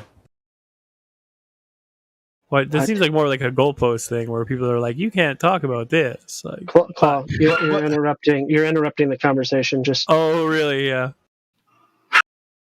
Oh, I hate that tone of voice so much. I know. That tone of voice is the worst. Yeah. It's the worst. I think he was also shoving in. It was like a bunch against a bunch. So Man, he still hasn't answered how he knows he's not a dog. I'm still on that one. I want to know. he got 4 limbs. He got some mouth. He breathes. Good breathe. So how do you know you're not a dog? Because I can see it in the mirror. All right. Oh, you get a mirror. All right. So there's a mirror in the sky that tells you that the Earth is round. There's a mirror in my house. So how does that help you with the Earth being round? With the mirror. That didn't help me to know the Earth is round. It helped me. But you need a mirror, though, right? If you Yes, looked in the mirror, it you is weren't a on the dog. ground. So where's It's the not mirror in in the the sky. sky to show you that the Earth is round? Like, where is it? It's called cameras. Okay. So practically, let me go to you practically determine by actually checking the dog and checking yourself to determine whether I am not You're that still thing. assuming Listen, no. You assume No, stop. Listen to it. Wait until I finish. You checked your own limbs, you checked everything, you measured yourself and actually verified that you are not what you saw out there, correct? Correct. Right. So that's what we're saying with the Earth. This is what you need to do. Stop assuming that those things are what we are standing on, like what we're standing on. First, we have to measure the thing we're on to then verify if we are a ball. How do we measure the Earth? How do you measure something? Your mic cut. How do you measure stuff? With technology. Let's go. With lasers. Let's go. That's a step in the right direction. So speaking of measurements, Samoit, you posted some pictures of the horizon in the live stream voice text. Do you know that the horizon has been measured to be way too far for the Earth to be a globe? What? The horizon has been measured to distances that are too far for it to be caused by Earth curvature. Any proof for that? Yeah, I'll post it if you want. Just one sec. But that is not a measurement in numbers. That is just your eye that are seeing the Earth is curving. It's a direct measurement of the horizon being beyond 9.4 miles, which is much too far in this observation for it to be caused by Earth curve. Just posted it. You know, gravity also affects sun. That has nothing to do with what we're looking at here. Actually, it does. No, it doesn't. Posted. You posted a picture and some people saying no. So here's how it works. In that picture, based on the globe geometry, right, the horizon would have to be at 1.2 miles in order for the globe to be true. Where do you see the horizon, though?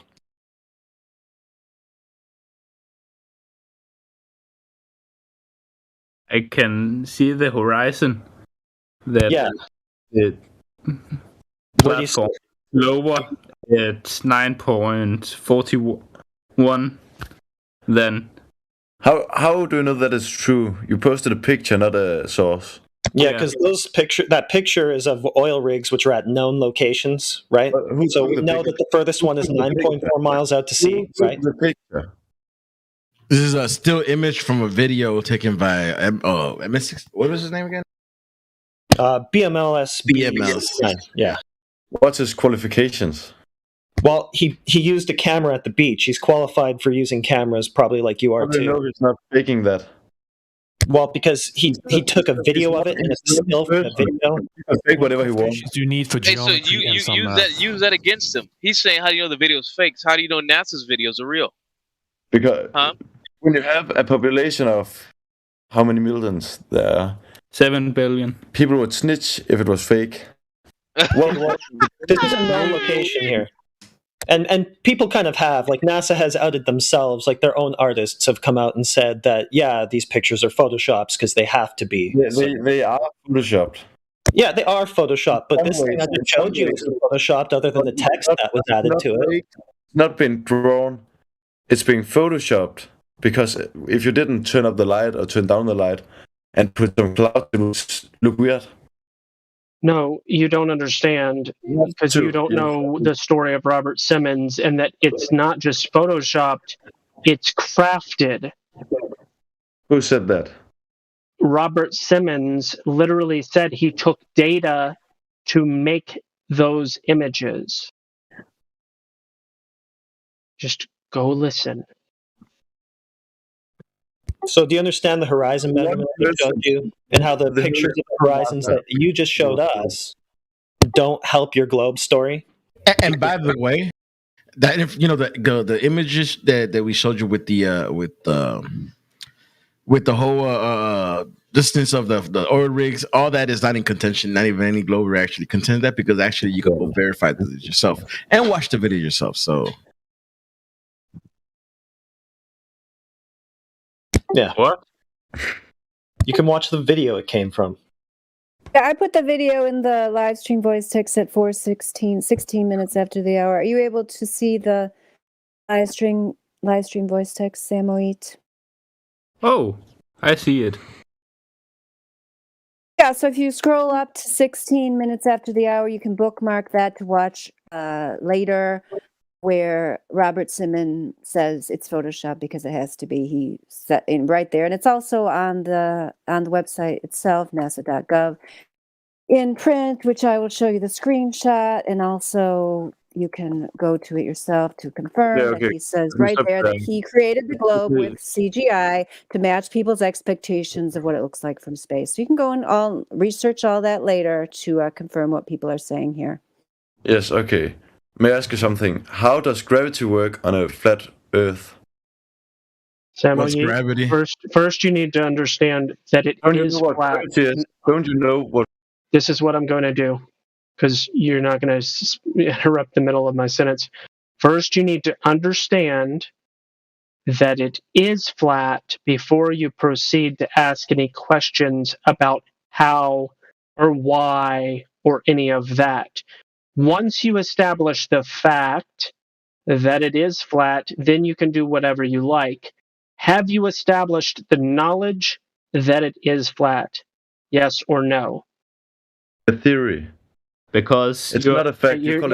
Okay, so I'm gonna ask you the question again because I unmuted you and you were just saying words. So I'm gonna say this again. Have you established the fact that it is flat? This is a yes or no question. Yes or no? Go ahead. It's a theory. Okay. Not a fact. So you don't understand then. That's it was a yes or no question. You had the opportunity to say yes or no. So you could have just simply said no. So now you mute me forever because I disagree with you. Samo Yeet, I asked you a yes or no question. And I answered you. No, you did not answer me. I did not answer you for what you wanted because that's the same as... It's a yes or no. Are you a Holocaust person? Yes. It is a yes or don't. Let's not talk about events that you can research from the authoritative sources such as Wikipedia. Okay.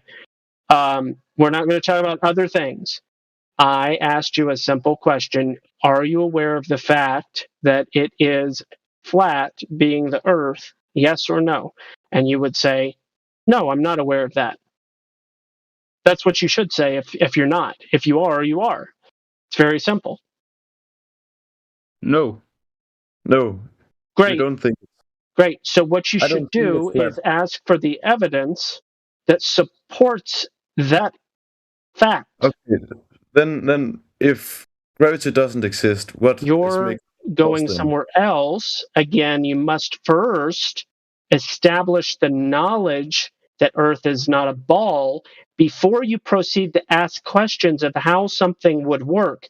Because once you establish the fact of what is, you won't need to ask any of those other questions because you will find out that it is the default and you won't be comparing it to your imagination. It's very simple and logical if you actually think about it for half a minute. Less than half a minute, really. Once you establish the falsification of the globe, asking how and why is illogical. You go, oh, maybe there's details about what they've been saying that aren't even accurate in the first place. Maybe there's all sorts of other assumptions. Interesting. And then you have all sorts of new questions, but those old questions, they fade away because they lack relevance. Do you understand? Now you're speaking like a waterfall. You're just going everywhere. No. Yes, No, you it's are. very coherent. So what makes the force that we others gravity? Samoyed, What is that? you're asking an irrelevant question No, it is very based on a relevant. presumption. I feel it right now. Samo, you're asking an irrelevant question based on a presumption about what you think is, without knowing what actually is, which is I know illogical. that I am on the ground and something is holding me onto the ground. You know that? I know that for a fact because else I would float. Dude, What is gravity, hold on, gravity hold is on, the belief please. system. Hold on. Somebody else was on. gravity, the force that hold No, I'm going to mute you because we're going to stick with one sentence at a time because you're the one that's talking like a waterfall. You just made the statement, because otherwise I would float. What evidence do you have for that? For what exactly? Could you specify? Samo, you say, I know that something is holding me to the ground because otherwise I would float. What evidence do you have to support that claim? What? Did I break your? I broke his brain. That's what I thought would happen. Ask me a question that didn't make sense. Yes, you broke. Samo, you made the claim. You made the claim that otherwise you would float. What evidence do you have to support that claim? That I would float if if the force didn't hold me to the ground. What evidence do you have to support the claim that otherwise you would float? I can feel it. I can see it. I can. No, you're floating? No. You probably need to do less drugs if you're floating. What evidence do you have to support the claim that otherwise you would float, Samo? Go ahead and answer that question. Like to just like say the forces behind like perpetrating this lie are just inherently negative. What is holding me to the ground? Why wouldn't I? Why can't I stand on a wall? That's the gravity, or the force at least, going downwards. So why would you assume you could stand on a wall, Samo? What evidence do you have that you could walk on walls? That's a straw man you made right there. No, it isn't. It is. You're the one straw manning, bud. I ain't. You What just evidence, Samo, what evidence do you have that you could walk on walls? just said, why can't I walk on a wall? I didn't say I could walk on a wall. Why? Yeah, why can't you? What force is doing so I can't walk on a wall? Yeah, what? What force makes me stay on the ground, not the wall? Why can't I stand on the wall? He disconnected. He lost that.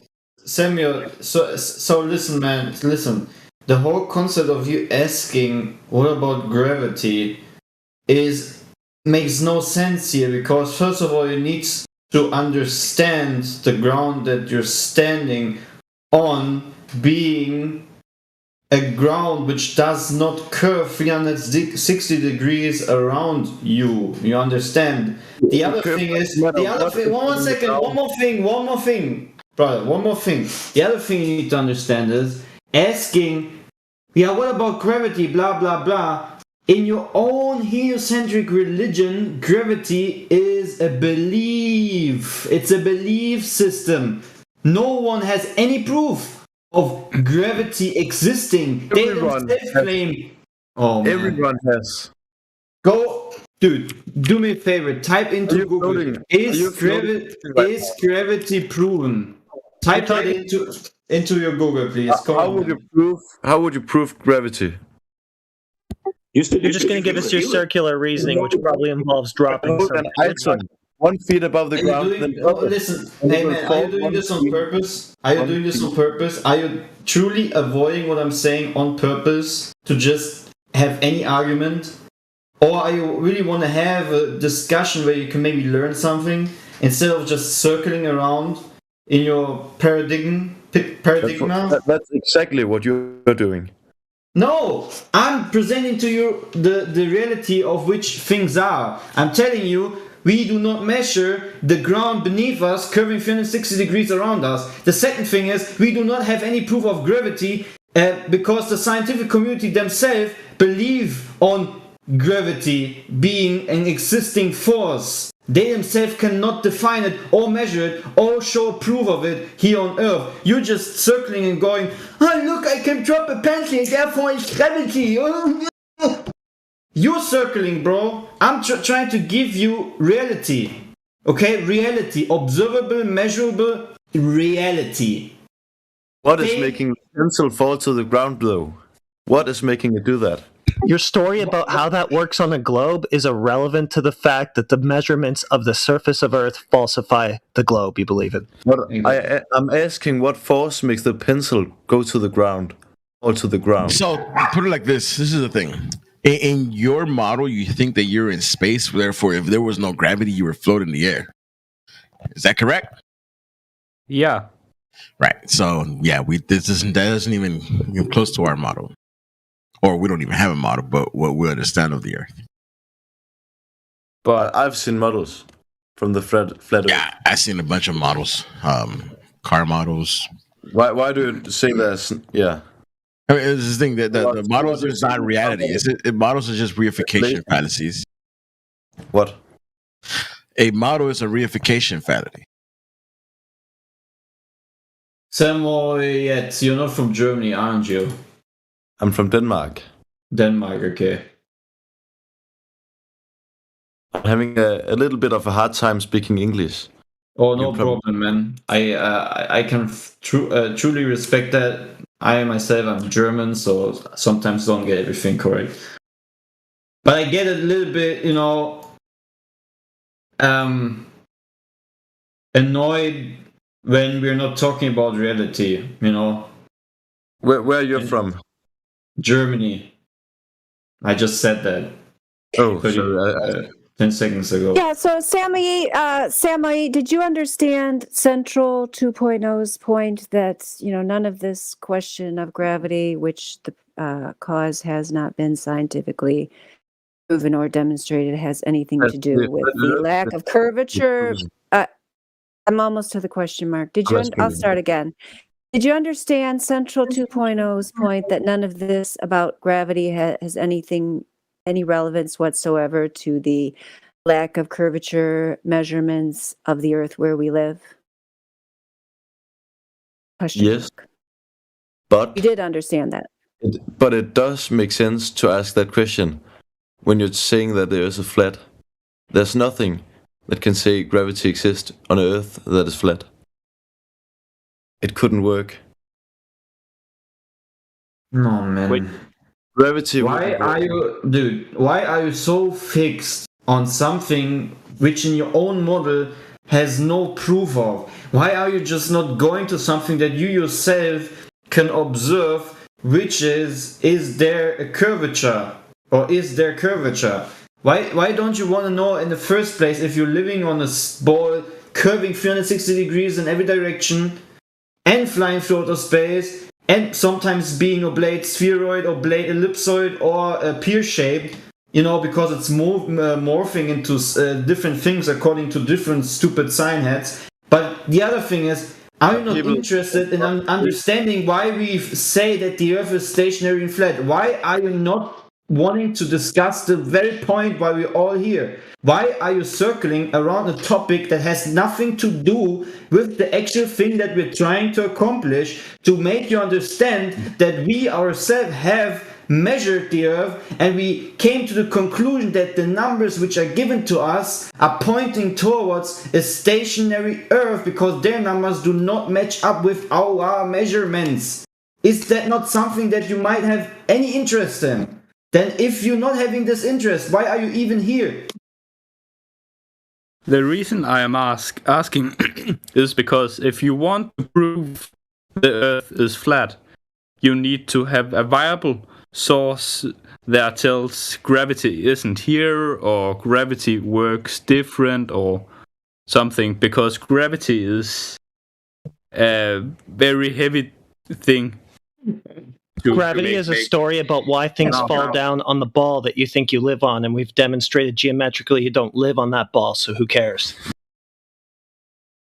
Yeah, we don't have to prove anything to you, Sami. We'd like you to, if you have any, bring some positive proof of this globe that you claim exists. You know, you live on a flat and stationary Earth. You've never experienced curvature. You've never experienced rotation. These are all theoretical, abstract notions that you've been told, are true. And the fact, as we've mentioned several times here, when we go out into the real world and we do measurements, I can see why Gospel Bearer had to mute you even to have a normal conversation. I'm trying to keep my comments as short as I can. I'll shorten them up even more.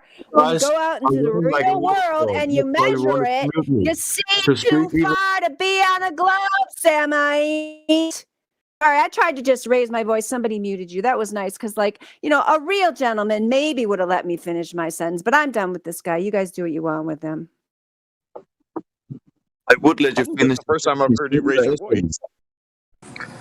So, Sam, how is gravity relative to the shape of the Earth? That's why I'm not going to talk to him, because I'm not going to talk to someone who's not a real gentleman, who won't even let me finish my sentence without having to raise my voice. So you guys talk to him. It was an essay you pulled out. Almost. So, Sam. Yes. Yeah. I'm right here. So if we've proved definitively, based on observation and measurements, that the surface of the Earth is flat, what does your idea of what you think gravity is have to do with anything regarding the shape of the Earth? How does this equate, and why are you bringing it into the conversation? Yeah, I'm sorry, but I'm just very critical because your sources are very vague. There isn't so much people around that is backing them up for a reason. So, what you just said right there is... mainly one person making a claim, saying, "Oh, I can see the sun here, and now it's here. It must be because the sun is moving, not the Earth." Well, that's what we experience in reality, right? So we walk out of our house and we look outside and we see the sun and the moon and the stars appearing to move above our head, right? That's what we experience. So if the claim is that the actual opposite is taking place, that these objects are remaining stationary and that we're moving, that extraordinary claim would need extraordinary evidence. Do you have any evidence at all whatsoever as to who measured the Earth's rotation, how they did it, and when they did it? I don't know how you measure the Earth's rotation, but you can see it by your own eyes, because on Earth you can sit you in a chair that can turn you on the head and so on. And if so are you disputing that?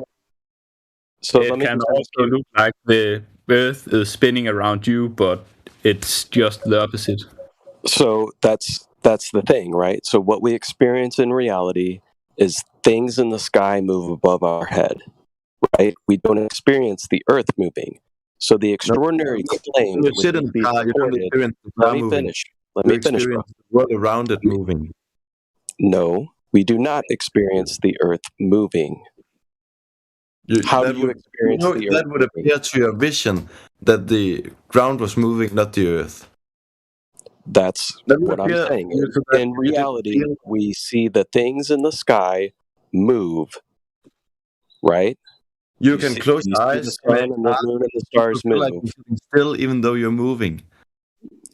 Samite, I gotta say something. I'm sorry. You really. Okay, hold on. I gotta mute him to say it. This is for everybody. We're trying to have a conversation here. So if you're not interested in the very interesting stuff, which Napalm was trying very calmly and patiently to explain to you, just, bite your tongue or put on some duct tape. Because we have 2 different live streams going on.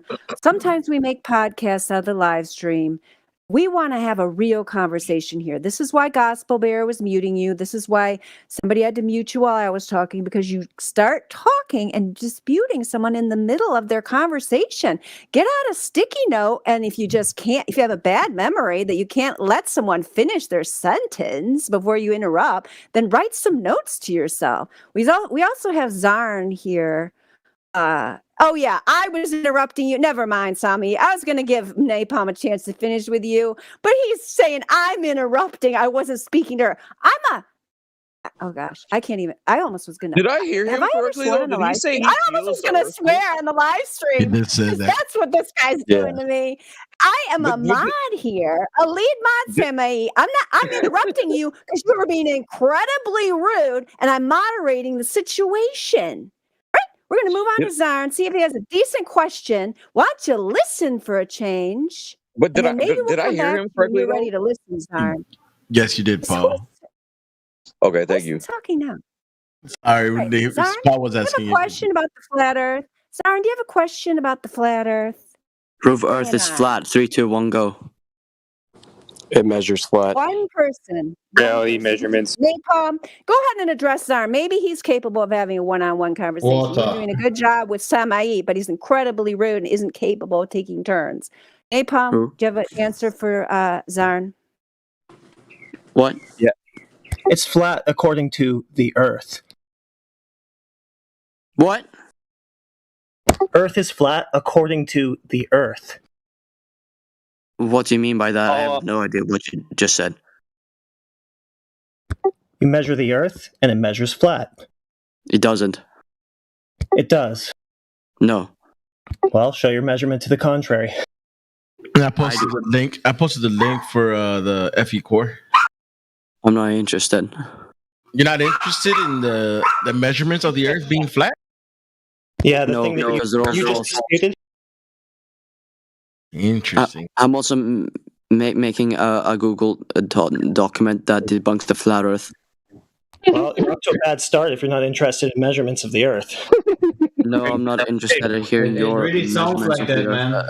That is flat. It really sounds like you're doing a Google document that disproves flat Earth. It really sounds like that. The whole person that you're representing right now, it really sounds like that. Yeah, everybody wants to see your document, Zarn. Yeah, me too, man. Yeah. Have you put in some CGI pictures at least? No. To make it look. Oh man. We should help you out. We should give you some genuine measurements of the Earth that you can incorporate into there, so you can get the right conclusion, which is that it's flat. Because right now you're on the wrong track. I have a proposal to you.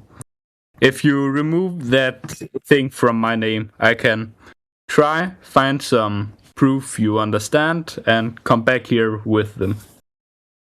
You won't come back with the ball.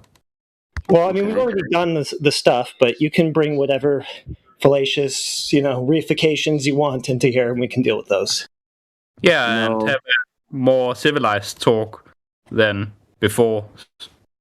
Yeah, if you go Zarn. Now we're not civilized. Hold on. Just ignore that. Zarn. Yeah, don't take that. You said the Earth. How to prove the Earth is flat? All right. So their claim that they say that the Earth is 70% water. Is that correct? Yeah, about so. Right. So every time you see water, whether in a beach, pool, cup, anywhere, it always remains level, right? A horizontal line across the if you look at it at far as in the sea, you can see it's a horizontal line. It always remains level. So in other words, it's flat. So where does the water ever curve? Or like large bodies of water at rest, when do they curve? Look at a water droplet. I said large bodies of water. I'm not saying large bodies of water. Yeah. Yeah, give me a large body of water, and then you see a picture of the round Earth. You're begging the question there, because that's the point where I'm trying to figure out, where do we see this on Earth, other than your fake images, CGI composites. That's the only way you can see a water curving, other than a drop of water. Fake, but okay. Micro lens. So we can't see in our frame of reference. So Zarin, you're claiming that the alleged images of Earth from space are actual photographs. Is that your claim? Yeah, but that was a miscellaneous claim. No, it's not relevant to the topic. Yeah, if you want to go to that, I'm sure. You said that was your claim that's where you see circular water. If you do not wait, if you choose not to trust the government, that's on you. Oh, do you trust the government? So here's the thing: you don't. Let me ask you a question: Do the government lie? Why would the government lie about something so stupid and so specific? It wouldn't make any sense. I asked you a question. Okay. Do the government lie before? Yes, but it's very specific. Okay. And so, it's necessary. Necessary. They would lie about something important. Right. So just because you can't fathom what's the importance of why would they lie about the Earth being a ball? That doesn't mean that they wouldn't lie about the Earth being a ball. Yeah. Why would they? So why would they lie? Why would they lie? That's trying to divine their motive. But I can't hear divine their motive. I can't divine their own motive. In other words, why would your girlfriend lie to you? Why would she cheat on you? Right. I can't divine her motive, right? I don't know what you're saying. In other words, you're trying to ask me why are they doing something? I'm not them. I can't tell you why they did it, or whoever did it. Wait, Zarin, do you know that their motives are completely irrelevant to the fact that what they're claiming is geometrically falsified and disproven, and not true? Okay, so that's the important part. Can you guys just acknowledge that lying about something so specific and so random is not relevant? And I'm not going to go with you on your personal incredulity of why strangers would or wouldn't lie to you. That's completely irrelevant. The fact is, they said that the Earth is this certain thing. We have the means to go out and test that claim, and it failed the test. So it's not that thing, no matter what you think about why they would or wouldn't lie to you. Well, I think we can expose something to him really quickly that may or may not open his eyes, right? So it's not that the government is lying about images from Earth from space, right? They readily admit that those images are composite images. They take flat map high altitude photographs, wrap them around a ball, and use Photoshop to add in the clouds and colors. How do you know? So we have an admission by the NASA data visualizer named Robert Simmons, who gave an interview. It's on NASA's website, and he explains how he created the Blue Marble 2.0 image, the very first iPhone background image. See, the problem with that is you think that that's an actual picture from space. You've done no investigation into whether it is or is not. And then you're coming to a forum on this project. Well, you're not off to a good start, like I said. You're definitely not. And not only that, Napalm, they also use that data set, the Blue Marble data set, for the CS, the Discover, the Epic, and all those quote unquote satellites. Himawari as well. Yeah, Himawari as well. What? Yeah. See, you don't know any of these things, right? But you're claiming that you know. No, I don't. No, I don't know what you're saying. Right. What we're saying is that the CGI composite images that were created for the Blue Marble, that data set is also used for other alleged satellites that are taking imagery, including the Himawari, which is claimed to have real-time satellite images of weather patterns on Earth. They're using the Blue Marble data set, meaning they are using what Robert Simmons created by taking flat, high-altitude pictures, stitching them together, wrapping it around a sphere, and then using Photoshop. I think this you're was all admitted. Okay, right? It's not a why would they lie. So it's not why would they lie. They're actually admitting and they're telling you the truth. The bigger question would be, why do you believe that that's an actual photograph of Earth from space? Let me justify this. I think you're misunderstanding the concept of what they mean by saying editing or No, what. he's not. What did What you they say tell you- earlier? Let him finish, and then Yeah, we'll my just, bad. okay. Yeah. Wait, what do you mean? Wait, what did you? What was your quote? They're editing. They're. Yeah, you can look it up. I'm sure somebody's probably already No, posted in live It's stream already voice. posted at 43 minutes after No, the but do you hour. know, on these Earth photos, you can't see the stars and stuff. In the background and stuff like that. Does Darn that's already know No, that if we you look at does Darn already know that we see too far for the Earth to be the ball they say it is? Does he already know that?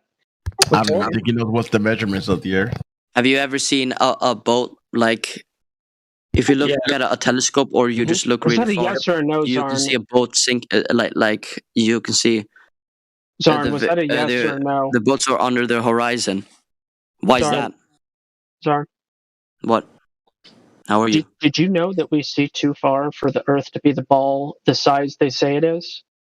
I think that's just an assumption about No. you guys of false Did math. you? It's a yes or no. Did you know that? No, I heard this before, but I don't think it's Okay. true. Well, all you need to do is look at the evidence, and then you will know. But have you looked at the evidence? That's also a yes or no question for the record. I've done this flat Earth type of stuff for 3 years. I doubt it. So that's no. I doubt it. Okay, so it's a no. I figure Okay, that's sure. a no. Oh, Because okay. otherwise you would be like, yes, I saw this long distance observation. However, based on these factors and my evaluation, I discerned that it's invalid for this reason. You would actually explain yourself rather than just, right? Dolphining your way out of the conversation somehow. That's an assumption. That No, it's what not you an think you'll assumption. do. No. What's the false math then? False math. Yeah, then. he needs to have that's it. about you guys. No, hold on. Let's What? go back to what Gospel Bear does. Stick to that point. So he is. There's not all flat earthers are created equal, Zard. So whatever you think you've found out before, you need to have, obviously, because you don't understand the concept that we see too far, because then you jumped into your boats there. So we need someone to just explain to him why it is that we say we see too far. So Central put the black swan image there at 46 after the hour. Did you want to explain it to him, Central? Yeah, it's really Zarn, simple. you're gonna have to just listen. Just a quick moderation, since we seem to have a lot of trouble with people in their listening skills today. He's going to explain. Central, maybe you just need to, when you're done, say end point or something, so people understand, like, when you're done.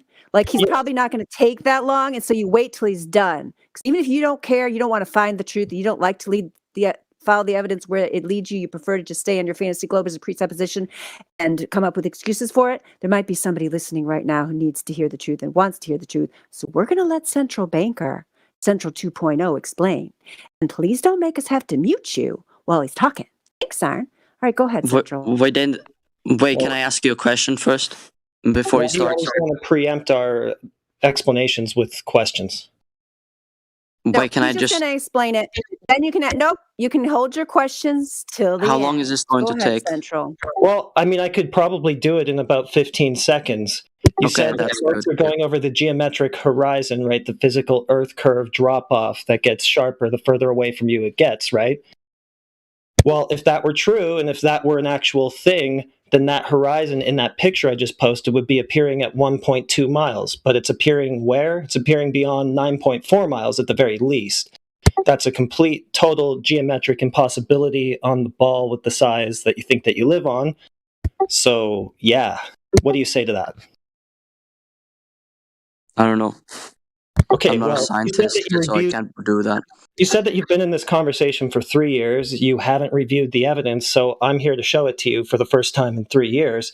Here's an observation, a measurement from the surface to check whether or not the Earth is curving at that rate that it has to be for your story about boats going over the physical Earth curve horizon to be true, and it certainly isn't. Do you understand why, after what I just told you? No, I Okay, didn't well, understand anything what you just said. I'll just make it simple. In that Use picture, I scientific posted, language. I have Asperger's syndrome. It's a kind of autism. well, I'll make it as simple as I can. In the picture I just Okay. posted, for the globe to be true, the horizon has to be at 1.2 miles. Where do you see the horizon? I see it right in front of me. Okay, well, you need to look again. I just Okay, where is it? reposted Above me? 50 minutes after the Okay, hour. So let just me the let live me ask stream you. voice text. You know where the live stream voice text is, Aaron. You've typed in there before. Scroll up a No, I tiny don't bit. know. 50 minutes after the hour.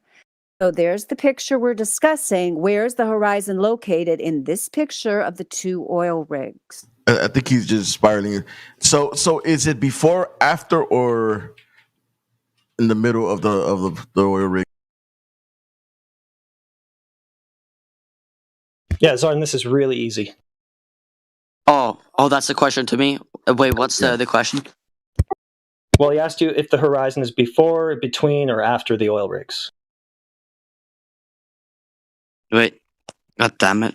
In other words, in front of or behind? What is it? The Put it up picture again. that's Seb posted. Put it up again. I put it like 10 times now. Here we go again. Let's leave it there for a second because Zarn can't scroll, guys. So let's see here for a second. Is the horizon in front of or behind the oil rigs? Wait. How is What weight picture the are we talking appropriate- about? There's a bunch of pictures in the chat. Is it the last picture one? posted by Central? Yeah, same thing. The one with the oil rigs has been posted many times. Oh, There's yeah. only one horizon in that picture. Where is it? Like, where's the horizon? Yeah. Oh, like it's over far away there. Yeah. So past 9.4 miles where the furthest oil rig is, right? Yeah. Well, that's the measurement of the horizon, debunking your globe.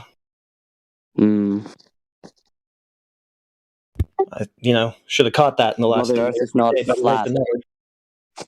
Okay, you attempt to debunk the Earth being a globe. Good job. So what are you saying? What about the Earth, debunking the Earth being flat. Zarn, are you saying the Earth is bigger? What? Are you saying the Earth is bigger? What Bigger- words is a bigger did ball? you hear? You said that What it's not words flat. Did you hear? Tell me. You said the Earth is not flat. So what is it? Is it a ball? I don't know. It might just well be a velociraptor.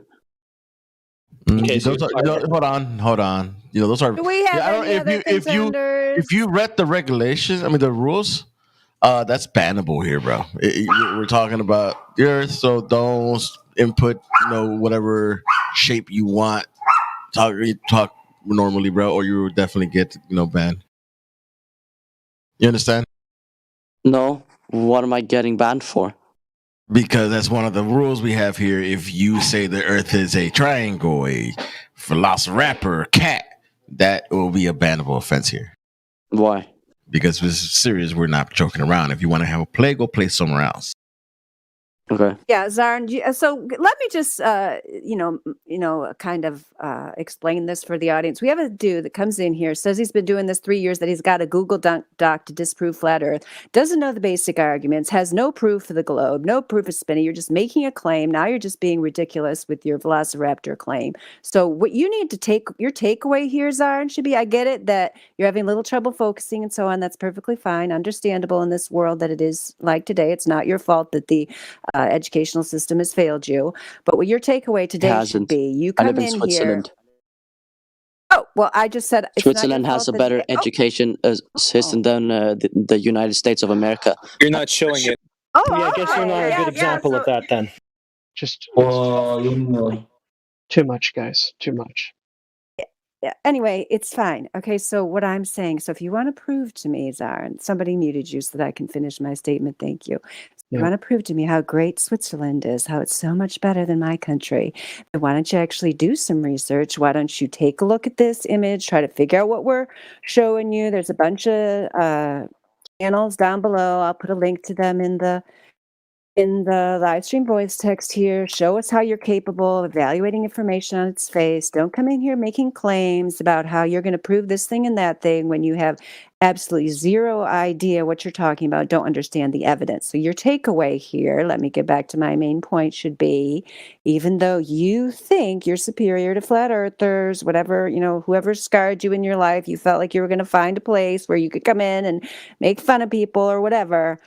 Hopefully somewhere in your Swiss brain there, it got in there. Oh, these people actually have like evidence they're presenting. So, not only are those channels there, I'll put a link to our wiki page with a huge number of observations, each of which is impossible on a globe with the radius of 3,959 miles. So we have actual arguments here. We use logic, we use reason, we debate facts and evidence. We don't just make claims without being able to back them up. So if you'd like to come up with some proof of your spinning globe, please, by all means, go do some actual research. Come and tell us why you live on a spinning globe, because we've not found any scientific, aka verifiable, testable, repeatable evidence of this globe claim. However, we have presented you with mountains of evidence to the contrary, even though it only takes one example to falsify a model which is supposed to predict something that happens in reality. We're telling you your model, your fantasy globe model, has failed to predict anything that actually happens in reality. So actually, I did give you first place of the Globers I've seen since I came in here the last hour. Out of Kermit, Samai, and Zarn, you're the best Glober of the afternoon, Zarn. So Globers out there, this is your candidate. This is the best you can do. Can anybody beat Zarn tonight? Can anybody come in off the live stream and give us something? I mean, give us something. All right, Zarn, I'm going to unmute you now. Pizza Beach.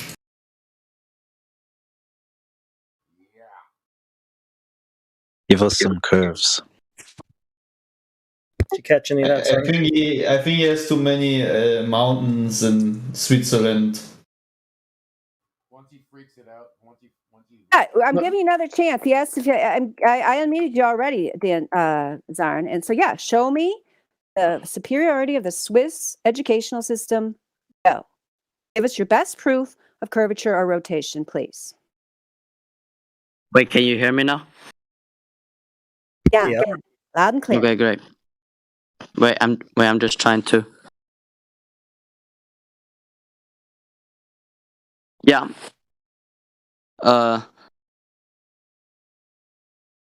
Okay, so the question on the table, Zarn. Okay, so we do question and answer here. So the question on the table is, give me your best proof what your wonderful Swiss education system taught you about your best proof of either curvature of the earth where we live or rotation of the earth where we live. What is your best evidence of that claim that you live on a spinning globe? That's the question on the table. Please answer just that question, Zarn. Currently, I cannot do that, but with some documentations that I could. I'll have to research it a bit more in order for me to remember. Excellent. That is beautiful. You have come, 180 degrees from when you came in, pretending you already knew everything. You're admitting you can't prove the globe. And so you're going to do research, and that's fine. When you come back and present it to us, we will be happy to hear it. Do you have any questions for us? Is there anyone else who has any questions? We got Toasty Feet in here. I don't know if you guys have already talked to him, but anybody has any other questions about flat Earth, by all means, speak I have up. one question, General. Did anyone ever came back and presented something after he rethinked something? Yeah. Well, people presenting, of course, none of them are Earth curve proof or anything like that, because as we know, that doesn't exist. So that would be impossible. Okay. Yeah, Zarn's holding on to first place, actually admitting he has no evidence, saying he's going to go research it. I love it. You are. I also respect that. That's beautiful. That's really honest, man. Now you just need to let go of the ball and start being very much interested in reality and the things we can observe.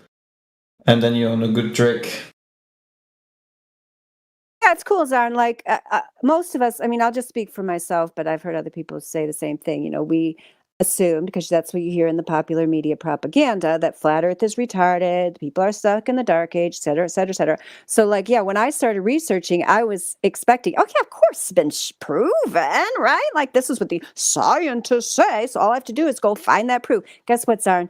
That's why I'm here on a flat Earth server trying to explain to people, if you follow the evidence where it leads, there's no globe. All right. So, you know, from this point, if you're actually going to research, because the guy asked, does anybody come back? I mean, I think occasionally people do. They don't come back with any evidence of, you know, curvature or rotation, because there is none. But they do come back, you know, sometimes and admit, yeah, you're right, there is none. But then it becomes a psychological situation where, are you ready to accept, you know, the facts that the globe is nothing but a, you know, a sci-fi creation, you know, that you see on your computer screen, your phone, or your television, and that it does not exist anywhere in reality, and there's no verifiable evidence of it. So, you know, it's a matter of whether you can accept that, and a lot of people can't. It's too difficult to do in this society for a lot of people, and that's totally understandable. I mean, that's the thing. Like, that's what I was trying to tell Kermit before. Kermit's in Cogdis now, but I didn't put him there. But anyway, you know, you guys can stay in your delusion if you want, like, but don't be coming here trying to pretend you have some kind of evidence for it, or that you're in some kind of holier than thou position on your globe, talking down to us. You know, well, we're sitting here giving you pieces of evidence that are documented, verifiable, testable, repeatable, that you could go out and do yourself. Don't be talking at us. You could be a Glober here for 3-4 years. We got Matthew Learns in here all the time. He manages to hang around, even though, you know, he's probably not the best example. I did create a new role, Sleepy Joe, just for Matthew Learns, called Gatekeeper, because I thought that was such a great description of him. He's the only one that has it now, but if anyone has any suggestions for anyone else that deserves it. Yeah, he's a gatekeeper. Yeah, yeah, he That's totally funny. is. He totally Line. knows. I totally agree with you that he knows it's flat. Like, the way you explained it to me, that makes Dandelion. perfect sense to me now. Yeah, absolutely. Can I Last ask you a time. question? Oh, sorry. Oh, okay. Yeah. Who's No, that? go on. Who's talking, me or you? Oh, it's Zarn. Oh, great. Oh, we're back to Zarn. Yes. Ask a question. Go ahead. What did the audience of this voice channel showcase a disrespectful behavior against me? What? Boo-hoo. Look I at have no idea what you're talking look at the about. comment section. Breathe, Sleepy bro, Joe said, breathe. "Your brain is like Swiss cheese. Fill the holes." Yeah, fill in the holes. Not very respectful. When I come first on, dude. joined here, you guys treated me great, but like a comrade. Zarn, does What about anything now? anything in the rules say that we're gonna treat you with respect? What's so funny? You need a hug, bro. We're all humans. What's your Alright, point? Come here, bro. I'll give you a We hug. all live on a flat Earth. We've given him first place like 3 times, and that's not enough for him. I gave him not just a participation trophy, a gold medal, and he's still going to complain about a Swiss cheese comment. Just Sam. roll with the punches there. Not Sam, even I Swiss. totally agree with you, but Sam, I totally agree with you, but first of all, if one man says something to you, do you want to apply it on everyone else? And second of all, you know, no one, you know, said any bad word towards you, like no one sweared or like directly, you know, said something very, very much personal. And on the other hand, if your brain is not Swiss cheese, why do you even bother? Like, I mean, if you know your brain is not Swiss cheese, what does it even matter to you? Offense is taken, not given. Right. It doesn't matter. Right. So Yeah, that's exactly. It doesn't matter. move No, on. no. What doesn't matter is Yeah, it doesn't matter. just show You respect. can just continue. Even if you okay. Listen, bud. Listen, bud. Okay, can I talk? Listen, bud. You need to have a little bit of thick skin. They used to troll us. Yes, they used to troll us all the time. Say we're dumb. The only thing deny science. Hush, pathetic is hush, making me hush, rubbish. hush, hush. So if somebody call you, say you have a Swiss cheese brain. Is it true? No, right? So why do you even bother you? Just let Right. it go on. If it's not true. I It mean, bothers me because our society is not supposed to work like this.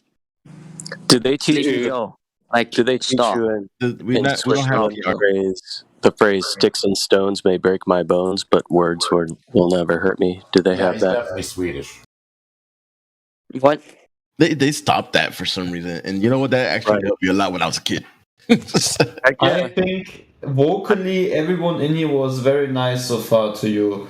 So I don't understand why just that one thing in the chat, which just that you can just ignore and is not really applicable on reality because no one has a Swiss cheese brain. Yeah, I don't Yeah, understand. Darn, just you know what? Instead of doing that, like, why don't you impress us with, like I've been trying to inspire you to do. Like, you obviously said that to me because you can tell I'm an American, and you guys have probably heard over there, oh, the American education system is horrible. Which I don't know that much about your. Maybe your education system is great. Maybe that's why you're actually capable of even grasping the concept that you should try to back up with your claim with evidence. Like a lot of people that are in here are not capable of doing that. So prove to us how great it is. I mean, I'd love to know more about it. If you're so great, maybe our American education system should take a look at it. So I know, we can't speak for what every single person says, but instead of sitting there and freaking out about it and trying to, condemn the whole server because of it, why? Because what the thing of it is, Zarn, you haven't really demonstrated that your education system is great here. All right. So I don't really believe that claim. So I'm going to need you to back that up by coming back here, doing the research, going through the links and channels we talked about, and then giving us a substantive response to what you have found and to actually look at the information on its face and to follow the evidence where it leads. Then maybe Sleepy Joe will be inspired to apologize. Say, yes, those Swiss are really smart. But if you come in here again and start talking about Velociraptor Earths, and that's your claim, then he's not going to be too impressed, and he's not going to feel bad either. So Is this the guy? Is it the same guy who was saying the Swiss education system is so great and we're like dumb Americans? I thought it was the same guy. That's the guy. Yeah, Yeah, dude. Yeah, for sure. Yeah. Dude, you I can know, he dish it out, insulted but you can't America. take it? Yeah. Dude, grow up. Like, wow. Yeah, that's why I was bringing that. That's why I was reminding you, like, you pretty much Show some respect for the. just because your insults are passive aggressive, Zarn, just because your insults are passive aggressive and kind of implied instead of outright stated does not make them any better. All right? Because you definitely implied to me, who's clearly a product of the American education system, that you thought that your education system was superior. So there you go. Hey, one more thing, Zarn, if I may. Back up Oh, sorry, go ahead. Cheese. There you go, Morvis. I'm just saying Morvis stands with Swiss cheese brain. But you guys have been... Guys, when I talk, it only lasts 2 seconds because you guys interrupt me. Oh, yeah. When you talk, it lasts 5 minutes. Yes. Zarn, That's real totally quick. true. Real quick, if I may. Over 2 weeks ago, you told this server that you were going to develop a presentation, 10 reasons that it's the not Earth done has yet. curvature. Oh, did you just talk over me? That's funny, because you were just complaining about that. How's that grab you? So anyway, you'll allow me to finish, and in that, you're going to present Earth curvature next time you come in, aren't you? Yeah. Thanks. Wait. Or are you just going to present us with 10 ways that you can tap dance around Earth curvature? I'm so sorry. Rhetorical question. Of course, that's what you'll have to do because there is no Earth curvature to directly measure or present us with. Sure, buddy. Fucking. Okay. What Nice did and you say? respectful. I don't know. There was He like was swearing. Oh. He said, "Fuck it." Table. Yeah, he's done. He's spiraling. I thought It's all right, Swedish it's all people were right. polite. Oh man, Or Swiss running people. contradiction. Light the globe. Yeah, they're gonna kick you out of Switzerland if you're too impolite, dude. Okay. They'll send you to Canada, or wait, I don't know. Shut your mouth about Canada. He said it in the most Canadian accent. You shut your mouth about Canada.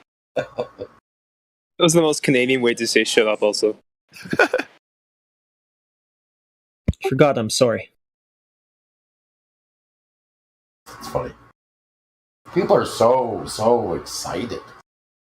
It's funny. So yeah, Zarn, do you have any questions about what Central presented to you about the horizon, how it's impossible to see the horizon behind the oil rigs at over 10 miles if you lived on a globe of the dimension claimed the horizon should have been at 1.22 miles, in which case both oil rigs would have been obscured behind the imaginary curve. And so therefore, since you see the oil rigs and the horizon is behind the oil rigs and the furthest oil rig is Okay, almost I 10 miles understand. away, Yeah. we see too far. Okay, so do you have any more questions about that? I mean, we can, start helping you with your research right here. What are your questions about the geometry of this black swan observation?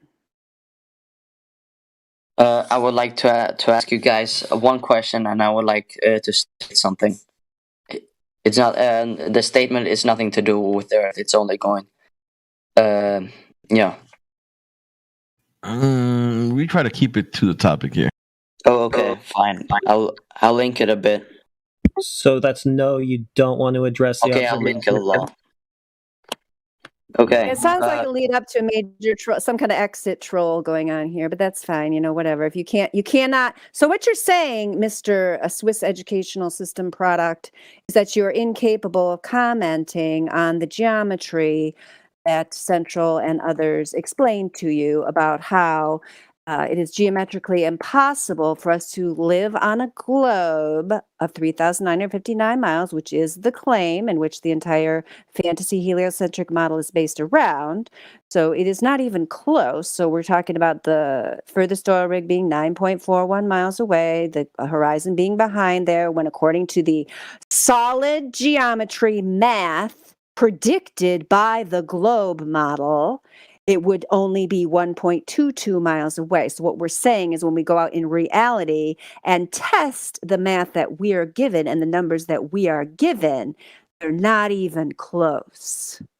Darren, do you have any comments on what I just said right there? Can you comment on only that, please? No, not really, but I was going to ask you guys something. Sure. Okay. Will you guys be here next week so I can present my presentation? Yes. Oh my gosh, let's schedule. We'll even make it an event, Zarn. You want it to be Zarn presents his evidence. What time? Like exactly this time in 1 week, Thursday at 5 my time. It's 5 p.m. Is this a good time for you? Because I'm not sure. You just need some more Professor Dave videos. Yeah, watch. What time? Then I can give you a nice roll. But what time are you gonna do it? What? Next week? Yeah, you can give me a role of confirmed retard if you want to. No, we're not going to do any of that People have been stuff. giving you rolls left and right. But yeah, Elbow wants to know the time so we can all be back here. Same time, same station. Let's just say Thursday at this time. And then if you can't make it, I can edit the time. I'll create the event right now. If you can't make it, actually, he's not going to be able to DM me unless he friend requests me. Can you do can friend Saturday? request me and DM me or just message someone else. Days, yep, perfectly fine. Yeah, we have a slot. Yeah, Saturday. I mean, the Silvers and Golds could run it if they want to have Zarn as a special guest because the precious metals thing's kind of up for grabs. But maybe we should do it a different time Saturday in case they want to do something. So And Zarn, I don't think we would give you the retard. We would give you the Swisser's brain role. Yeah, that'll be more fun. You should be proud of that. You should be proud. Okay, can I ask you two more questions? They're very short. Well, Cyclone. Presents his evidence. Will the guy Cyclone be online then? It's a Do you dumb like question. him, Wolfgang Hope? Is it Wolfgang Hope Cyclone with the wolf in the tuxedo? Is that who we're talking about? Yeah, it's the guy who has like a wolf head, like his. You want him to be there for your presentation? Yeah, he's a great guy. We can ask him. We'll I invite talked to him before. Yeah. What time then? What time is it right now where you are? 23:13. So 11 o'clock. Okay, so it's like 6 hours ahead of That's your. European time. That's our concept. Wait, it's That's fine. It's 23 and 11. I understand. 11:13. I got it. I can handle it. So 6 hours ahead of now. So what time your time would be good on Saturday? I don't. The time I'm not sure yet. I have to say. Okay. That would be 10 p.m. our time, or at least Central Time in America. Is this I don't know. Can we do 2 hours earlier than it is right now? 2 hours earlier. Okay, yep. So I'm going to put, that'd be perfect because it'd be right after the normal precious metals time. So I'm going to put 3 p.m. Eastern time. Okay, and then if you need to change something, you can let us know. Okay, Zarn presents his globe evidence. That's the name of the event. And we'll just, I don't know, what should we put? Server member.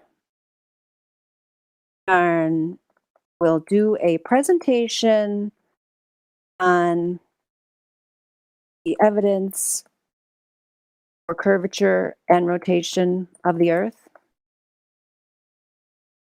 We can always What about gas later. pressure without a container? The evidence of that as well. I think you Know should anything start about slow that, and just Yeah. just try to get the one thing at a Maybe time. that could be next week. It already took him like 2 weeks to try to get this far, and he still had to wait another week for it. I'll bet he didn't do shit in those 2 weeks. No. What? No, I did. No, you didn't. You'd have something to present to us. No, well, it's not done, so I can't do it right now.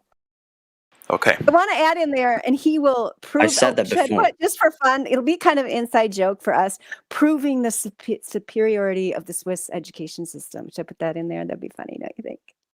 Do you think the American education system is better than the Swiss?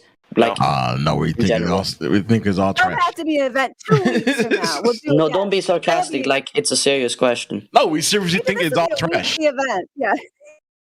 Yeah, listen, all the Oh, it's education gas. systems are pretty much bunk. And, they give you statistics. This country, that country has better. You cannot believe those statistics. Okay. Just because you Down the can line. regurgitate what you've memorized. Wait, can I just ask you a miscellaneous question? Sure. Name 3 countries in South America.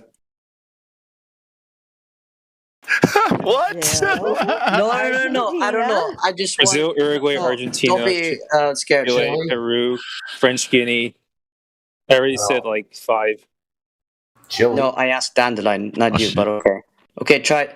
They started name 5 answering U.S. before states. they answered. They're not New York, California, or Name- Texas. It's sort of a weird flex. Name all. Okay. How about this? Name Yeah, it's a all little IQ flex. Scandinavian countries.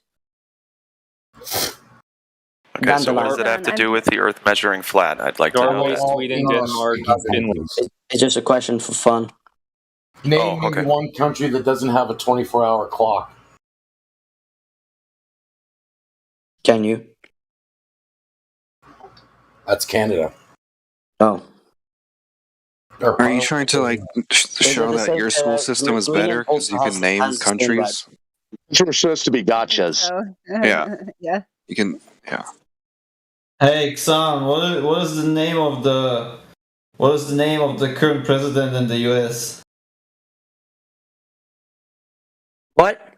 What's the name of the current president? Oh, come on, man. The current president of the U.S.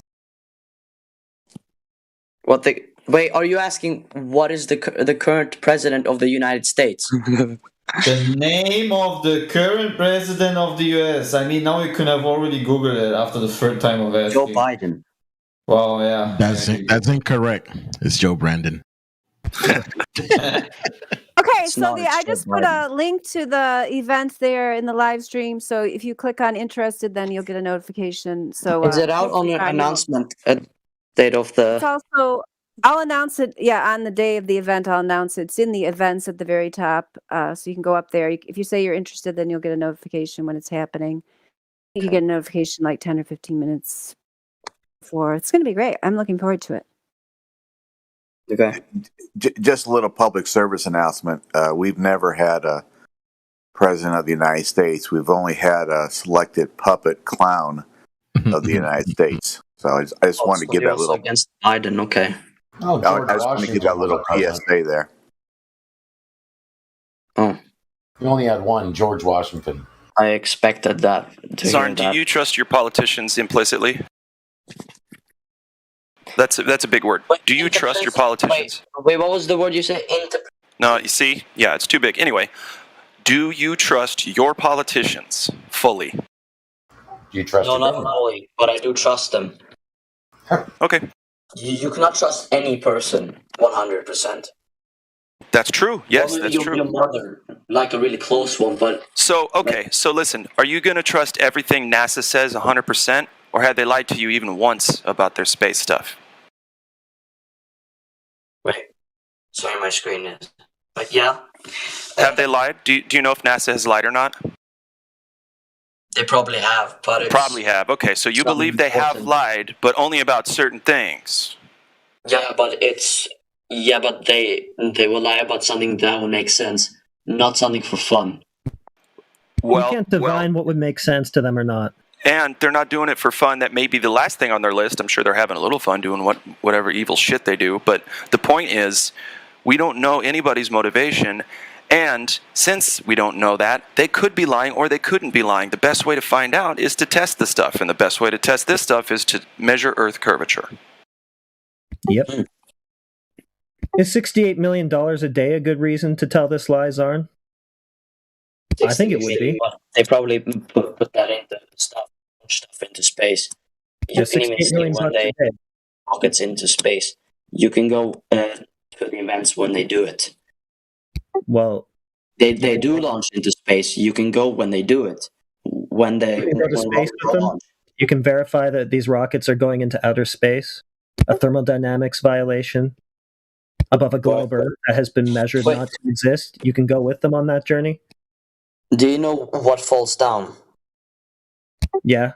Do you think everything of the rocket falls down, or do you think something, or do you think one leaves and is gone for a very long time? I don't know why you asked me. You said that you could verify where the rockets are going. Do you know the answer? He's got to do so much research. Where do you think the rockets go? Well, they all go parabolic out towards the ocean. Can you verify where they actually went? They go to the ocean. They go to the ocean. That's where they last arrived. But when they shoot up the rockets into space, into the high sky, into the thermodynamics violating Narnia outer space land that you believe in when they go there, you mean? Narnia. That's your word, Narnia. Well, I mean, the Earth can't be an open system with a near perfect vacuum right adjacent to it. Violates fundamental laws of nature. So yeah, Narnia. No, but where do you think the rockets go when they're just launched? They go up. I just think that they launch them out and then down into the ocean. Yeah, but where do they arrive when they? Well, I don't know exactly where they arrive, but I'm going to say the answer I'm going to give you is not outer space, because that location violates thermodynamics and can't exist unless otherwise demonstrated. No. Okay, but anyways, why would they launch up this? It's worthless. Well, to put on a show, and for $68 million a day isn't worthless. Yeah, but they don't use that money for just launching up stuff. That costs so much damn money. Yeah, that you're paying. What's it to them? That's ridiculous. It's not coming out of their pocket. It's coming out of yours. You're the one who's paying them to put on this big theater production that you think is reality. Do you think I'm paying them? Yeah, the taxpayer is. The taxpayer? Yeah, so... You know what that is, right there? That's called an assumption. You have no evidence of that whatsoever. Okay, maybe you specifically are not a taxpayer, but the taxpayer is paying them. Do you think the world is this corrupt? Well, we can measure the Earth and demonstrate that their claim about what it is false. So I guess if that's how corrupt you mean, then yes, it is that corrupt.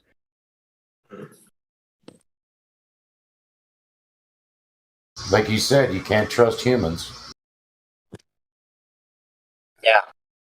No, fully. That doesn't mean like 100%. You can't is 100% lying. Yeah, and you just have to take them at their word when they put on their rocket theater show and all that. You just have to take their word that the rockets are going where they say they are. You can't validate that they went to the thermodynamics violating vacuum that they say is above your head. And what you can validate is that the Earth isn't what they're claiming it is, so they're not even doing any of this where they claim they are. Hey, San, 1 second. Why are you so out of your mind about why people would lie and blah blah blah and so forth? Aren't you and everyone else in here, aren't we as people sometimes lie to maybe stay in a certain position or protect ourselves or what kind of way it might be, but sometimes you just automatically lie? And don't you think that when there are people that in higher ranks that they just don't do the same, maybe on very much bigger scale, because just the way humans are, the way you are sometimes, that you lie about things because you want to gain control over something. Since when did I lie? Oh, come on, man. You never lied. You just lied then. You just lied then. Yeah, that was a lie. When? Sorn, we have here. When did I ever lie? By saying that you don't lie is a lie. Yes. What? You're Too far gone, man. What kind of world produces such injustice? Too far gone. You've got to understand, though, Zarn, the question about whether or not they would lie is downstream from the question of are they lying? And testing the Earth to see if it measures to be that thing that they say that it is how you measure, or is how you answer that question of whether they're lying. After that, then you can try to ascertain a motive, but first thing you have to do is check their claim to see if it holds up in reality, you know? Wait, let me ask you this. Do you think it is absurd for someone, for a company, to spend billions and trillions of dollars to just waste on stuff just about to lie about something random? I just told you that it's basically a money laundering scheme because it's your money. How do they get money out of your money? That's not a waste. It's not a waste. Or sorry, it's not your money because you claim to not be a taxpayer. So it's the taxpayers' money that they're getting to do all of this stuff with. Do you think exploring all the rest? They're getting money to do that, so it makes perfect sense for them to do all that. Sam, do you think advertising on TV, radio, or on billboards is a waste for the companies spending money on advertising? Or, for example, they sometimes also do events, like sometimes you walk through the city and Coca-Cola, I don't know, gives you a free Coke. Do you think they just do this because they have no gain out of it? Like, come on, man. What is so hard about thinking? Yeah, they're getting paid on this production. No, but it's ridiculous for someone to do this. Like the concept of this is stupid. They're getting really paid. straight. That's stupid, Zarn. Wait, is it stupid for them to do something that you pay them to do? Please. Okay, let's say you made a company to make all mammals go extinct except for humans. And then you ask, hey, we're going to lie about mammals were reptiles and they were super space goats and stuff. Weird hypothetical. Do you think the government is going to fund the taxes to this? I guess if it were profitable. Do you think so, yes or no? Well, I mean, there's no evidence that anybody's doing that to start with, so weird hypothetical. So it's a yes. Well, no. Remember when I told you that you first have to determine whether they are lying or not before you ask whether it makes sense for the lie to happen? No, but wait, please, can you just say yes or no to this? Well, do we have any evidence that your hypothetical scenario is actually occurring in reality? What do you mean? Well, is that hypothetical situation you just laid out, is there any evidence for that actually happening in reality? No, it's a simulation. Okay, perfect. So it's not analogous because there is evidence for the other thing we're talking about happening. There's none for evidence of what? The Earth being flat. Yeah, there's lots of evidence for that, and lots of evidence that the people who say otherwise are lying or being dishonest about that. Okay, so, you know what? I'm going to stop this here. I'm going to meet you guys next week. Okay. As you said 1 week before, right? What? As you said last week, right? You're gonna come up with something. Oh no, now it's a scheduled event. We'll make sure to remind him. Guys, We'll start messaging him. We'll start messaging him like on Friday. Make sure he remembers to show up. Yeah. He ain't having. Come back before that to practice. You can come back to practice before that. Trust me, I will do a prediction. He will not have anything, to come up with that. Has anything to say. Well, we already know there's no Earth curve, which is the whole point of this presentation. But it'll be fun. Yeah, I give him a chance, but my prediction is that there will be nothing, man. If you want to put us in our place, Guy, it's just Earth curvature, right? We got a lot of other arguments that do destroy the globe model, but the easiest one to understand and therefore should be to find is just Earth curvature. We're looking for drop over distance. I miss Matthew. Where's Matthew? Where's my main man, Matthew, when you need him? Yeah, we really need Matthew. He always has the best stories, and they're so relaxing. He's actually fun to talk to, from the Globe side. He's actually interesting. Yes, because it's like I don't know. He's a good storyteller. He should do a YouTube channel where he tells people a lot of cool stories, and they click on the videos to listen to the cool stories. Oh, wait a second. Yeah, we traded Matthew for this. I mean, I gotta say, man, Matthew has some great editing skills. He should be working at NASA. I don't understand why they didn't. Matthew's an old hand, though. This kid's sort of. We need to clone Matthew. We need to get a female version of Matthew. We need to get another Matthew. We need to get like 3 or 4 Matthews.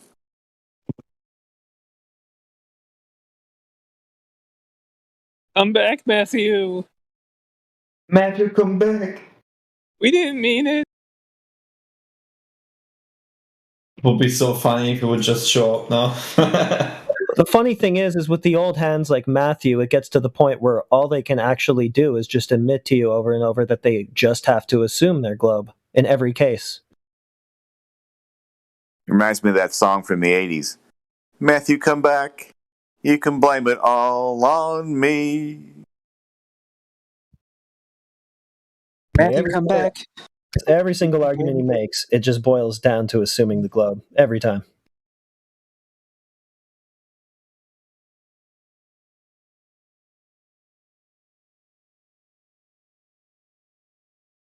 I will say the music in the 80s sure beats that music today. That's for darn sure.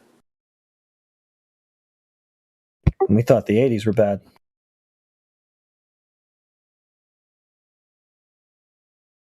That used to be the thing when I was growing up. Oh, 80s music. I guess it's because I was a 90s kid and that seemed way cooler at the time. But now looking back, that had some pretty cringe stuff too. Tough getting old because you date yourself whenever you say you like the 80s music like I did. It was like, well, you had to be a certain age before you really liked the 80s music, so do the math, and he's kind of old by now. I guess that's why 90s kids didn't like the 80s music as much, because there's like a whole paradigm shift with music at that time. Yeah, synth music kind of changed it. Changed a lot of the feel, especially with beat machines. Definitely changed the feel of music.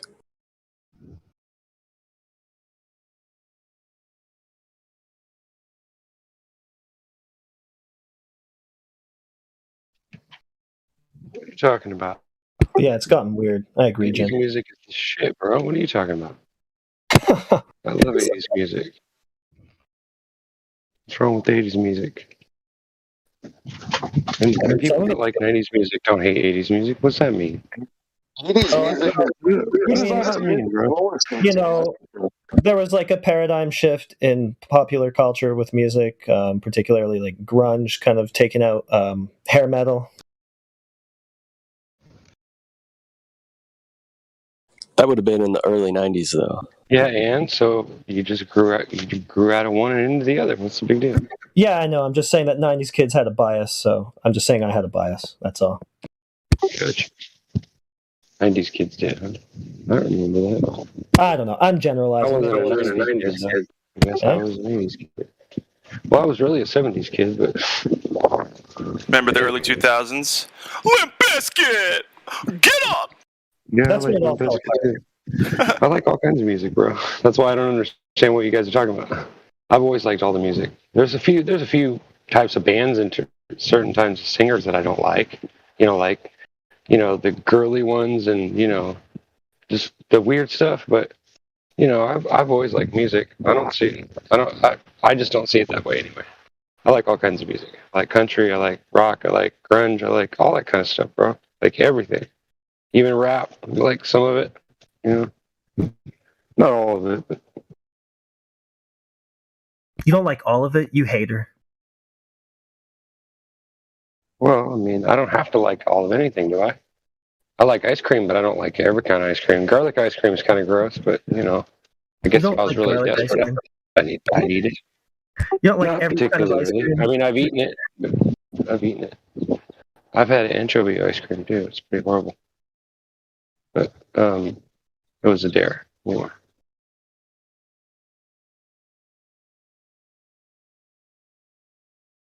Yeah, I mean, I like plenty of '80s music too. I'm just shooting the breeze here. I know you're supposed to.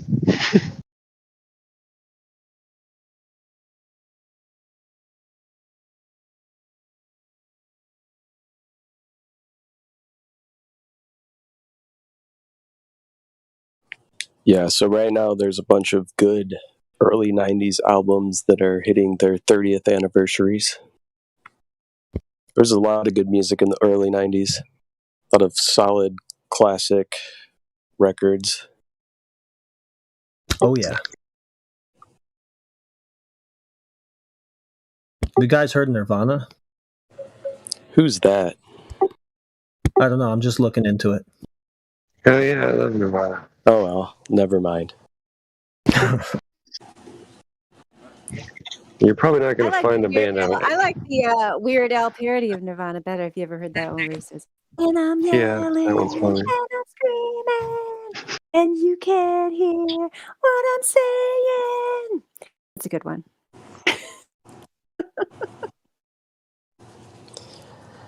Weird Al crushes. He probably has more Grammys than most artists you would think of. Does he really? I didn't know that. Oh, Yeah, he's got like 3 or 4 Grammys or something like that. Yeah. I like his music videos too. I usually don't watch music videos, but like the Weird Al ones are very funny. Oh, yeah. Definitely that late 80s, early 90s vibe.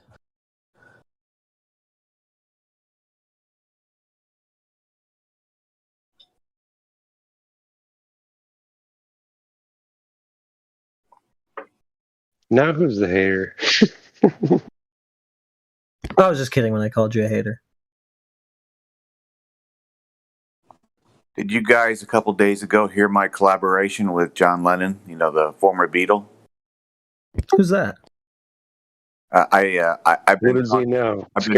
I've been talking. Yeah, Jim. I've been talking to John Lennon through my dreams, and he gave me the okay to change his famous song called "Imagine."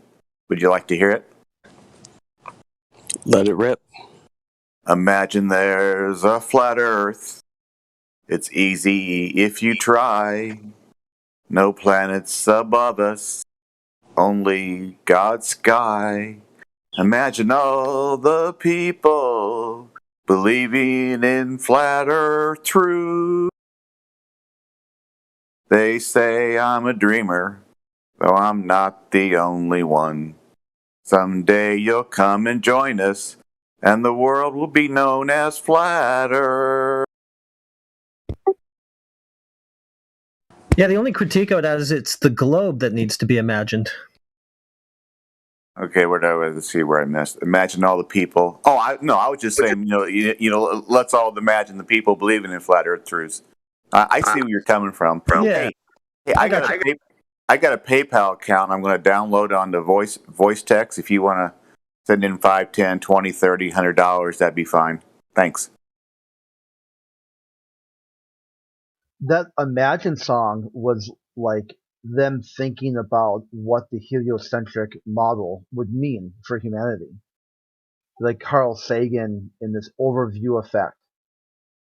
You'll give peace a try. Nuclear disarmament. There must be, if anything's possible, you just look out into the universe and just imagine it, and it's true. They were trying to imagine a world without violence, and they couldn't do it. Because the people who were presenting the heliocentric model were a bunch of psychopaths. They lied to you. There's nothing to imagine. There's no space out there. There isn't some sort of endless universe where you can think about that, sprinkles fall from the clouds and whatever. Rainbows and unicorns, and the only world you have is right here. That's it. So if the globe people really want Flathead to start believing in something, give it a world worth believing in. I mean, they could start there. I mean, that's the sad thing is you have all these young people, just believing in this outer space myth, the dream that they're going to go there. It's just so absurd. I mean, even before the most recent push, I remember back when the Star Trek Next Generation shows were airing on TV, live, and that was like the 90s, right? People were obsessed with. I know they were obsessed with the original Star Trek, but that was kind of lame. Like that when they put on the Next Generation, it was like there was another push toward oh, isn't space cool? I was always like, what? Like, what's cool about that? It was always like they're making this fake environment to kind of simulate Earth, right? Like they put a greenhouse up there, and everything about it just seemed ridiculous to me. Like, oh, you're going to bring your oxygen up there, bring your plants up there, do all this stuff. Like, why don't you just stay here? Like, why would I want to go up there? I never understood why anyone would want to go up there where you can't even breathe. You know what I mean? Of course, we know now that it's all a lie, like it's not even there. But the fact that they can get people to think that that's somehow better, it must be, I guess, because the people are so out of touch with nature and the world that they don't enjoy or appreciate what's right in front of them. I guess. I mean, I still don't even know if anybody can explain it to me. Please do. What I thought was interesting about that show is they tried to portray this Captain Jean-Luc Picard, the greatest human being who ever lived, stared down the Q continuum and was able to stop humanity from being destroyed and whatnot. I'm like, dude, he's a naval officer. These people aren't known for being very good people. Like he didn't find some, preacher or some deeply spiritual person or something like that. He found some warmonger. Like, how is that? Right. Yes. And they were always lame. I mean, the whole stupid Prime Directive, somebody was just talking about that the other day about how lame the Prime Directive was, but they explained it in terms of the propaganda, which I had never thought of before, that it's putting that in people's mind as if that was a thing. You can't interfere with developing cultures. It's like an excuse for them for their whole alien lie they're developing about, these great aliens that are out there somewhere. Oh, and if you don't believe in any of the other savior narratives, we got great aliens that are going to come one day and save us too. You know what I mean? It's like I never looked at it that way before because I always thought the Prime Directive was lame when you're watching it. Plus, they break it all the time. It's like, yeah, we have this rule, but we're just going to help these guys over here because we feel like it. You know what I mean? But I never thought about it how it was part of the whole propaganda of an excuse for why these alleged people are out there, but no, actually come here. You know what I mean? Yeah, the Prime Directive, their one rule, do not interfere with the evolution of alien species, because they're afraid that they'd be perceived as gods or something along those lines. And then there's a million caveats of how they can break the Prime Directive. Like anything you can think of. If you just think of some reason for why you can break it, go ahead. You're good. You just got pencil whip it. Ridiculous show. Yeah, just completely pencil whip the report as to why you broke the, whatever sort of, they can do no wrong. Like, no matter what they did, it was okay because their intentions were pure. Space, the final big lie. These are the voyages of the fake ship Enterprise. Its 5-year mission to explore strange new CGIs, to seek out new hoaxes and new fabrications, to boldly go where no imagination has gone before. Woo, woo, woo, woo, woo. Yeah, Morvis put this link up earlier that he actually, I think it was, oh no, it was Gospel Bear put up the link for these two women in space things. I could only watch one, and then this is the one I watched. I'll put it up there. Not recommended if you just ate. Women of Artemis, meet NASA physicist Jennifer Inman. I couldn't even watch the other one after I watched this one because it really just grinded my gears, because there's so many things wrong with it. I mean, seriously, I should probably do an episode of just a Mystery Science Theater commentary on this, where just, every few seconds I could pause and, rant about another thing. But the worst is at the end where she talks about how, and a girl just came into our, wherever they are, her workplace, I guess, and she was wearing a NASA shirt, and I was able to tell her about the Artemis mission and who Artemis was in mythology, and now she wants to go to space camp, and I'm like, oh my gosh, it's just so sick. I mean, but the thing that the overall, this is a very good demonstration for the people who don't understand compartmentalization or how the lie can be carried on. Like, they think everyone in NASA has to be in on it. Like, this lady's not in on it. She's pretty dim-witted. You can tell just the way she talks. And and so I think she believes, and you can tell from the things she's saying that she does, which are mostly just on the computer. You know what I mean? Like, they're just doing these launches like we see, and then they go off, and we know they go into the ocean or whatever. And she's doing like recovery, parachutes and all this stuff. Like, they don't need to know. They just have to believe. And then they think what they're doing is really important, and they're doing their little computer stuff, Right. and the most of them are just, average level people. She even talks about the imposter syndrome, because you can tell she's kind of like, gosh, I'm working at NASA. How did that happen? Because they don't want anybody who has brains in there, right? Because they don't want them to figure it out. It's an excellent demonstration. You know what? I'm going to put it in the Why Would They Lie section with I can see commentary, just so people can understand that very few people need to lie. Like this woman, I don't think she's lying. I think this Jennifer Inman is just right in there, true believer. I can see the fluoride shining from her teeth. And the other thing is, if you look at the background of her computer, you see once again 1032, right? On March 4. 1032. They always like the numbers. I don't know what that means. Are you telling me that has a significance? I don't know what that means. Yeah, I have seen a lot of advertisements where you also see the 32 and on clocks a lot of times, because it's just like right before 33, which is the highest degree of masonry.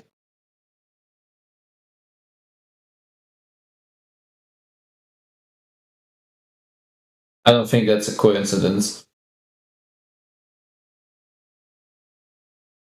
Oh, by the way,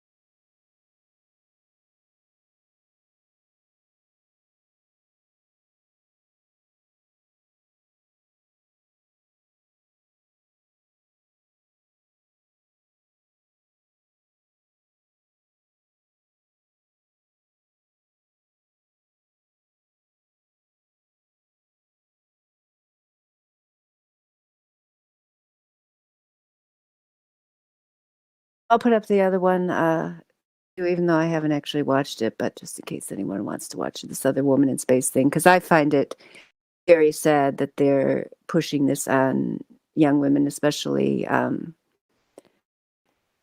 mean, there are some women who, I guess, get into that stuff, but I don't. I personally think that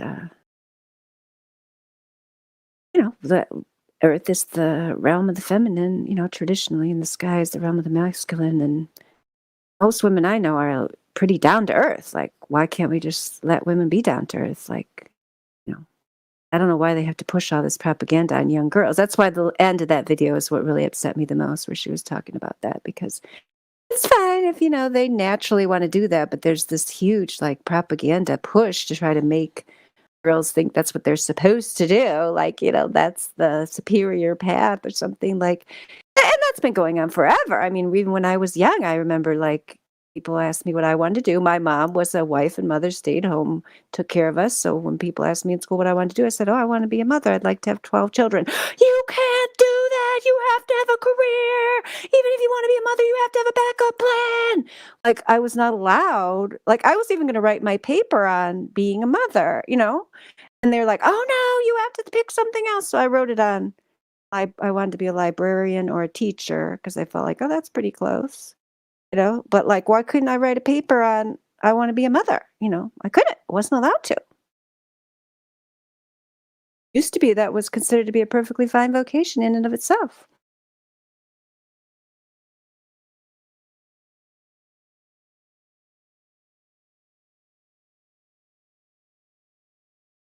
I guess I'm talking to myself now because I'm the only woman here, so you guys can't relate.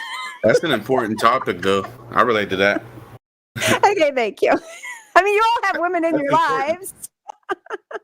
Because I have a 4-year-old daughter, and like my child's mom, her mom was like that. Like, no, you got to play the field for at least 10 years. You got to have your full career first before you just be promiscuous, play the field, and then maybe 10 years down the line, you'll start a family or something type of thing. And that was so damaging. Because now, as it turns out, she loves being a mom. And she was robbed of that. Beautiful. So she will pass, does she have a daughter? Yeah. We have a daughter. Yeah, so at least to her, yeah. But her mom credits me with destroying her daughter and turning her, because, she wanted to raise a Marxist. And that was not going to happen being with me. So yeah. Yeah, I mean, that's the thing, is that they act like they're giving women choices, but they don't. Like, I just told you my experience, and that was a while ago. Like, now it's way worse, right? They don't have that choice. They have choices as long as they don't choose a traditional choice, because then it's like, you're being oppressed, Yeah. Being tied down by $200,000 in debt isn't oppressive at all. But being with a loving family and thriving.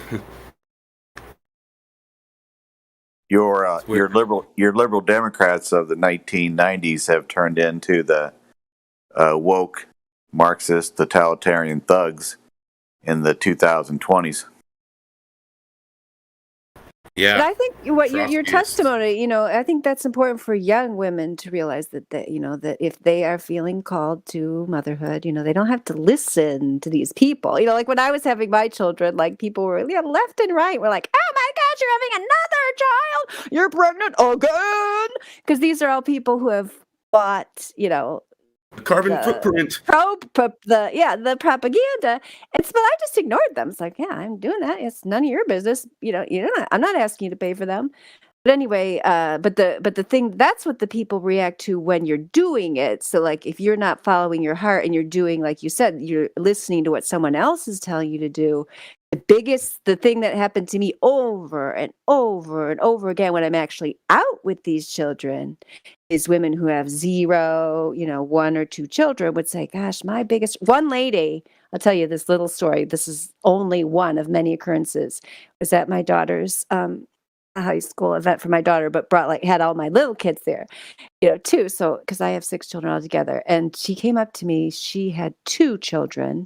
And her one son was just about to graduate with my daughter. And, so she was going to be done. That was her youngest. I said, gosh, my biggest regret is not having more children. I really wish I had. And then that lady died like the next year. I knew her and her husband I'd gone to high school with and so on. So anyway, like to me, that was the last when she died, because she had like a blood clot aneurysm or something. I remembered like that was our last conversation. I was so glad she was honest with me. You know what I mean? Because it was encouraging to me, because I'm sitting here like trying to raise a high schooler, drive her to all her events with the car seats and the breastfeeding and all this stuff, like chaotic life, but she supported me, she was like, gosh, you're doing something I wish I'd done. And that meant so much to me, because I think a lot of people have feelings that they don't express. You know what I mean? So like, and so I do think, that if people want to have children, they should feel free to do it. And if people, some people might give you a hard time, even people close to you might be like, what are you doing having children? How dare you think that sex leads to reproduction? What kind of a crazy Stone Age person are you? Well, didn't you know sex is only for recreation and to acquire venereal diseases? You think it makes children? What the hell's wrong with you? Ignore those people. Men too. Because when you have your beautiful children, they will be blessings in your life, and wonderful gifts and opportunities for growth for you. Plus, you will have beautiful women like the one I told you about, who will make it all worthwhile. Or little ladies that came up to me in church, you got 5 boys, that's an automatic ticket into heaven. Like just little comments like that all the time. It was like, wow, thank you so much, because what it's like. And so yeah, I'm here to encourage anybody that's starting out. Just have your children, and it'll be cool. That's great. 'Cause I was the male version of that. Like when I was younger, I was like, I bought into the whole independent thing. I don't need to get married right now. I don't need to start a family right now. And that was the stupidest thing I ever did in my life. Like that was so dumb that I bought into that. And also I had like a best friend and a brother that was very like misogynistic and like all women are sluts type of thing, like that type of mindset. And I bought into that, bought into the independent thing, and then waited way longer to start a family. That was so dumb. Like I was just straight up idiot. Yeah, because I think the women who are most likely to be loyal are probably like matching off early. You know what I mean? Like I think about that about my sons, because some of them are getting older. What kind of advice am I going to give them? You know what I mean? I'm not going to give them that advice you got for sure, because like because a lot of my friends, children that I've seen, pair off, like they get married really early. My homeschooling group, you're gonna be left with scraps. They get married at like 19, yeah, and then most of them are virgins. They get married like they're very religious and so on, and they like and they so far like seem to be really happy. I don't know, like that's how people used to do it. It seemed to work for a long time. I don't know. I actually had to go back to one of my best friends and tell him, because I've been known as the guy that researches whatever it may be, 9/11 or this, that. I'm known as that guy or whatever. And so some of my friends are a little intimidated to even bring the topics up because they haven't researched it or anything. But I actually went back to a friend of mine because he has a family. He was the one that started early, like when he's like 16, 17. But I went back to him and was like, look, dude, you are all the way woke. Like you are at the precipice. What you have done is all the way woke. Like, forgive me for the word woke, but you know what I mean? Like people say, oh, I'm on this level, I'm on that level. I know about the globe lie. I know about this. I know about the fractional reserve banking. I know about the small hats. I know about this. But the very top of the precipice is starting a successful family. So I told him that. I said, you beat me to it this whole time. It took me 10 years to figure that out, but he beat me to it a long time ago.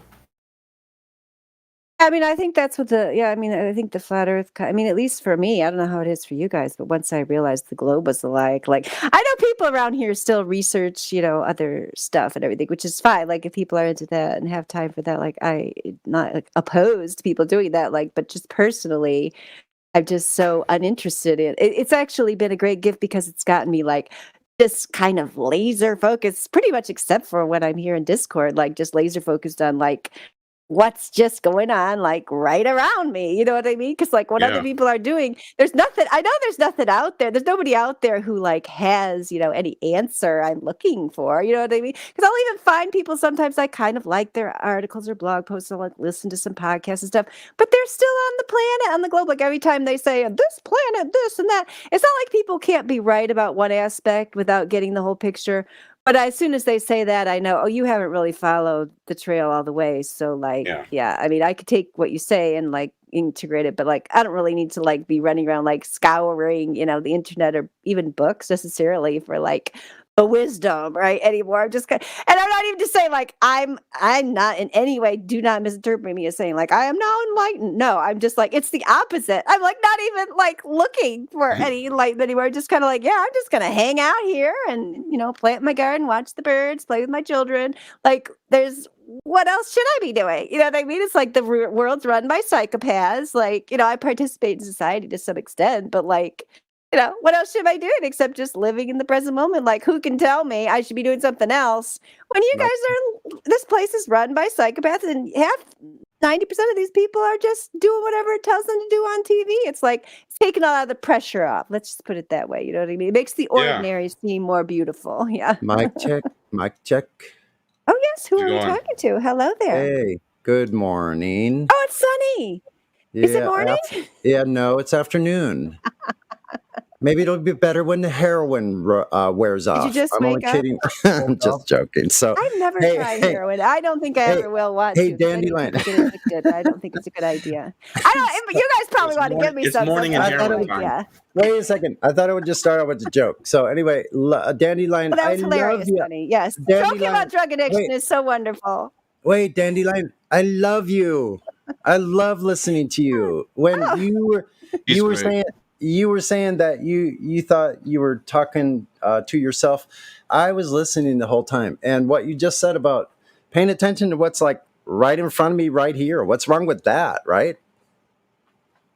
Right. I know that. I think that's like, I think that, yeah, that's pretty much what Mr. Anderson was saying. It's like, even though people might think the pinnacle and they're chasing after something, it's like, it's a huge accomplishment in this crazy world to just like live your life that's right in front of you. Like that shouldn't be a difficult thing to do, but it is, right? You have to keep like warding off all these distractions and everything.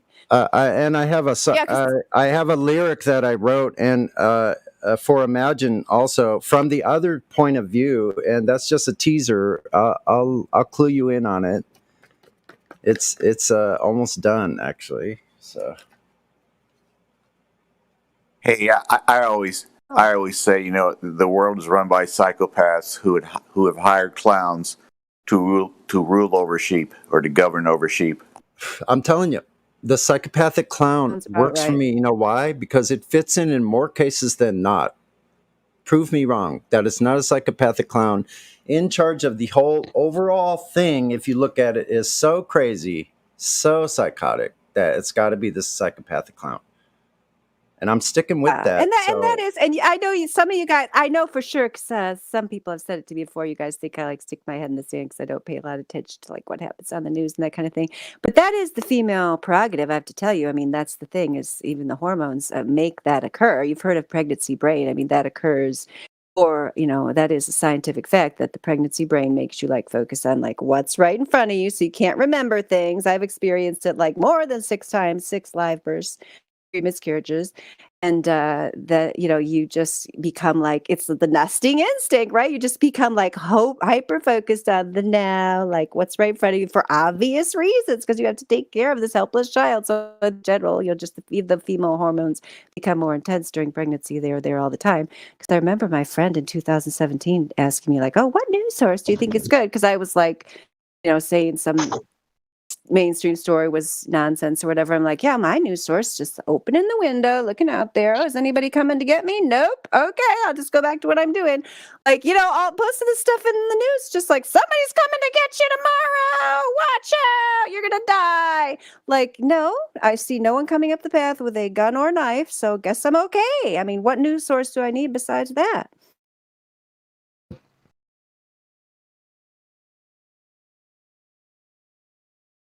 That's it. That's all you need. For thousands and thousands and thousands of years, that's all you did know was your immediate surroundings. You're not designed to take on 10 billion bits of anxiety and stress a day. We're not designed for that. Exactly. Yeah, and I'm not saying that I managed to stay in the bubble I attempt to stay in. I mean, occasionally something will leak through, but every time it does, I feel like I guess I'm supposed to know that stupid thing because I listen to my classical music station on my clock radio when it goes off in the morning, and every hour they have a news thing. If I don't get to it fast enough, it gives me 3 headlines, like 2 minutes before it goes back to classical music. And the other day they gave me one that just pissed me off. That was like 5 or 6 days ago. I was so mad the entire day. But that's fine too. Once in a while, I take in one thing and then I process it. I definitely overconsume information. I'm definitely guilty with that. I recognize it, and I make sure I go in the garden and spend time looking at the birds, whatever, at least however times a day. But I'm definitely over consuming info and social media and videos and whatever the hell else. We've been conditioned to oversensitize, like to be overstimulated. That's part of the programming. It's not all our fault. It's actually the design, part of the design. I'm confident in that part of this mind control system. But anyway. Yeah, and I think that's not necessary. Oh, I just have one more thing they're going to play for us. That it's not necessary. I'm not necessarily saying my way is the best, because I am because then when you become understimulated, the stuff does affect you way more. So you know what I mean? Like if you guys are like people are all on their own paths. Like if you're regularly doing stuff, that's fine. Like I don't know, very short story. When I used to be evil, no computer, no nothing, no electricity, living literally in the Rocky Mountains with my backpack and so on. And I came back from Montana for Christmas break. I think I've told you guys this story a long time ago. Probably different people were here. And my friends took me to see The Prince of Tides. It was like a traumatic event. I hadn't seen any screens, nothing for so long. It was like, oh my God. I seriously had nightmares, flashbacks. It was like the bad things happened to me. Like, whoa. So I don't necessarily recommend, my mode, because then when you do hear the one thing, it affects you a ton. All right. So that's my little statement there. I'm not saying my way is necessarily the best, because you also have to adjust to that. If you do not become desensitized to it, then every little thing does have a huge effect on you. But yes, Sonny, I totally want to hear. You're playing this new song for us. Is that what you said? Yeah, it's the parody. So here we go.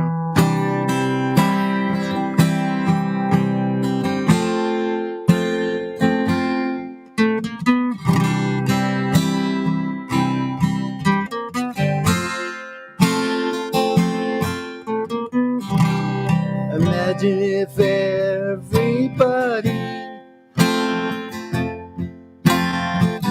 believed in one huge lie, that the earth is spinning, when above us is always the same skies. Imagine the people living on flat earth.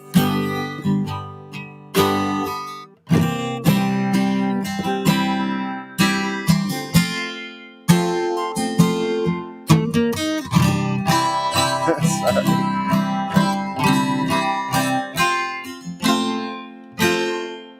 Hold on. Let me see. I kind of messed it up. Let's see. Imagine if everybody believed in one huge lie, that the earth is spinning. Do you see how all birds fly in any direction they want, no matter the motion of the sky? You may say I'm a dreamer,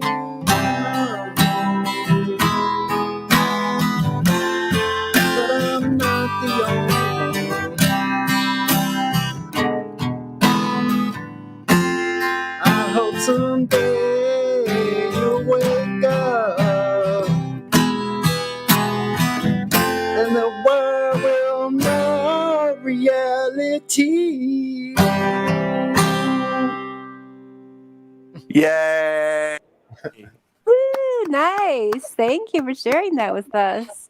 Hey, And Sonny. you happen to have written that, and then Jim did his. No, And you I had heard already him. written that No, I've heard before? him. No, I've heard him for a couple of days singing this. So I got Oh, an I hadn't heard idea him sing that after he sang before. it today. I sat down with my notebook and I wrote the lyrics, but I need to work on them because they don't fit the tune exactly. I got to add some. Hey, Sonny. I would have used my guitar too, but somebody stole it a month ago. Oh shoot, that's the one thing. I'm just kidding. That's a good joke, though. That's the one thing I've never really actually had stolen, except by my own brother. But that one is going to return. He promises. Hey, you know what else somebody stole from me? My globe. I was so mad. That globe got flat smacked. They let the air out of my basketball, and now it's flat. Smashed all the pieces. You know what? It's kind of good that there is no bending water in reality, because that way I can go down to the local convenience store and pick me up a 6-pack of Bendy Light. And I've heard there's lemon flavored Bendy Light with meniscus now. Hey. Oh, the lemon flavor with meniscus Bendy Light. Yes. I'm going to write that on my list. That was very nice. I appreciate that. Yeah, and I hear that if you keep refining it, I'd like to hear what your new lyrics are. It was hard. Sometimes when you hear things one time, you can't catch all the lyrics. Like, for example, when I hear that "Why Would They Lie" song, I always catch new lyrics every time I hear it. Yeah, nice. I thought it would start it with that part, because imagine if everyone believed in one huge lie. Think about that the earth is spinning. And then I just started writing a story about birds. Do you see how birds fly in any direction they want, no matter the motion of the sky? Imagine if the earth was flying at 1.5 million mph terminal velocity. So I'll get it.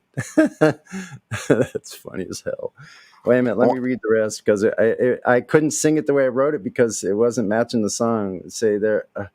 Okay, here we go. You would say they're. Wait a minute. You would say they are the schemers, but they're not the only ones. I hope someday you'll wake up and the world will know reality. See, that'll work. I think Sonny and I need to get a PayPal account together, because I hear it's quite expensive to go up into Elon Musk's next trip into space. And I know Sonny and I want to go for sure.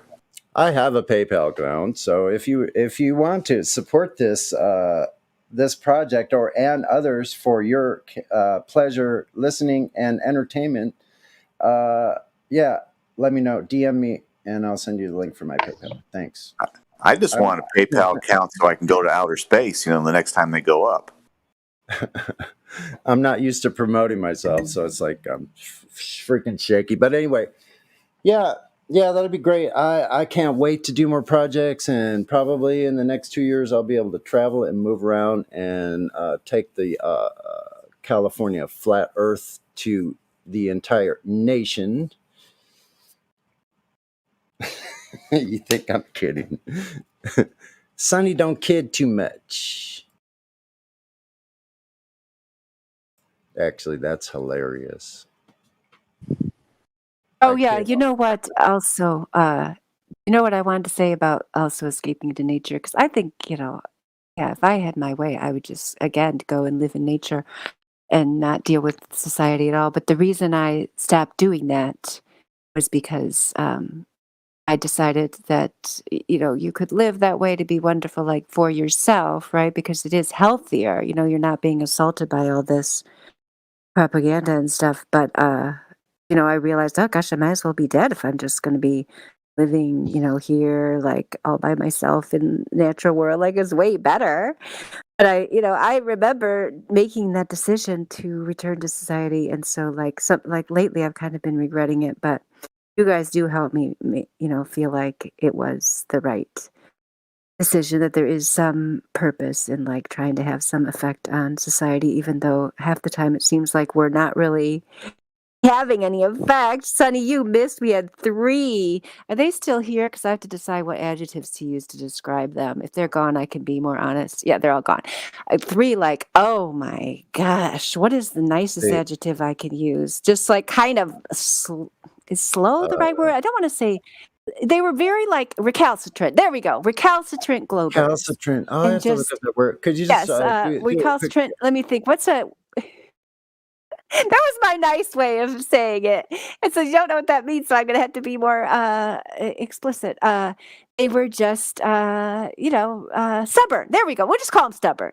Just like it just not able to like take in information. It's just so Stubborn. frustrating. Yes. And then and when the thing that's most frustrating to me is because their frame of mind, they come in here and they think they're superior to us, right? That they're going to enlighten us with their vast globe knowledge, that we're just, retarded, backward flat earthers, and they have to come in and show us how it really is, even though they have no evidence and so on.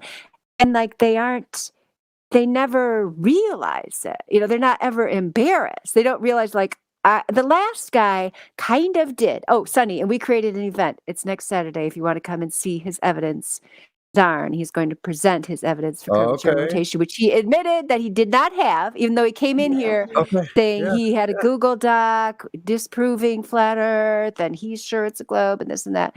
At least that guy did admit he had no evidence, and supposedly he's going to gather some. But so often, it's just sad to me that they're still defending something and still think they're right, even though no matter how much evidence or logic is presented, they just do not even begin to think. Like, if I went into a room full of people, back before I understood the truth, and they started showing me all this stuff, I would shut up. I researched it all on my own, never actually talked to anyone.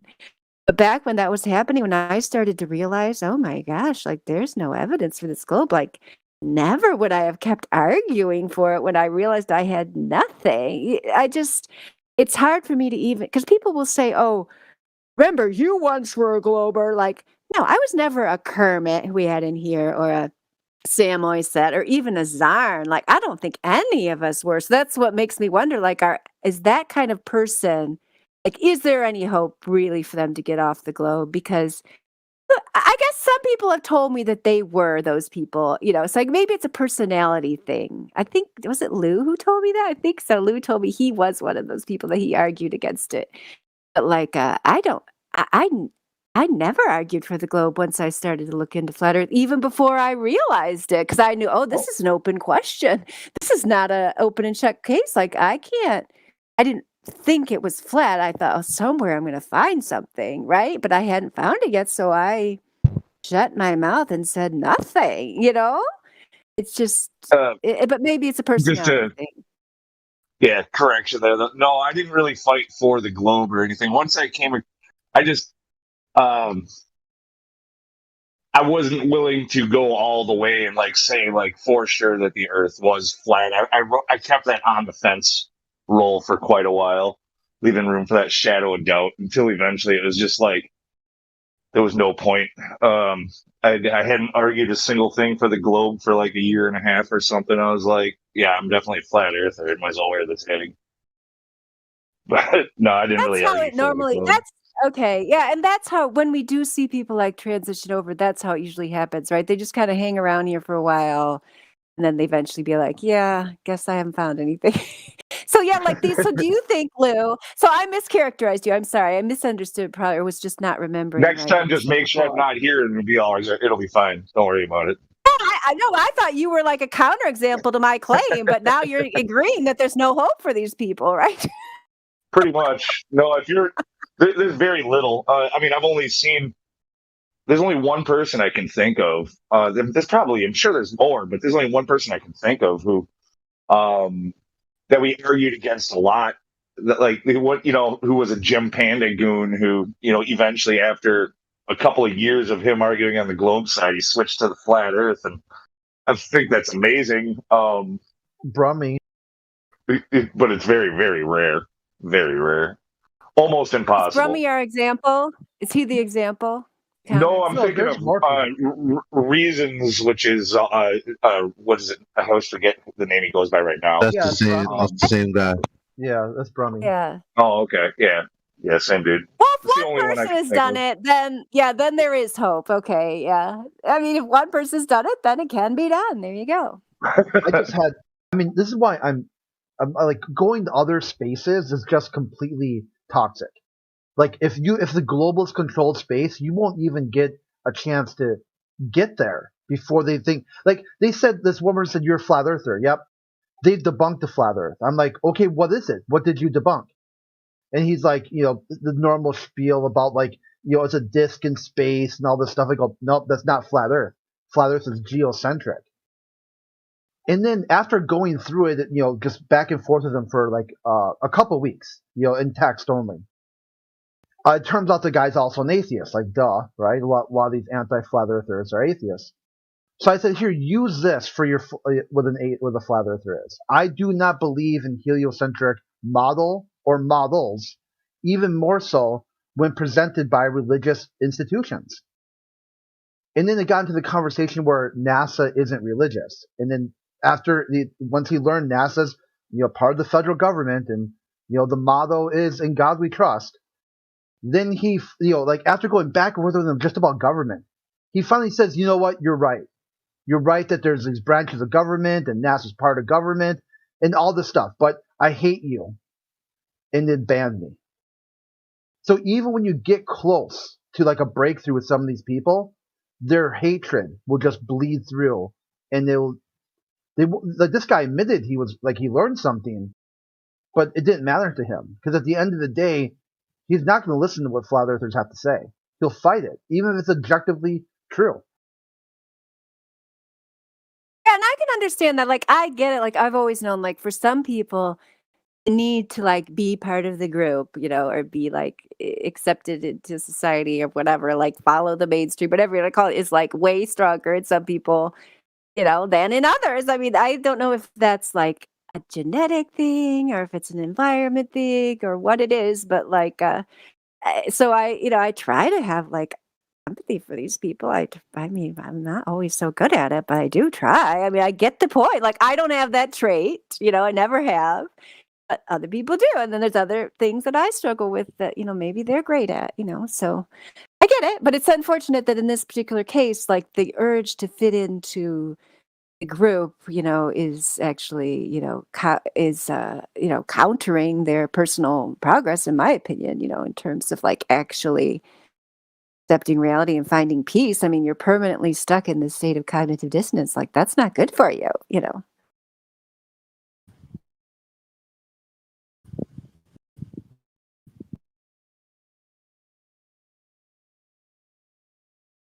There probably was a time when being part of the group was a healthy thing, right? When we had, I don't know, I think at one time we had like at least a healthier society than we have now. Like, at least you could like think that like other people were gonna like look out for your children and stuff, not just try to like program them with their political agenda or like, whatever, pervert them or whatever. Like, you could look when my mom was in school, she tells me stories. It sounds like, like it sounds like idyllic, the way she describes school. It's like, wow, like you actually went and like learned stuff and people didn't misbehave and like the parents backed up the teachers and like you were there to learn how to read and write and do math, like, wow, what a concept. I mean, she went to school like in the 1950s, I think. Okay, so I mean, and I'm not one of these people who idealizes the past necessarily. Definitely wouldn't want to go back to it because all that is the roots of what's happening now. But like, we showed that it's possible to, have a like semi-functional society, right? That is something that's possible.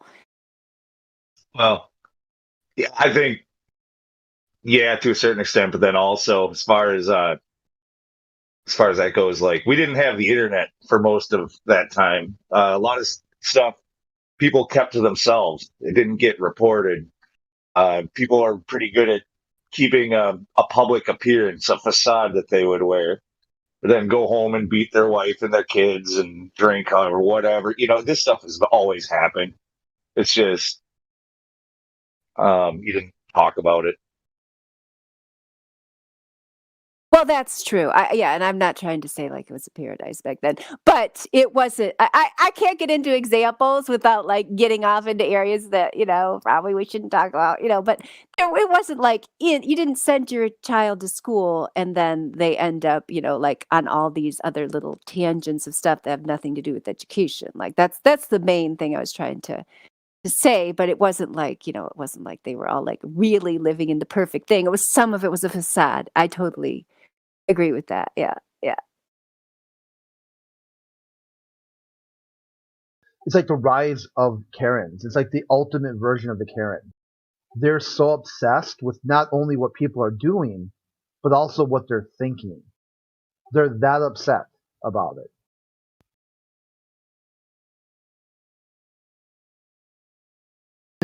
Many of these guys, it consumes their full life. I mean, they are on Discord or other social medias 24 hours a day, just whining and complaining about flat earthers.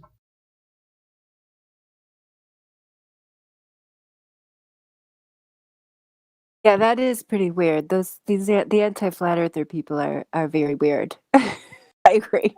It's like they got this ultimate conspiracy theory that everything wrong in the world is to blame for a very subset of people who they also claim don't matter. It's like it's almost, and you can tell. Yeah, I know what you mean. Because sometimes in their arguments, you can tell like they kind of like subconsciously get it, but they are, there's that cognitive dissonance because they'll say things like, "Oh, you guys just want to be part of a special group, and you guys just want to think you're superior to everyone else." It's like, no, like none of us, or they get upset if you're like, "Oh, you're just so confident and sure that you're right." Like, how can you be like that? It's kind of like, well, because we're just following logic and the facts where they lead, and there's no evidence for the globe, and that's just a cartoon fantasy. Like, they subconsciously realize, like, oh, these people seem like they're kind of onto something, but they can't accept like, oh, maybe they really are. They had to come up with all these weird like psychological things like, we're just pretending to be a flat earther because it's such a cool community. Please let me disprove that for you right away. Nothing cool. I'm sorry, I don't want to get on that rant, but please, especially for women, there's nothing cool about the flat earth community. It's the most toxic, backstabbing, psychologically damaged group I've ever met in my entire life. And I love some of the people in it, but I am not here to be part of this group. Believe me, like this, nobody is here for the social aspect. Believe me. All right. I'm sorry. Did that go too far? Because I was trying to not reveal too much, but nobody's here for the social aspect. Believe me. That was my main point, Crit. Yeah. I was told that 3 days ago.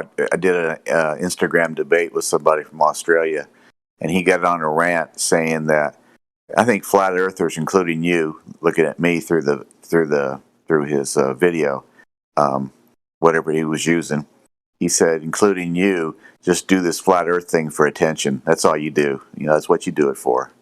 That's exactly the kind of attitude I'm talking about. And it's because they are psychologically afraid themselves to follow the evidence where it leads. So because they're projecting their need to belong to the globe on us, they think we must be doing it, for whatever, like they are. Because they are seriously just clinging to the globe to belong. There's no other reason to do it. It's not logical.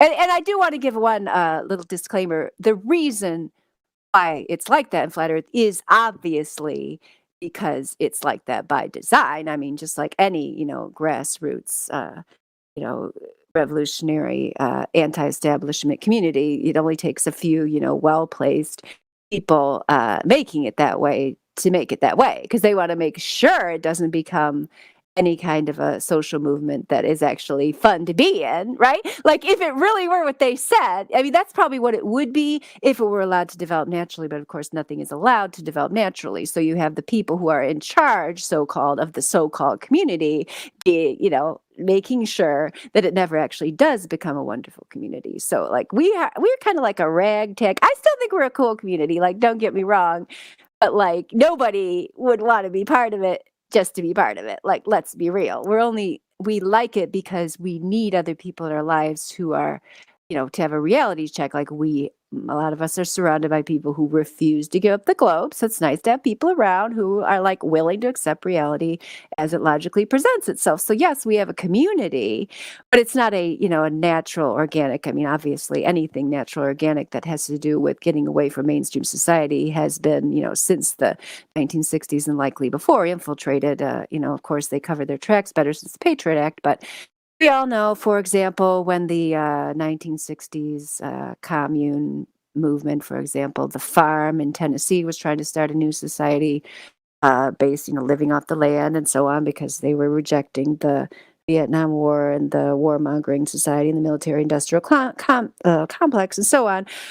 When you used to be able to do a FOIA request to actually find out what was happening, they found out that indeed it was an FBI agent that infiltrated their commune and financially destroyed them in various means, so that they eventually had to give up the whole thing.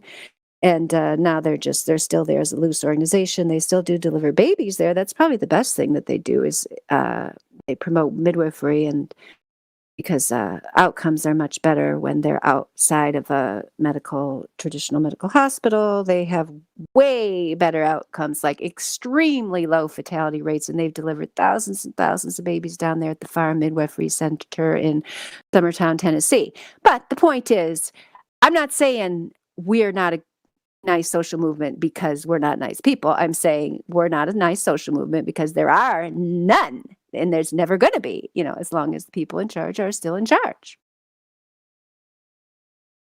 I don't know about you, but I've made pretty good money being a flat earther. It pays pretty well. So I don't know, it's got a financial reward to it.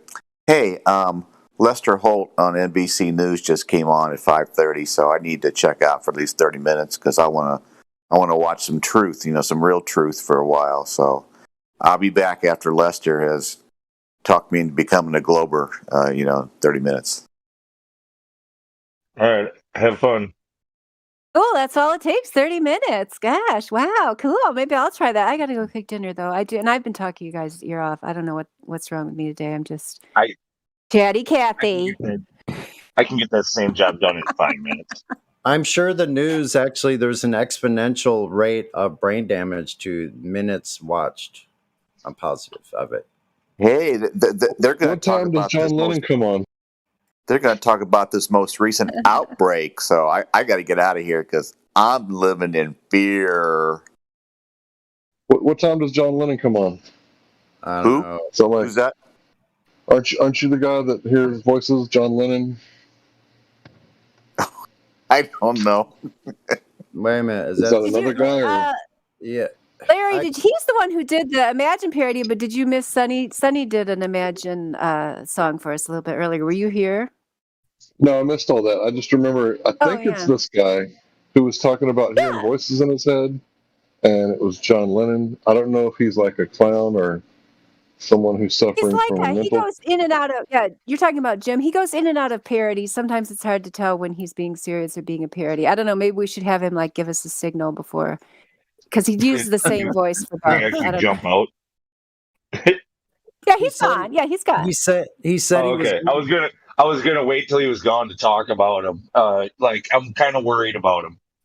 Really? Why? No, I'm just kidding. Now you're kidding. That's funny. That's like a really strange thing because the humor that guy uses is just like the humor you just used to. Well, yeah, that's why it fits. It's a joke.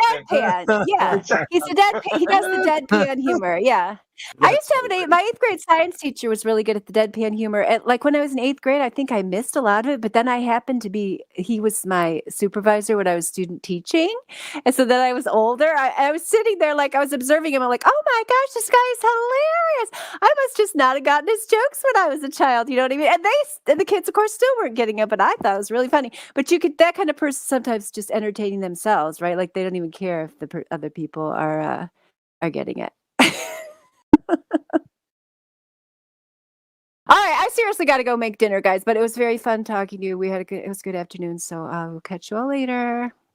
Bye. All right, have a great day. Bye. I did hear the same thing, for Dandelion too. Worried about her too. Let's talk.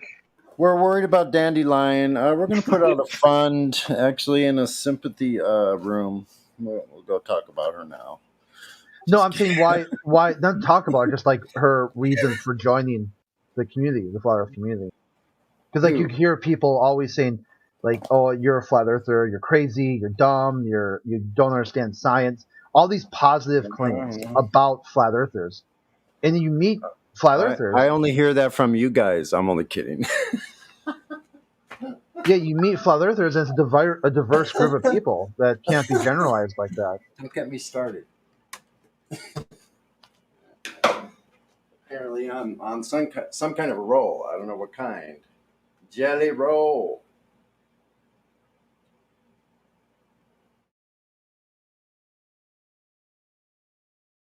Isn't it weird when some bank supposedly, like Wells Fargo, sends you a text message when you don't even have any banking with that company? That is very suspicious.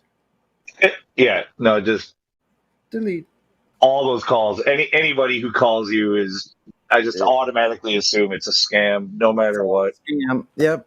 Like I'll call you, like. Right. It's weird. Yeah, we've been trying to reach you about your automobile's extended warranty. Like House's warranty. Like I don't own a house. I don't own a vehicle. Your extended warranty is about to wear off. Like, trust me, my extended warranty wore off a long time ago. Yeah. It wasn't even extended. What are you talking about?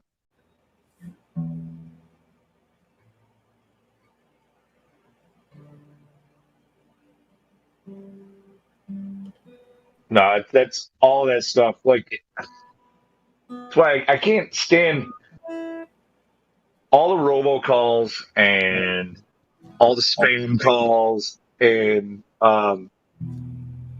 nobody wants it. Literally, nobody wants it. And the government, they could have put a stop to it for the most part. But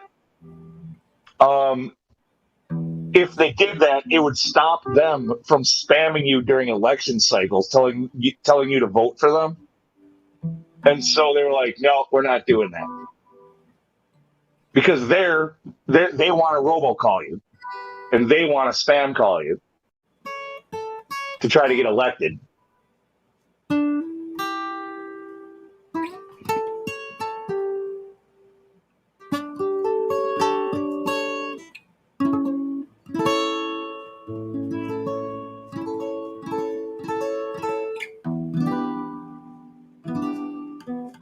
You can't play that Call Me a Music while I fucking gripe. Well, you what? It doesn't work. This is not ranting music.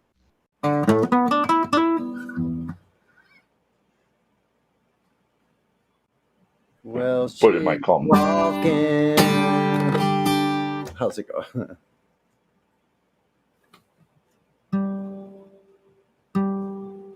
She's walking on flat earth.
Next time I'll play the electric.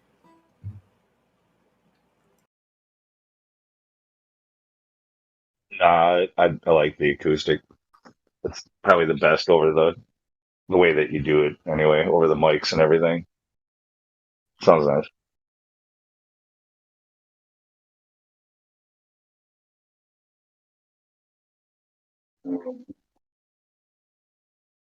Yeah, actually, you probably are correct about that. I think you're right.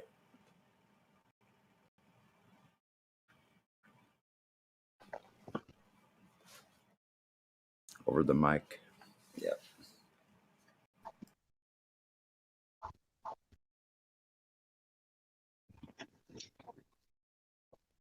Anybody got any energy changes in your area that needs explaining? I got some energy changes needs explaining. I need the rest of the Wind Cries Mary.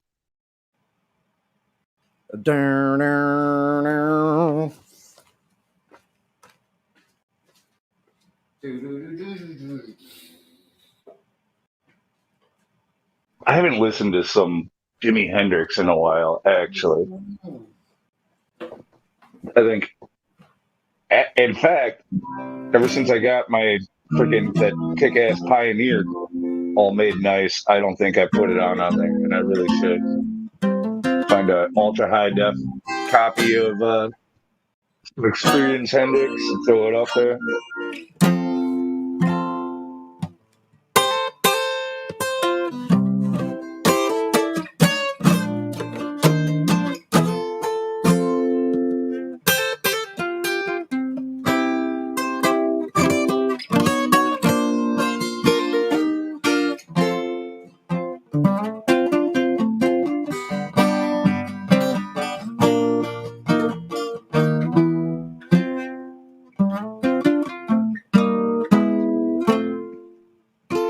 I feel like doing like singing it, but I don't know the lyrics well, like hardly at all. I got the words in a notebook. I have the words in a file somewhere. Let me find it. In fairy tales. Let's see. We'll just sing his song. Music. You guys, you shouldn't be. No, you don't really want me to sing. I just document. I can sing. Felt like doing. Lyrics here. That would be the right one. Song lyrics. Okay, let's see. Yep, down here. W. Oh, I got a ton of songs. Holy mackerel. There we go. The Wind Cries Mary. After all the jacks are in their boxes, and the clowns have all gone to bed, you can hear happiness staggering on downstream. Footprints dressed in red.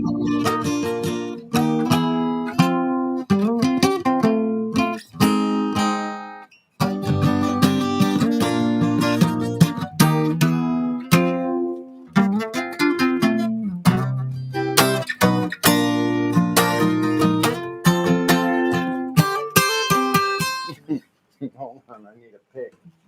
I'm always starting too soon. I got the word. Why aren't they coming up? Technical difficulty. Here we go. Operator error. After all the jacks are in their boxes, and the clown are on the bed, you can hear happiness staggering on down Footprints dressed in red.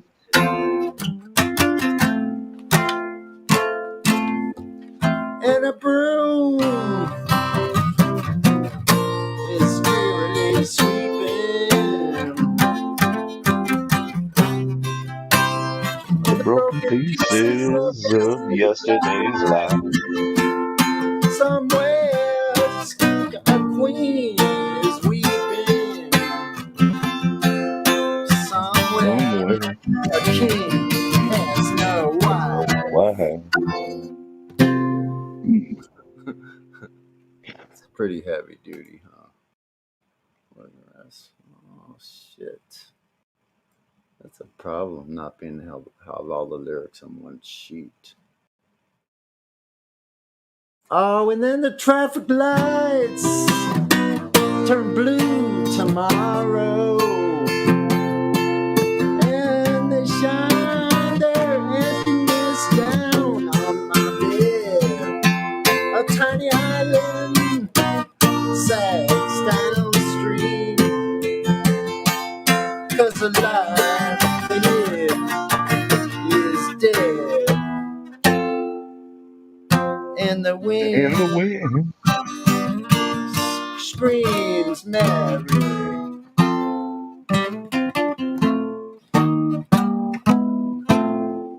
That does that screeching lead though. I can't do that.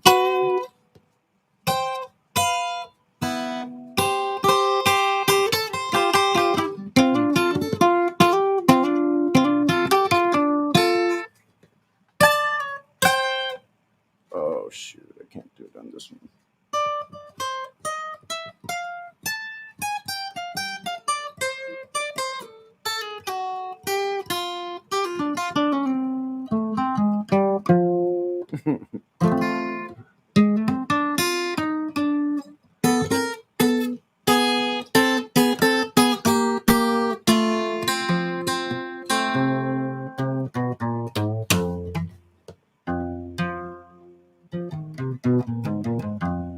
Try to do that in the key of F. I dare you.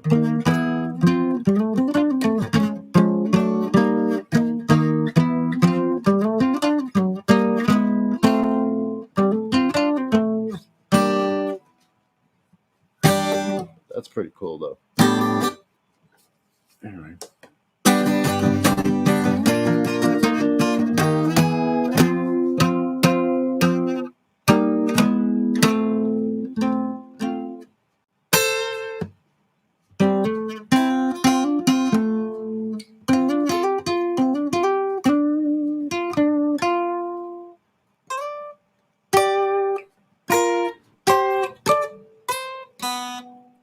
You ever do much? You have a slide guitar?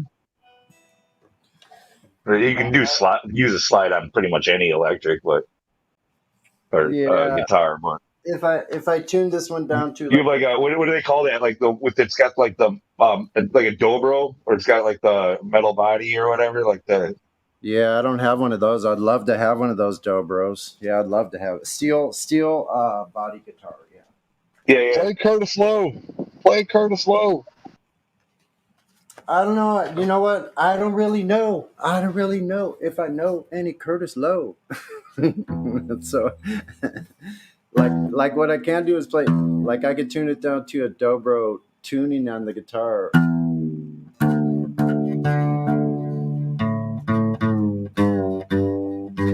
So is that dobro something like D-A, D-A, D-A? Is that how you do it? No, D-G. Wait a minute. D-G-D-B. Wait a minute. Bad me. Hold on. G. D-G-D-G-B-D.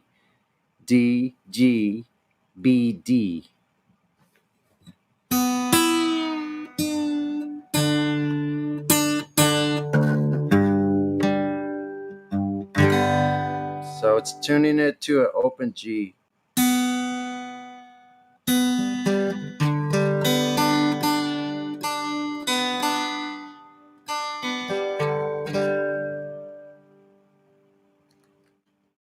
Un momento.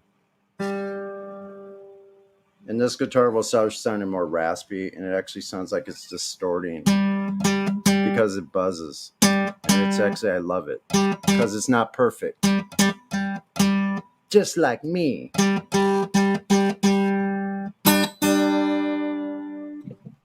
That's let our dude take a look at it. We'll turn it into butter.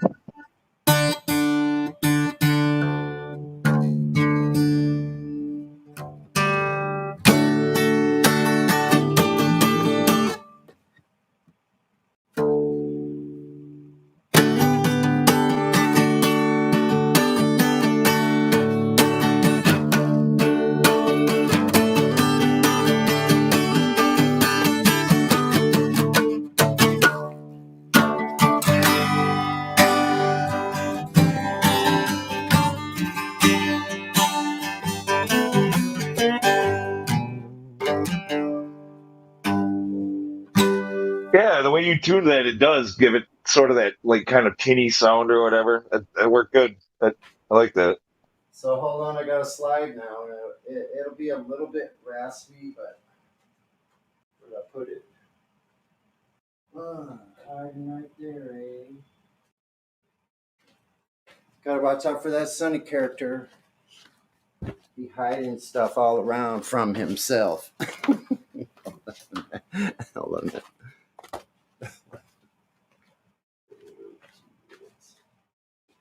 Where's the good pick? This one might work. Oh yeah, let's see that. That's funny.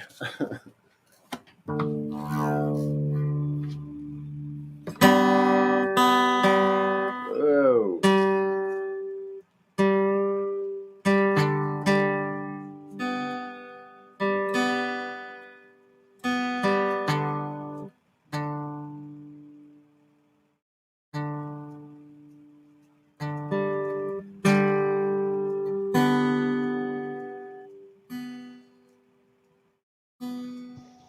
So they just played doe, a deer, female deer.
I could do it this way.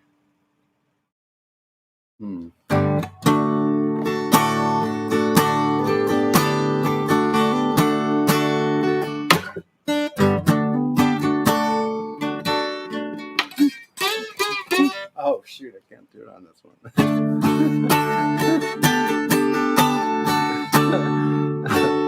I didn't know my limitations. Thanks, Bob. When she was in the kitchen,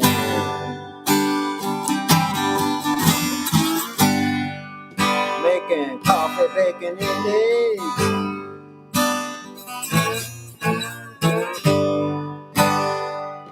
I was so appreciative, people.